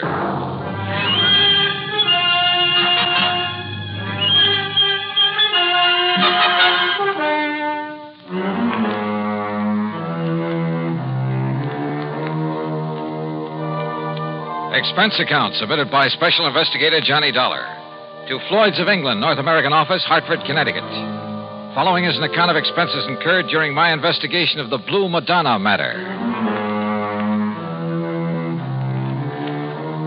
Expense account item 1, $12 even for a phone call to my underworld contact in Paris, France, a man by the name of de Marsac, who calls himself the Gray Cat. Oh, oui, Monsieur Dollar. This is your very dear friend, Le Chat Gris? Very dear friend, huh? Now listen, you telephoned George Reed that you have some real hot information about a painting his company insured. Ah, oui, Le Madonna Bleu. What did you call the Blue Madonna? Okay. How much you want this time? Oh, Monsieur, you touch me to the quick. Well, one might think that I slave and suffer and risk my life on your behalf only for money. How much, de Marsac? Say, $1,000. 1,000? Look, if your info's worth anything, I'll send you a check for $50. $50? No, 900. Okay, I'll make it 75. But, Monsieur, 750. How about an even 100? 500. 2. 4. 3, that's final. Oh, please, 200. Okay, 200. Oui. Eh? No. It's all settled, $200. Now, what about the Blue Madonna? Yes. It is now here in Paris. Yeah, where? In the shop of Monsieur Dubuisson on the Rue des Pas de la Moule. Dubuisson? Huh. You sure it isn't just a copy? That he'll try to foist it off on some wealthy sucker? Dubuisson is a crook, an evil crook. But he's an honest one. Oh, sure. Yes, and he knows the works of art. Also, he's very clever. To get his price, he will wait until the real Madonna is discovered missing. If it really is. That's what I'll check on now. And then you will send me the $500, my very dear friend. 200, remember? Oui, I cheated myself. But, Monsieur... Yeah? Suppose I could find out who smuggled the painting into him, eh? Fine. That would be worth a lot to you, no? Say, 1,000? We'll see. I'll be talking to you. I Item 2, 420. I phoned to my old pal, Foster Harmon, down in Sarasota, Florida. Told him I'd pay his fare if he'd grab the first plane out and meet me in Philadelphia at the Bellevue Stratford Hotel. I knew that if anybody could identify the genuine painting, he could. Item 3, 940 for my own transportation to the city of brotherly love. Item 4, 950, cocktails and dinner for the two of us there at the Bellevue. Yes, the Blue Madonna is one of Vincent Bardot's best-known works. I don't think there's another living artist who could so effectively use various shades of just one color. But what about it, Johnny? Well, first thing in the morning, I want you to come along with me and take a look at it. It's in the Gavin Galleries, isn't it, up on Walnut Street? Yeah, at least it's supposed to be. Suppose? Now, all I want you to do is take a good look at it, then reserve any comments until after we get out of the place. And? That's all. Well, but Johnny, Meantime, I want to check with the owner of that painting. The telephone directory gave me Kingsley Holland's address. Item 4, 620 for a cab to a small apartment house out in West Philadelphia. Holland turned out to be, well, I'd say he was about 30, short, lean, and nervous, with the surly expression of a man who feels the world hasn't done right by him. Yeah? You mean you're interested in buying the Blue Banana? Well, it all depends, Mr. Holland. Uh-huh. Look, Dollar, that's what you said your name is? Yes, that's right, Johnny Dollar. Sounds familiar. Well, anyway, listen. Yeah? That gallery's got a price of $18,000 on it. But if you want to buy it direct from me, and right now, I'll give it to you for $12,000. Save yourself a few $1,000, and it'll save me having to pay him their 20%. But if you've already commissioned the gallery to sell it for you... So I'll tell them I changed my mind, that I want to keep it. Then when they find out that I've sold it, well, let them try and catch up with me and collect. Because me, I'll be right back in little old gay Paris. Back in Paris? Sure, I'd be there still, only I ran out of money. $12,000, huh? That's exactly what it's insured for. And that's what they appraised it for when I got it from my uncle's estate. With all his money, what does he die and leave me with but a lousy painting? Well, do you want it? Let me think about it. I'm staying at the Bellevue Stratford. Sure. Just don't tell them at the Gavin Gallery about our little deal, huh? What those crooks don't know won't hurt them. Crooks? You think for a minute all that stuff they've got laying around the place is genuine? But the Blue Madonna is. You're sure? Huh? What do you mean by that? Just stick around, Mr. Holland. Any reason why I shouldn't? I don't know. Is there? Now, wait a minute, Dollar. I'll be in touch with you. Act 2 of yours truly, Johnny Dollar, in a moment. Now, Act 2 of yours truly, Johnny Dollar, and the Blue Madonna matter. Had Kingsley Holland, the owner of the painting, recognized my name? I thought so. And if a switch in that painting had been made and he knew about it, well, I'd do well to look out for him. Yeah, the more I thought about it, the more certain I became that whatever hung in the Gavin Galleries was not the Blue Madonna. Item 5, another $6 for a taxi back to my hotel. Item 6, $5.80, breakfast the next morning for Foster Harmon and myself. By 10 o'clock, we were at the Gavin Galleries, looking at a pretty modern, but I must say beautiful painting. It's amazing, Johnny, amazing. The most extraordinary... Well, I just can't believe it. Can't believe what, Foster? That it's the real thing or just a good copy? Oh, good morning, sir. That's just it. You see? I've helped these gentlemen. Johnny... Hold it, Foss. That painting, you know, is a genuine Bardot. Yeah? My name is Johnny Dollar. This is Mr. Foster Harmon. Gentlemen, I'm Arnold Gavin. You're interested in buying the Blue Madonna? If this is really it. Johnny, listen. Wait, Foster. What is the price of it, Mr. Gavin? 20,000. Mr. Dollar, did you say? Yeah, but, wow. Haven't you got a Bardot that's a bit cheaper? His Laconic Lagoon is priced at 10,000. Holy. Well, how about a copy of this? Bardot has never allowed his works to be copied. Johnny, listen. Yeah, Foster. It looks like this stuff is too rich for our blood. No. Come on, let's go back to the Bellevue Stratford. No, listen. Perhaps there's something else that might interest you. No, I'm afraid not, but thank you. That's quite all right. Now, look, suppose I come back later. Johnny, listen. Come on, will you? Yeah, I'll see you tomorrow, Mr. Gavin. Now, Johnny... Just take it easy. Well, Foss? It's a fraud, Johnny. It's a copy. I'm sure of it. Hey. Did you say that Blue Madonna's a copy, mister? Yes. Wait, well, I thought you were looking at it kind of funny there in the gallery. Yes, sir. It's a fraud. Foster. You don't mind my asking, who are you? My name is Foster Harmon. Harmon? From the John Ringling Museum down in Florida? That's right. Well, then you ought to know. Now, just a minute, mister. Say, aren't you Johnny Dollar, the insurance investigator? So what? Who are you? Me? Well, I'm Rube Alloway of Transworld News Service. News service? Oh, fine. Yeah, I'll see you, boys, and thanks a lot. Well, Foss, it looks like you opened your mouth and stuck my foot in it. Well, I'm sorry, Johnny, but what I said is true. That Blue Madonna is an imitation, a phony. That much I already knew. At least I was pretty sure of it. But don't you see the amazing thing? Well, Johnny, that copy is so perfect, so exactly in the style of Vincent Bardot, even to little things, little idiosyncrasies that even the finest copyist couldn't match. Certain minute details about an artist's work are as distinctive, as impossible to copy as a man's own fingerprints. Yeah, What I'm trying to say is that if I didn't know every brush mark on the original... Okay, Foss, forget it. Forget it? Hey, listen. Kingsley Holland, the owner, and I wouldn't trust him for a minute. I think he knows who I am. If so, and if he knows that painting is just a copy, well, he's pretty sure to figure out what I'm doing here. Johnny, he must know it's a copy. If he gave it to the galleries to sell. Perhaps. Or maybe the switch was made after it was hung there. Then what you're saying is that either one of them could be responsible for the fraud. That's right. How well do you know the Gavin galleries? Well, they're not very big. You could see that for yourself. And, of course, they're rather new in the business. I think I'd better get a rundown on this Arnold Gavin while we're waiting at the hotel. Waiting? What for? Well, you plant a couple of seeds. You hope that one of them will sprout. I'm afraid I don't understand. Foss, I told both of them who I am in the hope they'd guess at why I'm here. I also gave them reason to suspect I think that Blue Madonna's a phony. Well, I'm afraid that I may have led Arnold Gavin to feel that way. Same thing. I also made it very plain to them that I'm staying at the Bellevue Stratford. In other words... Good heavens, Johnny, if you mean what I think you do. Yeah? Like what, Foss? You think that one of them, the crook, will come to the hotel and try... Well, don't you see, Johnny, knowing that you're on to him, he might try to kill you. Can you think of a better way to bring him out in the open?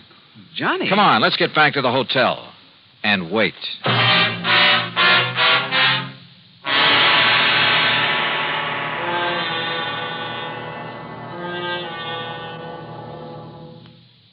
Act 3 of yours truly, Johnny Dollar, in a moment. And now, Act 3 of yours truly, Johnny Dollar. After all, there was no reason to drag Foster any further into this mess, although I knew he'd be game to see it through. So I paid him for all his expenses. That's item 7, 151 even, and sent him on back to Sarasota. Item 8, 10 cents for a phone call to Sergeant Jerry Hawkins at police headquarters. About mid-afternoon, he called me back. Boy, did you ever start a riot. Well, what'd you find out for me about Gavin and Holland? Well, Holland's just a lazy kid that's been trying to live off his relatives all his life. And Gavin? Okay, so far as we know. But listen, you seen the papers? No. The story about that phony painting is on every wire service in the country. All you can see in the headlines is that name Bardot. And I don't mean Bridget. Johnny, you and that Foster Harmon ought to collect a publicity fee. Are you holding Gavin or Holland? Well, what on? Sure, the boys have questioned both of them, but unless we can show some evidence that one of them pulled the switch. Johnny, you got any ideas? Yeah, Jerry. Suddenly I think maybe I have. Well, then start talking so I can make a pinch. No, I don't think you will. What do you mean, if you know who did it? Well, I didn't say that. But, Jerry, I've got a hunch, a real potent one. And if it's right... Yeah? Well, read tomorrow's papers. Huh? Item 9, half a buck for an evening paper and a tip for the bellboy who brought it up to me. Yeah, the sergeant was right. This was the most free advertising any artist has had in years. Prices on genuine Bardots were skyrocketing. As for the fake Blue Madonna, I put in a fast call for Paris. But before the operator could get it through... Yeah? Arnold Gavin, Mr. Dollar. Well, Mr. Gavin... Do you see what has happened? Have you seen the papers? I sure have. And the police have closed my shop, my galleries. Can you blame them? But don't you understand? I've had offers of up to $30,000 for the Madonna. I've received wires offering me nearly $20,000 for the other Bardot, the real one. No kidding. Well, I'll show you how much I'm kidding. I've cabled Bardot to paint some more for me. Paint anything. Don't you see? After all this publicity, we'll make $1 million. So it was you that rigged this whole thing, huh, Gavin? I, Mr. Holland? Why, of course not. Sure, to raise the price of some of your lousy paintings. Why, how can you say that? You who gave me that copy. Expert, huh? You trying to tell me you didn't know that was a copy? No. It was only this morning when the authority from Sarasota, when I called in the people from the museum here in Philadelphia. Do you know what they said? What? And it better be good. They said the only one who could have made that copy. Wait a minute. The only artist in the world who could have possibly... Hold it. Hold everything. Holland, you said you got that painting from your uncle's estate. That's right. It was willed to me. Where did your uncle get it? Why, Well, listen. I'm listening. Dollar, that Madonna was smuggled into. Smuggled? That's right. But by whom? Well, believe it or not. I think I can tell you who. And if this is my call to Paris, well, maybe I can even tell you where he is now. Johnny Dollar. This is your dear and faithful friend, Le Chagris. Good. Now listen. And for the information I can give you this time, you will have to pay me a vast sum of money. You're about to tell me that the Blue Madonna was smuggled into Paris by none other than the artist himself. This? By Vincent Bardot. Exactly. So that should be worth it. But how did you know? All right. All I want to know now is where is he? You know. He's not in Paris. Where is he? For $100? 150? 300. Oh, for that much I'll find out for myself. Goodbye. No. Okay, 200 or I hang up on you. Well, only for you, my oldest friend. Where? He is aboard the plane for the United States. I might have guessed it. He has the Madonna Bleu with him. He received the cable this morning. Great. I'll send you a check. You hear any of that, Mr. Gavin? Holland? Well, yes, but I'm afraid I don't understand. Oh, I sure don't. Then maybe this call will help you.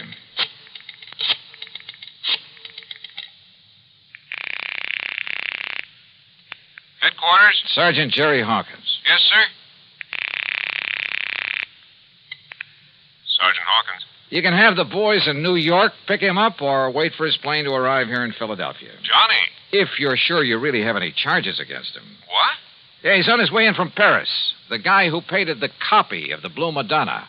Or maybe this is really the original over here. Huh? Well, at any rate, he'll have the other copy with him.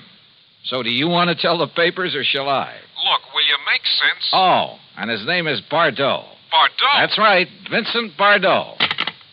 Well? You mean that he painted two of them? Sure, with probably something like this in mind. But I can't And believe... look what it's done for him. Put him on the map. Anything he paints now will net him a fortune. And I don't think you'll suffer particularly either, Mr. Gavin. Well, no. As for you, Holland, well, you'll get a lot more than you thought for that painting of yours. Man, what a fast. Sure. But you know something? What, Mr. Dollar? I just wonder if Le Chagris was in on this thing with him from the beginning. Le Chagris? So help me, I wouldn't put it beyond him. Sure he was in with Bardot. And probably collecting plenty from him. Anyhow, the insurance company isn't on anything. But I hope they'll be a lot more careful the next time they insure a painting. Any so-called original. Expense account total, including $400 for Le Chagris, the hotel, and the trip back to Hartford, $620 even. Yours truly, Johnny Dollar.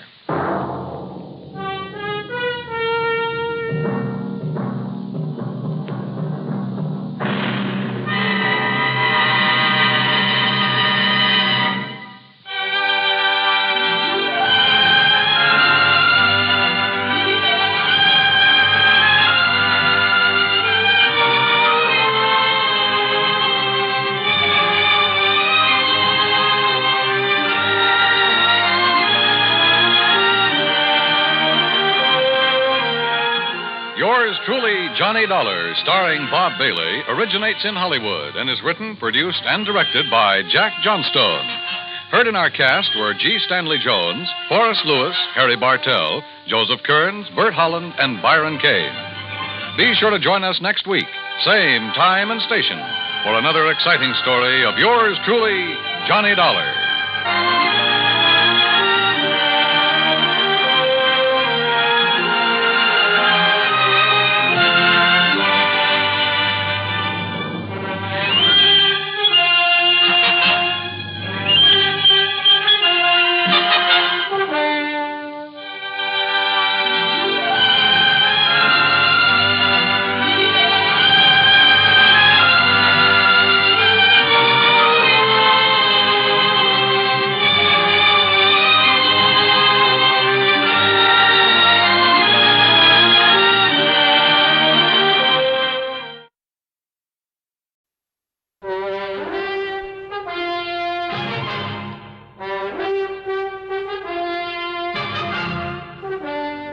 CBS Radio brings you Bob Bailey in the exciting adventures of the man with the action-packed expense account, America's fabulous freelance insurance investigator. Yours truly, Johnny Dollar.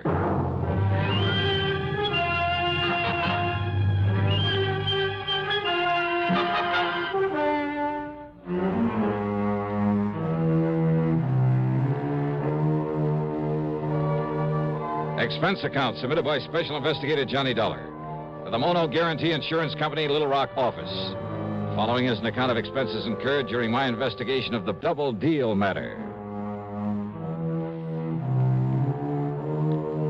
Expense account item 1, $14.10, plane ticket from Hartford to Philadelphia, PA. Item 2, $6.25, taxi and tip for the ride into Eastern Trust and Insurance on Walnut Street.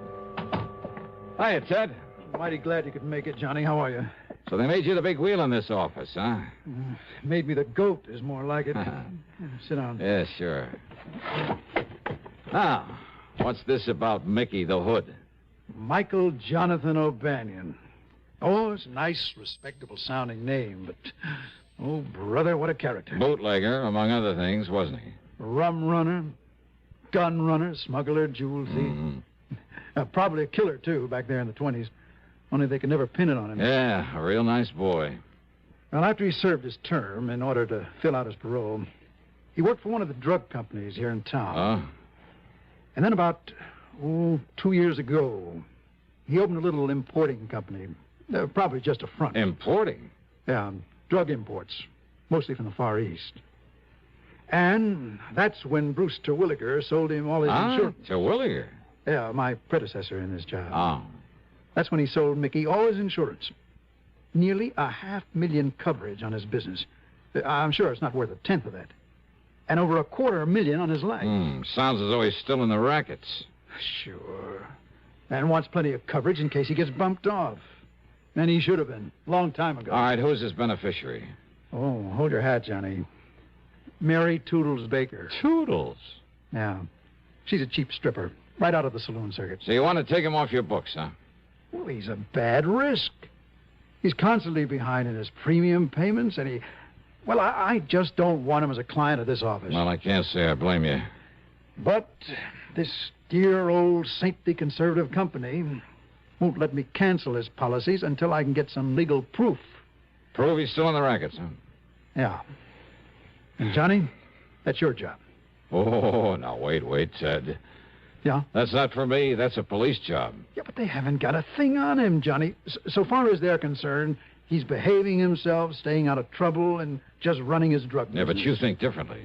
Well, I bet my bottom dollar on it. And Johnny, if you can prove it for look, me... Ted, what am I supposed to do? Stick my neck out to a punk like Mickey just because you have a hunch about him? Hunch? No, thanks, Ted.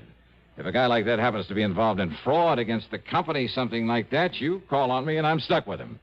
But to try to frame him for you when there's no real evidence against him... Frame him? Now, wait, I didn't say that.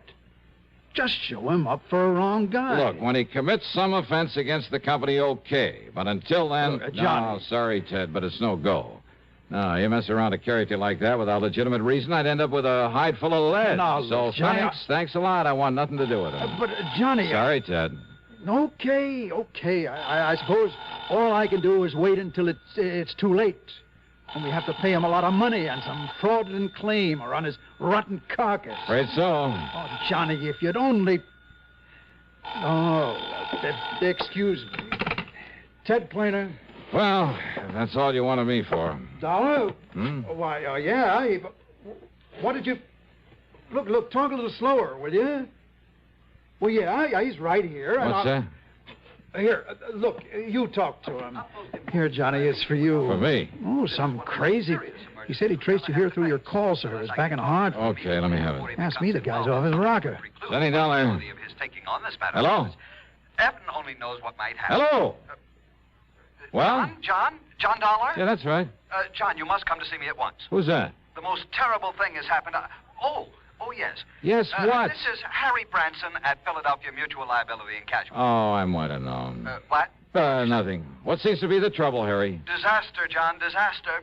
Can you see me at once? What about? The famous Canary Diamonds. Listen, Oh, John. now, wait, Harry. I brought those things back from France some months ago. I know, but now they've been stolen again. They what? Yes. John? Okay, Harry, I'll be right over. Now, who the devil was he? Well, now that insurance man wants to hand me a case that I can really do something with. Oh? And he'll pay me a pile of dough if I can solve this theft for him. Theft? Yeah. Hey, wouldn't it be nice if I could sort of tie Mickey the Hood in on it? Johnny, are you serious? You really think you could? Ted. Yeah, Johnny. Fat chance.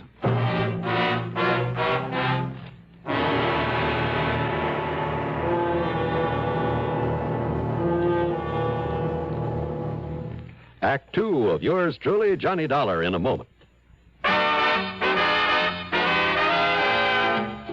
Have a commander, welcome aboard.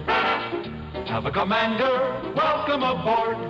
The cleaner the tobacco, the better it tastes. Have a commander and see.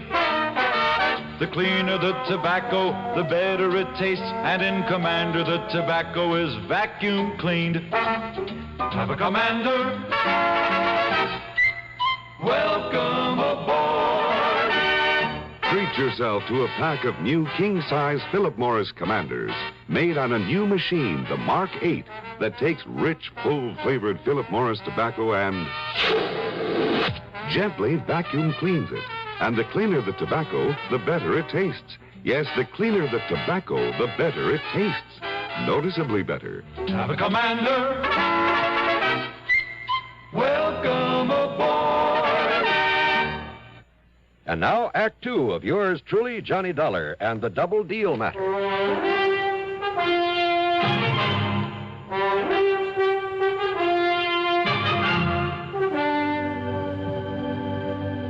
I found Harry Branson pacing the floor, wringing his hands. John, thank heaven. So the Canary Diamonds have been stolen again. Terrible, terrible. But I thought they were insured by you. They got so much publicity when you recovered them from that smuggler over in France that one of our important clients, Mrs. Arthur Pierpont Galloway, just had to have them. So she bought them and then insured them with us. How much, Harry? $515,000. Wowee. She received a phone call that one of the national magazines wanted pictures of them there at her home. The call was a phony? She thought her chauffeur and butler would be protection enough, but when the man came, well, he tricked her into being alone with him, and, well, he just walked off with the diamonds. Well, they must have a description of him. Of course they have, but a rather confusing one. They were all so excited. So, what about the police? Oh, dear, the police have showed Mrs. Galloway and the chauffeur and the butler so many pictures of criminals that, well, they just don't know which is which. Oh, fine. But the police seem to think that they have some ideas about who this terrible thief might be. All right, what about fingerprints, that sort of thing? Oh, he was far too clever for anything like that. I suppose so. Yeah, I wonder if the chauffeur or the butler could be in cahoots with this man. Absolutely not. Well, you sound pretty sure of that. I know both of them myself, have known them for years, ever since they went with Mrs. Galloway, and I'm certain they are absolutely honest. After all, John, I am an excellent judge of character. Oh, yeah, I'm sure of that. Now, who's in charge of this case at headquarters? At Central Headquarters, Lieutenant Bernard Barry. Bernie Barry? Sure, I know him well. Now, here, I'll give you Mrs. Galloway's address. Don't bother, Harry, not yet. Oh? John, you mean you might have some idea who might have done this? Not the least. But unless you see and talk with her... But as long as the police have some ideas, why don't I see them first? Oh. Yeah, I'll give it a fling, Harry. Give it a fling? Sure, as long as I'm already here in Philly. John, how can... Don't you $515,000. Yeah, that's a lot of dough. Then how can you be so casual? You don't even seem to be really interested. John, think of what your commission will be if you effect a recovery. Do you think I'm thinking of anything else?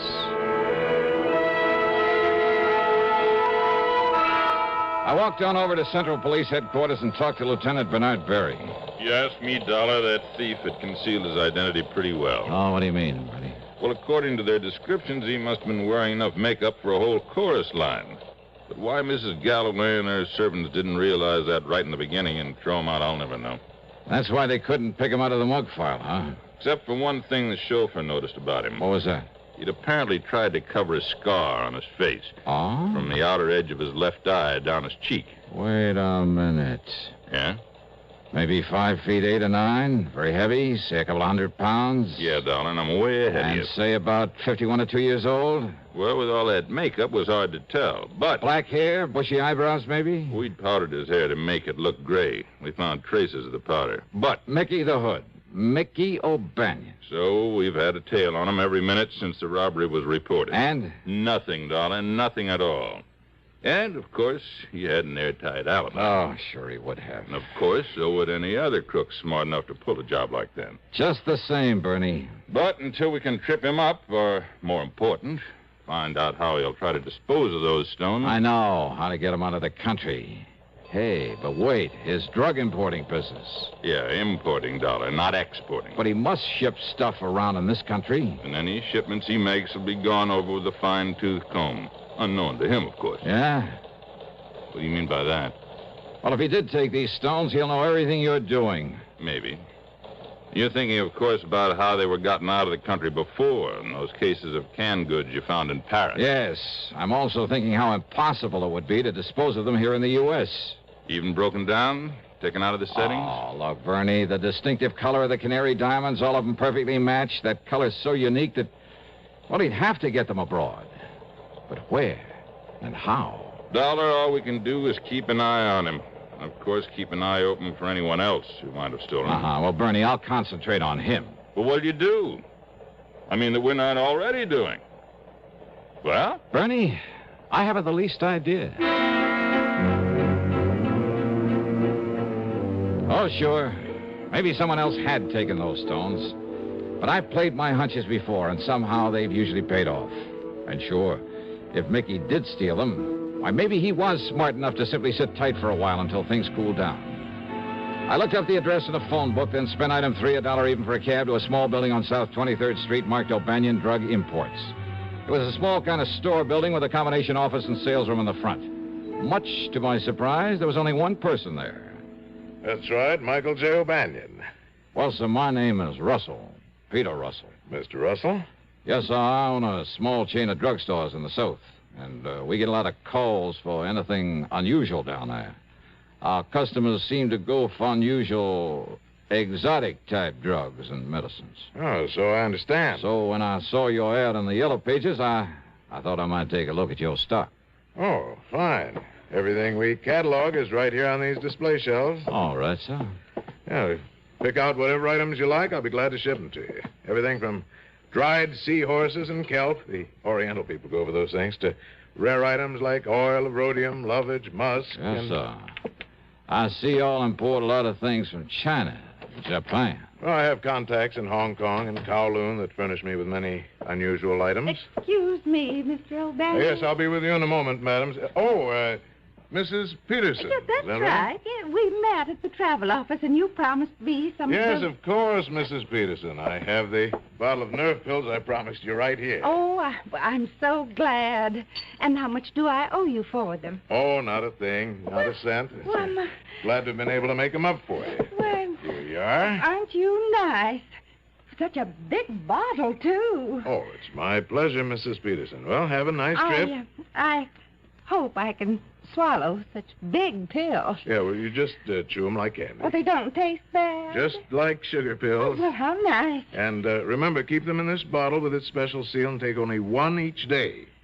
Goodbye. My goodness, there's so many of them. Yes, I'm sure they'll... And you're so nice to have gotten them for me. Yes, that's perfectly all right, I'm just sure I'll have no nerves at all on this tour. Well, that's good. Now, if you'll just excuse... I'll tell you.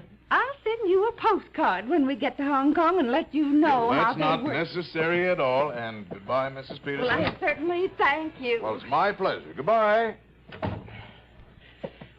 Well, now we can get back to business. Are you always so nice to your customers, O'Banion? Just a minute. Yeah? Forgot your phony accent, didn't you? My, That voice. I'd know that voice anywhere from the radio. The radio? Johnny Dollar. So? I should have known it when you talked about a non-existent ad in the Yellow Page. So I pulled a boo-boo. Listen, Dollar. If the police sent you around here, if you think I had anything to do with those canary diamonds... Well... Neither you nor anybody else can prove it. So, Dollar, if you know what's good for you... Oh, now that's a corny line. If you want to stay alive, just leave me alone. Make this Thanksgiving something special. How? By taking lots and lots of pictures. Just think of all the wonderful moments you can capture forever. Mom in the kitchen making dressing. That big moment when Dad starts slicing the turkey. The look on the kids' faces when they select their pie. Dad snoozing in his favorite chair after dinner. Yes, pictures are the best way to make those moments last forever. But only with flash can you capture all the fun and color of those moments at their best, anytime, anywhere. That's why now, today, you should pick up a pack of Sylvania Blue Dot flash bulbs, the world's largest selling brand. Sylvania Blue Dots work with any film, with any camera, and you can always be sure they'll work. Simply look at the little blue dot. Sylvania puts it there as your assurance that it will fire. If by some rare chance it has turned pink, then return the bulb to your dealer. He'll make good on it. But hurry, Thanksgiving is this Thursday. Get your Sylvania Blue Dot flash bulbs today. And now, Act 3 of yours truly, Johnny Dollar. There in Mickey O'Banion's phony import office, things began to add up. Before he recognized me, he'd said something about contacts in Hong Kong and Kowloon, great smuggling country. And the little old lady, Mrs. Peterson, to whom he'd given the nerve pills. She said she'd met him in a travel office. Was he making arrangements for a trip out of the country? Yeah, another thing, that bottle of pills. He'd made them up, he said. Big pills, remember that. Take only one of them a day, he told her. Well, by the time she got to Hong Kong, she could only use a few of them off the top of that bottle. It must have held a couple of hundred of them. And once in Hong Kong, one of his contacts? Or would he himself be there by then? Yeah, but I needed proof. And I certainly couldn't trick an old hand like Mickey into a confession. Far from it. You think I don't know the cops are watching me every minute, going through every package I try to ship out of here? All right, now listen, Mickey. You think I'd be fool enough to touch those stones in the first place? Fool enough or smart enough? Oh, I'm smart enough, darling. Don't you forget it. And until you can show some kind of proof I know anything about it. Okay, Well, now Mickey. go on, get out of here. And you stay away from me before I... Before you what? All right, go on, get out. Sure. Why not?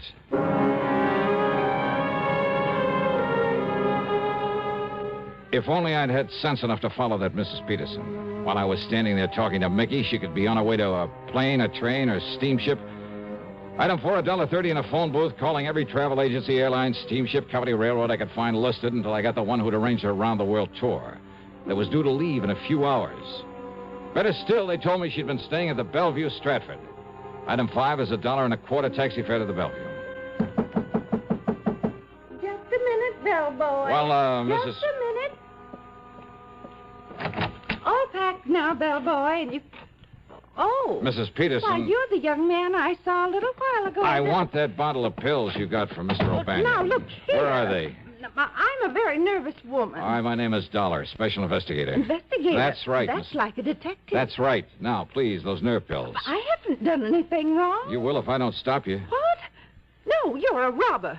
A burglar or something. Oh, look, and listen to me, I'm will you so please? nervous. Then why don't you take one of those pills? Yeah, go ahead. Yes. Yes, I will. While I dig out some credentials to prove I'm telling you the truth. Here. Now, here they are. All right, here are my credentials. And let me have this bottle. Johnny Dollar, freelance. But you're spilling them. Now, they can't all be loaded with... Let me have one of those pills so I can... Here, now... All right, that one you took. Maybe from the bottom of the bottle. Because of the way they fell on the table when I spilled them out. What possible difference could... Oh. Huh? Oh, my dear, I've broken a tooth. No, you haven't. All right, spit it out into my hand. I certainly will Come on. All right. Here. Broken tooth, huh? What? Ever see a more perfect yellow diamond than this? Diamond? Over a carat, I'd say. No wonder he had to make the pill so big. But I don't... Oh, and what a beautiful stunt. Who'd ever think to question a bottle of nerve pills carried to Hong Kong by such a sweet, pretty little old lady? Well, but... And once there, either Mickey or one of his pals would take them away from you. Mr. Dollar? But instead, we'll just dissolve the sugar coating off the rest of these and... Mrs. Peterson. Well, yes, Mr. Dollar. How would you like some extra spending money on this trip?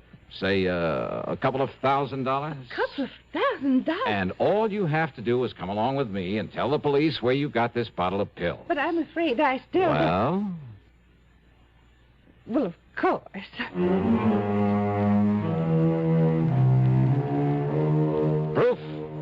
was all Lieutenant Berry needed. The Canary Diamonds are home again, and that'll save Philly Mutual from having to pay off a big claim. And Eastern Trust and Insurance has plenty of reason to drop O'Banion as a client. After all, he ought to be out of circulation for a long, long time. Expense account total $2,044.25. Yours truly, Johnny Dollar.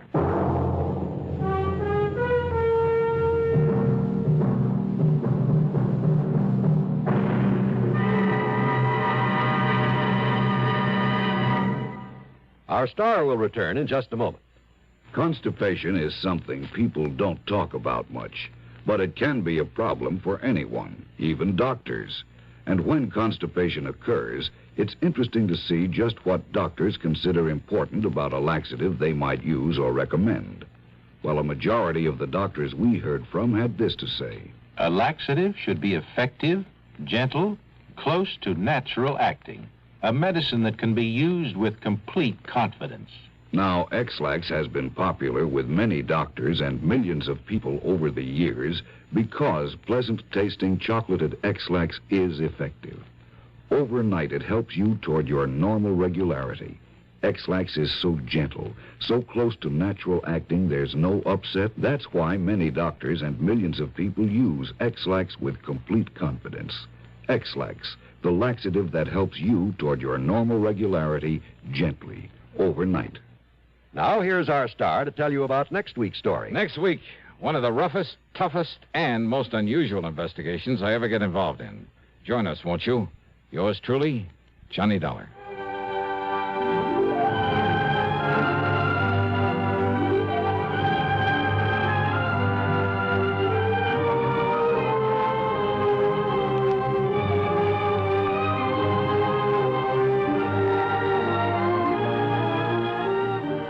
Yours truly, Johnny Dollar, starring Bob Bailey, originates in Hollywood and is written, produced, and directed by Jack Johnstone. Heard in our cast were Virginia Gregg, Chet Stratton, Harry Bartell, Barney Phillips, and Paul Frees. Be sure to join us next week, same time and station, for another exciting story of yours truly, Johnny Dollar.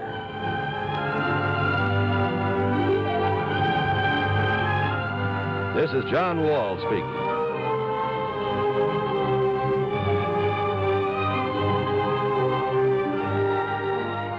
Stay tuned now for another tale well calculated to keep you in suspense. This is the CBS Radio Network. You're tuned to Radio 590 WROW in Albany, New York. From Hollywood, it's time now for...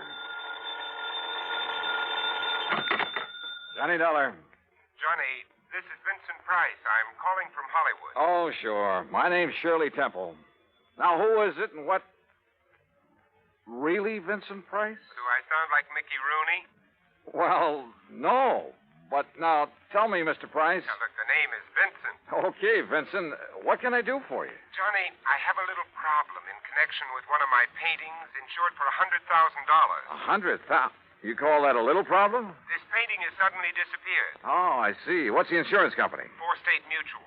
Oh, well, they have a small branch office right there in Los Angeles. Yeah, I know, but Bert Parker, the man who sold me the policy and should take care of this matter, well, every time I've called him, he's been out.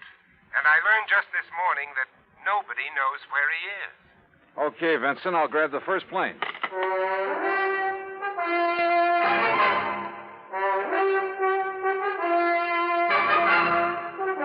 Bob Bailey in the exciting adventures of the man with the action-packed expense account. America's fabulous freelance insurance investigator. Yours truly, Johnny Dollar. And now, Act One of Yours Truly, Johnny Dollar.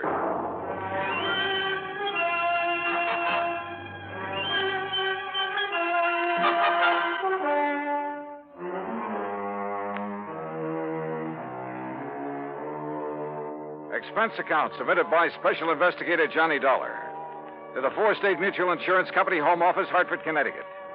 Following is an account of expenses incurred during my investigation of the Price of Fame matter.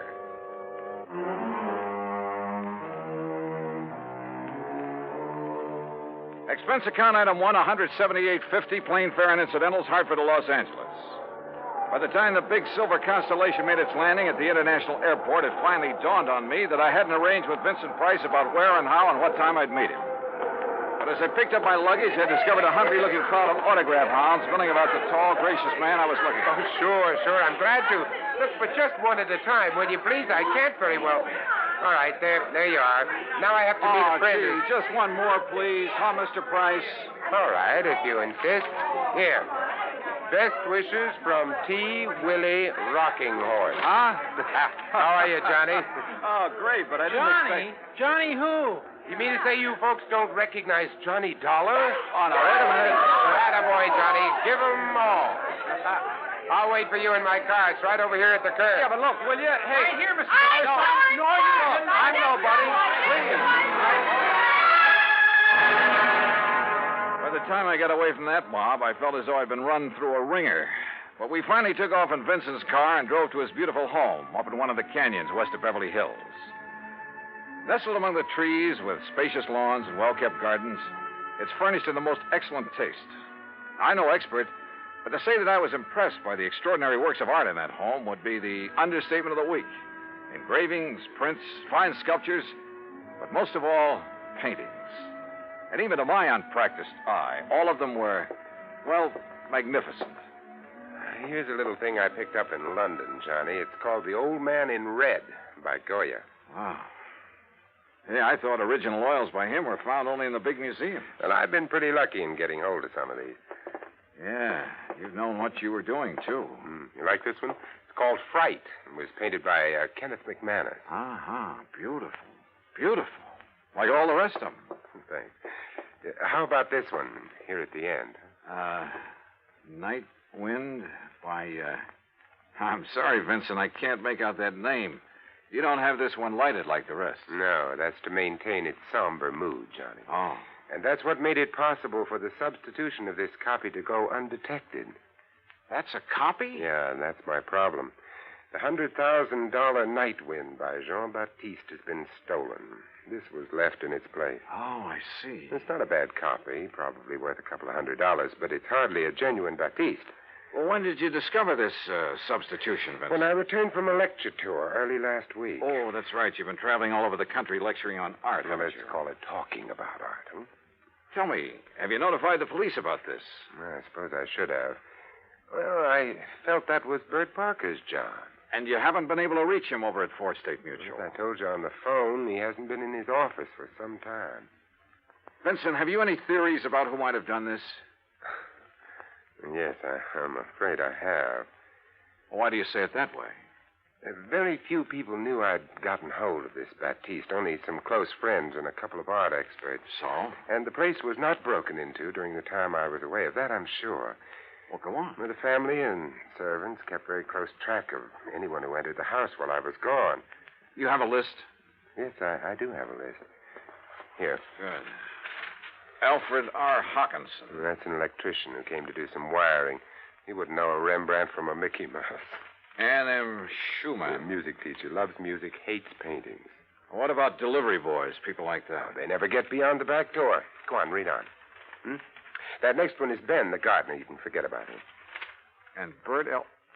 Huh? Yeah, Bert Parker. He was here twice. What for? Well, ostensibly to check on some of the paintings he'd insured. The first time, on the 11th, Mrs. Price was with him while he poked around. On the 15th, she had to leave to keep an appointment. And just when he left the house, nobody seems to know. Oh, brother. Are you thinking the same thing I am? Now, look, Johnny, I haven't known Bert very long, and, well, he seemed like such a harmless little old fuddy-duddy. As for his knowledge of art... Yeah, I wondered about that. Well, he was perfectly satisfied to take my evaluation on the 2 or 3 things he'd insured. So... Well, Johnny, I may be all wrong. Vincent, a thing like this may only happen once in 1,000 years. In any event, the company will certainly make good your loss. Well, with a work of art, it isn't really the money that counts. And, Johnny, listen. Look, I may have jumped to a completely unjustified conclusion about Bert Parker. Oh, yeah? Sure. Well, let's go down to his office and see. We'll return to Johnny Dollar and the Price of Fame matter. That's Vincent Price in just a moment. And now, Act 2 of yours truly, Johnny Dollar and the Price of Fame matter. priceless original oil painting, stolen from the home of Vincent Price, famous radio and picture star. One of the few people who'd had the opportunity was the man who'd sold him the insurance on it, Bert Parker. Together, we went to Parker's office at 4 State Mutual in downtown Los Angeles. It was on the 16th that Mr. Parker phoned in to say he wasn't feeling very good and wouldn't be in for a day or two. Hey, it was on the 15th that he was at your house, Vincent. Yes, that's over 2 weeks ago. And you haven't heard from him since, Miss Pritt? No, Mr. Dollar. We've tried calling his apartment, but since there hasn't been anything really pressing here at the office... What's the address of his apartment, please? Well, it's out in Westwood, 1308 Pandora Avenue. Look, Vincent, I'm going out there. I'll call you if I find... You're going to need transportation, aren't you, Johnny? By the highest price chauffeur in the country? Sure, why not? Oh, before you go, Mr. Price, I wonder if...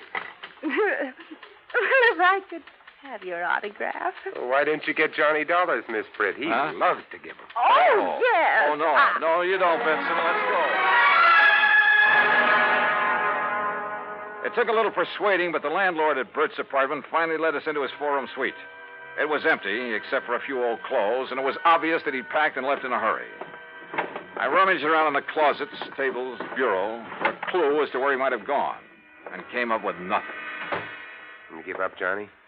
Yeah, Vincent, I'm afraid so. I poked around that desk some more after you'd finished with it and found this wedged in behind a drawer. Oh? Travel folder. Paris. Yeah, it looks real fresh, too. Minor Travel Agency, Beverly Hills. Well, what do you think? Pretty much of a long shot, Vincent. But they do pay off sometimes, don't they?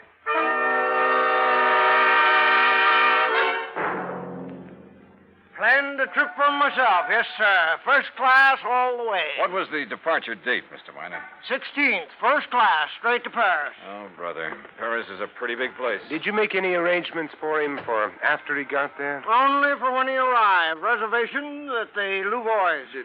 What? The hotel, Louvois. The Louvois, perhaps. That's what I said. First class, too. Said he wanted something not too far from the Montmartre. Montmartre, if you don't mind. That's what I said, yes. Now, can I fix you gentlemen up with some plane reservations, too? Well, suppose you give me the same flight he took, and I'll stop at the same hotel when I get there. Hey, wait a minute, Johnny. You're not going to leave me out of this. Well, look, I'm still playing a long shot, Vincent, a very long one. What's the difference? Also, I don't know if my expense account will get by the home office. Expense account, forget it. I'm having a ball. Mr. Miner, start making those reservations. Expense account item 2, $984 for the plane to Paris.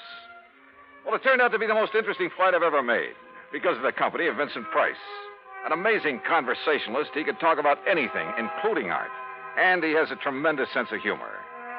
So, as he put it, we had a ball from the time we took off in L.A. till the time we set down in Le Bourget. Item 3, 520 American, taxi into the Hotel Louvois, where the manager was, somewhat helpful. Oh, mais oui. The Monsieur Parker leave us but only 2 days ago, after some slight misunderstanding about l'addition, the deal. Yeah, you mean he was running out of money? Monsieur, I did not say that. But that's what you meant, isn't it? You know where he spent his time around here? But of course, his business, he say, took him constantly to Montmartre. Where in Montmartre? Who is to know? Oh, that's like saying somewhere in Brooklyn. Brooklyn? Perhaps you know my cousin. Johnny, he was... Johnny, I just got an idea. Shoot. Works of art, even very good ones, are sometimes sold in rather unorthodox ways. They go through some rather strange hands. They're not always sold over the counter, so to speak, by reputable dealers. You know what I mean? Yeah, but how to contact the kind of people who might... You got any ideas? Why don't you just go on up to our suite and sit tight for a while, I'll see what I can dig up. You are keeping something from me, Vincent. Mm-hmm. But, Johnny, there are some things even funk keeps from Wagnalls. I'll see you later.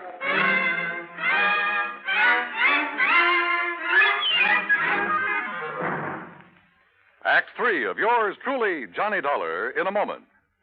And now, Act 3 of yours truly, Johnny Dollar, and the Price of Fame matter.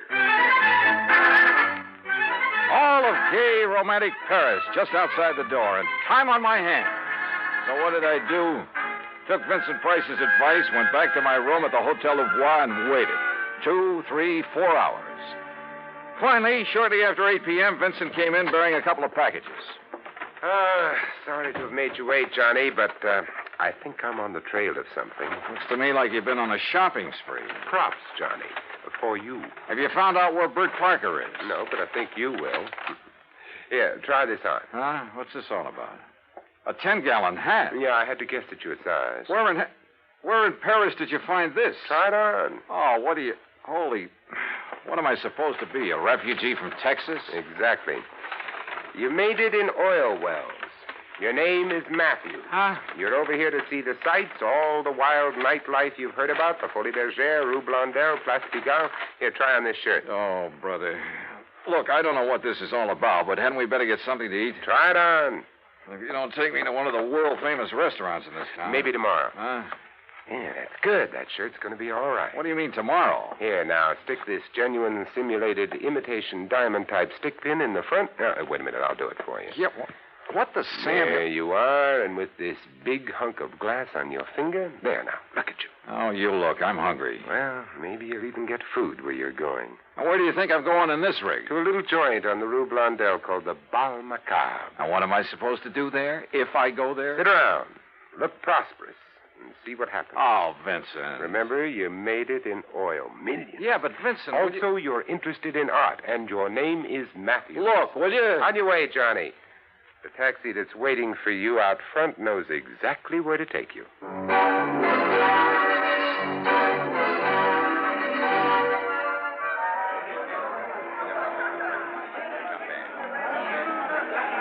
Bal Macabre was really a joint. It was dirty, and the people packed like sardines in it were dirty, too. Characters who made a business of being characters. And everybody screamed at everybody else. Except, that is, for the wormy little man who sidled up to the postage stamp-sized table on which my glass and a bottle of wine were balanced. Pardon. You are Mr. Matthews, are you not? That's right. From Texas, no? Oh, yes, sir, partner. The great and glorious state of Texas. Sit down and pour yourself a glass of this here red ale. Who are you? They call me La Chagrin. What's that mean? Well, they're what you call the gray cat. Hey, that's cuter than the name of my old friend Coyote Bill. Well, do you enjoy the Paris nightlife? You know something? I'm getting fed up with it. Yeah, I think I'll just buy me a couple of nice pictures and go on back home. What kind of pictures, monsieur? Well, good ones. Oil pictures. Like that Mona Lisa I've seen at the Louvre. You know, good ones, I mean. Well, like a Jean-Baptiste, perhaps? You mean you know where a man could get a hold of a genuine one of them? Well, for a price, of course. Well, listen, I got money and I'll spend it. Well, I offered them $500,000 for that Mona Lisa, but they turned me down. But if I could get a hold of a genuine Baptiste, well, partner, you just name the price. Oh, well, I'll make no promises, mon ami. But I do have a friend. And for a slight consideration... Name your price and take me to it. I will be waiting for you at the corner with the taxi. That is what you call okay? Okay. I shall be waiting. I'll be there, partner. You bet I will. And I'd certainly like to know how Vincent set this up.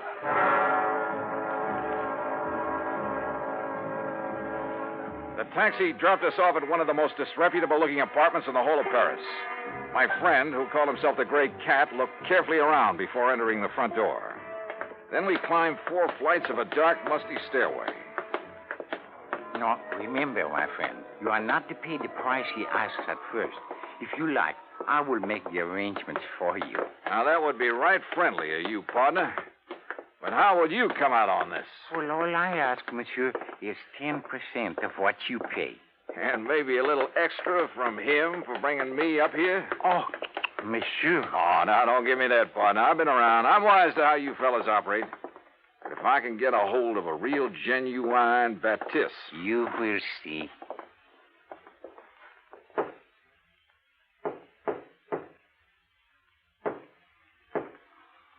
Yes? Who is it? I have brought a friend, Monsieur Matthews from Texas.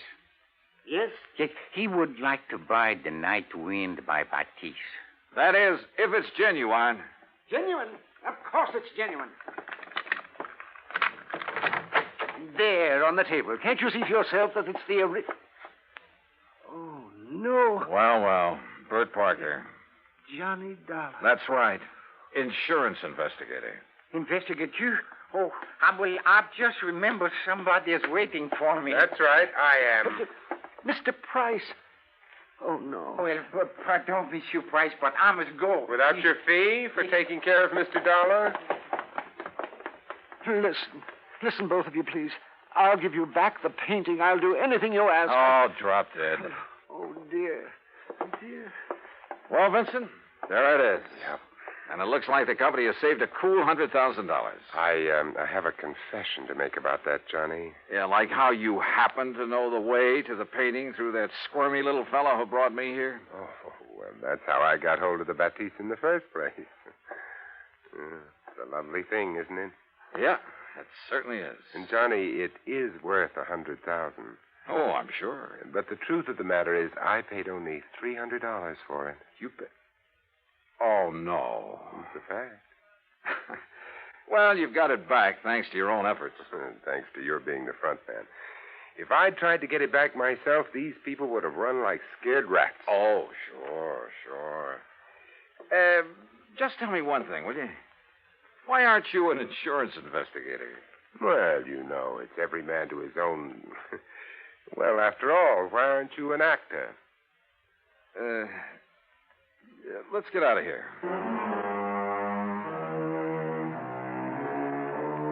Disposition of Bert Parker? Well, that's entirely up to the company. Vincent, now that he has the painting back, doesn't care one way or the other. However, from the company's standpoint, well, it's not the kind of black eye that's good for you. Expense account total, including incidentals and transportation back to the States, $2,341. Remarks? Well, to Vincent Price, my eternal thanks. Not only for the help on this case, but most of all because it's given me a chance to really know him. Yours truly, Johnny Dollar.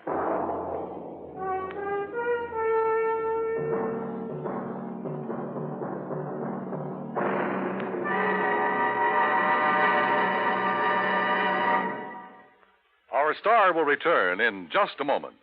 Now, here's our star to tell you about next week's story. Next week, the heart of sunny southern Jersey, and a case that took a very sudden, very strange twist. Join us, won't you? Yours truly, Johnny Dollar.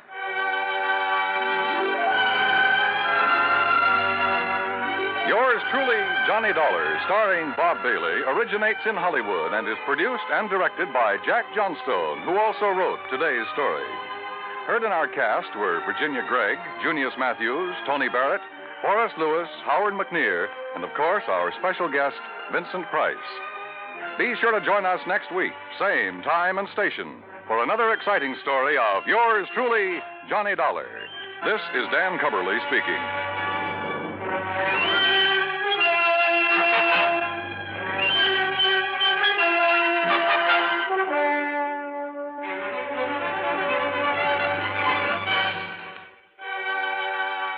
This is the United States Armed Forces Radio and Television Service.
Johnny Dollar. Pat McCracken, Johnny, at Universal Adjustment Bureau. Greetings, Master. No, don't give me that. Johnny, I believe you spent a couple of weekends down in Sarasota, Florida early this month. Pat, you know darn well I did. Have a chance to get in some fishing? You know darn well I didn't. That's why I've been sitting here dreaming about those lunker bass at the Lake Mojave Resort out in Arizona. Oh, what's the matter with Lake Mead? Huh? You know, the huge man-made lake that's backed up by Hoover Dam? Yeah, I know. A few miles this side of Las Vegas, Nevada. A lot of big ones in that water, I understand. Okay, Pratt, you got me all excited. Now, what's it all about? I told you. Fishing. Yeah, and? That's all. Except, Yeah, except what? slight case of murder.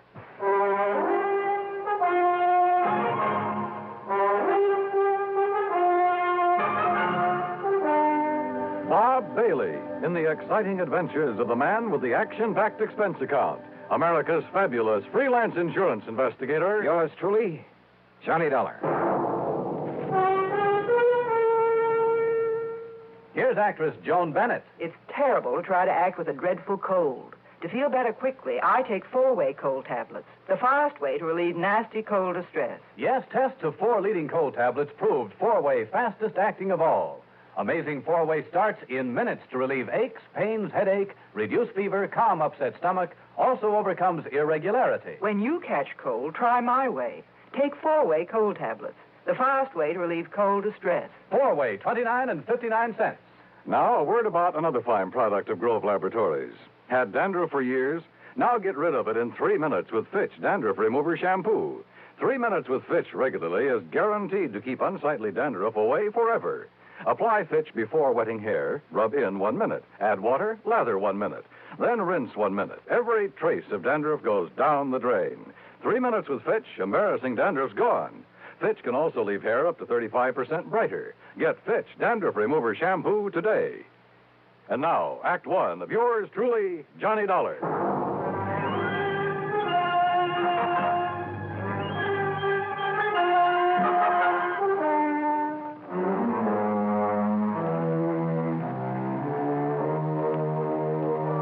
Expense account submitted by Special Investigator Johnny Dollar to the Universal Adjustment Bureau, Home Office, Hartford, Connecticut. Following is an account of expenses incurred during my investigation of the Lake Mead mystery matter. All right, now, Johnny, your contact will be Mr. Roscoe Trimmer. He's head of the local office of Greater Southwest Insurance and Liability right there in Las Vegas. You said murder. Can you give me any details? No, you'll have to get everything from Trimmer. All I know is there's a $20,000 policy involved and double indemnity. So the sooner you get out there, the better. Okay, Pat, I'll grab the first plane I can. Expense account item 1, $2 even for a fast taxi to the airport. Item 2, $6.70 plane fare to New York. Item 3, $145.05, another plane ticket, and I barely made the 12 o'clock noon mainliner, which promptly took off and headed west to Las Vegas, Nevada.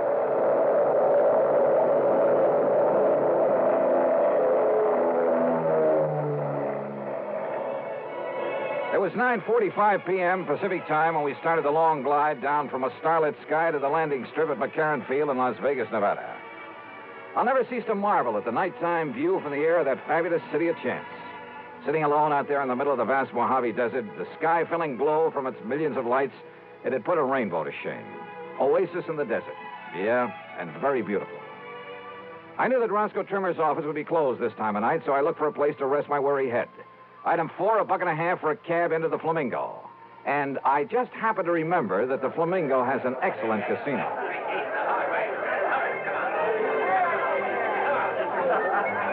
Now, I'm really not a gambling man in the usual sense of the word, but who can resist the lure of the dice and roulette tables, the blackjack, even the slot machines in a setting like this?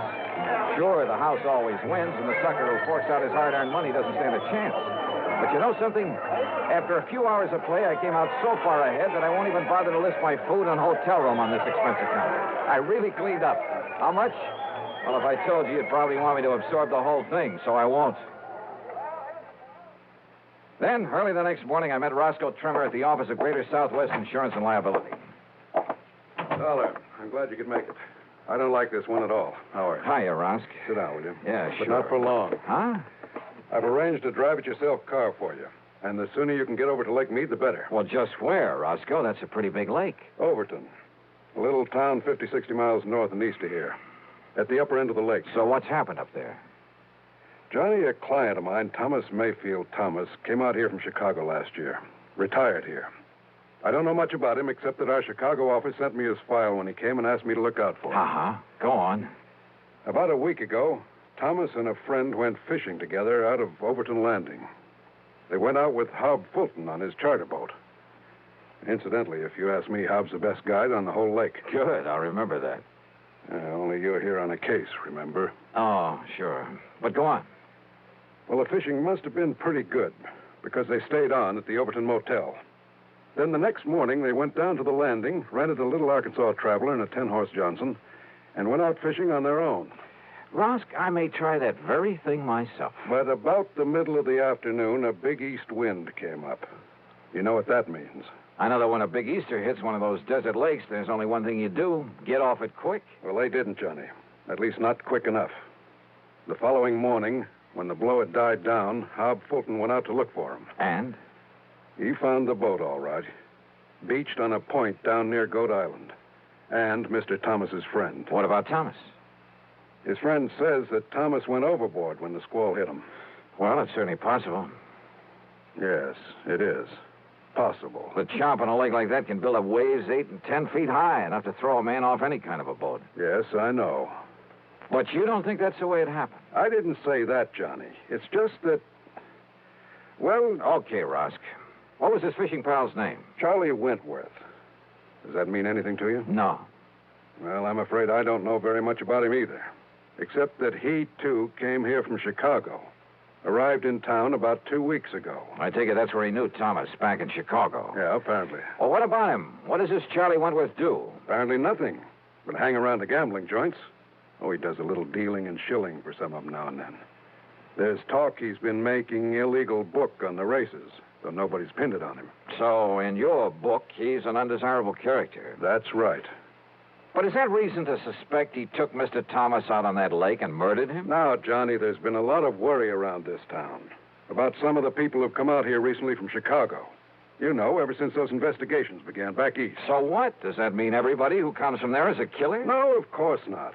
But a man who doesn't really work for a living, you know, just spends all his time around the gambling tables, has no visible, regular means of support. Thomas was retired. Maybe Charlie Wentworth is, too. Oh, Johnny. Besides, who knows? Maybe Thomas will show up. Maybe he swam to shore and is plotting his way back through the desert. Oh, now, you know the odds against a city man surviving out there. Well, does anybody really look for him? Everybody.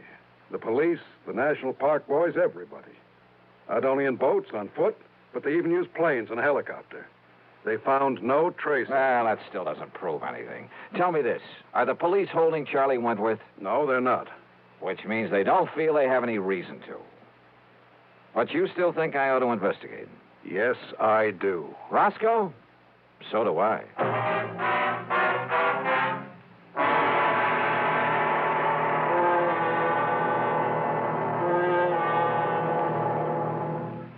Act two of yours truly, Johnny Dollar, in a moment.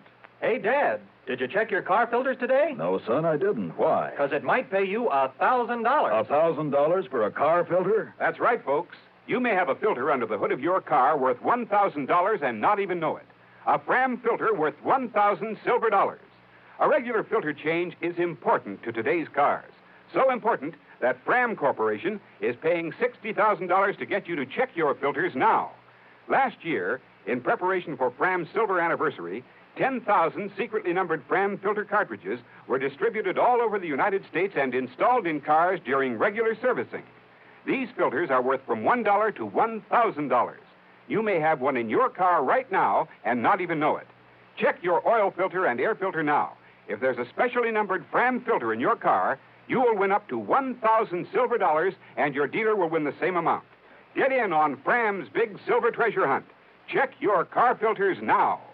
And now, Act two of yours truly, Johnny Dollar, and the Lake Mead Mystery Matter.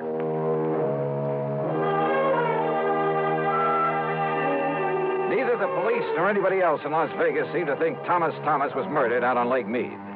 But what Roscoe Trimmer told me made me suspicious, of Thomas's fishing pal, a man named Charlie Wentworth. Expense account item 5640. I telephoned to my old friend Ken Bugby, reporter on the Chicago Citizen News. Thomas? Yeah, that's right, Ken. What can you tell me about him? Well, not everybody knew it, Johnny, but he was a mouthpiece for the old Moretti mob. That was some years ago. Oh? When they started the big cleanup, well, either Thomas couldn't or just plain wouldn't get them off the hook. Let them all go to jail. And he settled down, retired in his home out in Elmhurst. Well, he's certainly not there now, Ken. No, about a year ago, he suddenly sold his place, packed up, and moved out west somewhere. Why?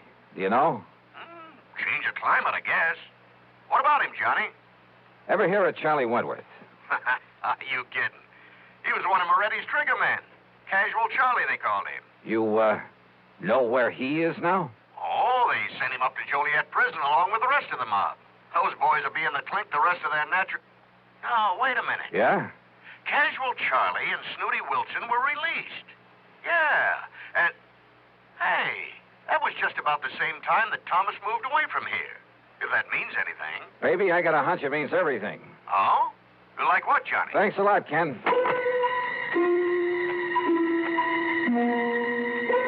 Next stop was the public library, the old newspaper files. Getting some info on the almost forgotten Moretti mob was a lead pipe cinch, especially about the time when the gang was broken up. And apparently, when Lawyer Thomas saw the jig was up for his boys, having made his pile, and to keep himself out of trouble, he left them flat.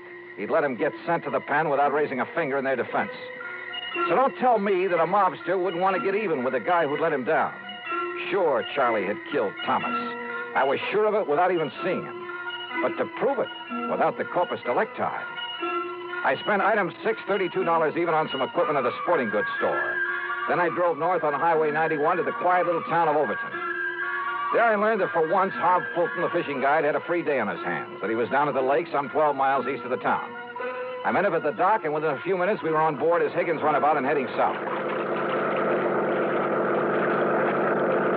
Lake Mead is a tremendous thing, something like a 550-mile shoreline, the biggest man-made body of water in the world, I believe.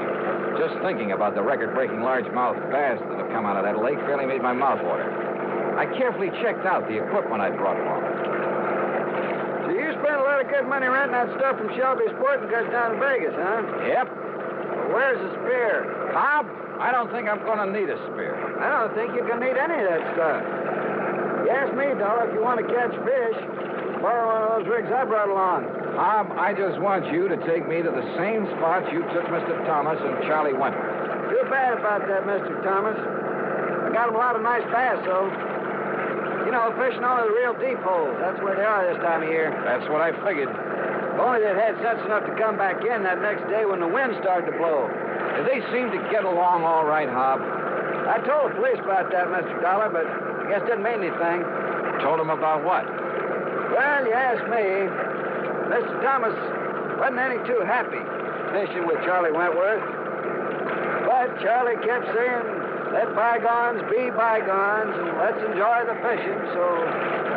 When you found Charlie in the boat the next morning, was there tackle still in it? Have you ever seen this lake when there's a big blow from the east, Mr. Dollar? I've seen Lake Mojave when it's been that way, but you haven't answered my question. No, sir. Their tackle boxes got thrown overboard along with everything else. Even that big one of Charlie's. Dollar, he had enough stuff in that thing to sink the Queen Mary. He did, huh? Like what, Hob? Well, I didn't poke around in it. When I heisted on board. Oh, look, there's the glory hole. First place to stop for him. So if that's what you want, that's where we'll start. How deep is it? Oh, I'd say about a 3 1/2. A 3 1/2? Well, you know how high a fair-sized tree is. Glory hole's about a 3 1/2. Oh, I see. But, Johnny, if you're going to use that rig you brought along... I'll just pull up to the same spot you showed them where to fish.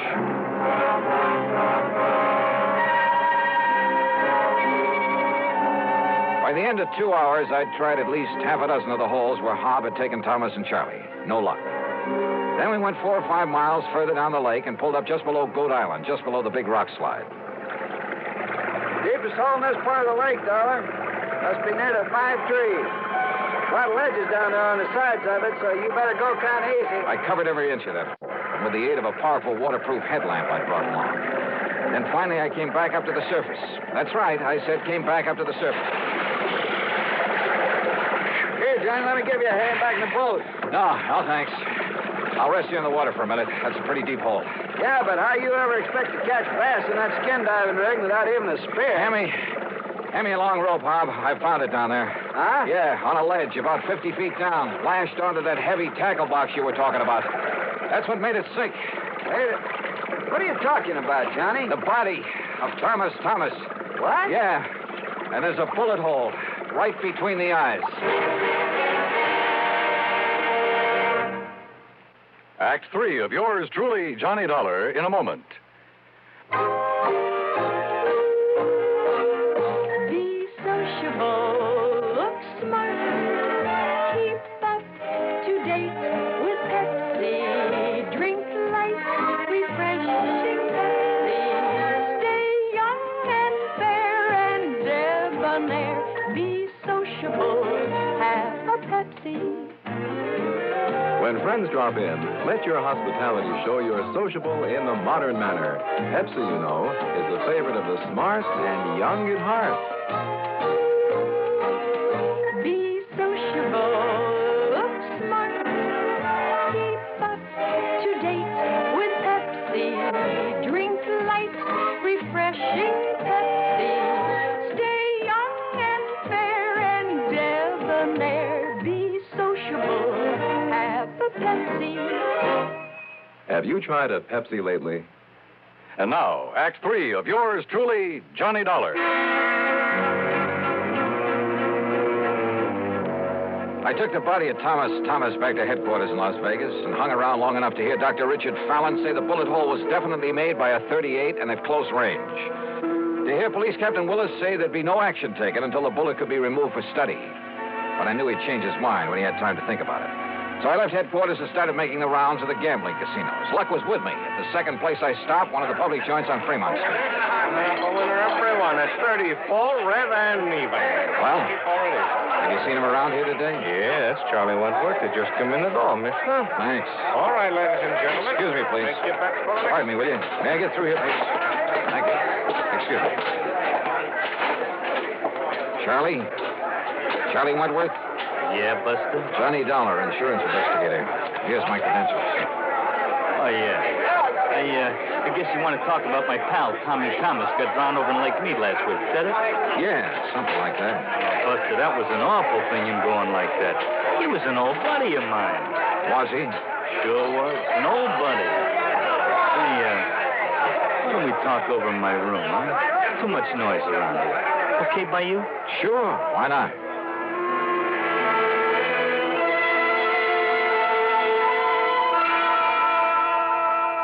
Are you kidding? I'm not kidding. No. Listen, Dollar, I haven't packed a rod since the old days of the Moretti mob back in Chi. I'll bet. That's a fact. It's the truth.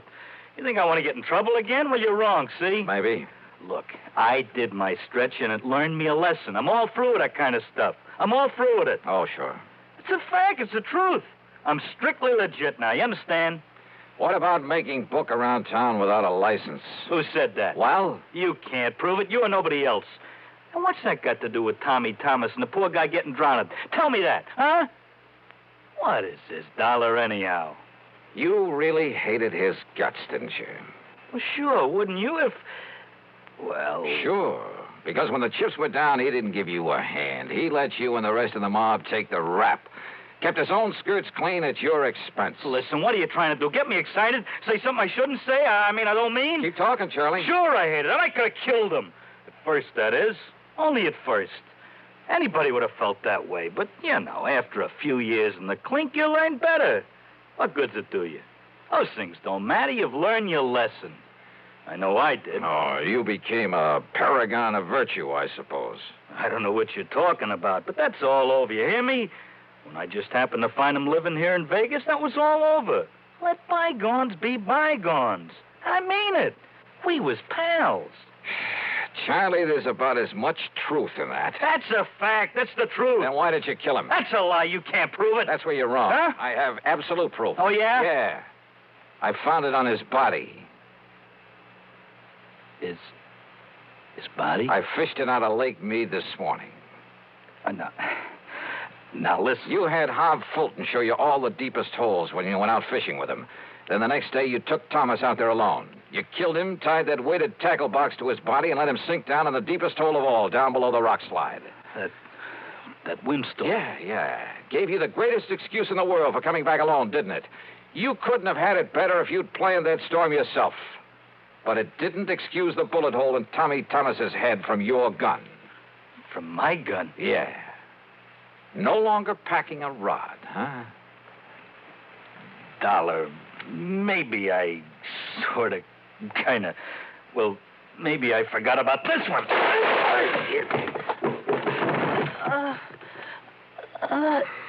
Trigger man, huh? You're a lousy shot. And pretty slow draw, thank heaven. You know something? Now I think I have got proof. Yeah, this gun of yours.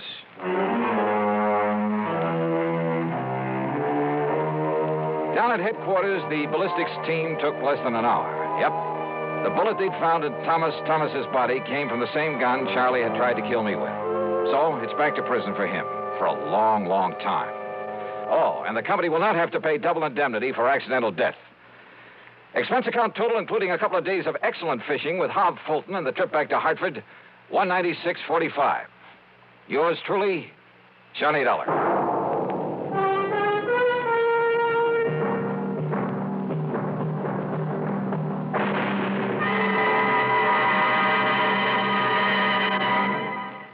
Our star will return in just a moment.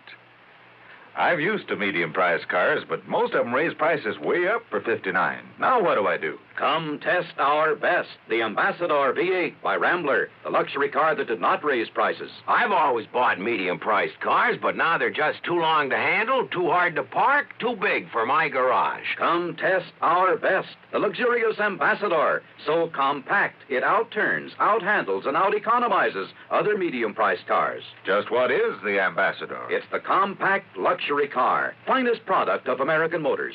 Ambassador has generous shoulder room, hat room, and leg room, and no awkward hump in the middle of the floor. Ambassador offers personalized luxury, individual front seats that adjust to each person's exact leg room, adjustable headrests, 270 V8 horsepower, best power-to-weight ratio in the medium-priced field, air coil ride. It's the finest car ever priced so close to the lowest. Come test our best, the luxurious Ambassador V8 at Rambler dealers. Now, here's our star to tell you about next week's story. Next week, a little boy in a small New England town leads me to tangle with a killer. Join us, won't you? Yours truly, Johnny Dollar.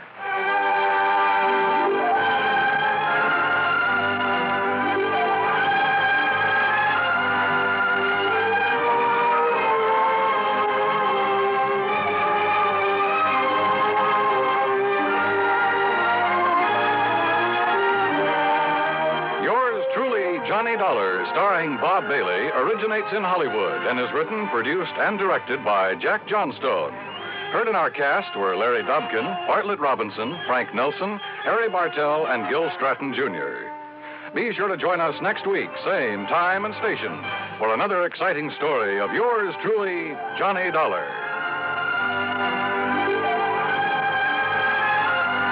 This is Dan Coverly speaking. By far, radio's outstanding theater of thrills, Suspense, next on the CBS Radio Network. 59 on your dial, WROW, Albany. If it happens to you, and I think it might, that now and then your cigarette doesn't taste right, that's the tip-off, man, and you'd best begin on the new kind of filter that's known as Spin. Old Gold's new Spin filter. This new Spin filter is the best you've seen, does more than reduce tar and nicotine. It improves smoke and taste so that you can get the best taste yet in a filter cigarette. Old Gold's new Spin filter. Test for taste, try your present brand against Old Gold. Test for taste, and it's 10 to 1 that you'll be sold. Test for taste with a cigarette, a carton, or a pack. Test for taste, find the flavor all the other filters lack. Old Gold's new Spin filter. That's the story, boys. That's how you can get the best taste yet in a filter cigarette. Old Gold's new Spin filter. 5:30. Johnny Dollar.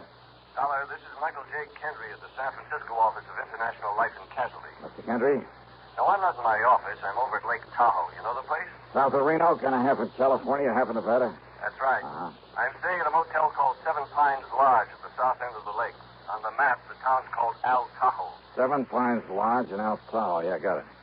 Oh, and I understand there's some pretty great fishing in that lake. So, Kendry, I'll grab the first plane I can. Fishing, huh? What? Maybe that's what you'll end up doing, all right. Great. For the body of a man named Marvin W. Smedley. Huh?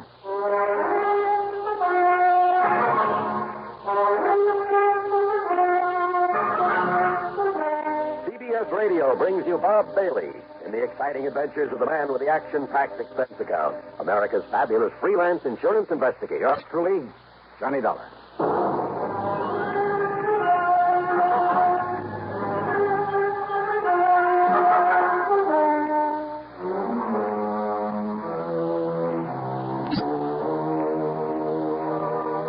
Expense account submitted by Special Investigator Johnny Dollar to the International Life and Casualty Insurance Company, San Francisco office.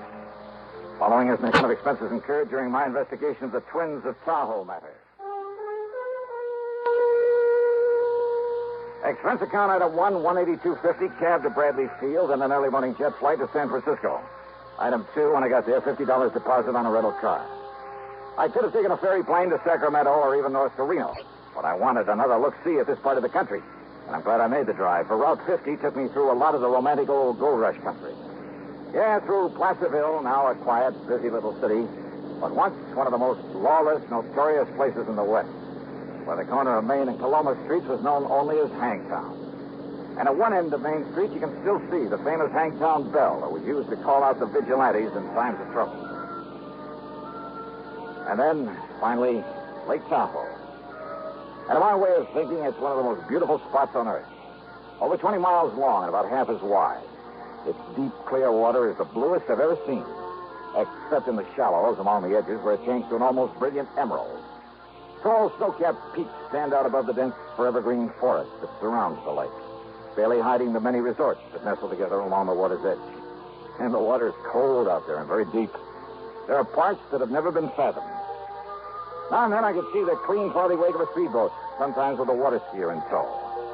A group of small sailboats, white canvas, spread to the wind. Here and there along the shoreline, a few hardy souls in swimming, braving the chill waters in that breathless high altitude before the early winter snows would come. And then, in contrast, in various spots along the highway on the Nevada side, as such things are illegal in California, there were huge, gaudy, restless, noisy gambling houses. And out Tahoe at the Seven Pines Lodge, and there were 7 tall pines around the neat little motel, Kendry was waiting there for me. Dollar? Yeah, that's right. Glad you made it. I'm Mike Kendry. Oh, yeah. How are you, Mike? Come on into my cabin. I'll tell you what it's all... Mrs. Nelson, Mr. Dollar's arrived. I'll settle him in the cabin next to mine. Come on, Johnny. Yeah. Hey, you mentioned fishing for the body of a man by the name of Smedley. The police are fishing for it now. Marvin W. Smedley. He was a client of ours. Very wealthy, retired. Come on in. Sit down. Okay, sure. Well? On the way in here, you passed a big piece of lakeside property with a small stone house set back away from the beach. Oh, yeah, I know. Smedley's, where he lived with a housekeeper, Mrs. Turner, and his twin nephews, Tracy and Alfred Smedley. There were 25 or 6. So what's happened? About 3 o'clock this morning, Mrs. Turner woke up to what she thought was the sound of a shot. She went into the boys' room to see if they'd heard it, but they weren't there. Oh? And she remembered Tracy had said he'd be out gambling all night over on the Nevada side, and that Alfred was at a 2 or 3 day house party at the upper end of the lake. And rather than try to waken old man Smedley, well, she decided it was only a backfire and went back to bed. Yeah? But when she got up for breakfast, well, she found the library in a real mess, and the safe had been rifled. No sign of Smedley? No. Go on, Mike, please. Now, she knew that old Smedley had a habit of getting up in the middle of the night and going in there and counting his money. He never did trust the banks, kept everything he had in that safe. So she knew right away what must have happened. She knew for sure when she found that Smedley wasn't in his bedroom or anywhere else around the house. Also, she says she could smell gunpowder there in the library. What, did she call the police? Yeah, and Sergeant Porter came running. And when he found the footprints leading down to the beach, down to the dock, and the marks of a body dragged along. And the body itself? No sign. Must have been weighted down and dumped in the lake. Who, Mike? Well, no question about it. They've been living easy off him for years, just waiting for him to die so they could get their hands on his money. One of the twins. Only one of them? Only one set of footprints out there in the sand. Have the police been able to find the twins? Sure have. They've got them locked up in the local hoosgow. Then what's the problem? Only one of them did it, Johnny. Okay. But both of them. Both of those boys have absolutely airtight alibis.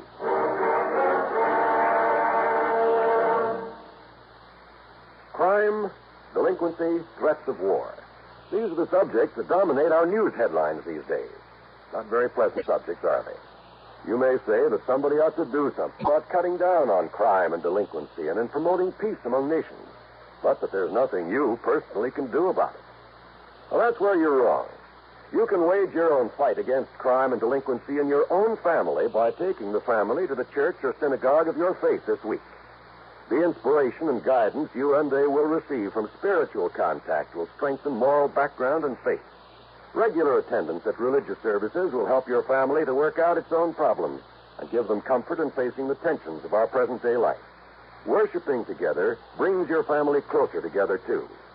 And supporting your own religious institution provides funds to help those individuals and families who, unlike you, are unable to help themselves. Find the strength for your life. Worship together this week. And now, Act 2 of yours truly, Johnny Dollar.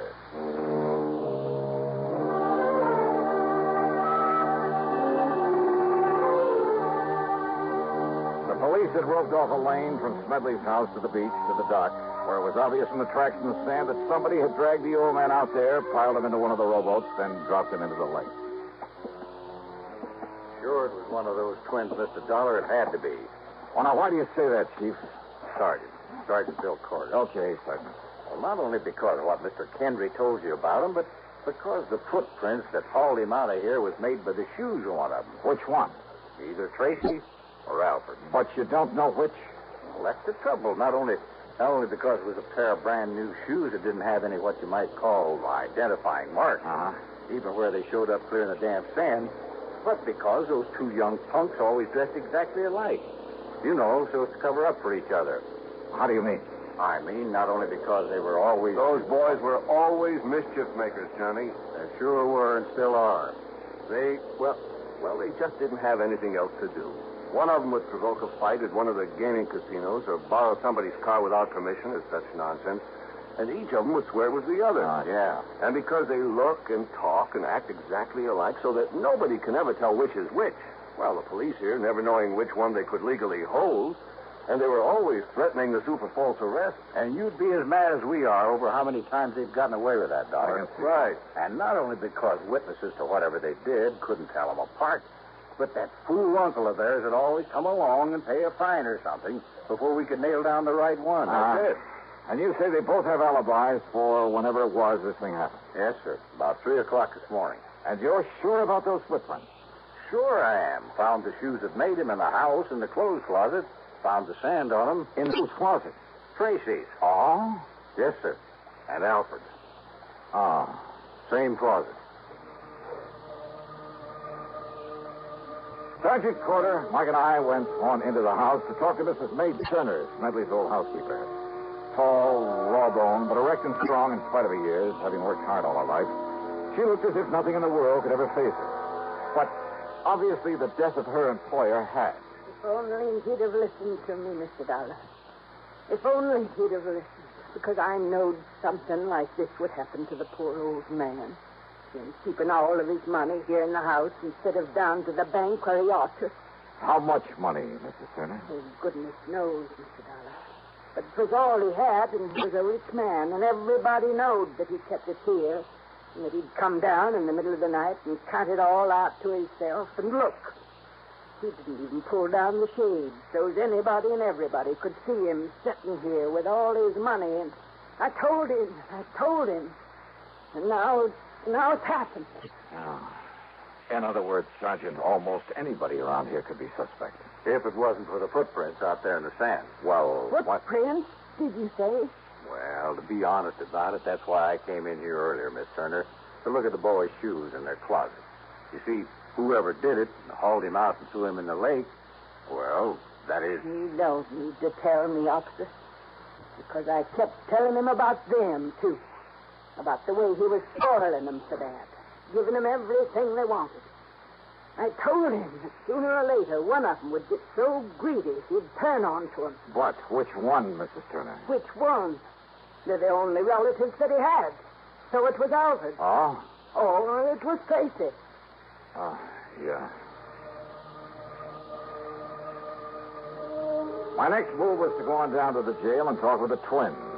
Oh, they were identical, all right. I wondered how they themselves knew which was which. But in spite of what seemed to be the general opinion of them, they impressed me as just a couple of rather nice, normal, high-spirited kids.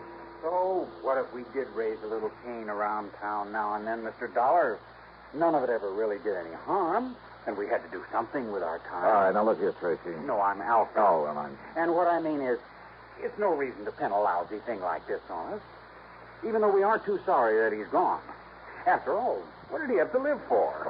I mean, just having to drag on maybe 10 or 15 years more with that lung trouble he had. Now, look, you boys never had to do a lick of work in your lives.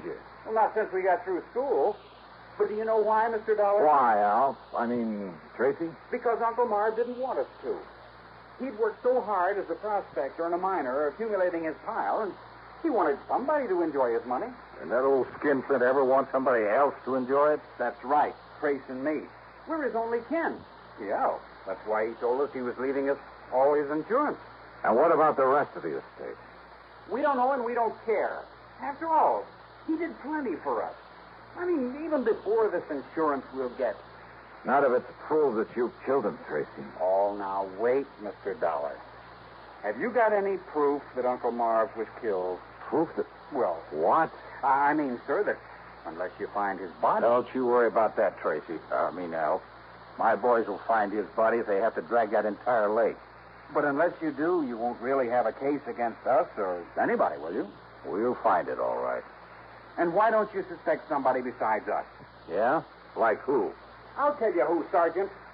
What about all those old prospectors from the old days that he did out of mining claims that have kept coming back to him for handouts? Oh, you're a fine one to talk about handouts. Now, listen. Don't tell me you aren't glad that he's gone. Yes. Trace and me and that old witch Turner and all the other people. Now, you look. Wait a minute. If Miss Turner hadn't taken care of him all these years... Oh, sure. All right. I understand you boys have pretty good alibis for 3 o'clock this morning. Do we have to go over all that again? What, afraid you might slip up retelling them, Alf? I'm Tracy, Mr. Dollar. Okay. Now tell those alibis to me. Okay, Mr. Dollar. Whatever you say.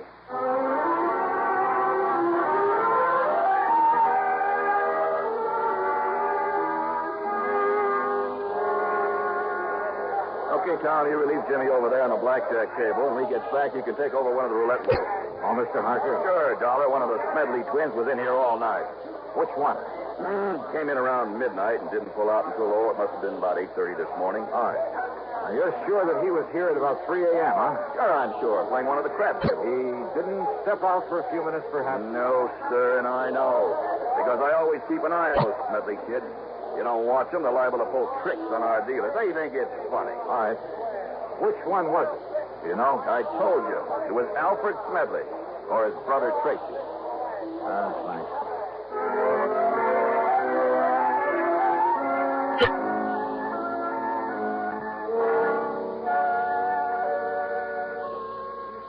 Come in and have a little refreshment, Mr. Dollar.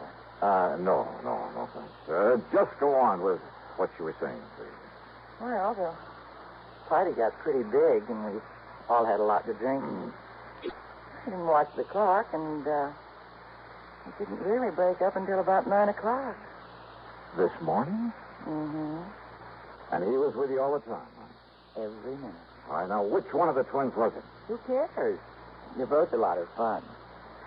I mean, fun. But, now listen, I have to know if it was Alfred or Tracy. But I haven't the least... You know, what's this all about, Johnny? Murder. Oh. Well? Well, it was Tracy. Maybe it was Alfred. Thanks a lot.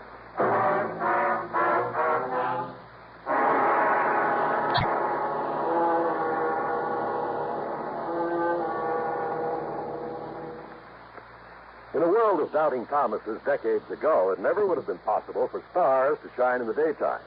But in this day and atomic age, anything's possible. Thus, it's not only possible, but a fact that only on stations of the CBS radio network, stars do indeed shine in the daytime. You'll find them illuminating an entire segment of your daytime listening every Monday through Friday. These stars have all been named by celestial authority vested in their forebears. Those names are Arthur Godfrey, Art Linkletter, Bing Crosby, Rosemary Clooney, Gary Moore, and Durward Kirby. You won't find them in your book of the planets and stars, but no compendium of show business luminaries would be complete without them. Monday through Friday, your radio set is your personal telescope on its star-studded display, on your CBS radio station. To list them once again, Arthur Godfrey, Art Linkletter, the House Party Man, Bing Crosby and Rosemary Clooney in tandem, and Gary Moore and Durward Kirby. Enjoy them often. Now, Act 3 of yours truly, Johnny Dollar, and the Twins of Tahoe Matter. So both Tracy and Alfred Smedley had alibis, if for no other reason than that neither of them could have been in two places at once. And those alibis might be pretty hard to break. Yet, according to what little actual evidence there was, one of them must have killed their uncle, or the insurance... Oh, no, wait a minute. Yeah, there was something that Alfred, or Tracy... Anyhow, there was something that one of them had said that suddenly gave me a hunch. Expense account item 3.70 for phone calls to locate Smedley's lawyer on the Kenneth Manor. Then I dropped into his office and asked him just exactly one question about the old man's will. And his answer gave me a new, fresh start on the case. Item 4, 10 cents, another call. This one to Sergeant Corder. Yes, Dollar. The boys found the body all right. Yeah? Now, you know how the water off that beach stays clear and shallow until it, gets to 150 yards or more straight out from the dock? Yeah? And it drops off over 300 feet straight down, just like that? And the body had been dumped over that ledge? Oh, but it's gone all the way down. We'd never have found it. But it was hung up on a rock, not more than 20 foot under. I see. And, Dollar, there's a nice, clean bullet hole in the back of his head. Did you find the gun? Same caliber as one that was issued to those twins a couple of years ago. Did you find it? No, sir. And if it was dropped overboard, too, and it must have been... Well, I hate to say it, but, Dollar, we'd never find a little gun in over 300 foot of water at the bottom of that lake. No, all right, then. We'd never find it in 1,000 years. Maybe we don't need to, if I can pull off a little bluff. In other words, we're never going to know whose prints are on Sergeant. it. But it was one of those twins did it, all right. Sergeant. No, there's just no question about it. Listen, Sergeant, listen to me, would you please? I want to go back to the house. Huh? You meet me there in the library, there at Smedley's house. Oh? Yeah. I'll be there in 5 minutes.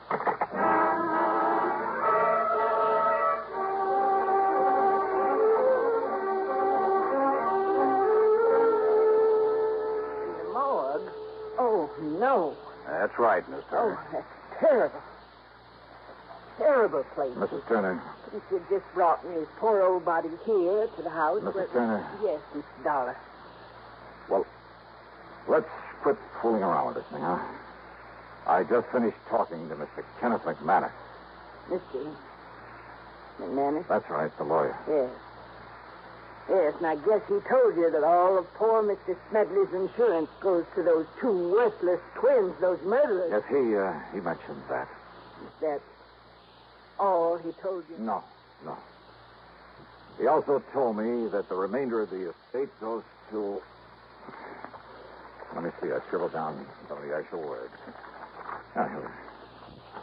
The balance of my estate, including my home, I bequeath to one who, although I'm certain her motives have been entirely selfish, that she has simply been looking forward to being provided for in my will. What? Nevertheless, as a reward for Mrs. May Turner's faithful service, and I have told her You mean this. he left something to me? You know that he told you he did. And that was your motive, Mrs. Turner. What's this? Now, you look Of here, course, the gun young man. belonging to the twins was just as available as a pair of shoes that were borrowed to carry the body out there and leave the footprints. Dollar. The point is, though, that when Sergeant Corder found not only the body, but the gun out there in the lake... No, Dollar. And when I take your fingerprints and compare them with those we found on the gun... No, listen. You don't mind giving me a set of your fingerprints, do you, Mrs. Turner? Well, half of my life. Half of my life I spent taking care of that stingy old man. And him giving me nothing. Whilst all the time he kept giving his money to them boys. So that by the time he finally would die natural, what'd they be left for me? And you would have let those boys go to the gas chamber, wouldn't you? No. Oh, no? I hated those boys. But I knowed they could never put it on to them. Nobody could ever put anything on to them before. I'm afraid that's beside the point now. Now that we know you did it. But I had to. Because if I'd have waited, he'd give them all his money, and when he did die, there was nothing left. Nothing for me. Nothing. Don't you see? What's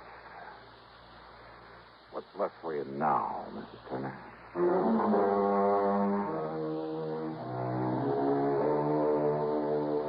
Oh, sure. From here on in, it's up to the courts. And no doubt the whole estate will go to the twins. You know something?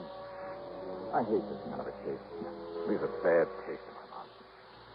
Expense account total, including incidentals and the trip back home, $416 even. Yours truly, Johnny Dollar.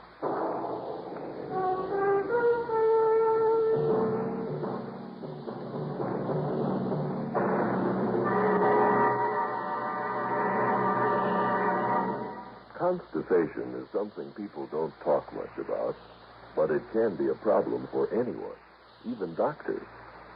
And when constipation occurs, it's interesting to see just what doctors consider important about a laxative they might use or recommend. Now, a majority of the doctors we heard from had this to say. A laxative should be effective, gentle, close to natural acting. A medicine that can be used with complete confidence. Well, pleasant-tasting chocolate X-Lax is effective.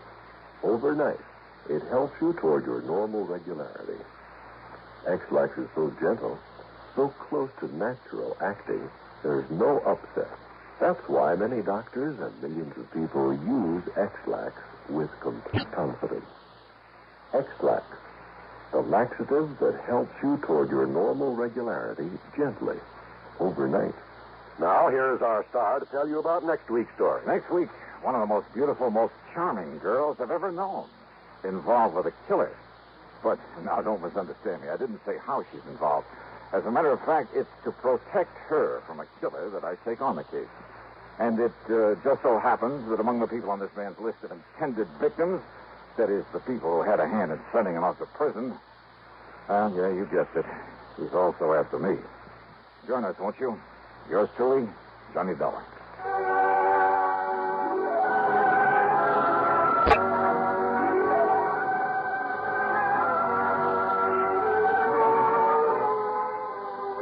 Yours truly, Johnny Dollar, starring Bob Bailey, originates in Hollywood and is written, produced, and directed by Jack Johnstone. Heard in our cast were Virginia Gregg, Gene Tatum, Paul Dubois, Forrest Lewis, Sam Edwards, Herb Ellis, Tom Hanley, and Bill James. Be sure to join us next week, same time and station, for another exciting story of yours truly, Johnny Dollar. This is John Wald speaking. Menace looms over blistering desert wastes as suspense brings you Inferno, next on the CBS Radio Network. From Hollywood, it's time now for... Johnny Dollar. I have a call for you from Hartford, Connecticut. One moment, please. Oh, thank you, operator. Go ahead, please. Hello? Johnny? Yeah, that's right. Bill Ferguson at Continental Insurance and Trust. I'm glad I caught you before you left Los Angeles. Oh, I was just about to check out of my hotel here in Beverly Hills and grab the morning flight back east. Well, don't. Yeah? What's up? Do you remember Alvin Peabody Cartwright? Cartwright? That wild old character who lives up in Lakewood a few miles north of Hartford? That's the one. Batty as they come, but worth a lot of money. Yeah, you can say that again. Oh? That robbery I cleared up for him last winter? Bill, he insisted on giving me a small bonus for it. 3,000 smackers. Wow. Yeah. So if Mr. Alvin Peabody Cartwright is calling for my services, I am ready, willing, and able. Well, he is, Johnny. He says it's tremendously important that you contact him at once. All right. Then I'll finish my packing and grab the plane. No. What? He's out there on the coast. Has a little, or at least he calls it little. He has a place right there in Beverly Hills at 10321 North Roxbury Drive. 10321 North Roxbury. Did he tell you what it's all about? Only that it's very important that he see you right away. When you consider how many attempts have been made on his life over the years. Yeah, I know. And, Johnny. Yeah? Don't forget that Cartwright is a pretty important client of ours. If anything should happen to him... I see what you mean. Okay, Bill, I'll be in touch.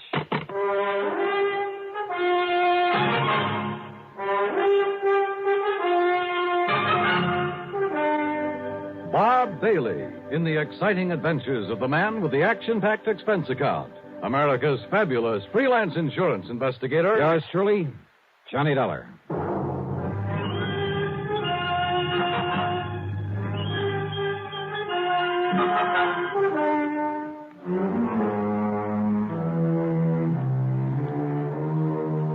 Expense account submitted by Special Investigator Johnny Dollar to the Continental Insurance and Trust Company Home Office, Hartford, Connecticut.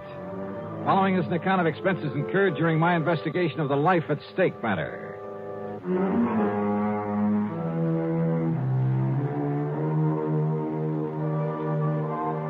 I notified the Beverly Hilton that I'd be staying over for a while and grabbed a Beverly Hills telephone directory.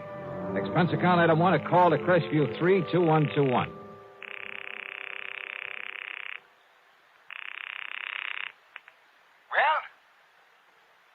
Mr. Cartwright? Cartwright? Yes, sir. Cartwright, huh? Well, that's very interesting. I beg your pardon? What's the matter? Don't you hear good? I said that's very interesting. You see, my name is Cartwright, too. No, you misunderstood. So, what can I do for you, Mr. Cartwright? Listen, will you? This is Johnny Dollar. Dollar? Oh, now, what's the idea of trying to confuse me that way? I'm Cartwright. You remember. Yes, sir. And, Johnny. Yeah? How did you do it? Do what? Get out here so fast. I only put in that call to Hartford about an hour ago, and here you are. I mean, how did you manage it? Oh, well, you see, Mr. I know these new jet flights are pretty fast, but... Now, Johnny, you haven't been fooling around with some of those rocket ships, have you? No. I'm afraid not. I just happened to be here already, you see. I was working on a case up at Morro Bay. Oh, and did you solve it? Yeah, it came out all right. Well, congratulations. Johnny, you are a wonder. And I think you deserve some kind of a reward for it. So, maybe I'll think of something. Oh, well, thanks, but that won't be necessary. Whatever you say. I know that I'm deeply indebted to you for the things you've done for me, so, Johnny... Well, don't worry about it. Whatever you say. Well, nice to talk to you. Goodbye. Yeah. Now, wait a minute. What? Wait a minute. Well, can't you see I'm busy? But you sent for me. I did. Yeah. You called Hartford, said you wanted to see me right away. Oh, of course I did. What's the matter with you, anyway? Of course I want to see you. Jonathan Peebles, too. Right away. Who is Jonathan Peebles? He's an old friend of mine. He lives out here. I telephoned him to come a-running, too. Oh, well, what's it all about, Mr. Cartwright? Well, just you get yourself on over here to my house, and I'll tell you. And don't you waste any time. You just hurry. Pretty important, huh? Important? It's vital. Well, is somebody threatening you, something like that? I said it's important, Johnny. And I mean important. Okay, Mr. Cartwright. I'll be right over. Hurry, Johnny. Please. Yes, sir. Yeah, old man Cartwright was as wacky as a bedbug. But what Bill Ferguson had told me was true. A lot of people had tried over the years to get to him, get to his money. So I phoned the desk for an Avis rent-a-car and started down from my room. I say started. The youngster who came barreling down the hallway, chasing a hula hoop, was probably a very nice kid, a great joy to his parents. May even grow up to be president of the United States. But as I started out the door, that hoop caught me between the knees and down my leg. Daddy! Mommy! I killed him! I came to a couple of hours later on a table at the dispensary, I guess you'd call it, there at the hotel. I was conscious of a good-looking blonde in starched white uniform standing beside me, holding a wad of cotton a few inches from my face. That's better now. That's better. How is it? Now, once more, take a good, deep breath. Inhale, Mr. Dollar. Yeah. Oh. What? Just smelling salts. You had quite a bang on the head. Yeah. You should see what you did to that metal door panel. When the child's parents say that if there's anything they can do, they... No. Nurse, where's my coat? Oh, here. But you ought to rest a while. No, sorry. I gotta get out of here. And thanks. I dashed out to where my rental car was waiting for me and drove to the address on North Roxbury Drive in a wealthy section of Beverly Hills. A beat-up touring car that must have dated back to the early 30s was parked in the driveway. The front door of the house stood wide open. Mr. Cartwright. Mr. Cartwright. Oh, hello. Is that you? He isn't here. What? Are you Mr. Dollar? I mean, are you Mr. Dollar? Yeah, that's right. I'm Jonathan Peebles, Alvin's friend, and... Oh, Mr. Dollar. Yeah. What's the matter? He's gone. Something's happened to him, and... Oh, Mr. Dollar. Well, yeah? Well, from what I saw, from what I've found around here... Oh, Mr. Dollar, he's been murdered. He what? I'm sure of it. He's been murdered.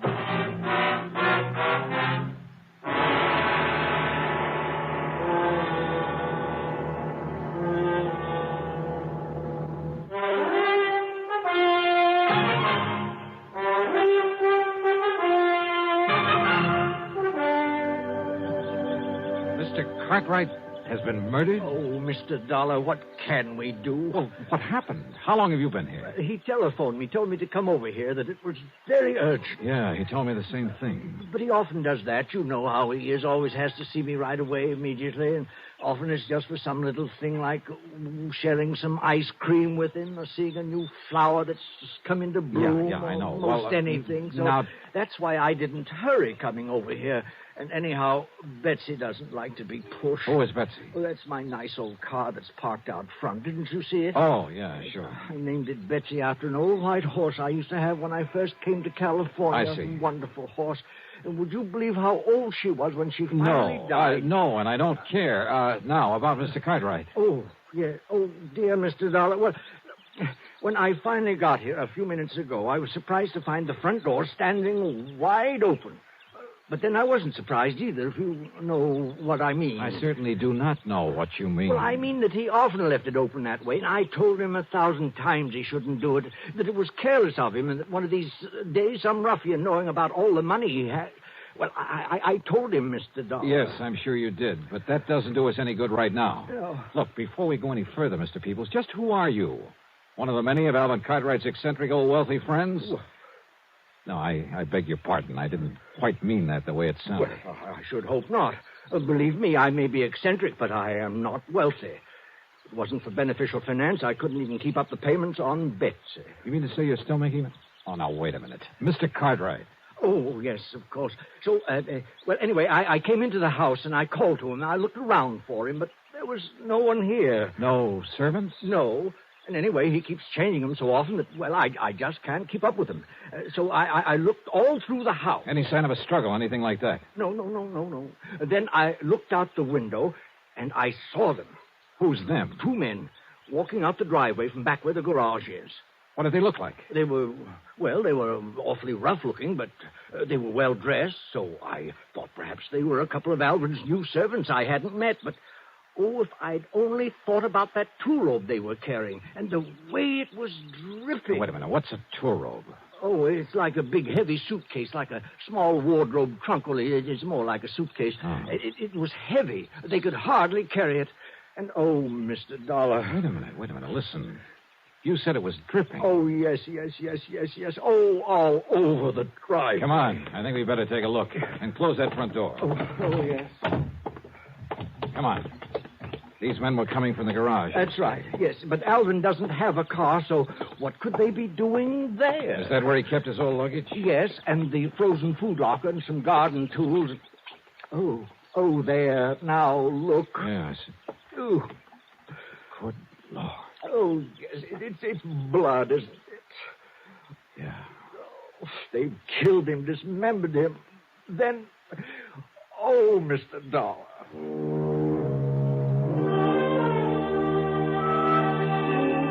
I made a hasty inspection of the garage. Nothing. I found no sign of a struggle anywhere in the house. I tried to get a description of the men he'd seen from Jonathan Peoples, but I'm afraid he wasn't much help. And yet, with that funny mind of his... Oh, dear Mr. Dollar, I'm afraid I'm so distraught that I just can't remember it all. All right. Poor Alvin. Now, look, they must have had a car, Mr. Peoples. Did you notice a car out front? Car? Why, yes, I did. All right. Can you describe it to me? Yes, it was a touring car in 1931. Oh, no, that's my car, I'm thinking. Oh, great. But there was another at the end of the driveway. And, Mr. Dollar, I've seen that car before. What kind? Well, it was a four-door sedan. It was a big car. Yeah? It was silvery on the sides and a cream color on top, like vanilla ice cream. Do you know the make? And the license number was CFU160. Good. You're sure of that? Oh, I never forget things like that. And you say you've seen it before? Many times. Where? At the dock. Where? At the Malibu dock. That's where he keeps the Alpi car. Where? Who keeps the what? Where Alvin keeps the Alpi car, his yacht. Alpi car. Alvin P. Car. Okay. It's a pretty slim lead, but come on. And it was a slim one, believe me. But I couldn't see calling in the police until I had something more definite to give them. Well, here, we can take Betsy, Mr. Dollar. Are you kidding? We'll make better time in mine. Oh, yes, of course. Oh, we cut out through Westwood, then Santa Monica, then hit the coast highway and headed north. Finally, we pulled up at the entrance of the Malibu dock. Look, that's the car I told you about, parked there at the side. Yeah, and it looks like coming here may pay off for us. But the boat, the Alpi car, it isn't at the mooring. Whitey. Oh, Whitey. Huh? Oh, hi, Mr. Peebles. Yes. Have you seen Mr. Cartwright this morning, Whitey? Yeah, I didn't notice. His boat went out, though. How long ago? Oh, I'd say 10, 15 minutes. Yeah? Yeah. See it out there, going up towards Point Doom? Yeah, I see it. Yeah, but those two men... What? Yeah, they had the shore boat take them out to the Alpi car. Yeah? Well, I ought to sue them. What do you mean? That little trunk that they was carrying. You see what I'm mopping up? The messy trail it left all over the pier for me to clean up. Blood. Yes, sir, I ought to sue them. Oh, Mr. Dollar, that means they're taking poor Alvin Cartwright's dismembered body out to sea to dispose of it, and on his own yacht. Well, we've got to find something fast enough to catch up with it out there. Well, there's that Thompson cruiser of Larry Comstock's tied up there. Yeah, who's Comstock? Oh, has a boat and motor shop in Los Angeles. If it's fast enough. Well, he has a couple of big Johnsons on it. Fastest one that's out here now. Then call him on the phone. Tell him we borrowed it. Well, now... Tell him why. It's an emergency, and that we'll pay him plenty for the use of it. Well, now, I don't know if you really ought Well, to. I do, and listen, call the Coast Guard in Santa Monica. Have them send out a patrol boat. Come on, Peoples. But, Mr. Dollar, those men on the yacht are desperados. They're killers. Okay, then stay here in the dock. I'll go it alone. No. Alvin was my friend. I shall help to avenge his untimely death.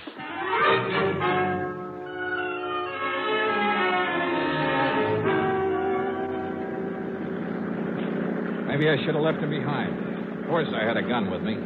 But that wouldn't keep him from stopping a bullet if the men aboard the Alpha car decided to shoot it out. I opened the throttle wide on the twin outboards, and within 15 minutes, we overtook the big 75-foot yacht. Much to my surprise, it was simply cruising along. Of course. So as not to arouse suspicion. That's why, Mr. Dollar. Yeah, possibly. And yet it must be pretty clear to them that we're chasing them. Look, the man at the wheel. That's one of the ruffians I saw carrying the trunk with Alvin's bleeding body in it. Ruffian, huh? I'm not so sure about that. And there's the other, coiling up those ropes up on the foredeck. Killers. Look, you better stay down low, Mr. Peoples. They're stopping the boat. If there's going to be any shooting... Look, there's Alvin. What? Yes, Alvin. He just came up on deck. Holy... You're right. Can't you see, Mr. Dollar? They put him together again. Yes, those killers... Alvin, we are here. We've come to your rescue. Jonathan, what a surprise. And Johnny Dollar. Now, what are you doing out here? Are you kidding? What? Oh, of course. I remember now. I wanted to take you out for a nice long ride in my lovely yacht. Huh? Of course. That's why I called you. Johnny, I think you deserve something nice like this for all the good work you've done. And since you've done so many fine things for me over the years, I decided I should take you on a nice long cruise. And you could relax and eat and sleep and fish and... yeah. And that's why you called the insurance company to get in touch with me? That's right. Now, wasn't that a great idea? Well, I'll be it. And I invited Jonathan along, too. But an awfully funny thing happened, Johnny. No. Yes, sir, Johnny. The minute we left the dock, I just knew there was something else that I'd forgotten. And you know what it was? Don't tell me. Of course I will. I'd forgotten to wait for you and Jonathan. Oh, now, isn't that the funniest thing? Yeah, Mr. Cartwright, it sure is. Now, just a minute, Alvin. Yes, Jonathan. What about those two men, those terrible killers? What did you say? Right there beside you. They killed you. They murdered you. And they... what am I saying? Oh, wait a minute. Yeah, you think it over, Mr. Peoples. Mr. Cartwright. Yes, Johnny. You said something else you'd forgotten. That's right. You and Jonathan. I forgot to wait for you at the house, and then when we started off, wasn't it silly of me? I forgot all about you. What was the other thing? The other thing? Yeah. Oh, yes, of course. Oh, the other thing that I'd forgotten was the trunk full of nice, thick, juicy tenderloin steaks that I'd set aside in the garage for this trip. Trunk full? Well, it was not a real trunk, just a little two-rope that I had out in the garage. But I remembered that the minute we came on board. And so I had to send Gerald and Harold back to the house in their car to get us. Gerald and Harold? Oh, they're my new butler and cook. Oh, they are the nicest boys.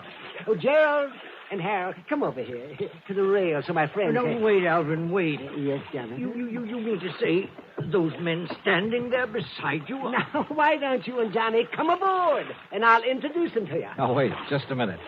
Then all that blood... What, Johnny? All that blood that was dripping out of that trunk? Yeah. Oh, wasn't that awful? And it was all my fault because I let the steaks fall out too much. Oh, no. All over the place. I never saw so much blood. But now, come aboard, and we'll take the nice trip that I planned for you. Come on now.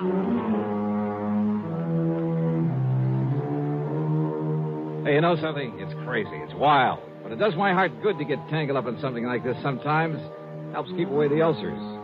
As for the expense account, forget it. Alvin Peabody Cartwright shoved a check into my hands before I left that would cover the expense account a dozen times over. As for Larry Comstock, the man whose boat I'd appropriated, well, when he heard the story of what had happened, he wouldn't accept a penny for it. So, that's that. Yours truly, Johnny Dollar.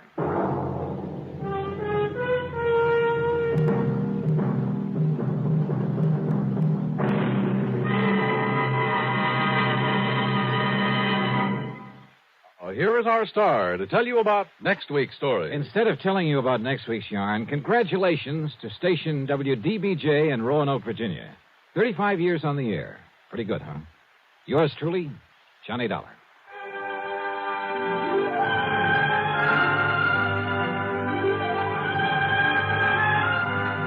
Yours truly, Johnny Dollar, starring Bob Bailey, originates in Hollywood and is written, produced, and directed by Jack Johnstone. Heard in our cast were Virginia Gregg, Gene Tatum, Howard McNear, Forrest Lewis, Joseph Kearns, and Paul Dubov. Be sure to join us next week, same time and station, for another exciting story of yours truly, Johnny Dollar. This is Dan Cumberly speaking.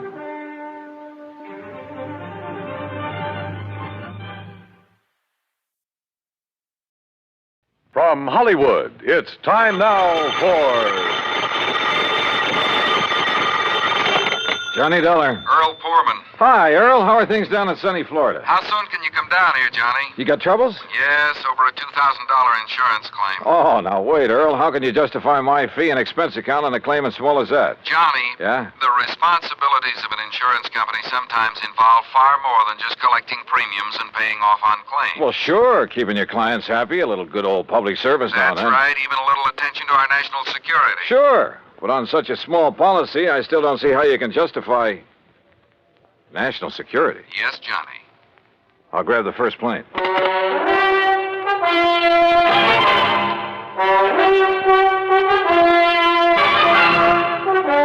Bob Bailey in the exciting adventures of the man with the action-packed expense account, America's fabulous freelance insurance investigator. Yours truly, Johnny Dollar.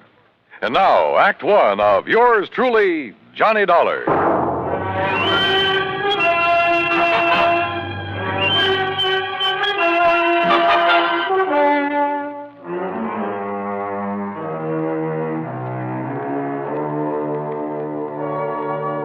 Expense account submitted by Special Investigator Johnny Dollar to Tri-State Life and Casualty Insurance Company, Sarasota, Florida.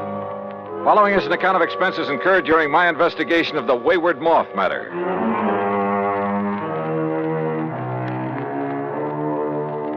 Expense account item 1, 9620, plane fare and incidentals, Hartford, Connecticut to Sarasota, Florida. There I was met at the airport by my old friend and fishing pal, Earl Poorman, and we drove on into town. You, like my new car, Johnny? When aren't you driving a new car?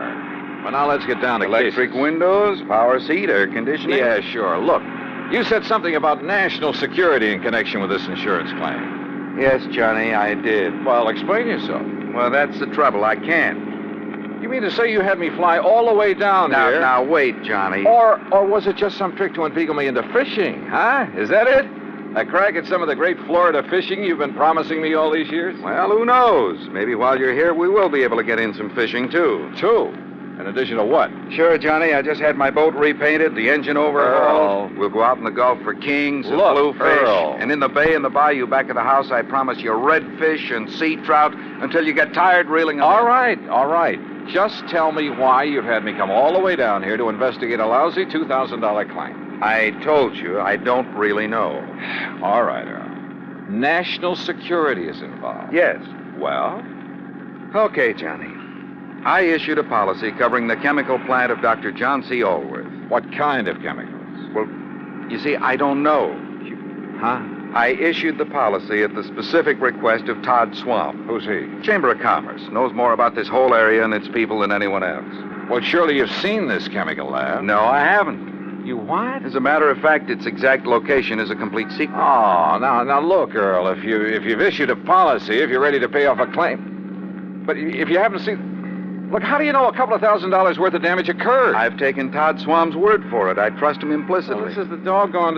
Earl, how can I possibly investigate something if I can't even... If nobody knows what... I give up. I'm sure that Todd will tell you everything. I'll take you in, introduce you to him, then I'll leave you with it. Leave me? That's the way he says it has to be. Here, take the keys to my car. You'll probably need them. But how will you get back? And if you need anything or if I can be of help, you know where to call me, at the office or at the house out on St. Armand's Key. Come on, let's go in.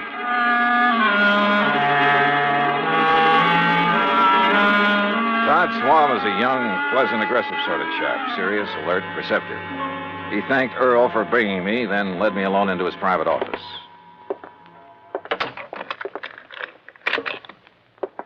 Sit down, Johnny, and I'll get right to the point. Thanks. I know all about you, at least all I need to know. Not only from Earl Poorman, but from a lot of the cases you've handled. Well, then you one up on me. I also know that on occasion you've handled security matters, worked hand in glove with the FBI and so on. So? All right. My job here is not only to promote Sarasota, tell the world what a nice place it is to live, nice people, good homes, ideal climate. Great fishing. Yes, fishing, boating, just about everything. Okay, I'm sold. But what about this Dr. John Allworth? My job is also to be of whatever service I can to the people of the city. All right. Dr. Allworth has lived here for years. Chemist, retired. Until recently, that is. Well, go on.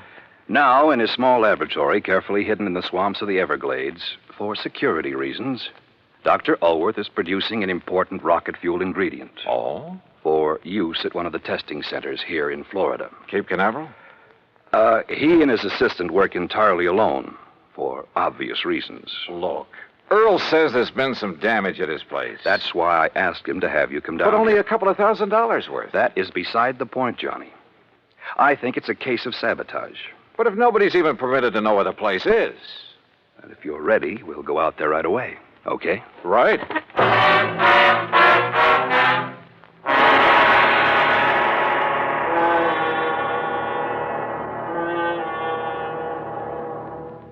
Act Two of yours truly, Johnny Dollar, in a moment.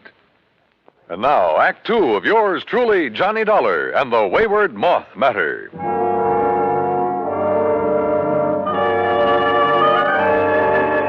Todd Swam, manager of the Sarasota Chamber of Commerce, suggested we use two cars, so I got behind the wheel of the one Earl Poorman had left for me and followed him. We drove south on Highway 41 through Fort Myers, then swung left on Route 82 into the Everglades, and finally into the Big Cypress Swamp Country. A few miles further south, I'm not permitted to say how many. We left the main road for a pair of wagon tracks leading into the swampy jungle. We stopped in a little clearing. From a small shack on the edge of a bayou, a tall, husky Indian emerged. He lowered his high-powered rifle as he recognized Todd Swam and walked over to where we'd parked. You bring a man, Mr. Todd. Ben Osceola, this is Mr. Johnny Dollar. Hi, Ben. How do you do, Mr. Johnny? Ben, he's to be let through here anytime he wants. Very well, Mr. Todd. Have you the airboat ready for us? All ready. Back of my house. Good. Come on, Johnny.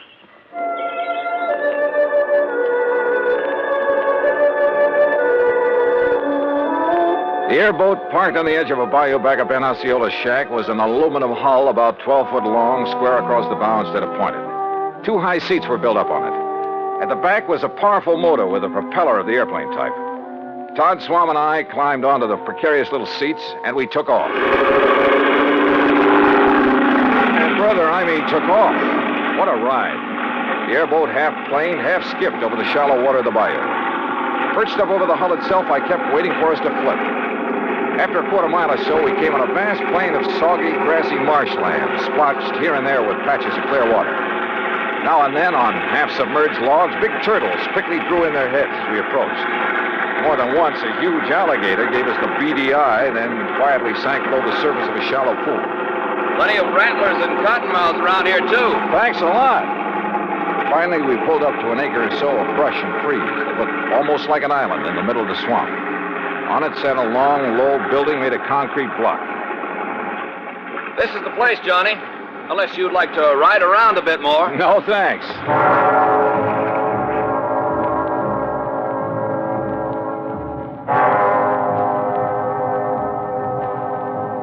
Todd Swam got the introductions over in a hurry. Dr. Allworth, a short, wiry old man with sharp features and a shock of white hair, led us into the laboratory building.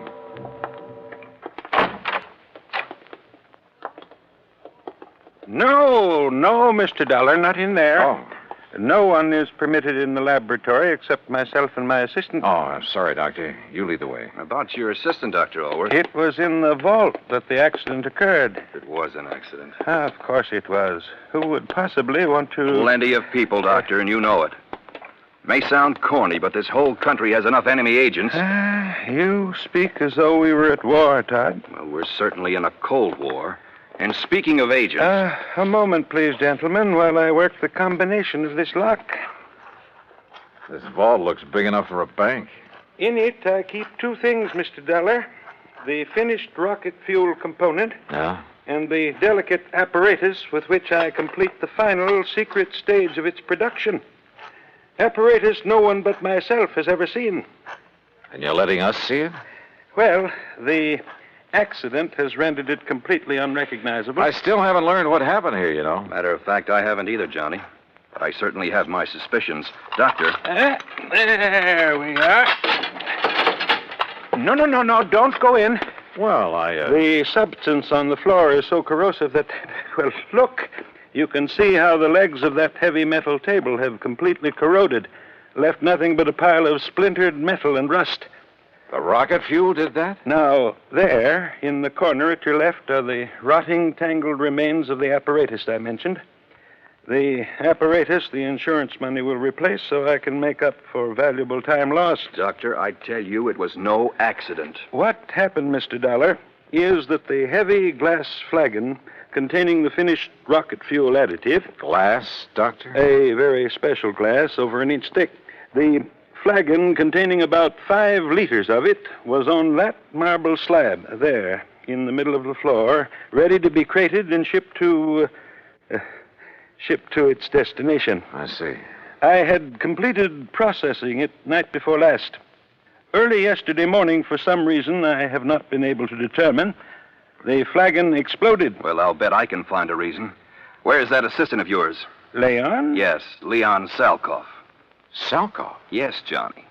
A man doing secret work for the rocket missile project hires an assistant with a name like that. No, Todd. Leon Salkoff. Doctor, there was a famous, well, I should say infamous character by the name of Salkoff during the last war, a young chemist. Yes, Mr. Dollar. Mixed up in a couple of industrial bomb plots.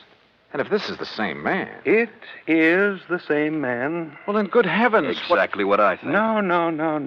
You're both wrong. This man was cleared in the war trials. Well, what difference does that make?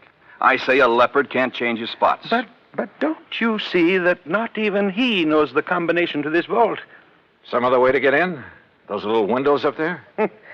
8 inches square and 2 inches thick.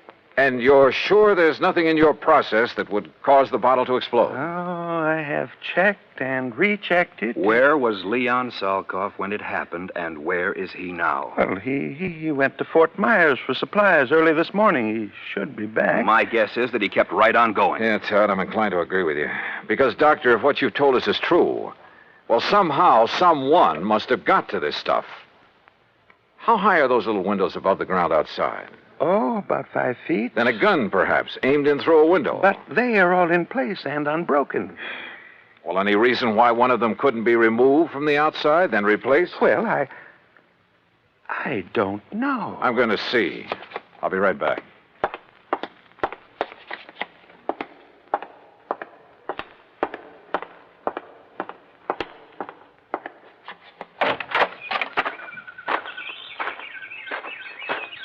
Stop!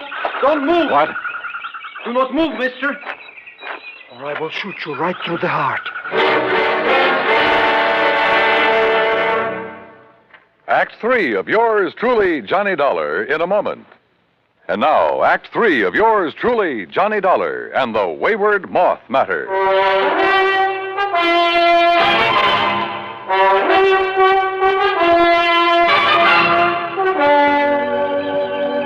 Put your hands above your head, mister. Now, wait. One move and I will pull this trigger. Who are you? I will ask the questions. What are you doing here? Where is Dr. Elworth? Answer me. Or so help me, I will shoot you down. Mr. Dollar! Mr. Dollar, did you find anything? Doctor! Stay there, Doctor. There's a man out here with a gun. What's that? No, don't come out here. Leon, no, that's Mr. Dollar. What? Johnny Dollar, insurance investigator, to arrange the payment of our claim. You're sure, Doctor? Of course I'm sure. Well, I recognized Mr. Swan's car at the shack of the Indian. But when I saw the other car, well, I was worried about you. No, it's all right. He's here to help us. Salkoff, so you finally decided to come back. Mr. Swan. What took you so long, Leon? All the way into Fort Myers this morning, I puzzled over how the flagon could possibly have exploded in the vault. You found the answer? Or have you known it all along, Salkoff? I do not understand, Mr. Dollar. I think I do, Johnny. I thought so from the first. I've heard about you, Salkoff, about some of your activities during the last war. I pray that heaven will forgive me for what I have forced to do in that conflict, Mr. Dollar. Forced? It is my hope that by serving this wonderful country that has given me refuge, in some way I can make up for the terrible things I was compelled to do for the men who sought to rule the world. Now, that's a very pretty speech. Oh, it's true, Mr. Dollar. You've only to consult the records of the war trials. I may take a look at those records before I'm through with this case. I humbly beg you to do so. You still haven't told us where you've been all day, Leon. I tried to figure out how the explosion could possibly have occurred. So I telephoned one of our contacts. Contacts? The glass company that has furnished us with the heavy flagons. But there is no way the additive could have caused them to disintegrate. Disintegrate? No, Doctor.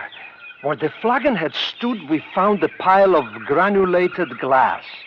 The flagon had completely crystallized. Oh, but even so, Wait.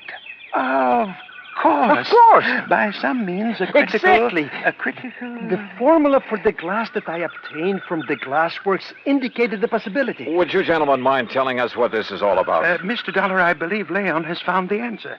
Well, if he has, I'll take back a lot of the things I've said and thought about him. Of course, we can't be sure until we proved it. It means waiting until morning. Oh, great. Meantime, we have a lot of work to do.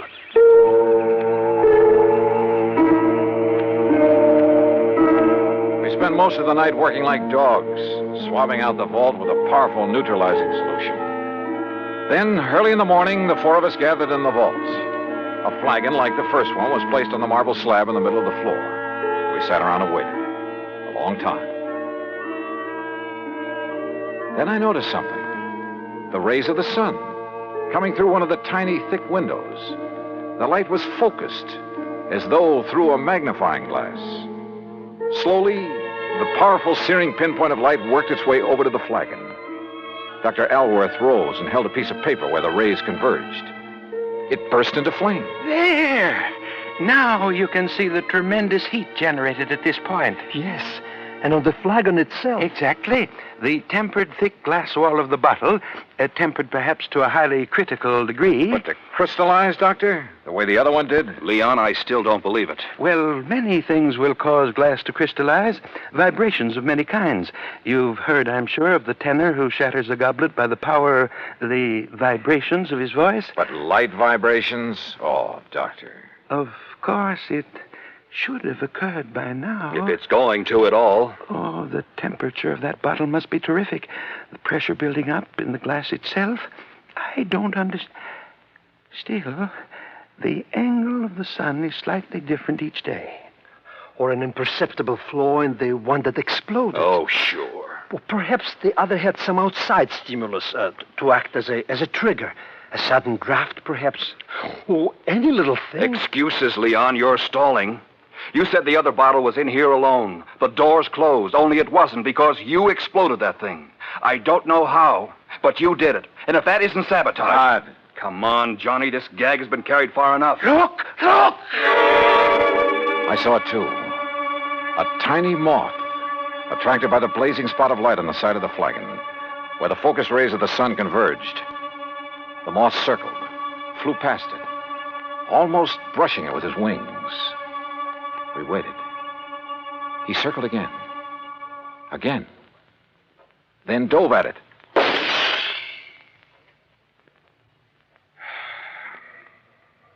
Well, Todd. Yes.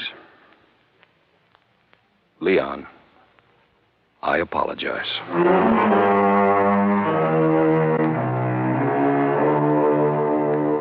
Yeah. A tiny moth triggered the reaction that disintegrated, that crystallized that bottle into a million tiny grains like sand. And simply because of the difference in temperature of his little body. Seems impossible, but it happened. Expense account total, including the trip back to Hartford, $204 even. Remarks? Pay up this claim in a hurry, will you? The more help we can give to people like Dr. Alworth and Leon Salkoff, the better. Yours truly, Johnny Dollar.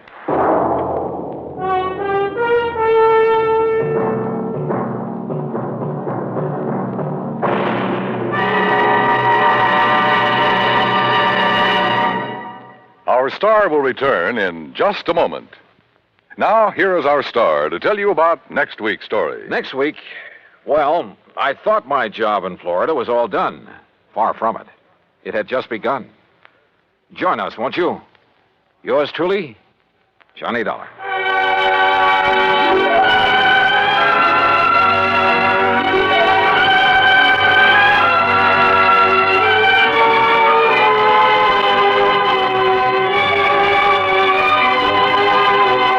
Yours truly, Johnny Dollar, starring Bob Bailey, originates in Hollywood and is produced and directed by Jack Johnstone, who also wrote today's story. Heard in our cast were Vic Perrin, Herb Ellis, Paul Richards, Lou Merrill, and Leon Velasco. Be sure to join us next week, same time and station, for another exciting story of yours truly, Johnny Dollar.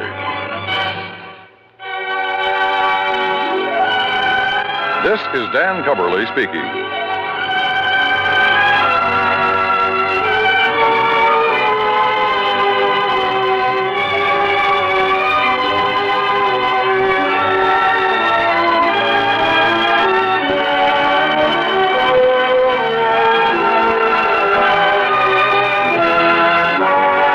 This is the United States Armed Forces Radio and Television Service.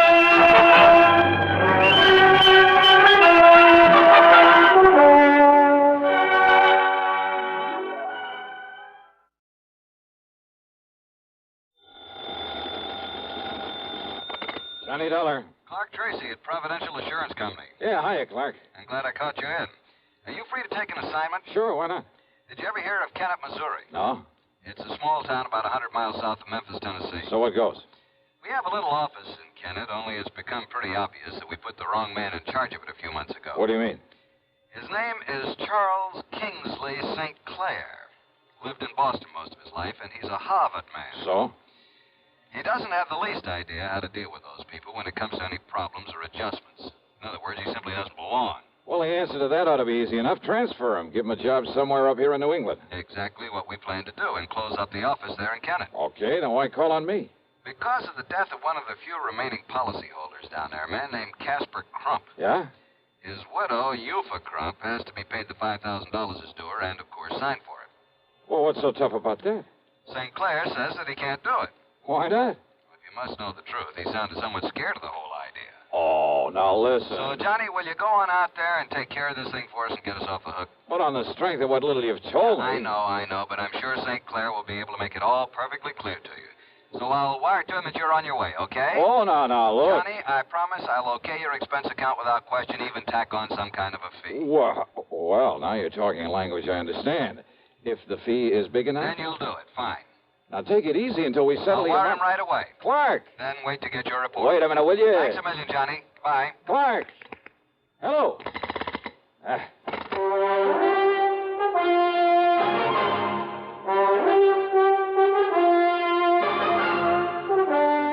CBS Radio brings you Bob Bailey in the exciting adventures of the man with the action-packed expense account, America's fabulous freelance insurance investigator. Yours truly, Johnny Dollar. Next time you refresh, enjoy a frosty, ice-cold Pepsi-Cola. Sociability, Charlie. All right, Kay, how's this? Pepsi is light, refreshes without filling. You like to refresh? Have a Pepsi right now. Well, offer it to everybody, Charlie. I will. Enjoy Pepsi at the fountain. It's delicious at home, too. Have one at lunch or with a snack. Charlie. At the beach or at dinner. Wherever you go, wherever you're thirsty, Pepsi is there. It's here, too, in our Be Sociable song. Be sociable, look smart, keep up to date with Pepsi. Drink light, refreshing Pepsi. Stay young and fair and debonair. Be sociable, have a Pepsi. For the weekend, have plenty of Pepsi around. Pick up an extra carton today. CK, I'm sociable. With Pepsi, everyone is. And now, Act One of yours truly, Johnny Dollar.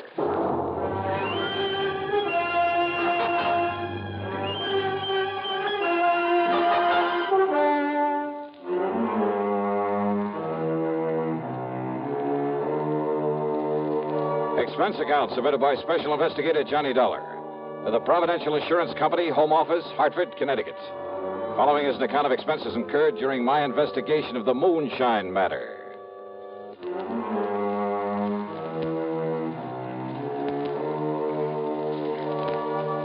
Expense account item 1, $75.45, plane ticket from Hartford to New York to Memphis, Tennessee. Item 2, $301 for a bus to Kennett, Missouri. I arrived shortly after noon. Yes, Mr. Dollar, I shall be glad to get away from here and get back to civilized country again, where I won't be looked at askance because I choose to dress for dinner. I see. I must admit that some of the natives living here in town are fine people, intelligent people. Oh, I'm sure they must be. This looks like a nice town. But the ones out in the country to whom my predecessor sold insurance, life insurance. Yeah, what about them, Sinclair? Poor white trash is all they are. Ignorant, illiterate, moonshiners for the most part. Oh? Only half a dozen of the policies he issued even have signatures on them. The rest are signed with an X. The people didn't even know what they were buying. Your predecessor must have been quite a salesman. Hardly a fit representative for a large insurance company, which, of course, is why the company got rid of him. Yes, Mr. Dollar, I shall be glad to get away from this, but until the insurance payment can be made to Mrs. Eupha Crump. Well, any reason why you just can't call her in here and hand her a check? Call her? How? What do you mean? She lives in the swamp, Mr. Dollar. In the swamp? 20-mile swamp up north of here. It's terrible country. It's hardly fit habitation, even for the wildcats and coons and otter and the cottonmouths that infest it. A treacherous, swampy jungle. Ah, I see. A veritable nest of moonshiners, too. And if you think a gentleman would dare to simply walk in among those people... So I'm no gentleman, so you sent for me. And don't forget that Casper Crump died under, shall we say, questionable circumstances. Oh, now, what do you mean by that? The natives all said it was murder. What do the police say? The police have sense enough to leave these people alone. They stay away from them. Oh, great. But, Mr. Dollar, if you can somehow clear up this one remaining account, get this money in to Mrs. Euphra Crump, and I have it here in cash all ready for you. Stick my neck out to save yours, huh? To be honest about it, yes. Okay. Let's say I'll try. How do I get to this 20-mile swamp?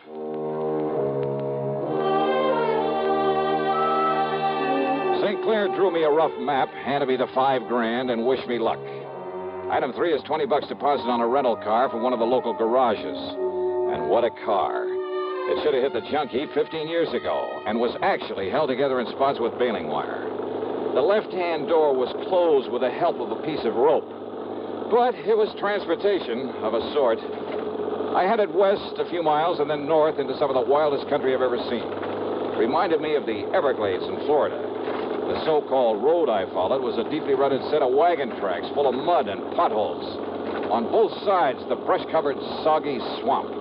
There were huge, rotting logs crawling with water moccasins out sunning themselves. Yeah, I was glad I had some kind of a path to follow. And then up ahead, I saw a shack sitting on stilts to keep it above floodwater. But as I slowed down to make a turn over toward it, the gunshot from over by the cabin smashed into the windshield. I stepped on it and spun the wheel to get away.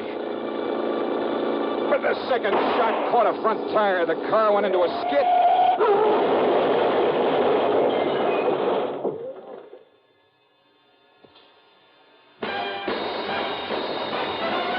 Are you smoking more now, but enjoying it less? Have a real cigarette, have a Camel.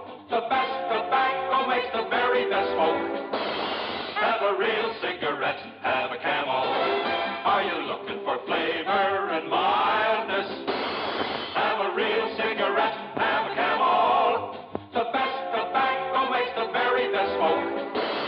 Have a real cigarette, a real cigarette, a real cigarette, have a Camel.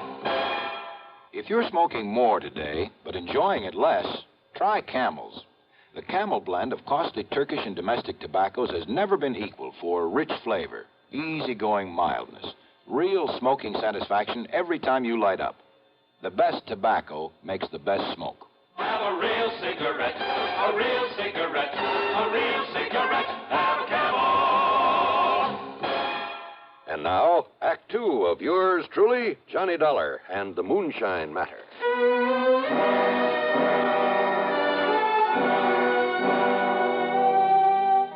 When I came to, I was lying beside the car at the edge of the muddy wagon tracks. As for my gun, well, it must have been thrown out of the holster into the swamp. I started to rise to see how much damage had been done to the car. But then I saw them. Two lanky, hard-faced men dressed in tattered jeans. One of them, the taller of the two, carried a long rifle, a vintage I'd seen only in museums. The other had picked up a piece of a tree limb for a club. And so as they came warily over to where I lay, I decided wisdom is the better part of valor. I played possum. I tell you, you made a mistake, Morphy. He ain't no revenue. Can't you see that? Maybe, Cass, and maybe not. Of course he ain't. I know every revenue in these parts, Morphy, and he ain't one of them.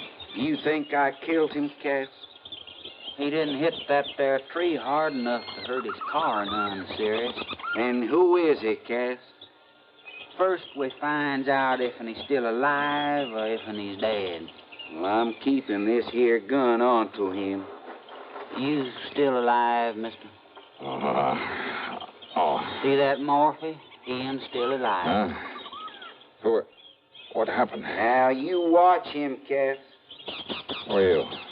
Me, my name's Cass Dingle, and this here is Morphy Teed. Now, you put down that gun, Morphy. You ask him who he is, Cass. Who are you, mister? Name is Dollar. Johnny Dollar. What you doing out here, Mr. Dollar?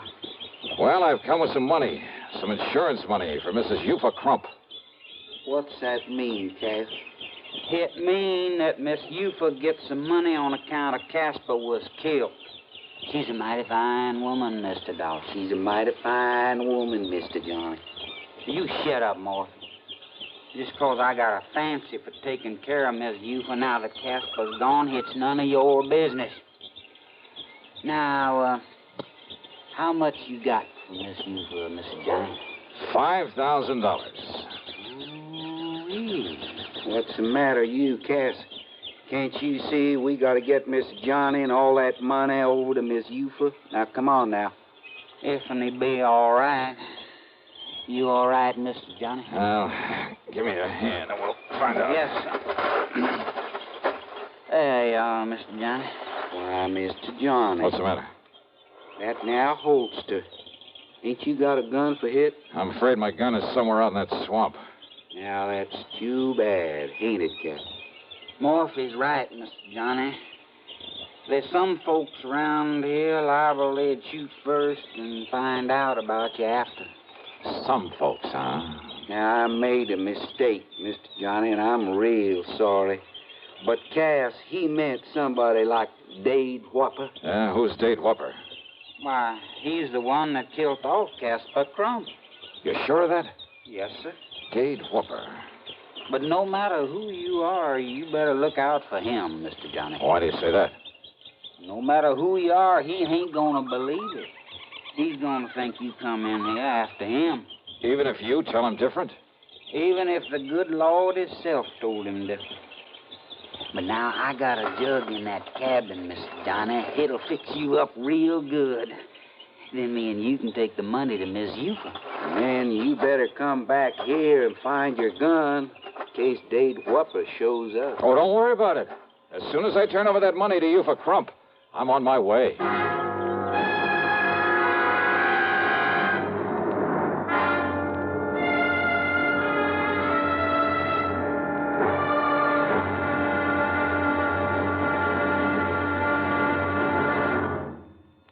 Hollywood star Mona Freeman. Who feels like acting with a miserable cold? I relieve cold distress the fast way with 4-way cold tablets. Yes, tests of all the leading cold tablets proved 4-way fastest acting.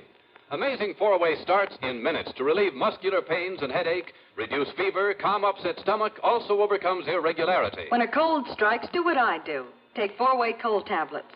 It's the fast way to relieve nasty cold distress and feel better quickly. 4-way, only 29 cents. And now, here's a word about another fine product of Grove Laboratories.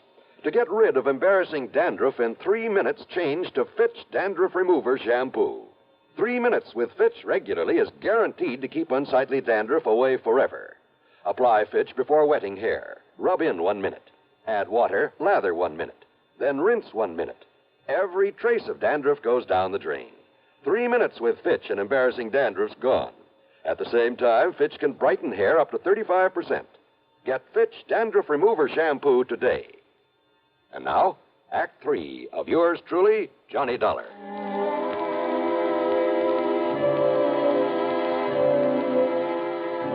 Cass Dingle's cabin. Well, I'm afraid I've never stepped into a more squalid, filthy, grimy place. How a human being could ever live in it, much less call it his home. After I join up with Miss Eufa, maybe she'll make it even nicer. Maybe even hang up some of them lacy curtains. Anyhow, on the excuse I needed all the fresh air I could get, I sat on the doorsill. As for the jug of corn liquor that Cass dug up, brother. Right out of Casper Crump's big still. That's Miss Eufa's now. The best there is. The first gulp had me gasping for breath. I felt like I was on fire inside. So Cass strained the tadpoles out of some branch water for a chaser. After the second snort, I was ready to tackle anybody in the world single-handed. Even Dade Whopper. I told you that'd fix you up. And now, oughtn't we go see Miss Eufa? Yeah, sure, Cass. Why not? Only, where's Morphy? Oh, he took in his dugout and went on ahead to say the good news. Dugout? So me and you, we'll go in mine. Well, sir, if you've never ridden in one of those tiny dugouts, you have something not to look forward to. Every minute as he pulled us along through the swamp, I was sure the narrow little craft would tip over. Barney handled it well, and after a quarter mile or so up the slough, as he called it, we landed in front of another, a larger cabin. But then... Mr. Dollar? Yeah, what is it, Morphy? One of Eufa's young uns, the spoilt one. You mean that no-good Lacey, huh? That's the one, Cass. He heard me tell Miss Johnny's here. He run off to tell Dade Whopper. Oh, that ain't good, Miss Johnny. He'll be coming here after you. Ah, so what? Stop worrying about it, Cass. We'll just take things as they come. But Dade Whopper's pisin'. Dade Whopper's pisin'? Yeah, well, stop worrying. Let's go in and see Mrs. Crump. Now, Mr. Johnny, I hate to say this. Well? But when somebody says stop worrying about Dade Whopper... Yeah?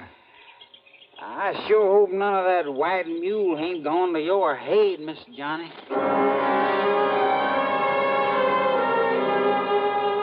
Mrs. Eufa Crump, much to my surprise, turned out to be a rather nice-looking girl of about 20, despite the fact she was the mother of 4 kids.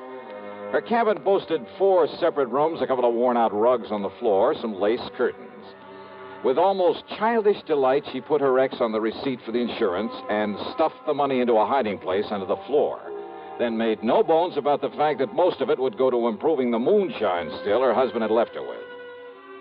And with Cass here helping me, it's going to be the best still in all these here now parts. Well, good for you, Mrs. Crump. And, Cass, I'm going to see that you get yourself a nice suit of clothes, a whole suit. Oh, now, you... And, Mr. Johnny, I thank you very much, sir. My pleasure, Eufa. Only now, you two better get on your way. If that brat of mine, that Lacey, has found Dade Whopper and told him... Dade Whopper. What, Morphy? Dade Whopper. He's a-coming down the slough in his dugout. He's gotten that shotgun with him, too, that he loads up with slugs, and he's coming after you, Mr. Johnny. Mr. Johnny, me and you, we better get out of here. Oh, now listen to me, Cass. He's all liquored up, and he ain't going to stop to argue with nobody. Then, Cass, you and Mr. Johnny get on out of here real fast. With 3 of us here? Now listen, all of you. No, sir, Mr. Johnny. Now you come on with me.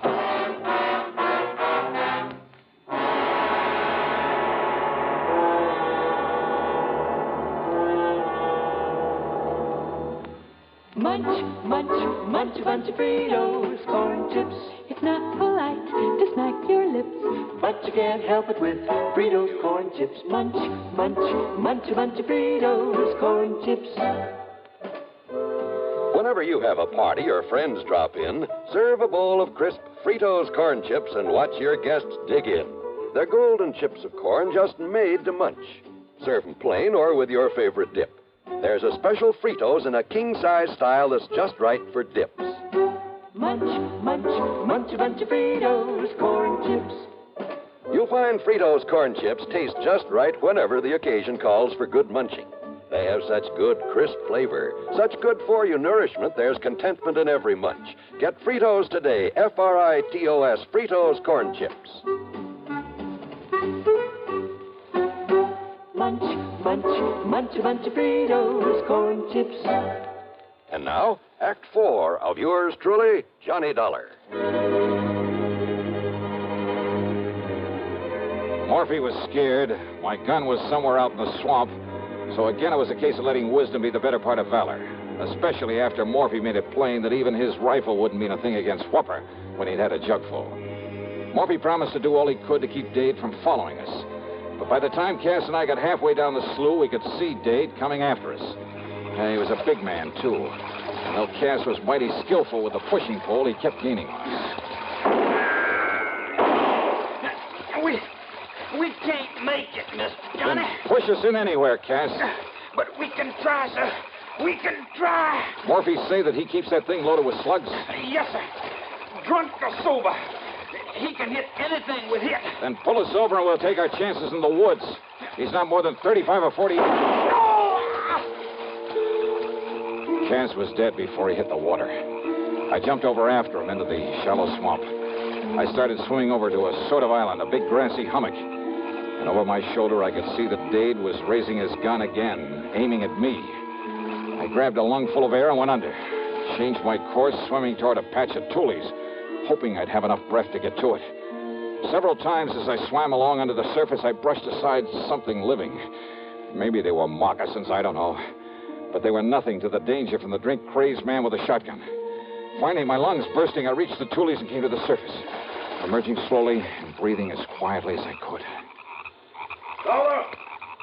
Dollar! I know you're out here. I know you come to get me, too, for killing Castle Crump. I held my breath. But you ain't gonna. But I'm gonna get you first. There ain't nobody get you away from me, you hear me? I can see the mud you stirred He when you could come track up me out by here. the mud I'd stirred up when I'd swum along on the water. He was ready with a shotgun to do the same thing to me he'd done to Cass, to kill me. And all I had were my two bare hands and my wits. I could hear him coming closer, closer. He was at the other side of the patch of tules now, his gun ready for me. I could see his hulking shadow now. I got you now, Dollar.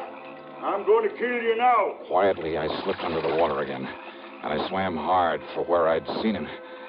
And then I found his legs, and with all the strength I had, I lifted him. No, you babe! But he missed, and I struck him, and I struck him, and I struck him.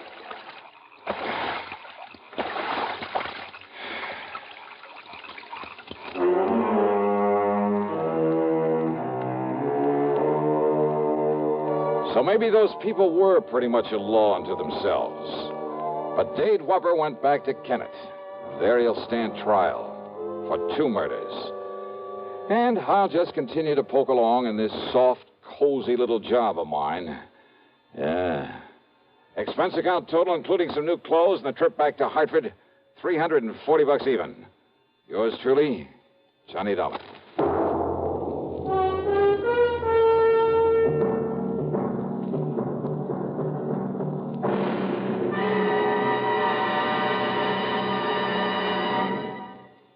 Our star will return in just a moment. Constipation is something people don't talk much about, but it can be a problem for anyone, even doctors. And when constipation occurs, it's interesting to see just what doctors consider important about a laxative they might use or recommend. Now, a majority of the doctors we heard from had this to say. A laxative should be effective, gentle, as close to natural acting as possible, and a medicine that can be used with complete confidence. Well, pleasant-tasting chocolated X-Lax is effective. Overnight, it helps you toward your normal regularity. X-Lax is gentle. Next morning, it gives you the closest thing to natural action. And that's why many doctors and millions of people use X-Lax with complete confidence. X-Lax, the laxative that helps you toward your normal regularity gently, overnight. Is X-Lax in your medicine cabinet? Now, here is our star to tell you about next week's program. Well, next week I go deep underground, into a copper mine, to meet a killer in the dark. Join us, won't you? Yours truly, Johnny Dollar.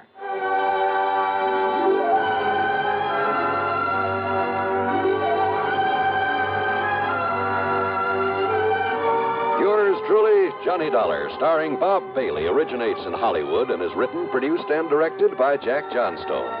Heard in our cast were Virginia Gregg, Harry Bartell, Ben Wright, Sam Edwards, Vic Perrin, and Ralph Moody. Be sure to join us next week, same time and station, for another exciting story of yours truly, Johnny Dollar.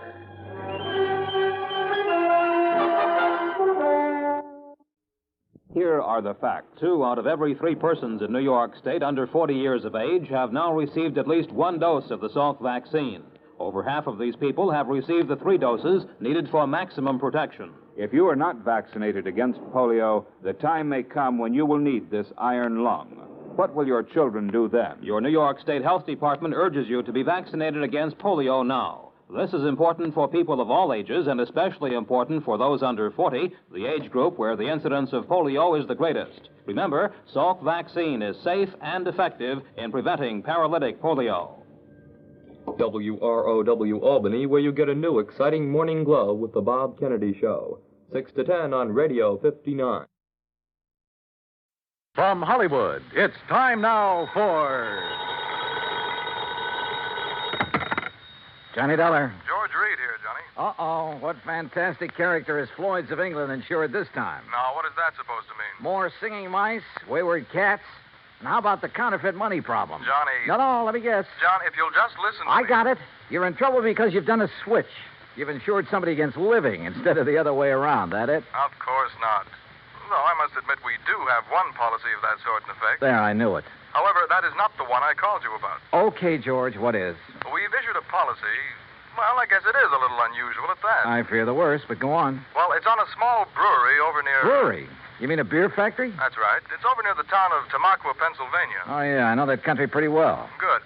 We've insured the Dortmund Brewery against possible damage from a nearby construction project. Well, you said unusual. What's so unusual about that? Perhaps you'd better come over here and let me tell you. Yeah. When you say it that way, I guess I'd better.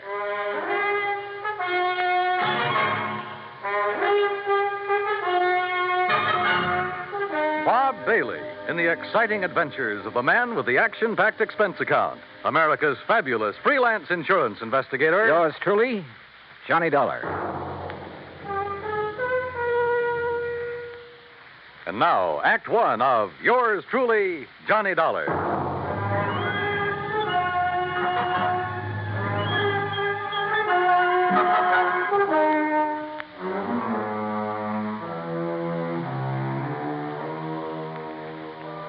Expense account submitted by Special Investigator Johnny Dollar to Floyd's of England, North American Office, Hartford, Connecticut. Following is an account of expenses incurred during my investigation of the JPD matter.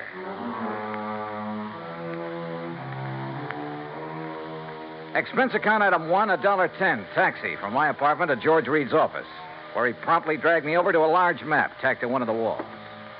Here it is, Johnny, between the towns of Tamaqua and Frackville, Pennsylvania. On a little river that's called Pinxatawney Creek. Old Indian name, I believe. Uh-huh. The Dortmund Brewery is just about here. Yeah. Well, okay. I'll rent a car in New York and drive over there. Now, wait. By making a couple of train changes, you can get most of the way over there by rail. Anything to save the company a buck, is that it? Why not? When that freewheeling expense account of yours gets into operation. Okay. What's the face value of the policy? Coverage for the whole plant, $820,000. Wow-wee. So I'll rent a car in New York. All right. Now, as I told you, we've insured the Dortmund Brewery against possible damage from the building of a plant right next to it. What kind of a plant? Competition. Another brewery. Oh, I see. Possible malicious damage. Is that what they're thinking of? That's what JP seems to be worried about. JP? JP Dortmund. Owner, manager, president, brewmeister, and anything else you can think of. Has anything happened yet? No, but I want you to go there and be sure that nothing does. Is this JP my contact? Yes. Okay, George, I'm on my way.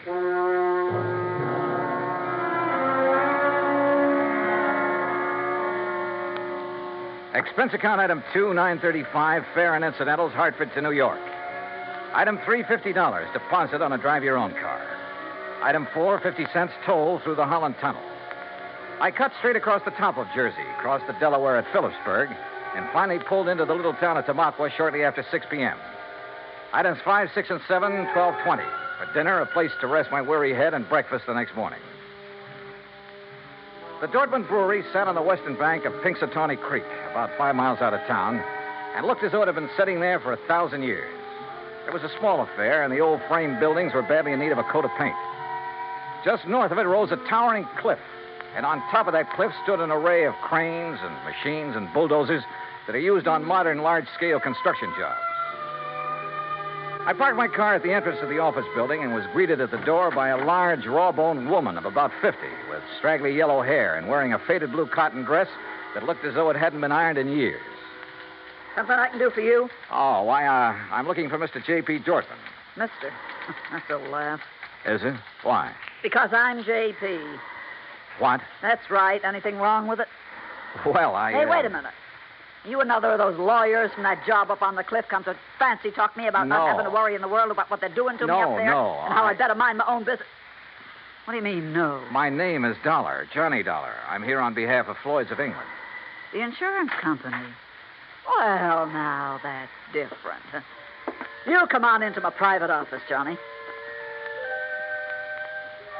Her private office was furnished with a battered walnut desk, some ancient filing cabinets, and a couple of straight wooden chairs. Nothing else. Hardly the kind of an office you'd expect for the president of a company worth $820,000. There's nothing fancy about it, Johnny, because there's nothing fancy about any part of my brewery. But that isn't what counts. We've been here ever since my great-great-grandfather built it up. And all we've cared about is making the finest beer in the country. Gretchen? And we do make it, too. Gretchen, can't you hear me out? Yes, J.P.? Gretchen, I want you to bring Mr. Dollar a pitcher full and a glass. Yes, ma'am. Well, look, I'm afraid I'm not much of a beer You man. will be when you've tasted this. It's the creek that does it, you know, Pinxitawney Creek. Finest water for beer in the whole United States. That's what makes good beer, you know. Yes, so I've heard. That's why that dirty Clarkson Kemper bunch are building up on the cliff to get at that water. I understand they'll be your competitors. Ha! All their fancy modern equipment and methods can't produce the brew the way I can. The long, slow, easy way. With all the good old-fashioned apparatus. The old country methods. Yes, I see. Why, Now- Johnny, we make our own barley malt. And we grind it by hand. And we come up with a wort that's second to none in the world. The old-type Sparger, too. And the hopjacks.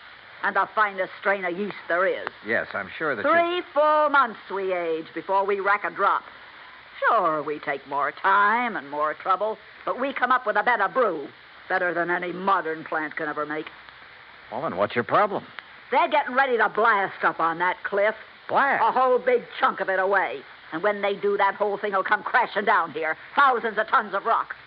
Well, surely there's some state authority or something to prevent that. Oh, they've bamboozled the authorities. And your insurance company, too. They'll say it was an accident, a miscalculation. And when that rock comes crashing down here, it'll wreck this whole plant of mine. Well, you do have insurance, remember? It'll wreck all my fine old equipment that can never again be replaced because there are no such things anymore. Well, when's all this blasting supposed to take place? Who knows? Tonight, tomorrow, next week. Who knows? That soon? Yeah. So, Johnny, if there's anything you can do, you'd better do it now. What's insurance money if I have to lose this for it?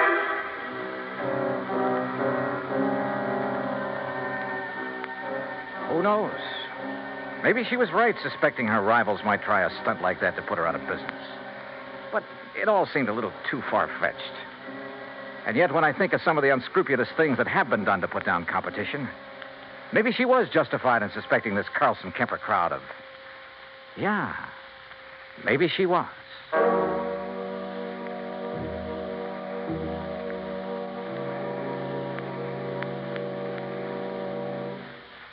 Act 2 of yours truly, Johnny Dollar, in a moment. Our flag now numbers 50 stars, and behind each star there stands yet another flag representing one of the 50 states. Massachusetts state flag, bearing a green pine tree, is the descendant of the famous Liberty Tree flag that came out of Boston to serve all the original 13 colonies.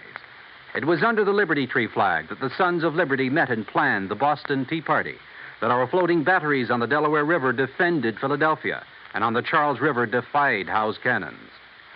Beneath the tree is inscribed the state motto, Ensu petit placidum sub libertate quietum.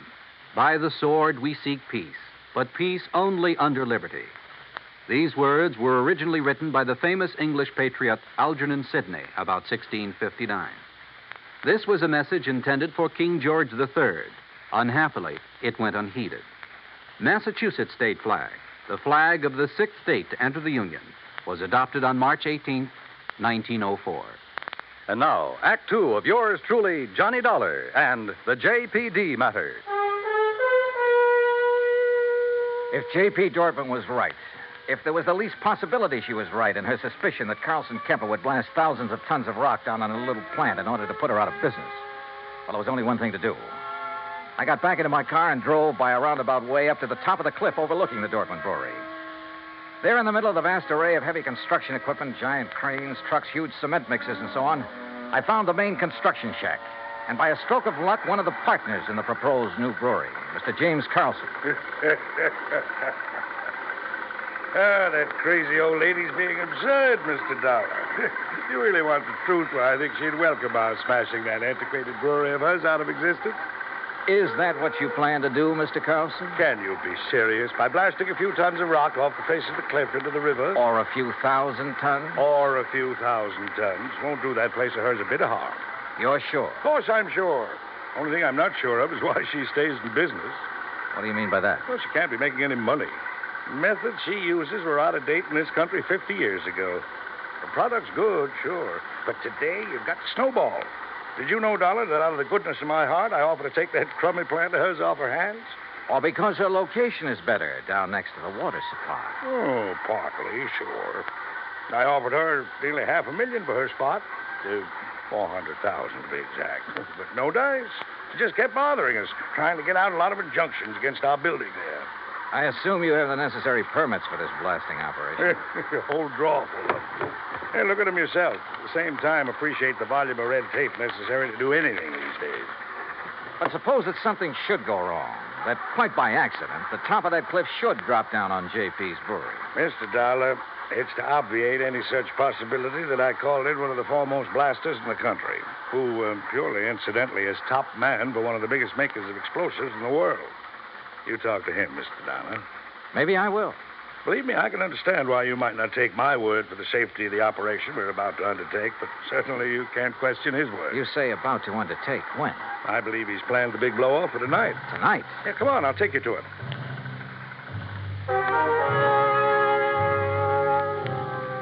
We found this expert, Mr. Sidney Crutchfield, in a small, tidy shack set out near the edge of the cliff, working over a series of complicated diagrams with a busy slide rule in his hand.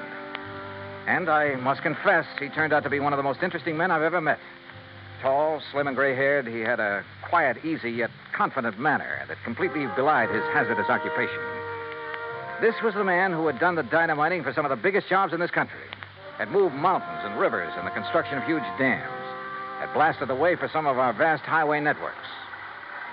As you can see by the dates on these sheets, I finished planning this blast over 2 weeks ago. But I find that constant checking and rechecking never does any harm. Mr. Carlson tells me you plan to set off this blast tonight. Yes. Actually, I shall push the plunger at exactly 2 o'clock tomorrow morning. If Mr. Carlson is ready. Don't you worry about it, Mr. Crutchfield. We're moving the equipment and the shack's away right now. Excellent. And at the time of the blast, no one is to be here but me. That's what your contract says. And that's the way it must be. For safety, Mr. Crutchfield? Well, call it a fetish of mine. Uh-huh. And there'll be no damage to the brewery plant down below? I'll stake my reputation on it. Come, Mr. Dollar. If you like, I'll show you how I've made the sets for this blast. We spent the rest of the day inspecting every tunnel, shaft, and drill hole into which the explosives had been packed and fused. And the artistry of this man was evident from the word go. By 6 p.m., all the machines and shacks and equipment had been moved back from the edge of the cliff that was to be blown off. The place was deserted, except for Mr. Crutchfield and me. And now, you must get into your car and leave, Mr. Dollar. But if there's no danger... Please. I prefer it this way. Surely you're not still concerned about the blast? To be honest about it, no. Not one bit. And I wasn't, at the moment. Yeah, this amazing man simply couldn't do anything wrong. I would have staked my life on it. But by the time I'd driven the long, curving road to the Dortmund Brewery below, had found the place not only deserted, but completely shut down, a funny little hunch began to grow in the back of my head. Even the office building was dark as far as I could see. With the help of a business card, I slipped the lock on the front door. And then I saw the thin streak of light under the door of JP's private office. I thought I heard something in there. The office was a shambles. Account books and papers scattered all over the place. A couple of cartons. The drawers of the crusty old files were open and, for the most part, empty. Somebody had been hastily packing and removing all the important papers. But why? I'm sorry, Johnny. Oh, what? Sorry. Oh! And you seemed like such a nice boy.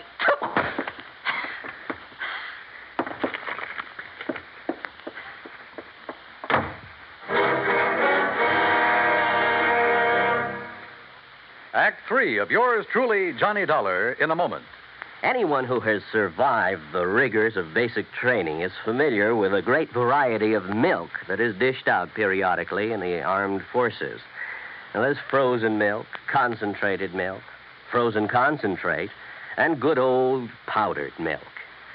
But sometimes Supplying wholesome, fresh, real milk has been a problem when servicemen have been stationed in out-of-the-way places. The United States Air Force came across that problem some time ago in the island of Terceira in the Azores, those Portuguese islands that dot an eastern portion of the Atlantic Ocean. The air base there was considered powdered milk country for a long time. Although cattle have played an important role in the economy of the island of Terceira, the herd was badly inbred and milk production was very low. Modern milk processing was not a part of the picture. And with the help of Portuguese veterinarians, the men in the United States Air Force unit worked out a free breeding service by using a small herd of milk cows acquired in England, and the cattle there at Terceira improved.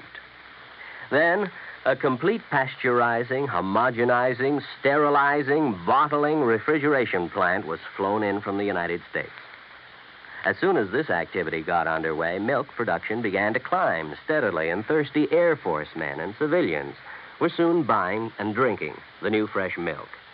When economy of the island began to rise rapidly, the people were happy and grateful. You might say that a little milk of human kindness increased understanding on an island of freedom, the right of all men everywhere. And now, Act 3 of yours truly, Johnny Dollar, and the JPD matter.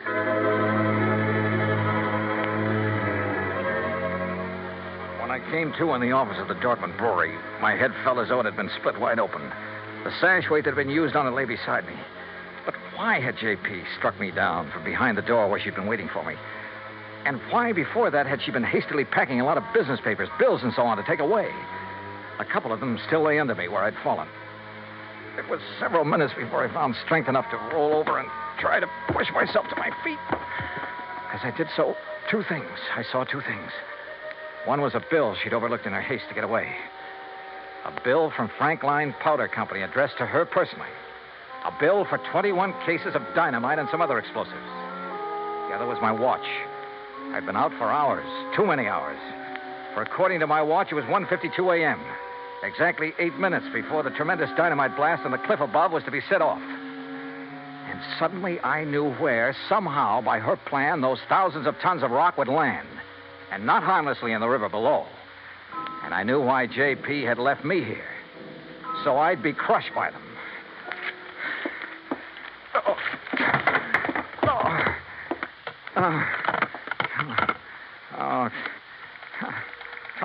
Come on. Oh, please, come on. Hello. Oh, please, hello. Operator, this is emergency. Yes, sir. Hey, look now, I'm calling from Dortmund Brewery. It's between... Yes, I know where it is, sir. There's a big construction. Carlson Kemper, that's the name. Well, sir, up on the cliff above this sir, brewery here. I'm sorry, but those lines were disconnected late this afternoon. What? But look, surely there's some way to... Operator. I'm sorry, sir, but there's no way to ring them. Oh, no. Oh, I've got to get out. I just got to get out of here. Somehow I got to get out there and get it. Oh, no. Oh, please. I got to get in. I get in.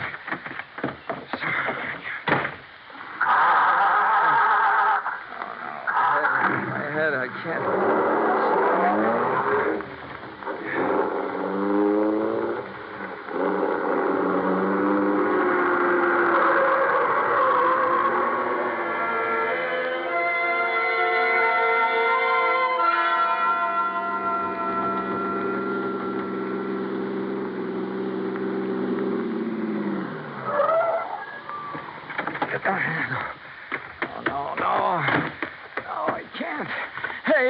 Hey, stop! Stop! Who's that? What are you Crutchfield! Stop! Dollar! Don't! What are you doing here? Don't do it! I thought I told you. Don't push that plunger! I'm sorry, Don't set Mr. off that Dollar. blast! That's no! exactly what I'm going to do right now. No, you're not. No. I'm sorry, Mr. Dollar. You have no right to interfere. You now stand back. hear what I said. Dollar, put down that gun. You touched that plunger, and so help me, I'll pull this trigger. Now, wait a minute. Dollar, Dollar, what's the matter with you? Oh, What's happened to you, man? Good heavens, man.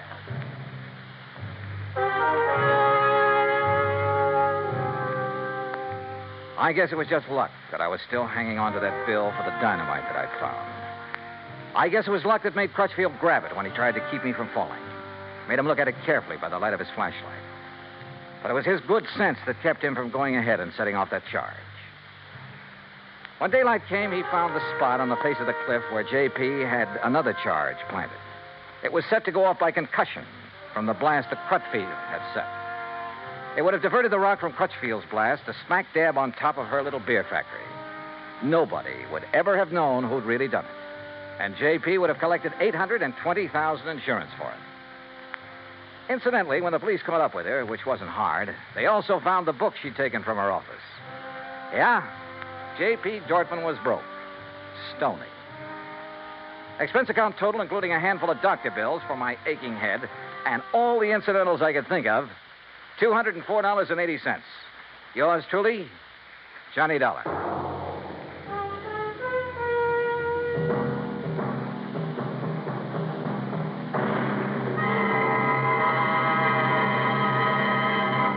Our star will return in just a moment.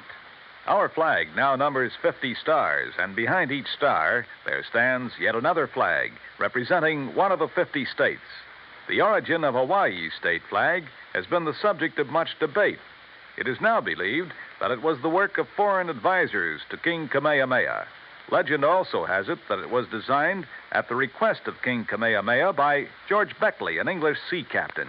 The flag consists of 8 horizontal and alternating stripes of white, red, and blue, representing the 8 major islands in the chain. Also represented is the British Union Jack, a reminder of Captain Vancouver, who on his voyage around the world in 1794 gave King Kamehameha a British flag and the promise of British protection. The Union Jack is also a reminder of Captain James Cook, who discovered the Hawaiian Islands in 1778. Hawaii's state flag, the flag of the 50th state to enter the Union, was adopted in 1845. Now, here is our star to tell you about next week's story. Next week, the ideal vacation matter. But believe me, it turns out to be neither ideal nor a vacation. Join us, won't you? Yours truly, Johnny Dollar. Yours truly, Johnny Dollar, starring Bob Bailey, originates in Hollywood. It is produced and directed by Jack Johnstone, who also wrote tonight's story. Heard in our cast were Eleanor Audley, Gene Bates, G. Stanley Jones, Alan Reed, and Austin Green. Be sure to join us next week, same time and station, for another exciting story of yours truly, Johnny Dollar. This is Dan Cumberly speaking.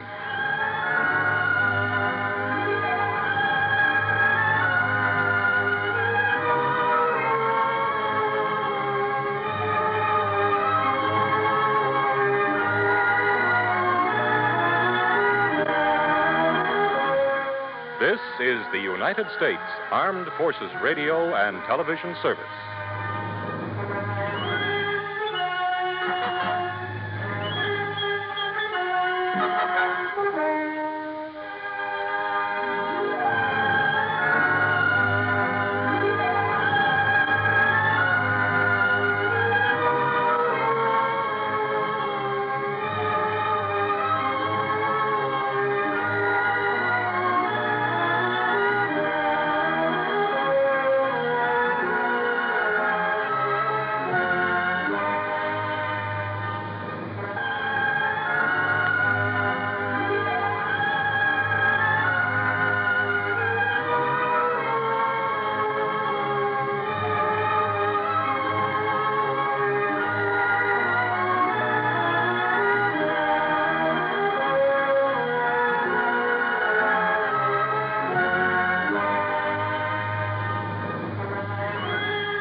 From Hollywood, it's time now for Johnny Dollar. This is Barry Winters at Masters Insurance and Trust. Oh, hi, Barry. It's been years. Sure, Johnny, because we don't usually have trouble with our accounts. You mean you didn't? Huh? Until now. Well, yeah, I'm afraid that's about the size of it. And this time it's bad trouble. Tell me all. Simplex Tackle Company, Johnny, over in Danbury. Fishing tackle? That's right. Well, how come I never heard of them? Well, they're a small outfit, a kind of glorified partnership. What's that mean? Well, it's owned by 9 men. One of them, Hanley Thomas, is president. The others are secretary, treasurer, and a flock of vice presidents. So what's happened? Well, the 9 of them, plus the 20 or 30 workers at the plant, are all covered by a group life insurance deal. And listen. Yeah? We've just had to pay off on 3 policies in a row. Well, that's too bad, but why call on me? Because, Johnny. Why? Those 3 deaths were all murders.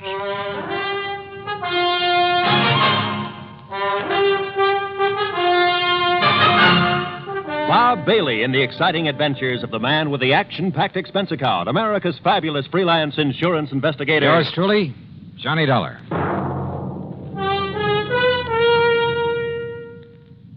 And now, Act One of yours truly, Johnny Dollar.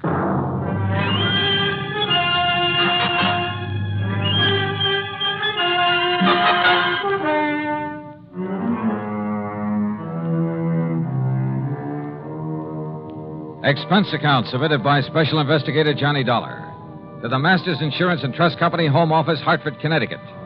Following is an account of expenses incurred during my investigation of the ugly pattern matter.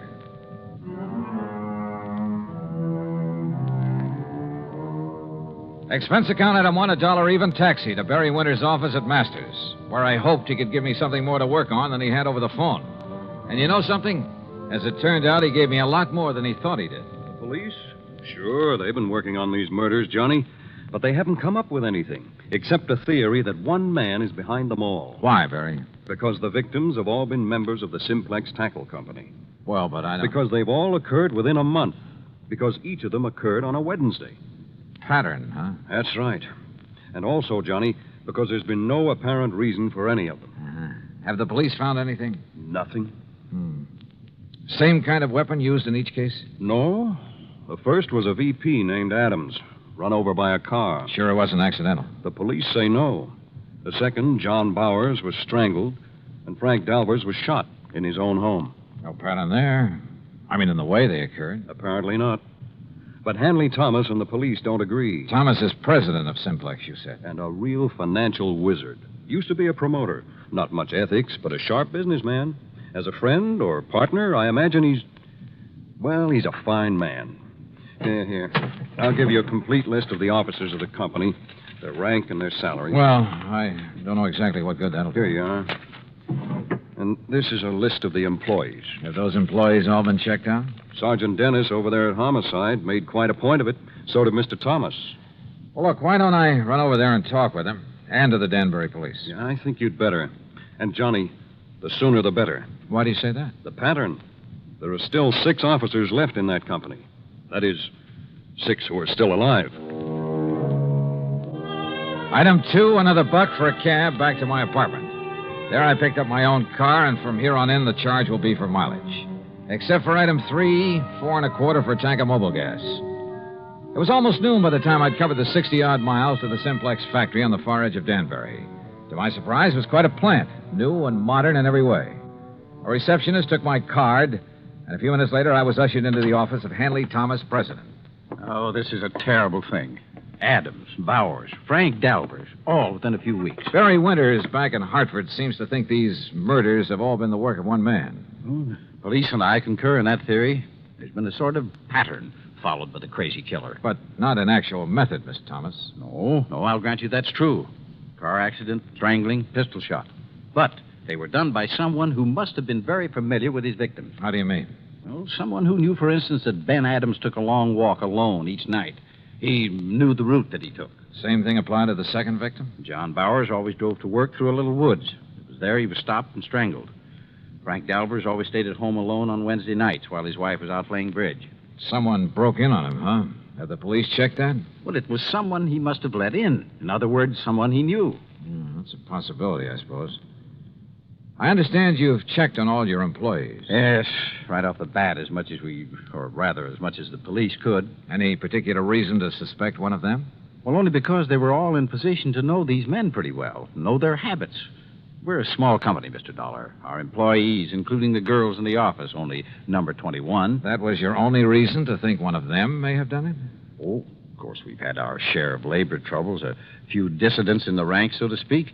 I suppose some of them resent the rather top-heavy management here. You mean the fact there are 9 executives to only 21 employees, huh? Yes, and I must confess the profits have been pretty good lately. Barry Winters gave me a list of, here it is. Now, according to this, all of these... What is it, Mr. Dollar? Well, I got thinking on the way over here. Yes? Part of the pattern you mentioned. The 3 men were killed in alphabetical order. What? Well, yes. Adams, Bowers, Dalvers. But now that I look at this list again... Of course. The pattern again. No, I think that was just coincidence. The pattern, if there is one, is based on their order of rank. That is, if these salary figures mean anything. I'm not sure I understand you. Well, look, first was Adams at the lowest salary among you officers. Well, yes, Adams received $12,000 a year. Yeah, look. Bowers came in next at $13,500. You're right.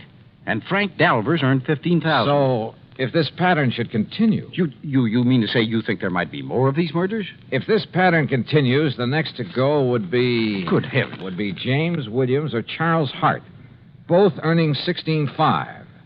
Then a couple of more. Then you, Mr. Thomas. Mr. Dolly. Where'll I find James Williams? Why, Williams is on vacation, a little place not far from here, Parvin's Pond. When did he leave? Last week, on Monday. Have you heard from him?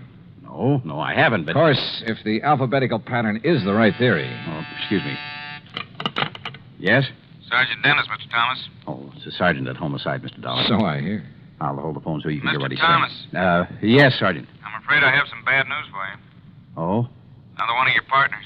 Williams. Mr. John Williams. Yes? Discovered his body over at Parvin's Pond this morning. He's been murdered. Good Lord.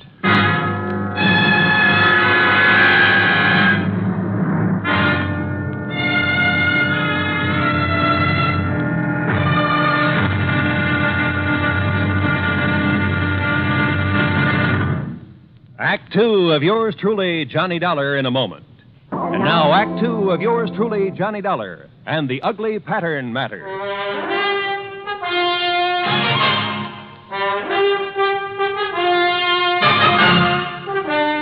Another of the executives of the Simplex Tackle Company murdered, bludgeoned to death in his little vacation cabin on Parvin's Pond, some 40 miles north of Danbury. And again, it was according to pattern. How those carefree kids can fish and water ski out there when there's been a murder right under their noses. Yeah, Sergeant, I know what you mean. This the cabin Mr. Williams was using? Yes, sir. He came up here on his vacation Monday morning last week alone. There we are. Who knew he was coming to this particular spot, Sergeant? Why, everybody down at the plant, I guess.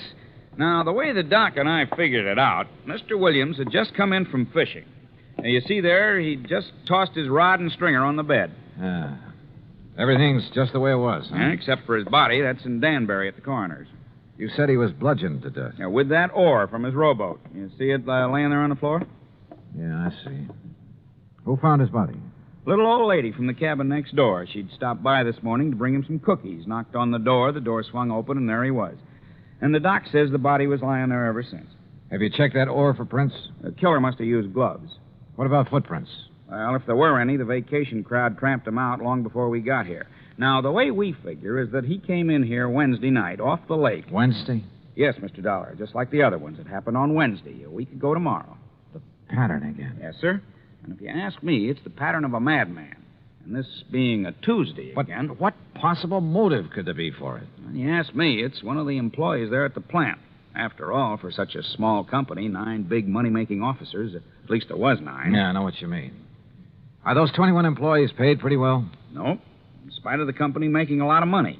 What with this recession we're in. Read the signs, man. Most of this so-called recession's a lot of bunk. Yeah, I agree with you. Everybody get out and dig instead of sitting around hoarding their money. Well, what I was going to say is that those executives took advantage and held down wages in spite of all the money they're making. So, just let one crazy hothead find out how good they're doing. How well have you checked those employees? The best we could. I talked with every one of them myself. How about the officers of the company? There's not one of them would do a thing like that. They're all fine men. Ask Mr. Thomas. Sure, they're hard-headed businessmen. Everyone looking out for himself, but they're all fine men. And they're all making plenty of money. Oh, which reminds me. What's that, Mr. Dollar? A list of the officers and their salaries. And according to this, if there's to be another victim... Another? Oh, no. I worked out another step in the pattern of these murders, based on the earnings of these men. Then, Mr. Dollar, who will it be? It won't be anybody if I can help it. But, Sergeant, I may have to ask you to put a 24-hour watch over an officer of that company named Mr. Charles Hart.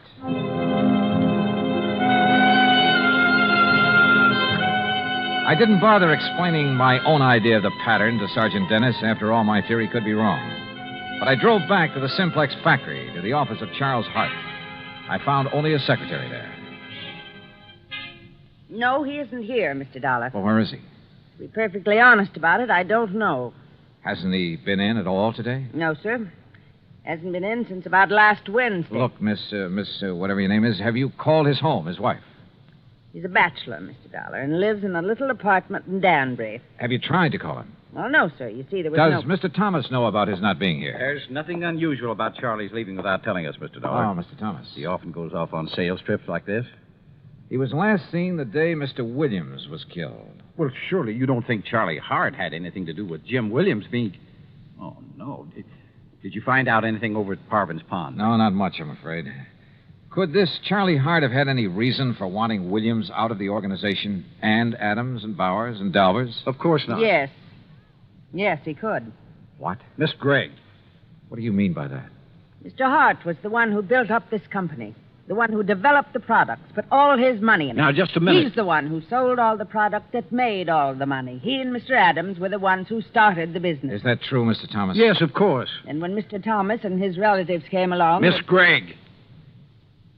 What she says is true, Mr. Dollar. Charlie Hart and Ben Adams did start this business. They took on a couple of partners, Al Bowers and Frank Dalvers. They were the ones who decided on the expansion program, who came to us for the financing. With the others gone, it should have been Mr. Hart's company. Wait, Miss Gregg. Our financing made this present operation possible. But to imply that Charlie could have been driven by jealousy or any other motive to commit these crimes, that's absurd. How could you suggest such a thing, Miss Gregg? I didn't say he did it. I only tried We know what you said, and you've said enough. Tell me one thing, Mr. Thomas.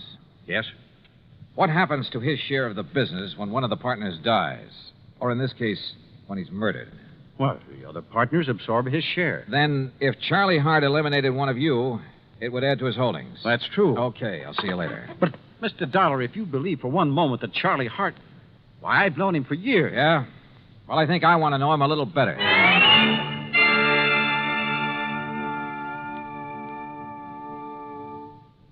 Act 3 of yours truly, Johnny Dollar, in a moment. Do you know who said, democracy is based upon the conviction that there are extraordinary possibilities in ordinary people? Those words came from the American religious leader, Harry Emerson Fosdick. From the earliest days of the United States of America, there has been the sentiment that the average person can achieve an important goal if he is given an environment in which he can develop his capabilities to the fullest extent. An environment in which the individual is given the rights and privileges that he needs for development. It is the duty of every American to protect and stimulate this environment.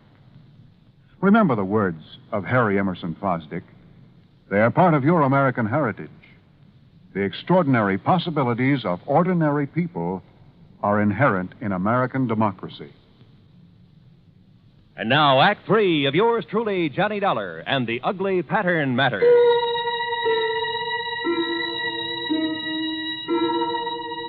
It was pretty plain that Charlie Hart, supposedly next on the list of victims, had plenty of motive for eliminating some of his partners in the Simplex Tackle Company. I guess the same applied to any other member of the company. But he, having started the business, knew all about the others, their plans, their habits. And he'd been last seen just prior to the murder of James Williams.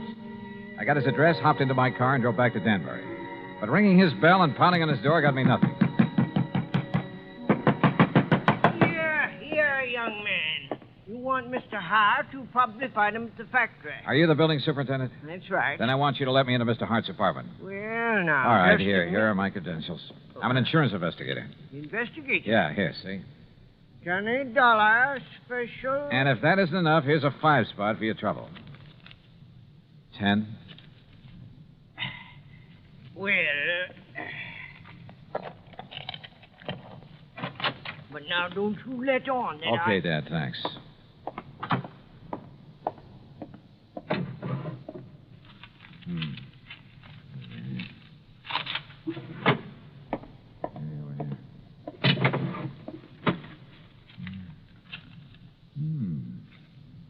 The same list that I got. The office. Huh? The offices of our company. Mr. Hart. That's right, Charlie Hart. Should have looked behind the door when you barged in here. Yeah, well, look. Would you like to point that thing the other way, please?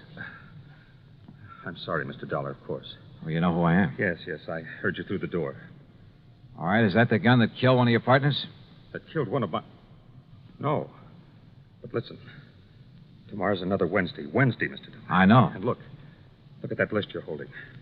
I finally realized the progression in which these murders are happening. Oh?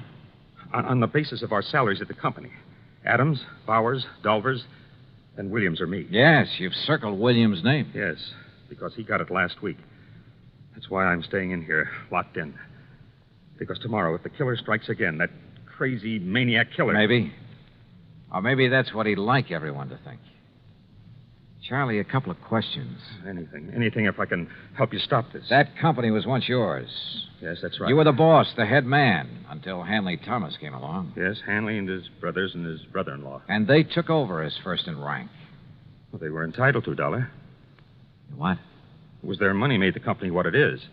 I'm not an administrator, a man who knows and plays all the angles. I'm just a worker and a salesman. Now, wait a minute. You mean you're content with the present setup? Yes, of course. In spite of the prodding of a sweet old secretary who thinks that Wait a minute. But these murders, Mr. Dollar. You stay put. Keep that gun and don't move out of this apartment until I tell you to, no matter who comes to the door, to save your life. You think you know... Charlie, it's been right under my nose. The obvious. Almost too obvious. But I had no proof of anything. Only a hunch, but a potent one. So how to prove it out? Bluff? It might work, if I was right. I drove into police headquarters and picked up Sergeant Dennis, then out to the Simplex Tackle Company. But when I walked in, it was after hours, no secretaries about. When I walked into the office, I borrowed the sergeant's handcuffs and made him wait outside, his ear glued to the door. Well, Mr. Dollar, I didn't expect you back. What do the handcuffs mean? They mean arrest for the murder of your partners. That's a very bad joke. You and your brothers and brother-in-law, the whole company yours, once you got rid of the men who started it, who made it possible for your capital to make it pay off.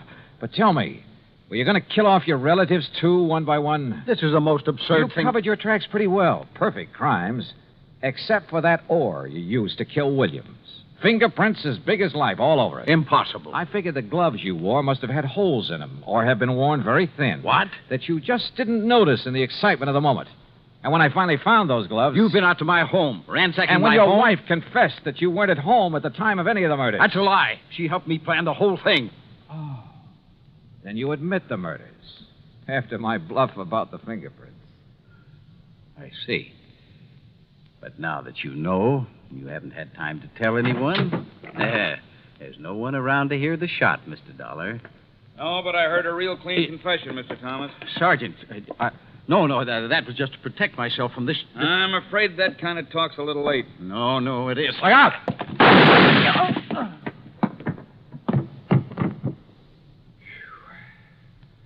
Sergeant, I haven't seen that fast a draw except on TV.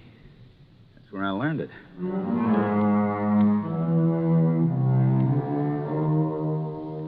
There'll be a lot for the courts to work on about who else was involved with Thomas. The sergeant's bullet killed him, by the way, and I'd call it good riddance. Or at least quick justice. So, expense account total, including a lot of mileage on my car, $101 even. Remarks? Why bother? Yours truly, Johnny Dollar.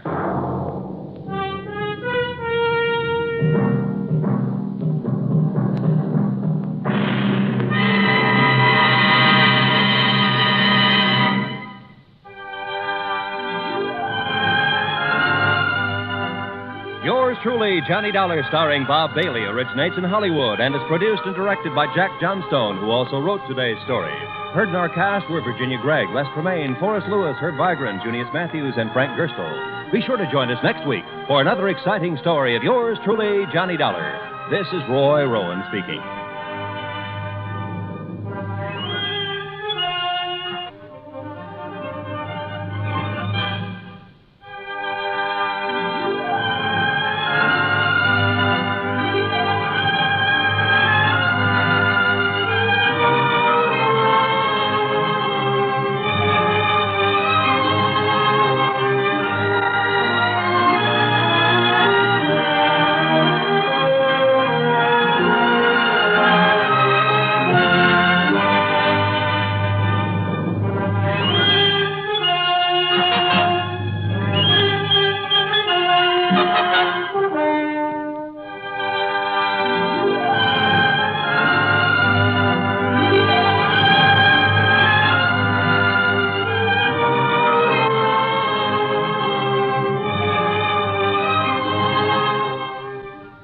Johnny Dollar has come to you through the worldwide facilities of the United States Armed Forces Radio and Television Service.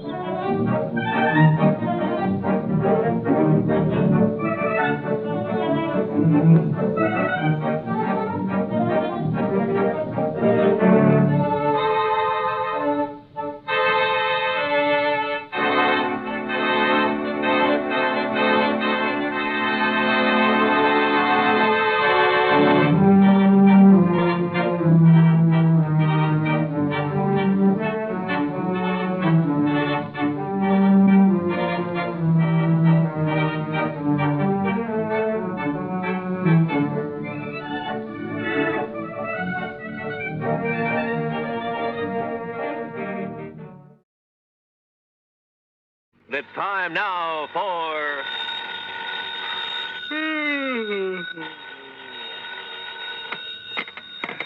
Johnny Dollar. Hi, Johnny. This is Art Price, International Press Service. Oh, holy smoke, Art. What are you doing up at this hour of the morning? I'm on the night desk, and I'm sorry to have to wake you up. So am I. Listen, I just got a call. A real frantic one from a guy who insisted on having your phone number. Well, did you give it to him? He said he's an insurance man, and it was about some insurance matter, so yes, I did. Well, why'd he call you? Yeah, that puzzles me, too, but he was so excited, so frantic. Well, he probably called the first person he could think of. And he said it was a big emergency. Oh? Did he give you any details? No. And, Johnny, it's aroused my curiosity. Let me know what it's all about, will you? Yeah, sure, sir. Promise? Okay, Art, promise.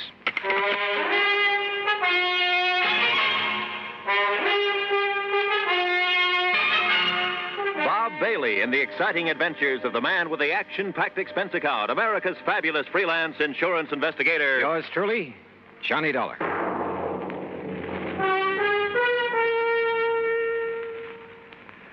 And now, Act One of yours truly, Johnny Dollar.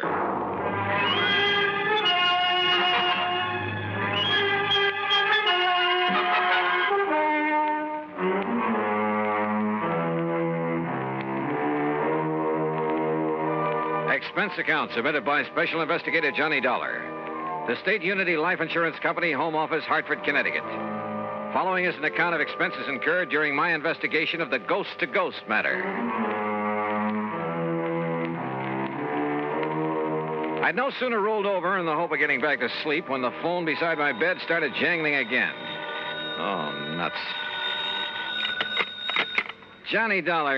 This is Oscar H. Trimley, Mr. Dollar. Trimley? I represent State Unity Life here in Lake City, New Jersey. Oh, look, are you the man who called Art Price over at International Press Service? Yes, I did get your phone number. I knew he'd have it, you're being such a famous investigator and all that. Yeah, well, you could also have got it from Universal Adjustment Bureau, your insurance directory, the long-distance operator. Oh, dear, I guess I've been so upset over this whole thing that it never occurred to me, but can you come down here to Lake City, Mr. Dollar, right away? Well, it depends. What's this all about? Ian McAndrews. Who's Ian McAndrews? Oh, don't you know? He's the man who founded Lake City. So what's happened to him? He's dead, Mr. Dollar, or rather, he isn't. Huh? Well, that is to say, he died, Mr. Dollar, about 5 years ago. And? Well, in due time, of course, we paid off the claim on his life insurance policy, $55,000. Everything in order and perfectly all right. Well, then? But now... Oh, no, Mr. Dollar, you just won't believe it unless you come here and see for yourself. Oh, won't believe what? Ian McAndrews has come back. Huh? Either he or his ghost has come back here. Oh, now, wait a minute. No, it's true. It's absolutely true, sir. Ian McAndrews is haunting Lake City. So please come as quickly as you can. I'll think about it. Oh, dear, is that the best answer you can give me? Yeah, I'm afraid so, until I see how things line up for me these next couple of days. Goodbye, Mr. Trimley. Think about it. I could hardly wait to grab a train. But I didn't want Oscar Trimley to know that. Because I had a strong suspicion that if you can catch a ghost off guard, you'll be one up on him. Expense account item 1, the promise phone call to Art Price in international press. Are you kidding, Johnny? No, I'm deadly serious, Art. But a ghost in a little New Jersey. Yep, I'll keep in touch. Then I remembered Nancy. Nancy Turner, an old flame, or rather, a young old flame. She'd said something one time about taking up investigation of the supernatural. So, expense account item 2, another dime for another call. You old rascal, Johnny, you haven't called me in ages. Well, you know how it is. Look, Nancy, did you ever go ahead with your study of psychic investigation? Psychic... Oh, no, Johnny. I found I'd have to read a couple of hundred musty old books, so I gave it up. Oh, well, that's too bad. Oh, why? Well, I've got to run over to Jersey to investigate a haunted town. A haunted town? How thrilling. Except that such a thing is impossible. Oh, it is? Sure, but I'd kind of thought that maybe you were still... Well, I guess we better forget it. Forget it, nothing. I'm going with you. Oh, now, wait, No excuses. I'll put on my face and another dress and be waiting by the time you can get here. Yeah, but look, honey, Huh? Johnny. Okay, Nancy, I'll pick you up.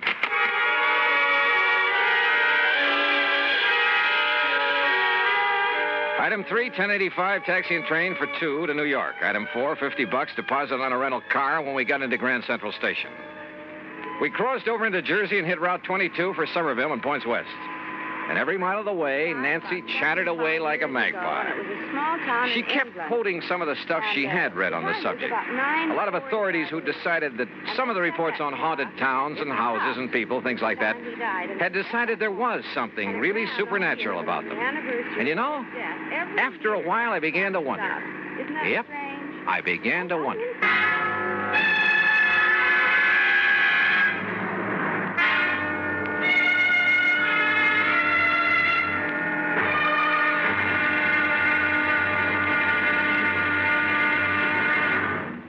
Act 2 of yours truly, Johnny Dollar, in a moment.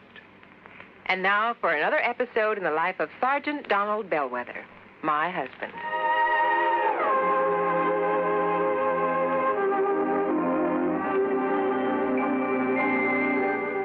Donald! Donald! I'm out here on the back porch, honey. Oh, there you are. Honey, why on earth did you choose a time like this to clean your hunting rifle? We're due at the Jamesons at 7. I'm ready, honey. All I have to do is wash my hands. I'll finish this tomorrow. Be with you in a jiffy. Donald, come back here. Oh, now, what's the matter, Reba? Are you going to leave this hunting rifle right out here in plain sight? Nobody's going to bother it. The kids are asleep and we'll be gone. I don't think our babysitter will bother anything. She's got her homework to do. Those are famous last words if I ever heard them. Donald, don't you realize that accidental death by firearms ranks second only to deaths from fall, fire, and poison? Yeah, but the kids are in bed. Well, sure they are. But what if our 6-year-old Marshall Dillon should wander out to the kitchen for a drink of water?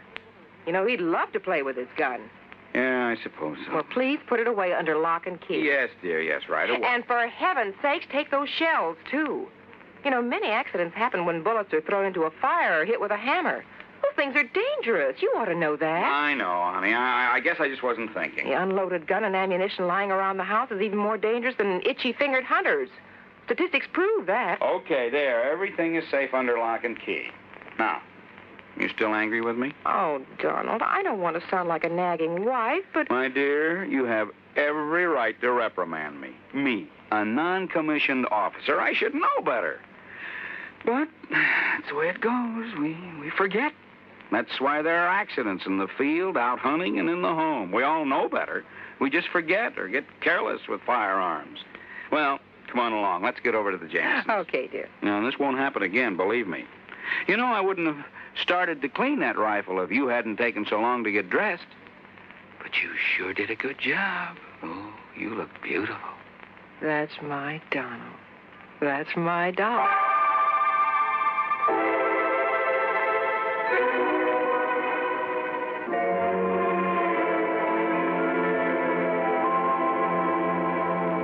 And now, Act Two of yours truly, Johnny Dollar and the Ghost to Ghost Matter. Lake City, nestled in among the soft, rolling North Jersey hills. But a kind of has-been town. I saw the reason for that in the abandoned mill, the old McAndrews cotton mill at one side of the lake. The same old story, I guess. When a town's main industry closes down, it kind of goes to pot. Nonetheless, it was a charming little place. Population, maybe 400 or 500. When we finally located Oscar Trimley's insurance office, we found a bit of a gathering there. And Mr. Dollar, that is Miss Turner and Mr. Dollar. This is Charlie Reed. Hi, very happy to know you. Foster and Bill. Tony Gray. Bill. We're sort of local businessmen's club, Johnny, you know. Okay, then let's get to the point. Sit down. Thank you. Johnny, I thought over the phone that you were turning us down. Well, I changed my mind, and when I thought of Nancy and her knowledge of the supernatural... Good. That's what we need. Yes, you're right. Well, I am interested in the subject. We're all a little worried about it. Tony isn't kidding. I think we're a pretty level-headed bunch, but, well, this thing has us scared. That's putting it mildly. If it really is his ghost that's plaguing us... Oh, now, you don't seriously believe in ghosts. I'll tell you this. I never did before, but now, well, wait and you'll see. Gee, Johnny. Well, suppose you tell me what's going on. Well... No, Johnny. You'll have to see for yourself. And here. Yes, Charlie, and here. And that means waiting until midnight. Midnight? Sure, Mr. Dollar. Well, just why, Bill? You'll see. Yes, and meantime, you can look around. Say, aren't you quite a fisherman, Johnny? Oh, I'd rather fish than eat, but now look, if you... Oh, I love to fish, too. Good. The lake's full of nice bass. Charlie, you can fix them up with a boat, can't you? Sure can. Yes, but if I'm going to Tony, investigate... you arrange for a place for Miss Turner to stay overnight. Be glad to. Well, now... And Johnny, you'll stay at my home, all right? Fine, but now at least tell me... No, I want you to see for yourself at midnight. Now, meantime, good fishing. Right. Now, I've got to get back to the shop before Mrs. Bixley starts screaming about her high five. See you later. Yeah, and I'll come back to the office and arrange somewhere for Miss Turner to stay. See you later. See you, Tony. Now, if you folks will come over to the print shop with me, we'll pick up the keys to my boat and some tackle, and you can be on your way. Look, can't you at least give me some idea? Nope, not a thing until midnight. Oh, and we'll all have dinner together at the hotel. Mr. Trimley... Well, you ready, Mr. Turner? Johnny? You fellas are the boss, I guess. Fishing, Nancy? I'd love it. I'll even give you some of the fast strike hooks I use. Okay, then, let's go.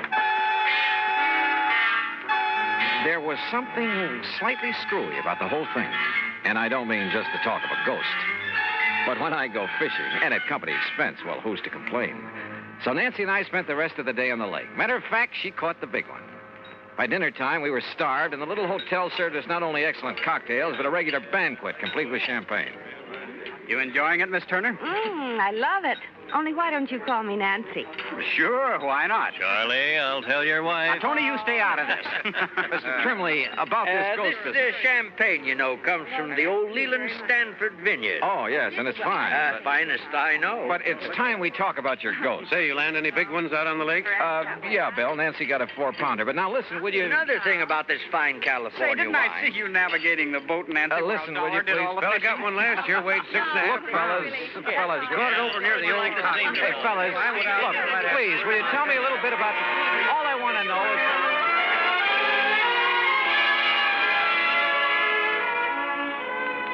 So, I got nowhere. But then, finally, after a lot more food and wine and chatter, we drove off in Tony's car. Now, I'm stopping here in the middle of town, Johnny, because it's the best place to be when things start popping. Like what? Hey, when are you fellas going to stop this runaround and start making sense? You'll see. I'm all excited. Look, Johnny. Yeah, Charlie? You see the old tower clock? Almost midnight. So what about that? Old McAndrews passed away at the stroke of midnight, Johnny. Personally, I think that has something to do with this. You still haven't told me with what? Wait. Listen. There goes the tower clock. Oh, midnight. Count them, Johnny. That was 4, 5... And, Johnny, see how all the lights are flickering along the streets? That happens every night? And no reason for it. Look, bats! Huh? Millions of bats coming out of that clock tower. Yeah, I see him. But I don't... What under the sun is that? That's the ghost, wailing. Oh, now, wait a minute. That scream fills the air, comes from everywhere. Oh, it's a horrible sound. Johnny. Easy, honey. No, listen. Didn't you hear? That clock struck 13. Yes, Johnny. Why, yes. You asked me, the devil's in old McAndrew's ghost.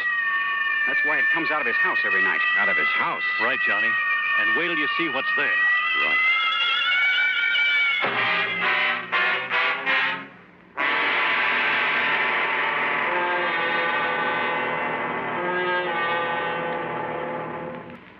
Act 3 of yours truly, Johnny Dollar, in a moment.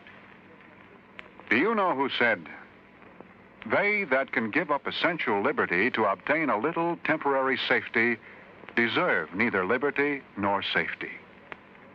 Those words were written by Benjamin Franklin in the year 1759. Even before the United States of America had come into being, Franklin realized that the path toward freedom was a difficult one. He knew that there would be many people who would prefer easier paths to the difficult one that led toward freedom. These people, he felt, did not deserve to enjoy freedom. Just as there were in Ben Franklin's time, there are people today who would choose what looks like the safe and easy way to protect American freedom. They would be willing to sacrifice some of their liberties in order to be comfortable. But the surrender of a little freedom soon leads to the surrender of all freedom. Liberty can be protected only by constant vigilance and the willingness to fight to protect it, if necessary. Remember the words of Benjamin Franklin. They are part of your American heritage. Temporary safety must never be purchased at the price of liberty. And now, Act 3 of yours truly, Johnny Dollar, and the Ghost to Ghost Matter.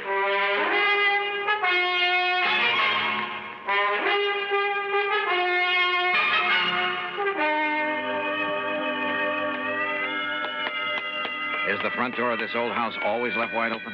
Yeah, Johnny. Sure you want to go in? Sure. Come along, Nancy. I'm coming. If only there was more light around. Oh! Well, that's nice. Slammed right in our faces. I knew it.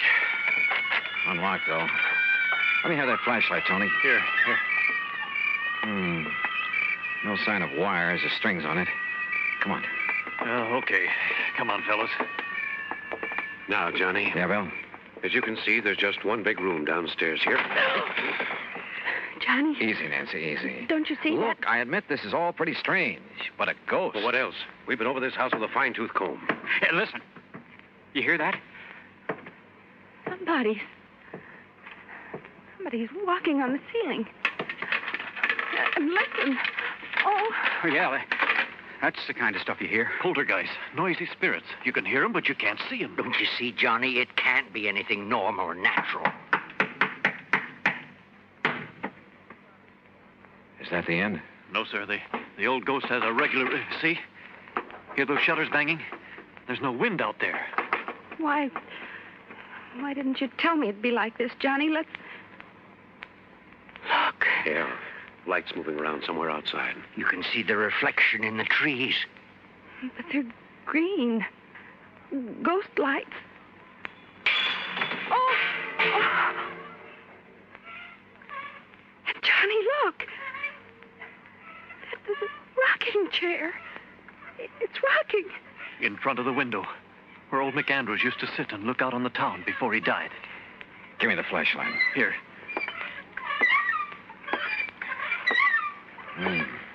No strings or wires on this either.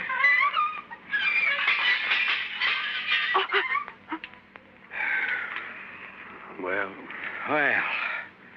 that's the end of it. The same crazy routine every night. It's the ghost of Ian McAndrews. That's all there is to it. Well, from what you fellas have shown me tonight, it kind of looks that way. It is, Johnny. But tomorrow I want to investigate these things in broad daylight. I investigated all right, the old house, the clock tower, everything I could find. And thanks to the help of the boys, we covered a lot of ground. Result? Nothing. Meantime, I noticed that the sleepy little town of Lake City, was being mobbed. People from all over, streets jammed with cars. And as we sat down at lunch in the hotel... Miss, waitress, will you please bring me another cup of... Oh, dear, she didn't hear me. Where'd they all come from? Yeah, business has certainly picked up around here. Why, yes, I noticed that. Any idea why, Bill? Not the least. No wonder Tony couldn't be with us for lunch. And Charlie's at his print shop getting out an extra. Hey, excuse me. Aren't you Johnny Dollar, the investigator? Yeah, that's right. Man, can I use you? Now, just let me get a picture. Well, now, wait. Hold it. Okay, Johnny. Thanks a lot. Hey, that photographer's from one of the New York papers. No kidding. Oh, really? Listen, if Art Price at International Press gave out the word about this ghost story... Oh, now, Johnny... Okay, Nancy, you all finished? Uh-huh. Then, Oscar, Bill, we're going to leave the check with you and pull out. You mean leave town? Yep, going back to Hartford. Johnny. I've investigated. I've come up with nothing. So there's no point in staying around any longer. Oh, Johnny. Thanks a lot, fellas. And, Oscar, I'll send you my expense account. Come on, Nancy. Give up? Hardly. Sure, Nancy and I hit the highway, but for only a few miles. Then shortly after dark, we drove back. And for a couple of hours, for 3 or 4 hours... Well, anyhow, shortly before midnight, Nancy and I walked quietly up on the porch of Oscar Trembley's insurance office. You mean you didn't leave a message at my office to be here tonight? I certainly didn't. I found a message from Charlie. Are you kidding? Somebody left a message at my print shop to be here. And I got one at my radio shop. Well, I'll be Good girl, darned. Nancy. Now, I And, want... of course, they couldn't know your handwriting. Wait a minute. There's somebody outside. Huh? Johnny. What's this for? Good evening, gentlemen. Why, I thought you'd left town, Johnny. What are you doing back Yeah, here? that's right. I wanted you to think so. Well, listen. The old tower clock has started to strike midnight. Oh, yeah, that's 5, 6. Boys, I suddenly realized that in all my investigation this morning, I was being handicapped by what I thought was help. What do you mean, Handicap? Johnny? Yeah, what's that? I had too much help. 2 or 3 of you were with me every second. Oh, we wanted to be sure you wouldn't overlook anything. That's right. You wanted to be sure I would overlook a few things. Huh? Hey, wait. That's 11, 12. Well, hey, it only struck 12. Yeah, that's right. No ghostly wail tonight, is there? Why, no. No, fellas, no. Because the ghost is no more. You, found the ghost, Johnny? I found out that he's one of you, maybe all of you. What are you talking about? Alone, without your careful guidance, I finally located that sub-cellar in the old McAndrews house. You did? And that mess of complicated electrical stuff that was making the weird sound effects, the rocking chair, the banging shutters, and so on. Very clever. Your handiwork, Bill? Sure. But Johnny... Oh, fellas, it was a wonderful publicity stunt, especially after international press was notified. But you did that. Not only for your radio and electronics shop, Bill, for your real estate business, Tony, your print shop and newspaper, Charlie, and your insurance business, Oscar. Well, now, but for the Johnny, whole town. It's going to put Lake City on the map again. Which is to say, the motive wasn't entirely selfish. No, of course it wasn't. Okay, man. And because of that, and that alone, I won't give you away. Provided the ghost of Ian McAndrews never walks the streets of Lake City again. Well, you can be sure of that, Johnny, darling.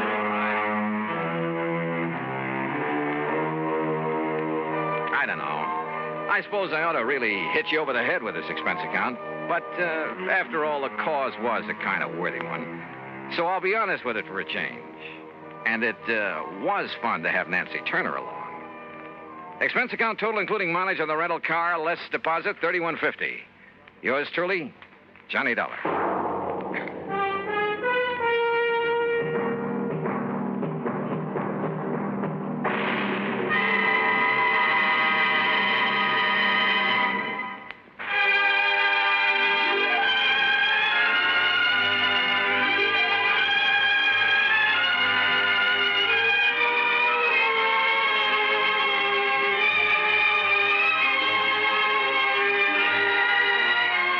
Truly, Johnny Dollar, starring Bob Bailey, originates in Hollywood and is produced and directed by Jack Johnstone, who also wrote today's story. Heard in our cast were Virginia Gregg, Forrest Lewis, Joseph Kearns, Russell Thorson, Sam Edwards, and Bob Bruce. Be sure to join us next week, same time and station, for another exciting story of yours truly, Johnny Dollar. This is Roy Rowan speaking.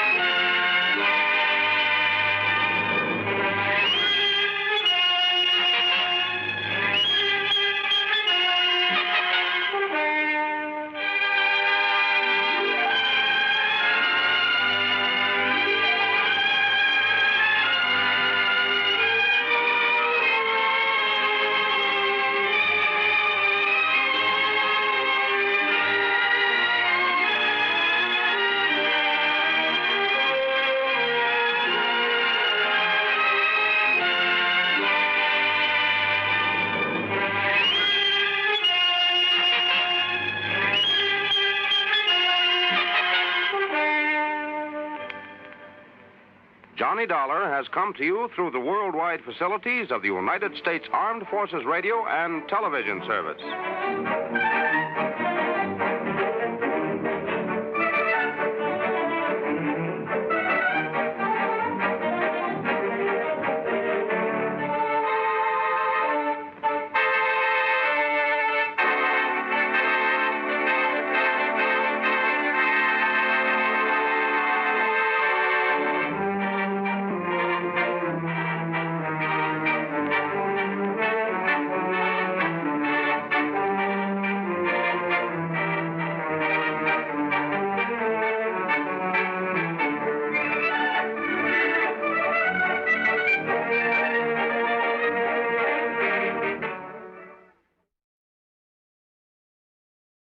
From Hollywood, it's time now for Johnny Dollar. Fred Wills of Surety Mutual Limited, Johnny. Oh, hi, Fred. What's on your mind? At the moment, San Francisco. Oh, nice town to have on your mind. What's new out there? That's what I hope you're going to tell me. What do you mean? Johnny, there's an importer out there named Andrew Foreman. We're carrying a $50,000 policy on his life. So? So have you ever heard of an importer getting exported? I don't get you, Fred. I'm afraid that's what's happened to Foreman. Last night he disappeared.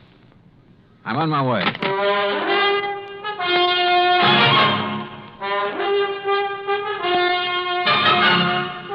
Bob Bailey in the exciting adventures of the man with the action-packed expense account, America's fabulous freelance insurance investigator. Yours truly, Johnny Dollar. And now, Act One of yours truly, Johnny Dollar.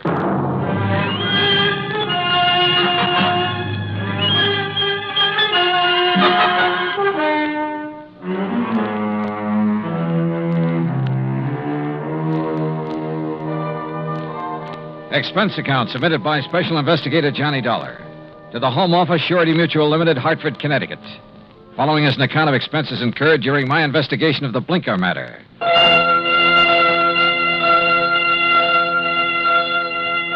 Expense account item 1, $178.50, transportation and incidentals to San Francisco.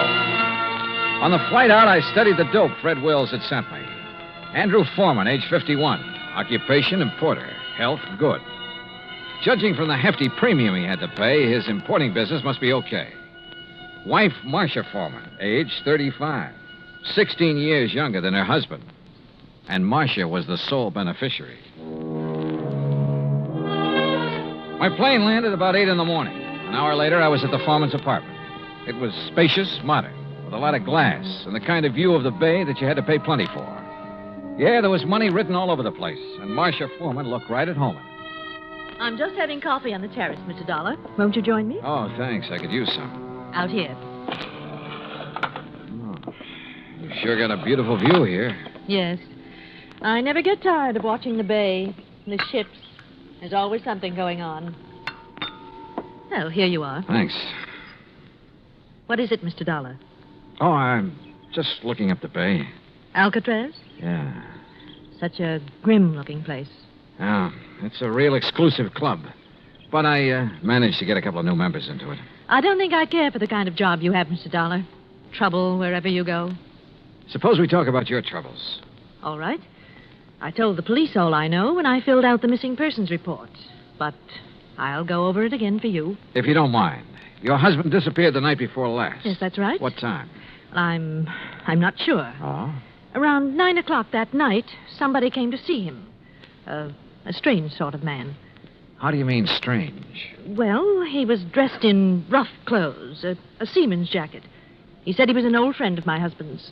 Did he give you his name, Mrs. Foreman? Only Blinker. Blinker? Yes, he said that's what everybody called him. I guess because he kept blinking his eyes very rapidly. I see. Well, I showed this Blinker person into the den where my husband was and left the two of them together. Uh-huh. A few minutes later, my husband came out and told me he was going to drive Blinker downtown and find him a hotel room. So I went to bed. I was tired and went right to sleep. And? Well, my husband and I have adjoining bedrooms.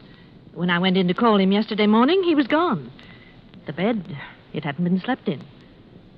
I called his office thinking he might have decided to work late, but they hadn't seen him. Then you called the police. Yes? Mrs. Foreman, had your husband ever mentioned this man Blinker before? No, I'm quite certain he hadn't. Can you describe him? Well, he wasn't above medium height. Age, maybe in the 40s. A scar on his right cheek, a thin nose, and dark, rather beady eyes. I'm afraid that's the best I can do. Well, considering that you only got a brief look at him, I'd say that was a pretty complete description. Mr. Dollar, do you think this person Blinker could have done anything to my husband? I don't know, but I'm sure the police are looking for him. Just one more question, Mrs. Foreman. Suppose Blinker had nothing to do with your husband's disappearance. I'm afraid I don't follow you. Oh, well, what I mean is, can you think of any reason at all, why your husband might want to disappear? No, Mr. Dollar. Absolutely not.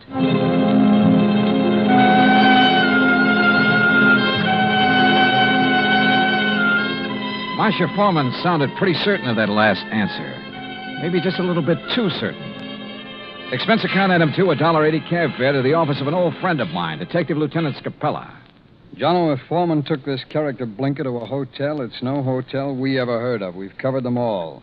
You think Blinker could have killed Foreman? It's a possibility. What's another? Maybe there is no Blinker. Yeah, Scapella, I thought about that, too. Jono, didn't it hit you there was something strange about Mrs. Foreman's story? She said she let Blinker in the apartment. She showed him to the den. Now, she could have only seen him a couple of minutes. Yet she rattled off a complete description of him. Yep. Sure is me, Scapella, right between the eyes. And the way she described it. Yeah, I know. Seaman's jacket, beady, blinking eyes, scar on the right cheek. Oh, he sounds real distinctive. Real distinctive. Or real faked. Well, the trouble is, smelling a fake's one thing. Proving it's another. What have we got for a motive? For one thing, $50,000. She was Foreman's sole beneficiary.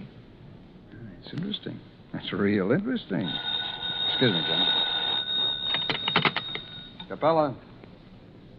Oh? Oh, yes.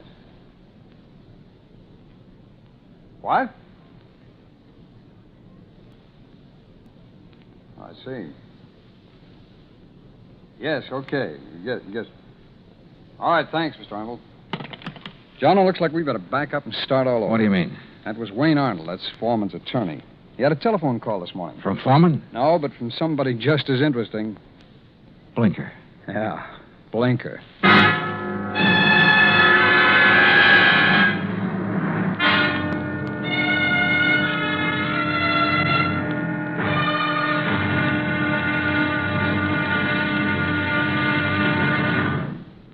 Act 2 of yours truly, Johnny Dollar, in a moment. And now, Act 2 of yours truly, Johnny Dollar, and the Blinker matter. Like Scapella said, we had to back up and start all over again. Just when we talked ourselves into thinking Marcia Foreman's story about Blinker was phony, her missing husband's lawyer phoned and told us he'd just heard from Blinker. Item 3, $1.70, cab fare to the office of Wayne Arnold, Foreman's attorney. I met him just coming out his door. Did you wish to see me? Mr. Arnold? Yes. I'm Johnny Dollar. Oh, yes, the insurance investigator. Mrs. Foreman told me you'd been questioning her. Look, I'm sorry, but I'm in rather a hurry. I have an appointment, and I'm late for it. Sorry, but this will only take a minute or two. I was in Lieutenant Scapella's office when you phoned a while ago about this man Blinker, Mr. Arnold. Oh, yes. When did you hear from him? Just a little while ago. I called Marcia Foreman right away, and she thought I ought to call Scapella. What did Blinker say on the phone? It was a strange conversation. He sounded nervous, excited, almost out of breath. Said he wanted money, $10,000. If he didn't get it, And that's as far as he got. He stopped suddenly, said he'd contact me later, then hung up. What do you make of it, Mr. Dollar? I don't know. Could be he's holding Foreman for ransom. That's what it sounded like to me. I take it you don't know this Blinker. I never heard of him until Marcia told me about him showing up night before last. Okay. Just one more thing, Mr. Arnold. How long have you been Foreman's attorney? 3, 4 years. Why? Any reason you know of why he might want to disappear? None that I can think of. Another woman, maybe? I doubt it very much. How about his importing business? As far as I know, it's in excellent shape. Okay. Thanks, Mr. Arnold. Mr. Dollar. Yeah? This man Blinker, why would he have it in for Andrew Foreman? Good question, Arnold. Sorry I don't have an answer to it. I went down the elevator and outside. I stopped at the corner to get some cigarettes, and that was my first lucky break. Because just as I was leaving the counter, I saw Arnold come outside. And the way he looked up and down the street made it plain he wanted to see if anybody was watching him. He got into his car and drove off. I grabbed a taxi, that's item 4, and trailed him. He drove into Golden Gate Park and stopped. I got out down the road and worked my way toward him behind some bushes. Pretty soon, a woman came over and got into his car. I couldn't hear what they were saying, but I didn't need to. Because when I saw the kiss, I got the message. The woman was Marcia Foreman. I went back into town and waited for Marcia outside her apartment door. She showed up about half an hour later. What? Why, Mr. Dollar. What is it? Is something wrong? Yeah, something's real wrong, Mrs. Foreman. I want to talk to you. All right. Come in. But I've already told you all I know. The story you told me about this man, Blinker, there's no such person, is there?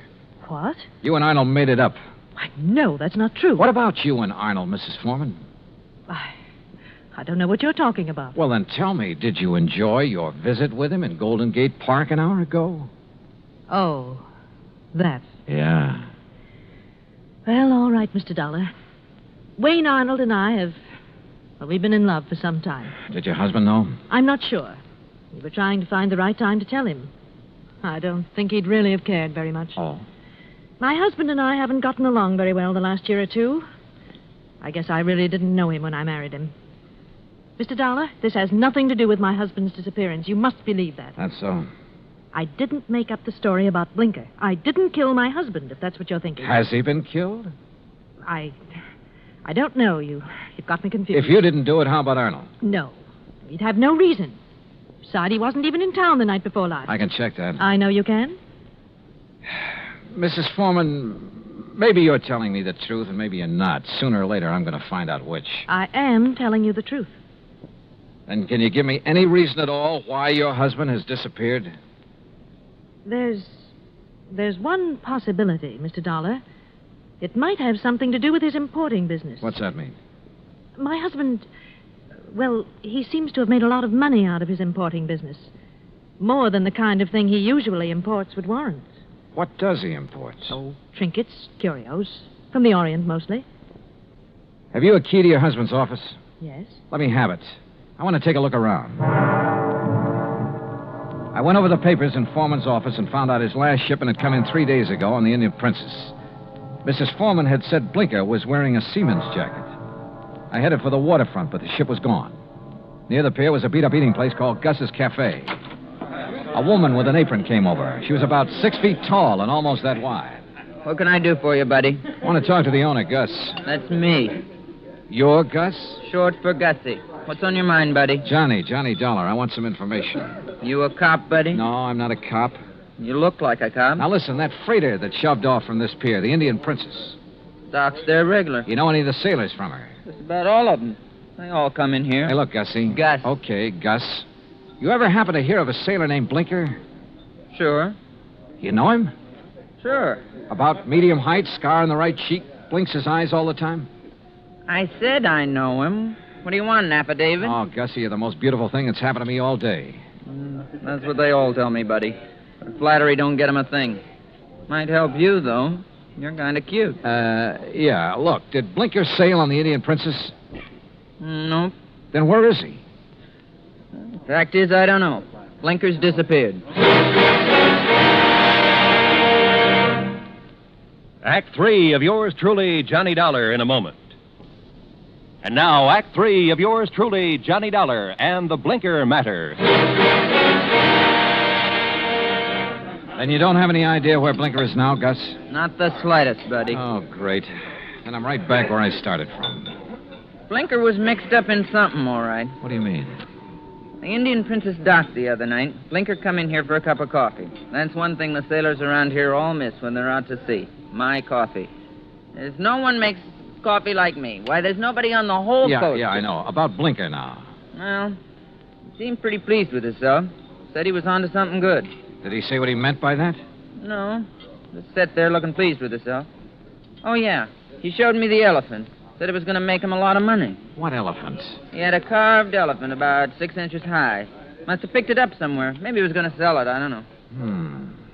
Foreman imported curios from the Orient. His last shipment came in on the Indian Princess. That elephant could have been part of it. Foreman? Who's he? Never mind. Well, I wonder where I go from here. I wonder what I'm going to do with all Blinker's stuff if he don't show up for it. Maybe I'm... What did you say about Blinker's stuff? What stuff? I got a back room where I let the boys keep their gear when they're ashore. You've got Blinker's things there now? Sure have. Why didn't you tell me? You never asked me.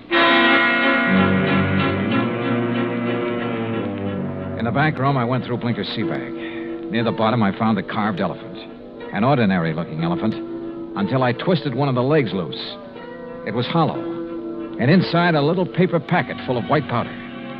Suddenly, the whole deal slid into place, and just as suddenly, the whole deal made me slightly sick. Now I wanted to see the rest of those elephants real bad. According to the records in Foreman's office, the shipment was in a warehouse. I went outside and over to the pier. Johnny. What? Oh, Gus. Come here a minute, Johnny. Look, I'm in a hurry. Thanks for everything. I'll see you later. You've got time to see this.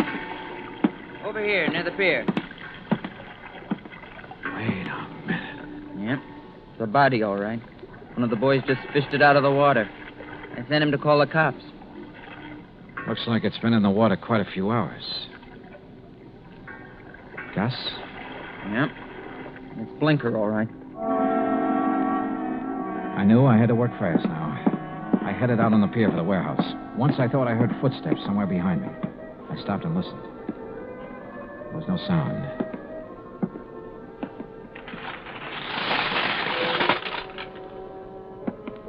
It was dark inside the warehouse, but with the help of matches, I located Foreman's shipment. I took a crowbar and opened one of the crates. It was full of carved elephants. I picked up one of them. Yeah, it had a hollow leg. And the hollow leg was full of the same white powder. I hit the floor fast. The shot had come from over near the door. I eased my gun out and waited. 5, 10 minutes went by. I kept quiet. Then suddenly a shadow loomed up near the crates. We saw each other at the same time.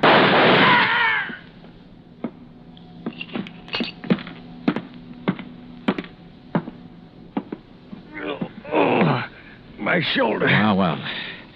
The missing man himself, Andrew Foreman. Look, Blinker found out what you were importing in those carved elephants. He tried to blackmail you. I don't know what you're talking about. Oh, sure. You probably told him you'd pay off. That's when you drove him downtown night before last. Then you tried to kill him, but he must have got away. I tell you... You called your lawyer, tried to put the squeeze on through him. But he had to hang up in a hurry. You were probably getting close. You finally caught up with him, didn't you, Foreman? Look, you've got no proof of anything. Why should Blinker try to blackmail me? Like I say, he found out about the narcotics in those hollow elephants. It was put there without my knowledge. You have no proof I was involved. You know, Foreman, it doesn't much matter. You've got even bigger troubles than that staring you in the face. I don't understand. Blinker's body has been recovered from the bay. I wouldn't know anything about that. You've got no proof of that either. No. There were 2 bullet holes in Blinker.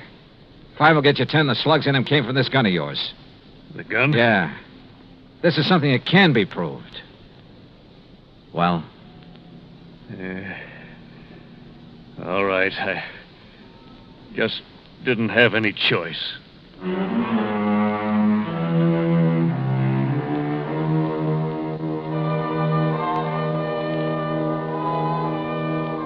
Item 5, $183 even, transportation and incidentals home. Expense account total $434.50. Remarks? Andrew Foreman made a complete statement to the police. The murder case against him is open and shut.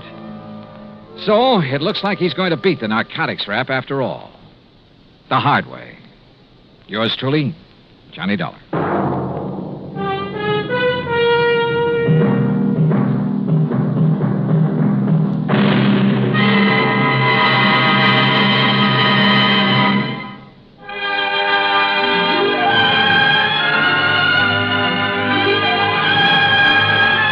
Yours truly, Johnny Dollar, starring Bob Bailey, originates in Hollywood and is produced and directed by Jack Johnstone. Today's story was written by Robert Stanley. Heard in our cast were Paula Winslow, D.J. Thompson, Harry Bartell, Stacey Harris, Vic Perrin, and Bob Bruce. Be sure to join us next week, same time and station, for another exciting story of yours truly, Johnny Dollar. This is Roy Rowan speaking.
Johnny Dollar has come to you through the worldwide facilities of the United States Armed Forces Radio and Television Service.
From Hollywood, it's time now for Johnny Dollar. Paul Hempel, Johnny, of Continental Insurance Trust. Well, it's about time, Paul. I began to think you got yourself another boy. Matter of fact, the company has taken on a couple of staff investigators. Why, the dirty so-and-so. But I managed to convince the brass that you should handle this one. Which one? Protection for one of our clients, Johnny. His name is John R. Wilson. His life is being threatened. Oh, I get it. When there's a chance of somebody getting hurt, you don't want your own men to take any chances. Okay, I'll tell Randy Singer it's no go. Sergeant Randy Singer? Oh, he's a lieutenant now. 18th Precinct homicide down in New York? That's right. Now, Singer has told us that if we send you down there, he'll cooperate. He said anyone else, no. And another thing. What's that? There'll be a nice fee in addition to your expense account if you manage to keep this man Wilson alive. Oh? How much? $2,000. $3,000. $2,000, Johnny. Well? Well, it's been a long time since I've seen Randy Singer. Maybe I ought to run down there and say hello.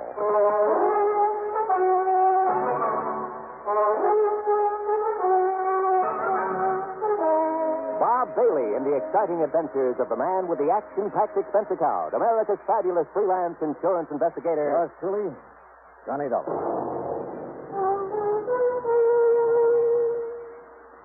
And now, Act One of yours truly, Johnny Dollar.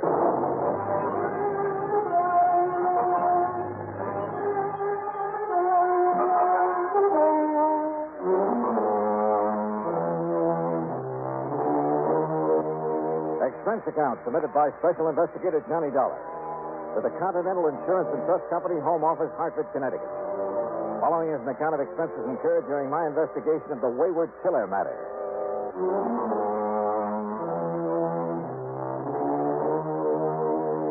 Expense account item 1, 627, fare to New York and taxi from Grand Central Station to 18th Precinct Headquarters in East 40. My old pal, Sergeant Randy Singer, Lieutenant Randy Singer, pulled a long face. Uh-oh, now I know my luck has run out. Hiya, Randy. Now, what are you beefing about this time? You might as well sit down, I guess. Okay, sure.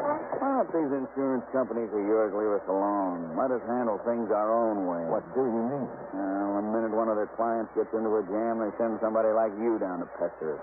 Johnny, there isn't a thing you can do about this man Welton. The company said something about his life being in danger. Yeah, that's what he said. Well, is it true? I doubt it. Why should his life be in danger? I don't think it should. Okay. Why does he think his life's in danger? Because he was a witness to a shooting, a murder. Oh? Where? When? You remember reading about the bookie who was killed last week over in an alley off of First Avenue? Know anything about bookies? All right, now, did you read about it or didn't? Yeah, I read about it. Don't tell me a whole week has gone by and you haven't found the killer. We haven't found him. Even with a witness to the crime, this John Welton? Oh, Randy, you're slipping. Except for the description Mr. Welton gave us, we haven't a single solitary thing to go on. No fingerprints, no clues of any kind. The weapon? 38 special, make unknown. The same one apparently that was used to slug Mr. Welton. Just what happened, Randy? Well, it was Tuesday night, last week, that is. Yeah? Late, about 2 a.m. Welton was taking his dog for a walk before going to bed. And he passed this particular alley, saw these two men struggling. Heard a shot, so did his dog. Pooch let out a yelp, galloped around in circles, tied up his legs in a leash, and down he went. The dog or Welton? Welton, and don't be funny. Okay, go on. Then the killer came running out of the alley and stumbled over Welton. Welton got a good look at him in the street light. The dog pulled the hunk out of the killer's pants. The killer smashed Welton on the head and took off.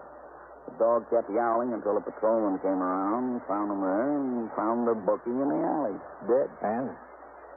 All I want to know is what you think you can do about it. No clues, huh? Except Welton's description. You give him a look at the mug book? Yeah, he came up with nothing. You find a gun? No, ballistics said it was a 38 that did the job. Tried looking in the storm drains around there? Not yet. Look, why does Welton feel he's in danger? Because some fool reporter wrote it up in Sunday's paper that Welton not only saw the killer, you see, he'd been trying to keep that quiet, but that he could positively identify him. And when Welton tied that up with the fact that the victim was a bookie... Yeah, I see. That means the possibility of a connection with a syndicate. Or if he didn't play ball with the syndicate, they decided to knock him off. Well, now, Johnny, we don't like to admit that there might be a syndicate in operation anymore. Sure. The town's absolutely clean. Well, now, I sure. All your handsome wares in uniform have to do is march in the St. Patrick's Day parade, be on hand to welcome important foreign dignitaries. Or snitch apples off the fruit stands over on 10th Avenue. Johnny. The fact remains that I think Welton's right. Bookmaking is a racket. Rackets mean racketeers. And as a mobster who killed that bookie was smart enough to leave you no clues, he's smart enough to shut the mouth of anybody who might be able to identify him permanently. Have you got a guard on Welton? Well, he's asked for one, and I've arranged for... Where does he live? Over on East 53rd. Tim Conroy, the man I'm going to send over there, just reported in. Then tell Conroy I'm going over there with him. But, Johnny, what for? What can you possibly do that we haven't done? Well, look, Randy, I'm getting such a nice big fat fee on this, I have to at least look like I'm earning it. Sure. All set to go, Oh, Conroy, come in. Who knows, Randy? Maybe I'll even solve a murder. Conroy, get this wise guy out of here, will you? Mr. Dollar, nice to see you again. Hi, Conroy. Yeah, your dear old pal Johnny Dollar. Now, take him with you. Take him anywhere, but get him out of here. Yes, sir. You'll be sorry you're being nasty to me, Randy. Johnny, so help me. It was pretty obvious Randy hadn't gotten anywhere on the case. And believe it or not, that he was glad I'd come along. But my job was solely to protect Mr. Welton. So in Conroy's prowl car, we drove over to the little apartment building on East 53rd. Drove over to find a crowd milling about in front of the place. A crowd that included a couple of New York climbers.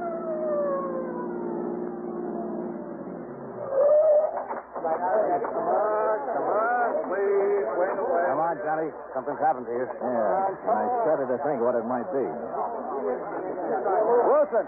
McCarthy! What's happening around here? You're a little late, Conroy. What's up? Well, don't you see him laying there? What? Good Lord.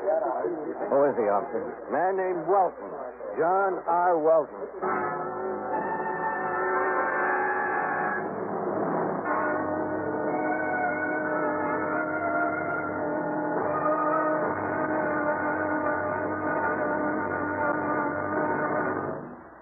Act two of yours truly, Johnny Dollar, in a moment. Here is a message from the National Heart Institute of the Public Health Service. It looks like an electronics control board panel banked with meters and switches. It is knee-high and 6 feet in length, surmounted by what appears to be a cylindrical coil. Its price is comparable to the cost of a new 3-bedroom home. But in human lives saved and repaired, its value is limitless. This is the heart-lung machine. Its development has opened new latitudes in heart surgery. In closed heart surgery, with a finger or an instrument inside the beating heart, the surgeon must go by feel alone. This closed method has been in use for many years, and for some conditions it is still the method of choice. However, a great many heart conditions cannot be corrected by closed heart surgery. Only with the development of the heart-lung machine has correction of many of these conditions become possible.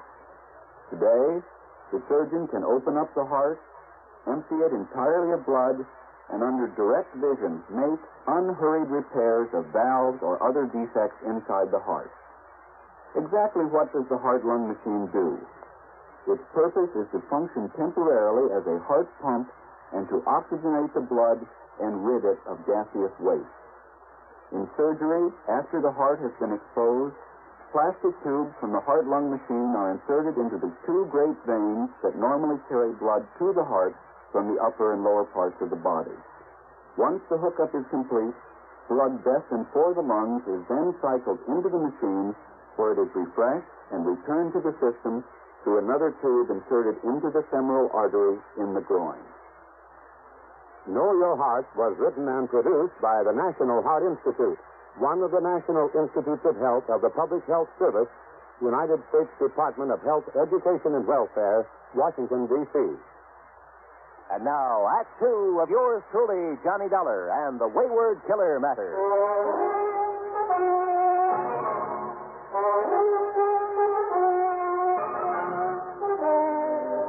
It looks as though I got there too late. The man for whom I was supposed to act as bodyguard lay sprawled awkwardly on the sidewalk in front of his apartment. Yeah, that's Mr. Wilson, all right. Johnny, looks like you and your insurance company just lost a client. Hey, get this crowd back. He's still breathing. Come on, get him back. All right. Hey, get him there now. Get back, all of you. Get back in the car. Has anybody sent for a doctor? We got one on the way, Mr. Dollar. How did it happen, McCarthy? Do you know? Well, some kids were playing out here on the sidewalk. A couple of mothers with them.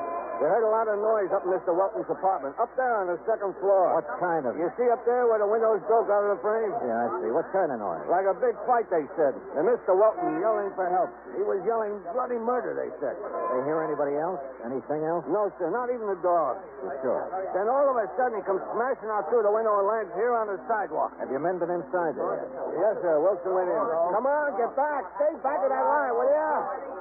He said Mr. Welton's place is an unholy mess, like a big fight. Any sign of the assailant?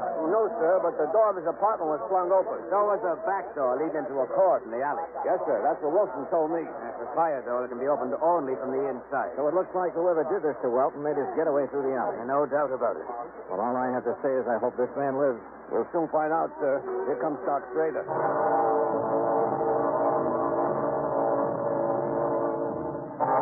Schrader made a quick inspection, then had us take Welton up to his apartment on the second floor. Fortunately, he wasn't hurt badly. No bones were broken. All right, boy. All right. Your master's going to be okay. Just lay yourself down in your pillow. Well, quite frankly, Mr. Dollar, I think that it's shock more than anything else. After all, thrown out of a window, even if he did suffer only a few bruises and contusion. Yeah, Doctor, I see what you mean. Down, boy. Down. How long before I'll be able to talk to him? Well, the sedation I've given him should keep him asleep until, say, mid-afternoon. After that, you and your chief can question all you want. My chief? Aren't you working under Lieutenant Singer? Yeah. Maybe I am.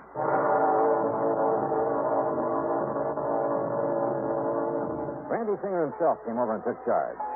While John Welton slept, he and his men closed off the alley and went over it with a fine-tooth comb. Meanwhile, since Welton had all the police protection he could possibly need, and then some, I went out and grabbed a bite of lunch. That's item 2, $1.75. Then I took a cab, item 3, $1 even, to the alley off First Avenue where Welton had witnessed the murder the week before. Just why, I don't know. But I'm sure glad I did. Yeah. Because of a crew working on the streetlights who came up with some rather interesting information. I'll tell you what I mean later. In any event, it led to item 4, a dime for a phone call. You know, a fellow in my business has to have some rather strange contacts. My call was to one of them, to a man Lieutenant Randy Singer would have known by name, at least, would probably have liked to get his hands on, or, more to the point, would like to have had some concrete evidence against for a number of things. My contact's name was Smokey Joe Sullivan, ex-counterfeiter, ex-bootlegger, burglary suspect, numbers racket, a man who's been picked up on more petty charges than you can possibly think of. Yeah. In a city with an underworld the size of New York, a man like Smokey's good to know. On occasion.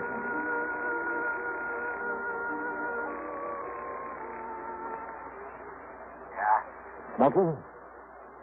Yeah? This is Johnny Dollar. Yeah? How would you like to pick up a fast $100? Depends. Johnny Dollar, huh? That's right. How'll I know? I'll be standing in the lobby of the Hotel Lexington. Come on over and see for yourself. Well? Maybe I will, maybe I won't. There's any coppers around here. Oh, come on, Smokey. You know me better than that. Yeah? I'll see you in the lobby of the Lexington. Maybe. Item 5, $1.10 for a taxi over to the Lexington, where I waited. An hour, 2 hours. No sign of Smokey. Then suddenly I realized why. There must have been somebody important there in the hotel, for outside at the curb was a police car with a man in a uniform at the wheel. No wonder Smokey hadn't showed. I sauntered out to 3rd Avenue, started around the block. And sure enough, at the first newsstand, a figure that had been hiding behind a newspaper fell in step with me. What took you so long to spot that copper sitting out front, Johnny? Now, look, Smokey, I asked you if you'd like to pick up a fast C-note. Depends, Johnny. I need some information. What kind of information, Johnny? You been taking any bets on the horses lately? Guy has to make an honest buck now and then. Have you been working through the syndicate? Now, Johnny, you know you don't ask questions like that. But if the information I want is in the books of the syndicate... You don't want me to play stoolie. You know me better than that. Okay. Ask me questions. Yeah. Here's 20, 40, 50. You said a C-note. You get the rest when you get the dope for me, if there's any to get. Okay. Go ahead. Ask me. All right. I want to know how much money, if any. I may be playing a role.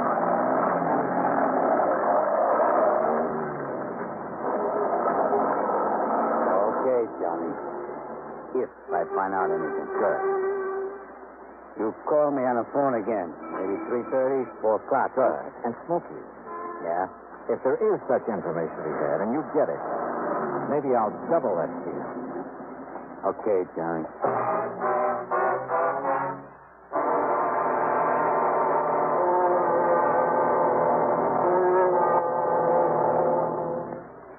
Act 3 of yours truly, Johnny Dollar, in a moment. Times have changed, and so has the man. Thaddeus Lowe, in the year 1861, organized what has been considered the first airborne reconnaissance unit of the United States Army. His craft? A balloon, which was in constant use during the Battle of Richmond, making observations every 15 minutes. But because of the balloon's limited maneuverability and extreme vulnerability, military thinking and interest soon switched to the heavier-than-aircraft experiments being conducted by the Wright brothers at Kitty Hawk, North Carolina. Finally, in 1909, the Army accepted the Wright brothers' 42 and 1/2 mile per hour aircraft. Contrast this with the faster than sound aircraft, the supersonic speeds of our modern planes. Contrast the skill, the technological know-how of the modern airman with that of the pioneers. You'll agree, I'm sure, that times have changed, and so has the man. And now, Act 3 of yours truly, Johnny Dollar and the Wayward Killer Matter.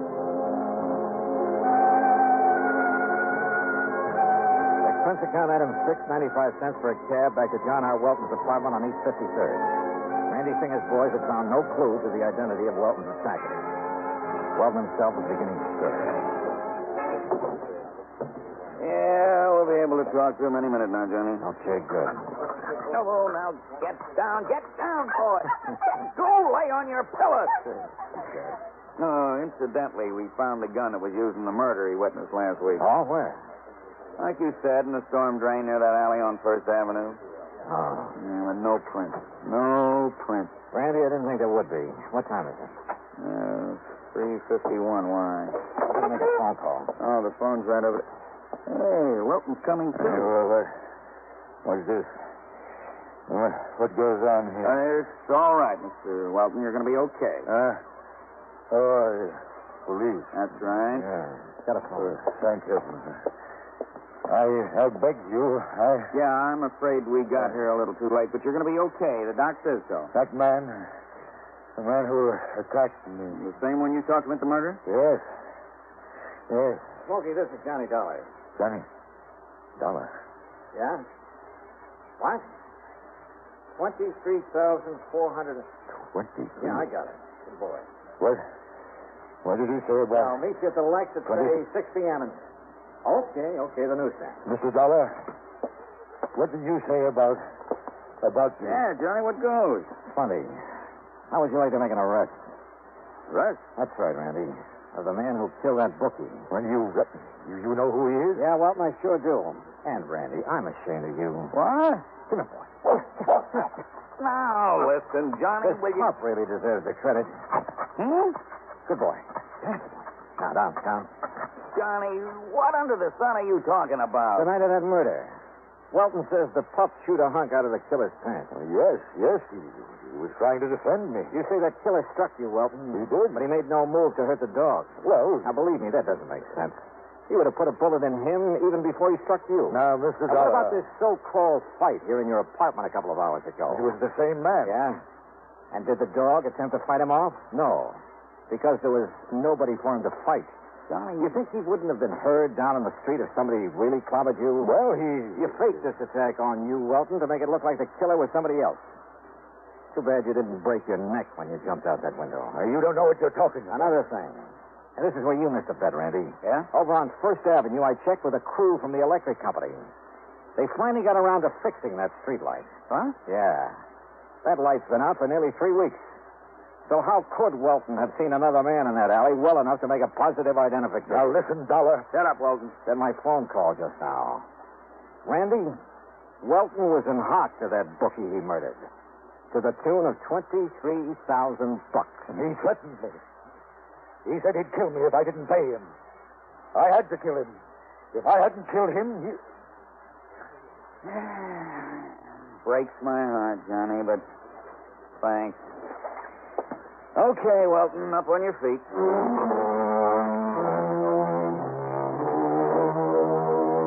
Item 7, $65 even for a night on the town. Randy needed some relaxation. Item 8, $200 to Smokey Joe Sullivan. Expense account total, including a trip back to Hartford, $315.17. And don't forget that $2,000 you promised me. After all, Welton's still alive. For a while, at least. Yours truly, Johnny Dollar.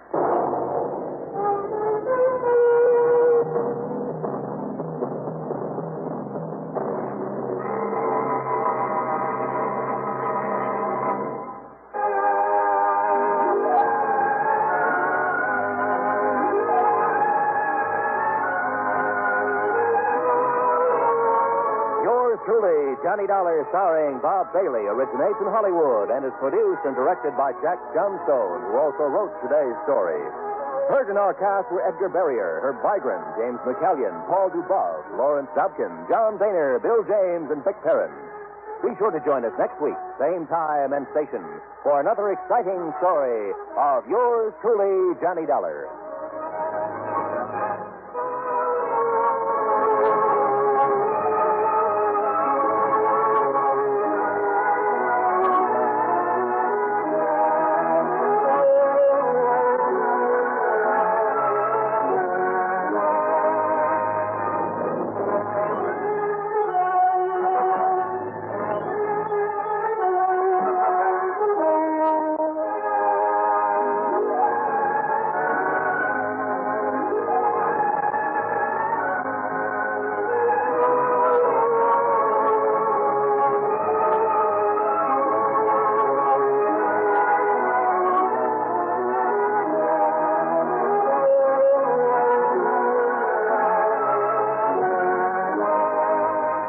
Johnny Dollar has come to you through the worldwide facilities of the United States Armed Forces Radio and Television Service. The Greater Southwest Insurance Company office in Kingman, Arizona. The following is an account of expenses incurred during my investigation of the Red Rock matter. Expense account item 1, $1.70 for a telegram to Jake Kessler giving him my flight time. Item 2, $169 even, plane fare and incidentals, Hartford to New York to Las Vegas, Nevada. Early the next morning, then, Jake was there at the Vegas airport waiting for me. Tall, angular, well-tanned, wearing jeans, a denim shirt, high-heeled boots, and a broad-brimmed hat. Well, he looked like he should have been riding a range pony instead of a car.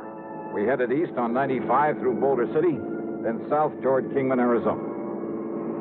All right, now, Johnny, now that we got the how-to-dos over with, I better tell you why I called you out here. Hey, you said something about a murder, Jake. We'll know for sure when we get down to Kingman. Now, back in 52, Johnny, a couple of boys named Ralph Garrett and Jerry Bisbee were doing quite a bit of prospecting around these parts. Gold? Gold, silver, copper, anything they could find. Well, how they ever joined up together, nobody could rightly understand it. Yeah, why do you say that? Well, Ralph was okay. Not much money, but a nice wife, home, family. But Jerry Bisbee, well, the town had been hoping he'd go somewhere else for years. Ah, I see. Anyhow, one day they set out to pound the rocks up near the town of Chloride over near Mount Tipton. A month or so later, though, Jerry Bisbee came back to Kingman alone. Oh? Folks asked him where Ralph Garrett was. He said Ralph had left him to go out and get a job in California. And left Bisbee with the rights to all their claims? Well, now, that wasn't even talked about. Not then. Yeah, well, go on, Jake. Anyhow, Ralph's wife claimed it was all a big lie, that Bisbee had taken Ralph out there in the desert and killed him. But why? Why did she think that? Claimed Ralph almost hadn't gone on that particular trip, that he'd gotten suspicious of Bisbee, that he was scared of him, and that Ralph wouldn't have just up and left her like that. Well, did she tell this to the police? Sure did. So they looked around all over the state, even notified the boys over in California, but nobody couldn't find a sign of Ralph. I see. So then she got a hold of some relative she has over in the state's attorney's office over in Phoenix. And, Johnny, before you knew it, Jerry Bisbee was up on trial for murder. Oh, but on such flimsy evidence and without a body. Sure. Jerry was acquitted. Now, like I say, that was back in 52. But we only paid off the insurance on Ralph about a year ago, you know, lacking any legal proof that Ralph was dead until that statute of limitations said he had to be here or something. Yeah, I know. But now about this man Bisbee. Does he still live in Kingman? No, Johnny. As soon as that trial was over, he sold his little place, left town, and never come back. Uh-huh. And with no actual proof that he'd killed his partner. Now, just a minute. Yeah? Didn't your Eastern papers carry anything about that big windstorm we had out here last week? Windstorm? Biggest one we've had in years. Must have blew 70, 80 mile an hour. Johnny. Oh, yeah, I guess I did read something about that. Sure you did. Yeah, I remember now. That wind uncovered the bones of a man who'd apparently become lost somewhere out here in this desert some years ago. Lost, huh? What do you mean? There's something the papers didn't say, Johnny. There was a bullet hole in the back of the skull. Oh? From exactly the same caliber as the old Winchester 94 Jerry Bisbee'd always carried with him. Uh-huh. Then it looks like the skeleton is Ralph Garrett's. Murdered and buried out there by this Jerry Bisbee. Well, now, there's only one person can identify that skeleton for sure, Johnny. Who's that? Young Doc Blessing. And if we're lucky, we'll find him awaiting for us in Kingman.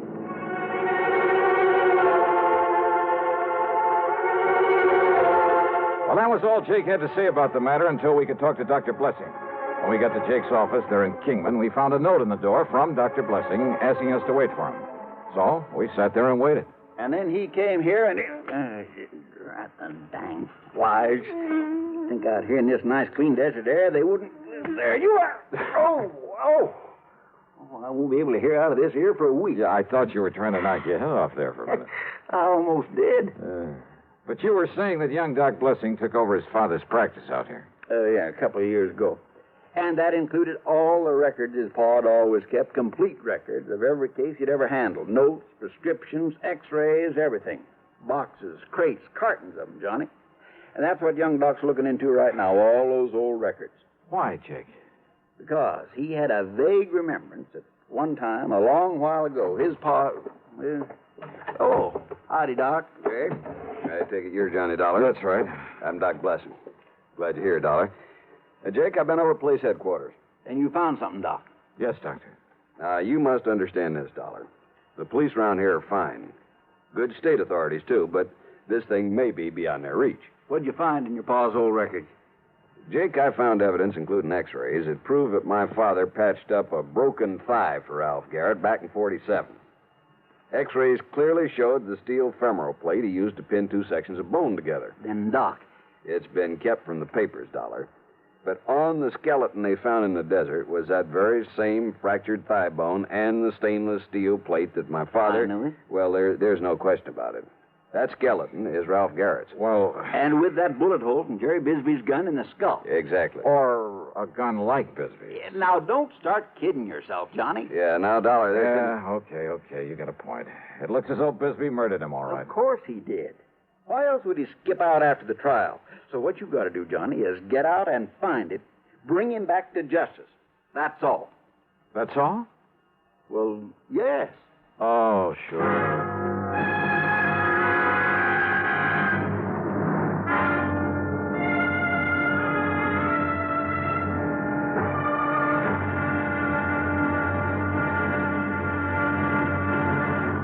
Next time you refresh, enjoy a frosty, ice-cold Pepsi-Cola. Sociability, Charlie. All right, Kay, how's this?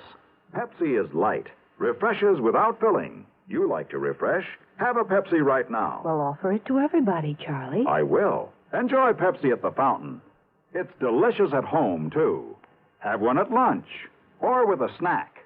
Charlie. At the beach or at dinner. Wherever you go, wherever you're thirsty, Pepsi is there. It's here, too, in our Be Sociable song. Be sociable, look smart, keep up to date with Pepsi. Drink light, refreshing Pepsi. Stay young and fair, debonair, be sociable, have a Pepsi. For the weekend, have plenty of Pepsi around. Pick up an extra carton today. CK, I'm sociable. With Pepsi, everyone is. And now, the second act of yours truly, Johnny Dollar.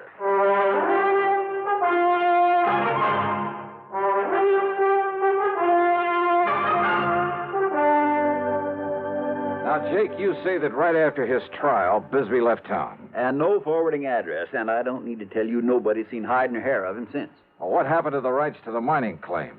Sold them out, didn't he, Doc? That's correct. Did he get much money for them? No. And, of course, he had to share and share alike with Ralph's widow. Hey, Doc, you say you just saw the police.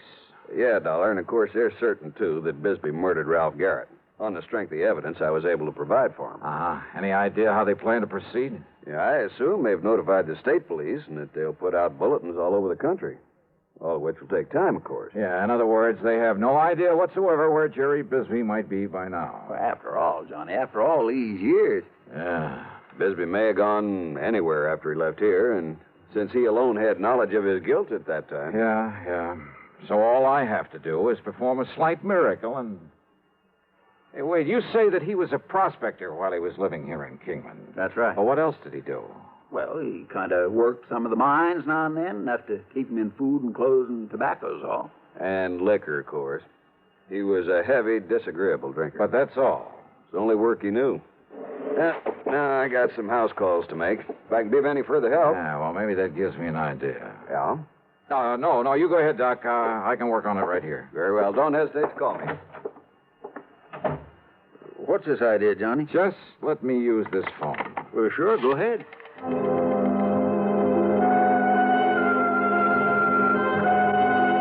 My first call was to the Bureau of Mines in Washington. I practically had to have them check me out with the FBI before they give me the information I wanted. But finally, in the course of running up a $27 phone bill, that's item 3 on the expense account.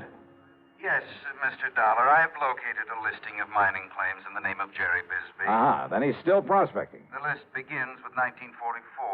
All claims up to 1952 were in Arizona. Yeah.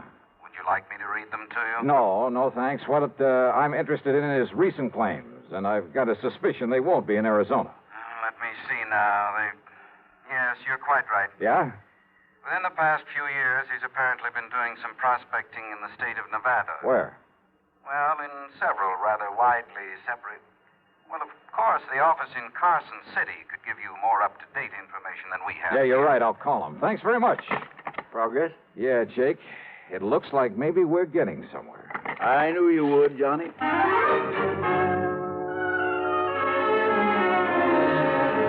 But on my call to Carson City, capital of Nevada, I ran into a stone wall. Well, I'm sorry, sir, but I have no authority to give out such information over the phone. All right, now, listen, please, when miss. Mr. Harker gets back to the office, if you care to call back in 2 or 3 hours. Look, isn't there somebody else there who can give me the information I need? All I want... Without Mr. Harker's authorization? I doubt it, sir. But look, miss, I just want to If you get... were to come here in person and show the proper credentials. Yeah, sure, thanks. What's the matter with him up there, Johnny? Oh, I don't know. Jake. Yeah? Is there anybody around here who owns a plane? An airplane? Well? Well, there's young Kenny McManus has a little single... Then come on, let's find him and see if he'd like to fly a charter job.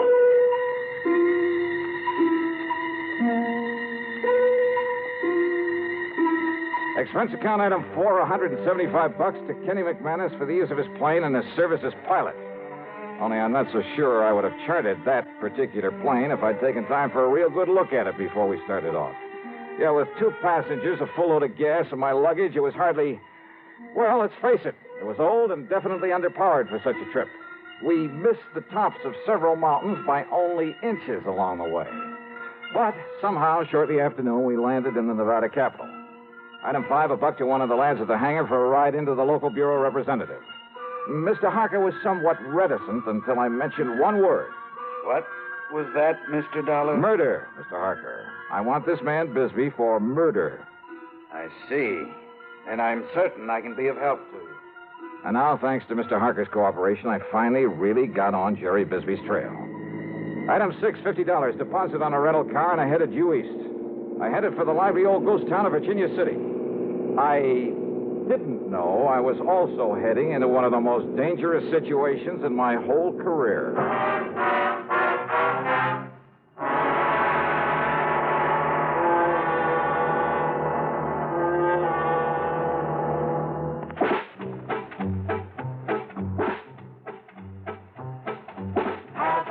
A real cigarette. Have a Camel. Have a Camel cigarette. Have a real cigarette. Have a Camel. Have a Camel cigarette. Best tobacco makes the best smoke. Have a Camel cigarette. Best tobacco makes the best smoke. Have a Camel cigarette. If you're smoking more these days, but enjoying it less, change to Camels. The Camel blend of costly tobaccos has never been equaled for real smoking satisfaction.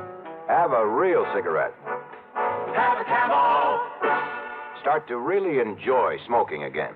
Now back to yours truly, Johnny Dollar and the Red Rock Matter.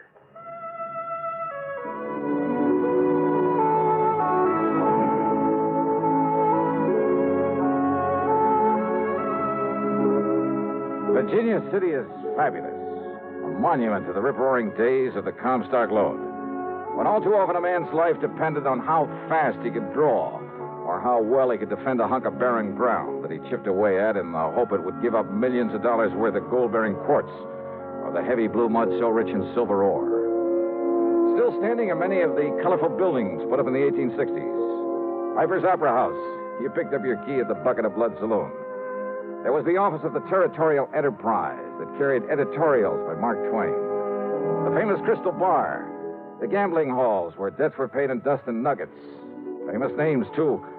O'Reilly and McLaughlin, Comstock and Gould, McKay and Mills, Fair, Flood, and O'Brien. Yeah, the Bonanza Kings. All of them had meant fabulous wealth in the days of the gold rush. Yep, you can almost see their ghosts walking the streets. Well, I found a fount of local information and a grizzled old character parked on a rocker in front of one of the ancient saloons. Bisbee, son. Jerry Bisbee. Yes, sir, that's right. Well, if I was you, I'd stay away from him. Yes, I would. Well, why do you say that, sir? Because, son, that D4 man's crazy. Staying up there in that shack on top of Red Rock Pass. Red Rock? Working away at that worthless claim he has up there. Oh, where is Red Rock Pass? About halfway up 12-mile road over there. There's a wagon track up the pass. Well, look, can I make it with this car of mine? Yeah, that's pretty new car. No. Now, take a horse or a burro to get... Yeah, but you ain't going up to see that crazy Bisbee. Why not? Well? Whoa, he'd catch you anywhere near that mine of his. Then he'd shoot you first and find out who you was after. Yeah, well, I'll have to take that chance. Oh, no, you... Thanks a lot, old-timer. At Martin's stable, I had to shell out a $100 deposit when they learned I was going up into Red Rock Pass. And again, I got a warning about running into Bisbee. But I made sure my gun was free in the holster and set out for the pass. It was after 3 when I left the 12-mile road and nearly sundown by the time I reached the top of the pass. And there I found Jerry Bisbee's weathered old shack, but no sign of Bisbee himself. Bisbee! Jerry Bisbee! And then I saw the trail leading to the little mine on the face of a cliff. So I started over toward it, walking around the huge red boulders in my path, scattered about as though some giant hand many centuries ago. Whoops! That's fair enough. Bisbee! Get back on that horse and get out of here. Sorry, but I gotta talk to you. You see this here gun? Oh, I see it all right. Shoot the eye out and a snake with it. Besides, I know why you come here. Do you? Because maybe... they found Ralph Garrett's bones down to the desert. That's right. But you won't take me in third. Don't be too sure of that. Talk up, boy. Son, I don't hear very good. I said I'm going to take you in for murder. Talk up, I said. Besides, you got no right to take me in. Wrong, Bisbee. You hear me? I say you're wrong. Wrong, am I? Didn't they try me once for murdering? Didn't they let me free? So what? That doesn't mean I want... So you and anybody else ought to know they can't try a man twice for the same thing. Holy smoke, he's right. Them fools down there, they let me off. So now there's nothing you or anybody else can do about it. So get out. I said get out of here. A well-aimed shot kicked up the sand in front of me. I ducked behind a pile of boulders and crouched there, waiting to see what he'd do next. Then I heard it from a sort of hole under one of the rocks. A rattlesnake, almost to my feet. Slowly, carefully, I pulled out my gun. I took aim and... Hey, there were others in there. There must have been a nest of them. No use, boy. I'm coming over there to get you. Yeah, well, listen. I'm going to kill you. There was another rock to my left, a boulder that maybe I could reach without his seeing me. And the sound of the rappers at my feet wasn't exactly friendly. So I bent down low and made a dash for it. Brother, that time I could practically taste the lead. It's no good, boy. You're not so smart. Because from where you are now, you ain't got no place to go. Not without me having a shot at you. And all it's going to take is one clear shot. Bisbee, can you hear me? And this drop pile where you was, I can get to without you having a shot at me. So I got you cornered, boy. Yeah, he was right. He knew it and I know it. through a narrow cleft in the rock in front of me, too narrow even to push the barrel of my pistol. I could see him advancing slowly toward the pile of boulders where I'd left the nest of rattlers. But if he was so deaf, he'd never hear them. Oh, Bisbee.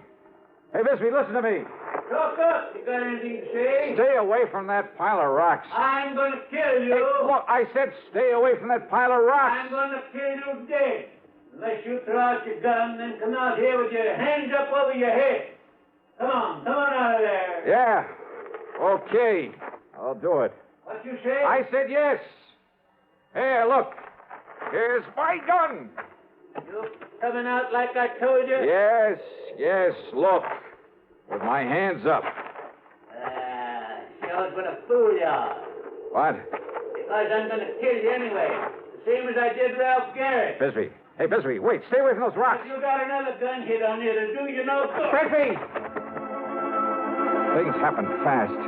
He jumped backward into the protection of the rock pile, and he raised and aimed his gun to shoot me down. But a sudden movement among the angry nest of rattlesnakes. No! Rattlesnakes! No! Many of them! No!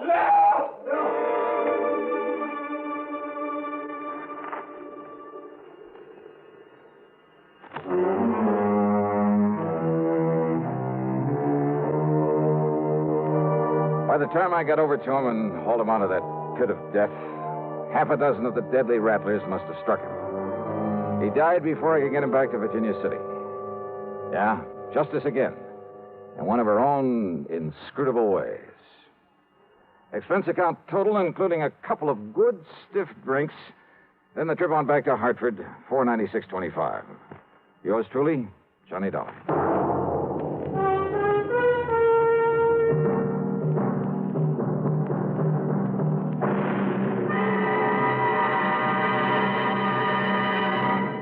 Hi, this is Dennis James.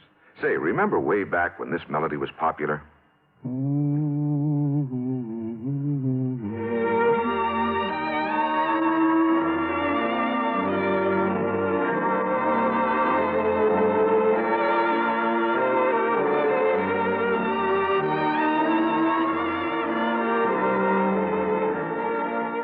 There's something very special about a long-time favorite, isn't there?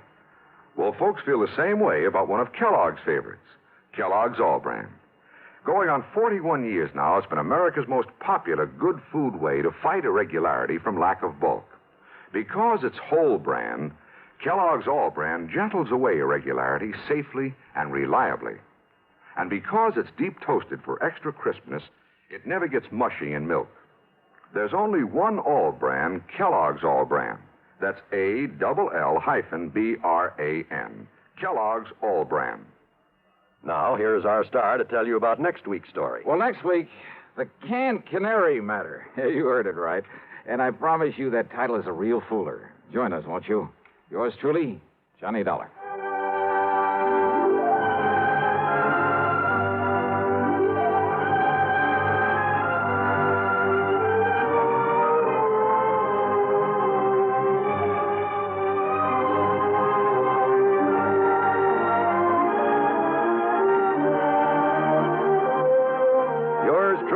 Johnny Dollar, starring Bob Bailey, originates in Hollywood and is written, produced, and directed by Jack Johnstone. Heard in our cast were Virginia Gregg, Parley Bear, Harry Bartell, Vic Perrin, John Daner, Will Wright, Tom Hanley, and Bill James. Be sure to join us next week, same time and station, for another exciting story of yours truly, Johnny Dollar.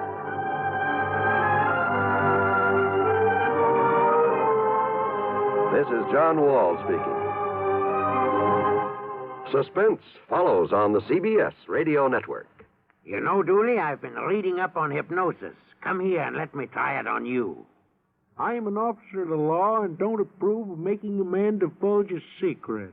However, I'll stand by in case there's criminology involved. I just want to clear up some of his problems, Officer Suggs. But I haven't got any problems. I'm the soul of contentment. Maybe that's your trouble. You're too contented. Lie down, Dooley. You're going to sleep. I feel so good. He's under my influence. Now, little tyke, get up. Go straight to the beer of your choice. Astounding. He's heading for Utica Club. 'Cause Utica Club will still take the trouble to age beer the natural way. Utica Club, you see. He's got no problem. He's a happy, well-adjusted beer mug. Brewed by the West End Brewing Company of Utica, New York. You're tuned to WROW Radio in Albany, New York. Time, 5:30. Johnny Dollar. Hi, hon. Betty Lewis. Hi, sweetie. Isn't this the most beautiful Sunday morning you ever saw? Or aren't you up and around yet? Oh, wide awake and full of pep. Then listen, dear. You know about the concert this afternoon at the Memorial Hall. Yeah, sure. I was going to call you, see if you'd like to be among those present. I'd love to. And why don't we make a day of it? Suits me fine. Maybe pick me up for an early lunch, take a walk in the park, then go to the concert, then go somewhere and get married, then have dinner together, and maybe find something to do this evening? Sure, why not? You mean it, Johnny? Sure. Just let me put on my best bib and tucker, and I'll... Oh. What's the matter? Oh, somewhere along the line. Did I hear you say something about getting married? Sure, why not? Oh, well, now, look, honey, let's not kid about that. Who's kidding? Oh, honey, you know how I feel about you. And if it wasn't for this crazy, risky job of mine... And it's all off? Oh, doll, let's face it, it doesn't really make sense right now. Okay, Johnny. Bye. Oh, no, wait. Betty. Hello. Oh, well, Dollar, you dope. You'd better drive on over and see that gal and try to... Oh, now, listen, honey, Well, what I meant to say back there... Yeah, what did you mean? And what's this honey stuff? Who's that? Pat McCracken, Universal Adjustment Bureau. On a Sunday morning? On a Sunday morning. Listen, I've got to see you, Johnny, right away. You mean for an assignment, some insurance investigation? I sure do. Now, listen. No, sorry, Pat, I can't. Not right now. Look, I'll run on over there to your apartment. No, Pat, no. Now, wait just a minute, No, Johnny. I won't be here. You'd better be. But I tell you... Hello. Oh, son of a gun, doesn't Pat realize that sometimes there are things more important than... Oh, well, I suppose I shouldn't have barked at him. Maybe after I've kind of smoothed things over with Betty, I can... Okay, now listen, Pat. Instead of your coming over here, just give me a couple of hours to take care of something personal, and I'll drive over and see you, and you can tell me... Pat? No, Johnny, this is George Reed at Floyd's of England. George? I know this is a Sunday morning, and it's hardly cricket to call you. George, I'm all tied up. This is a real emergency. I'm sorry, George. It involves Alvin Peabody Cartwright. Huh? That old crackpot? Now, you know you really love that old character. All right, so what? It just happens that right now I've got... He's probably responsible for more of the big fancy fees that have been paid you than... George, listen, I'm sorry, but nothing that involves Cartwright or anybody else can possibly be more important at the moment than something personal I have to do, and right away. Nothing, Johnny? Nothing. Not even murder? Huh?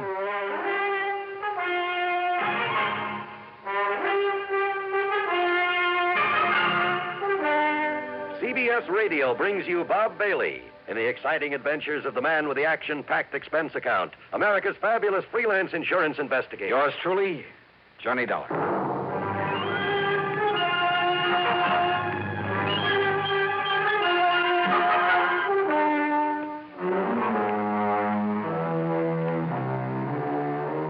Expense account submitted by Special Investigator Johnny Dollar. To the Universal... No, to Floyd's... Well, now, wait. Before this case was through, there were enough insurance companies involved to...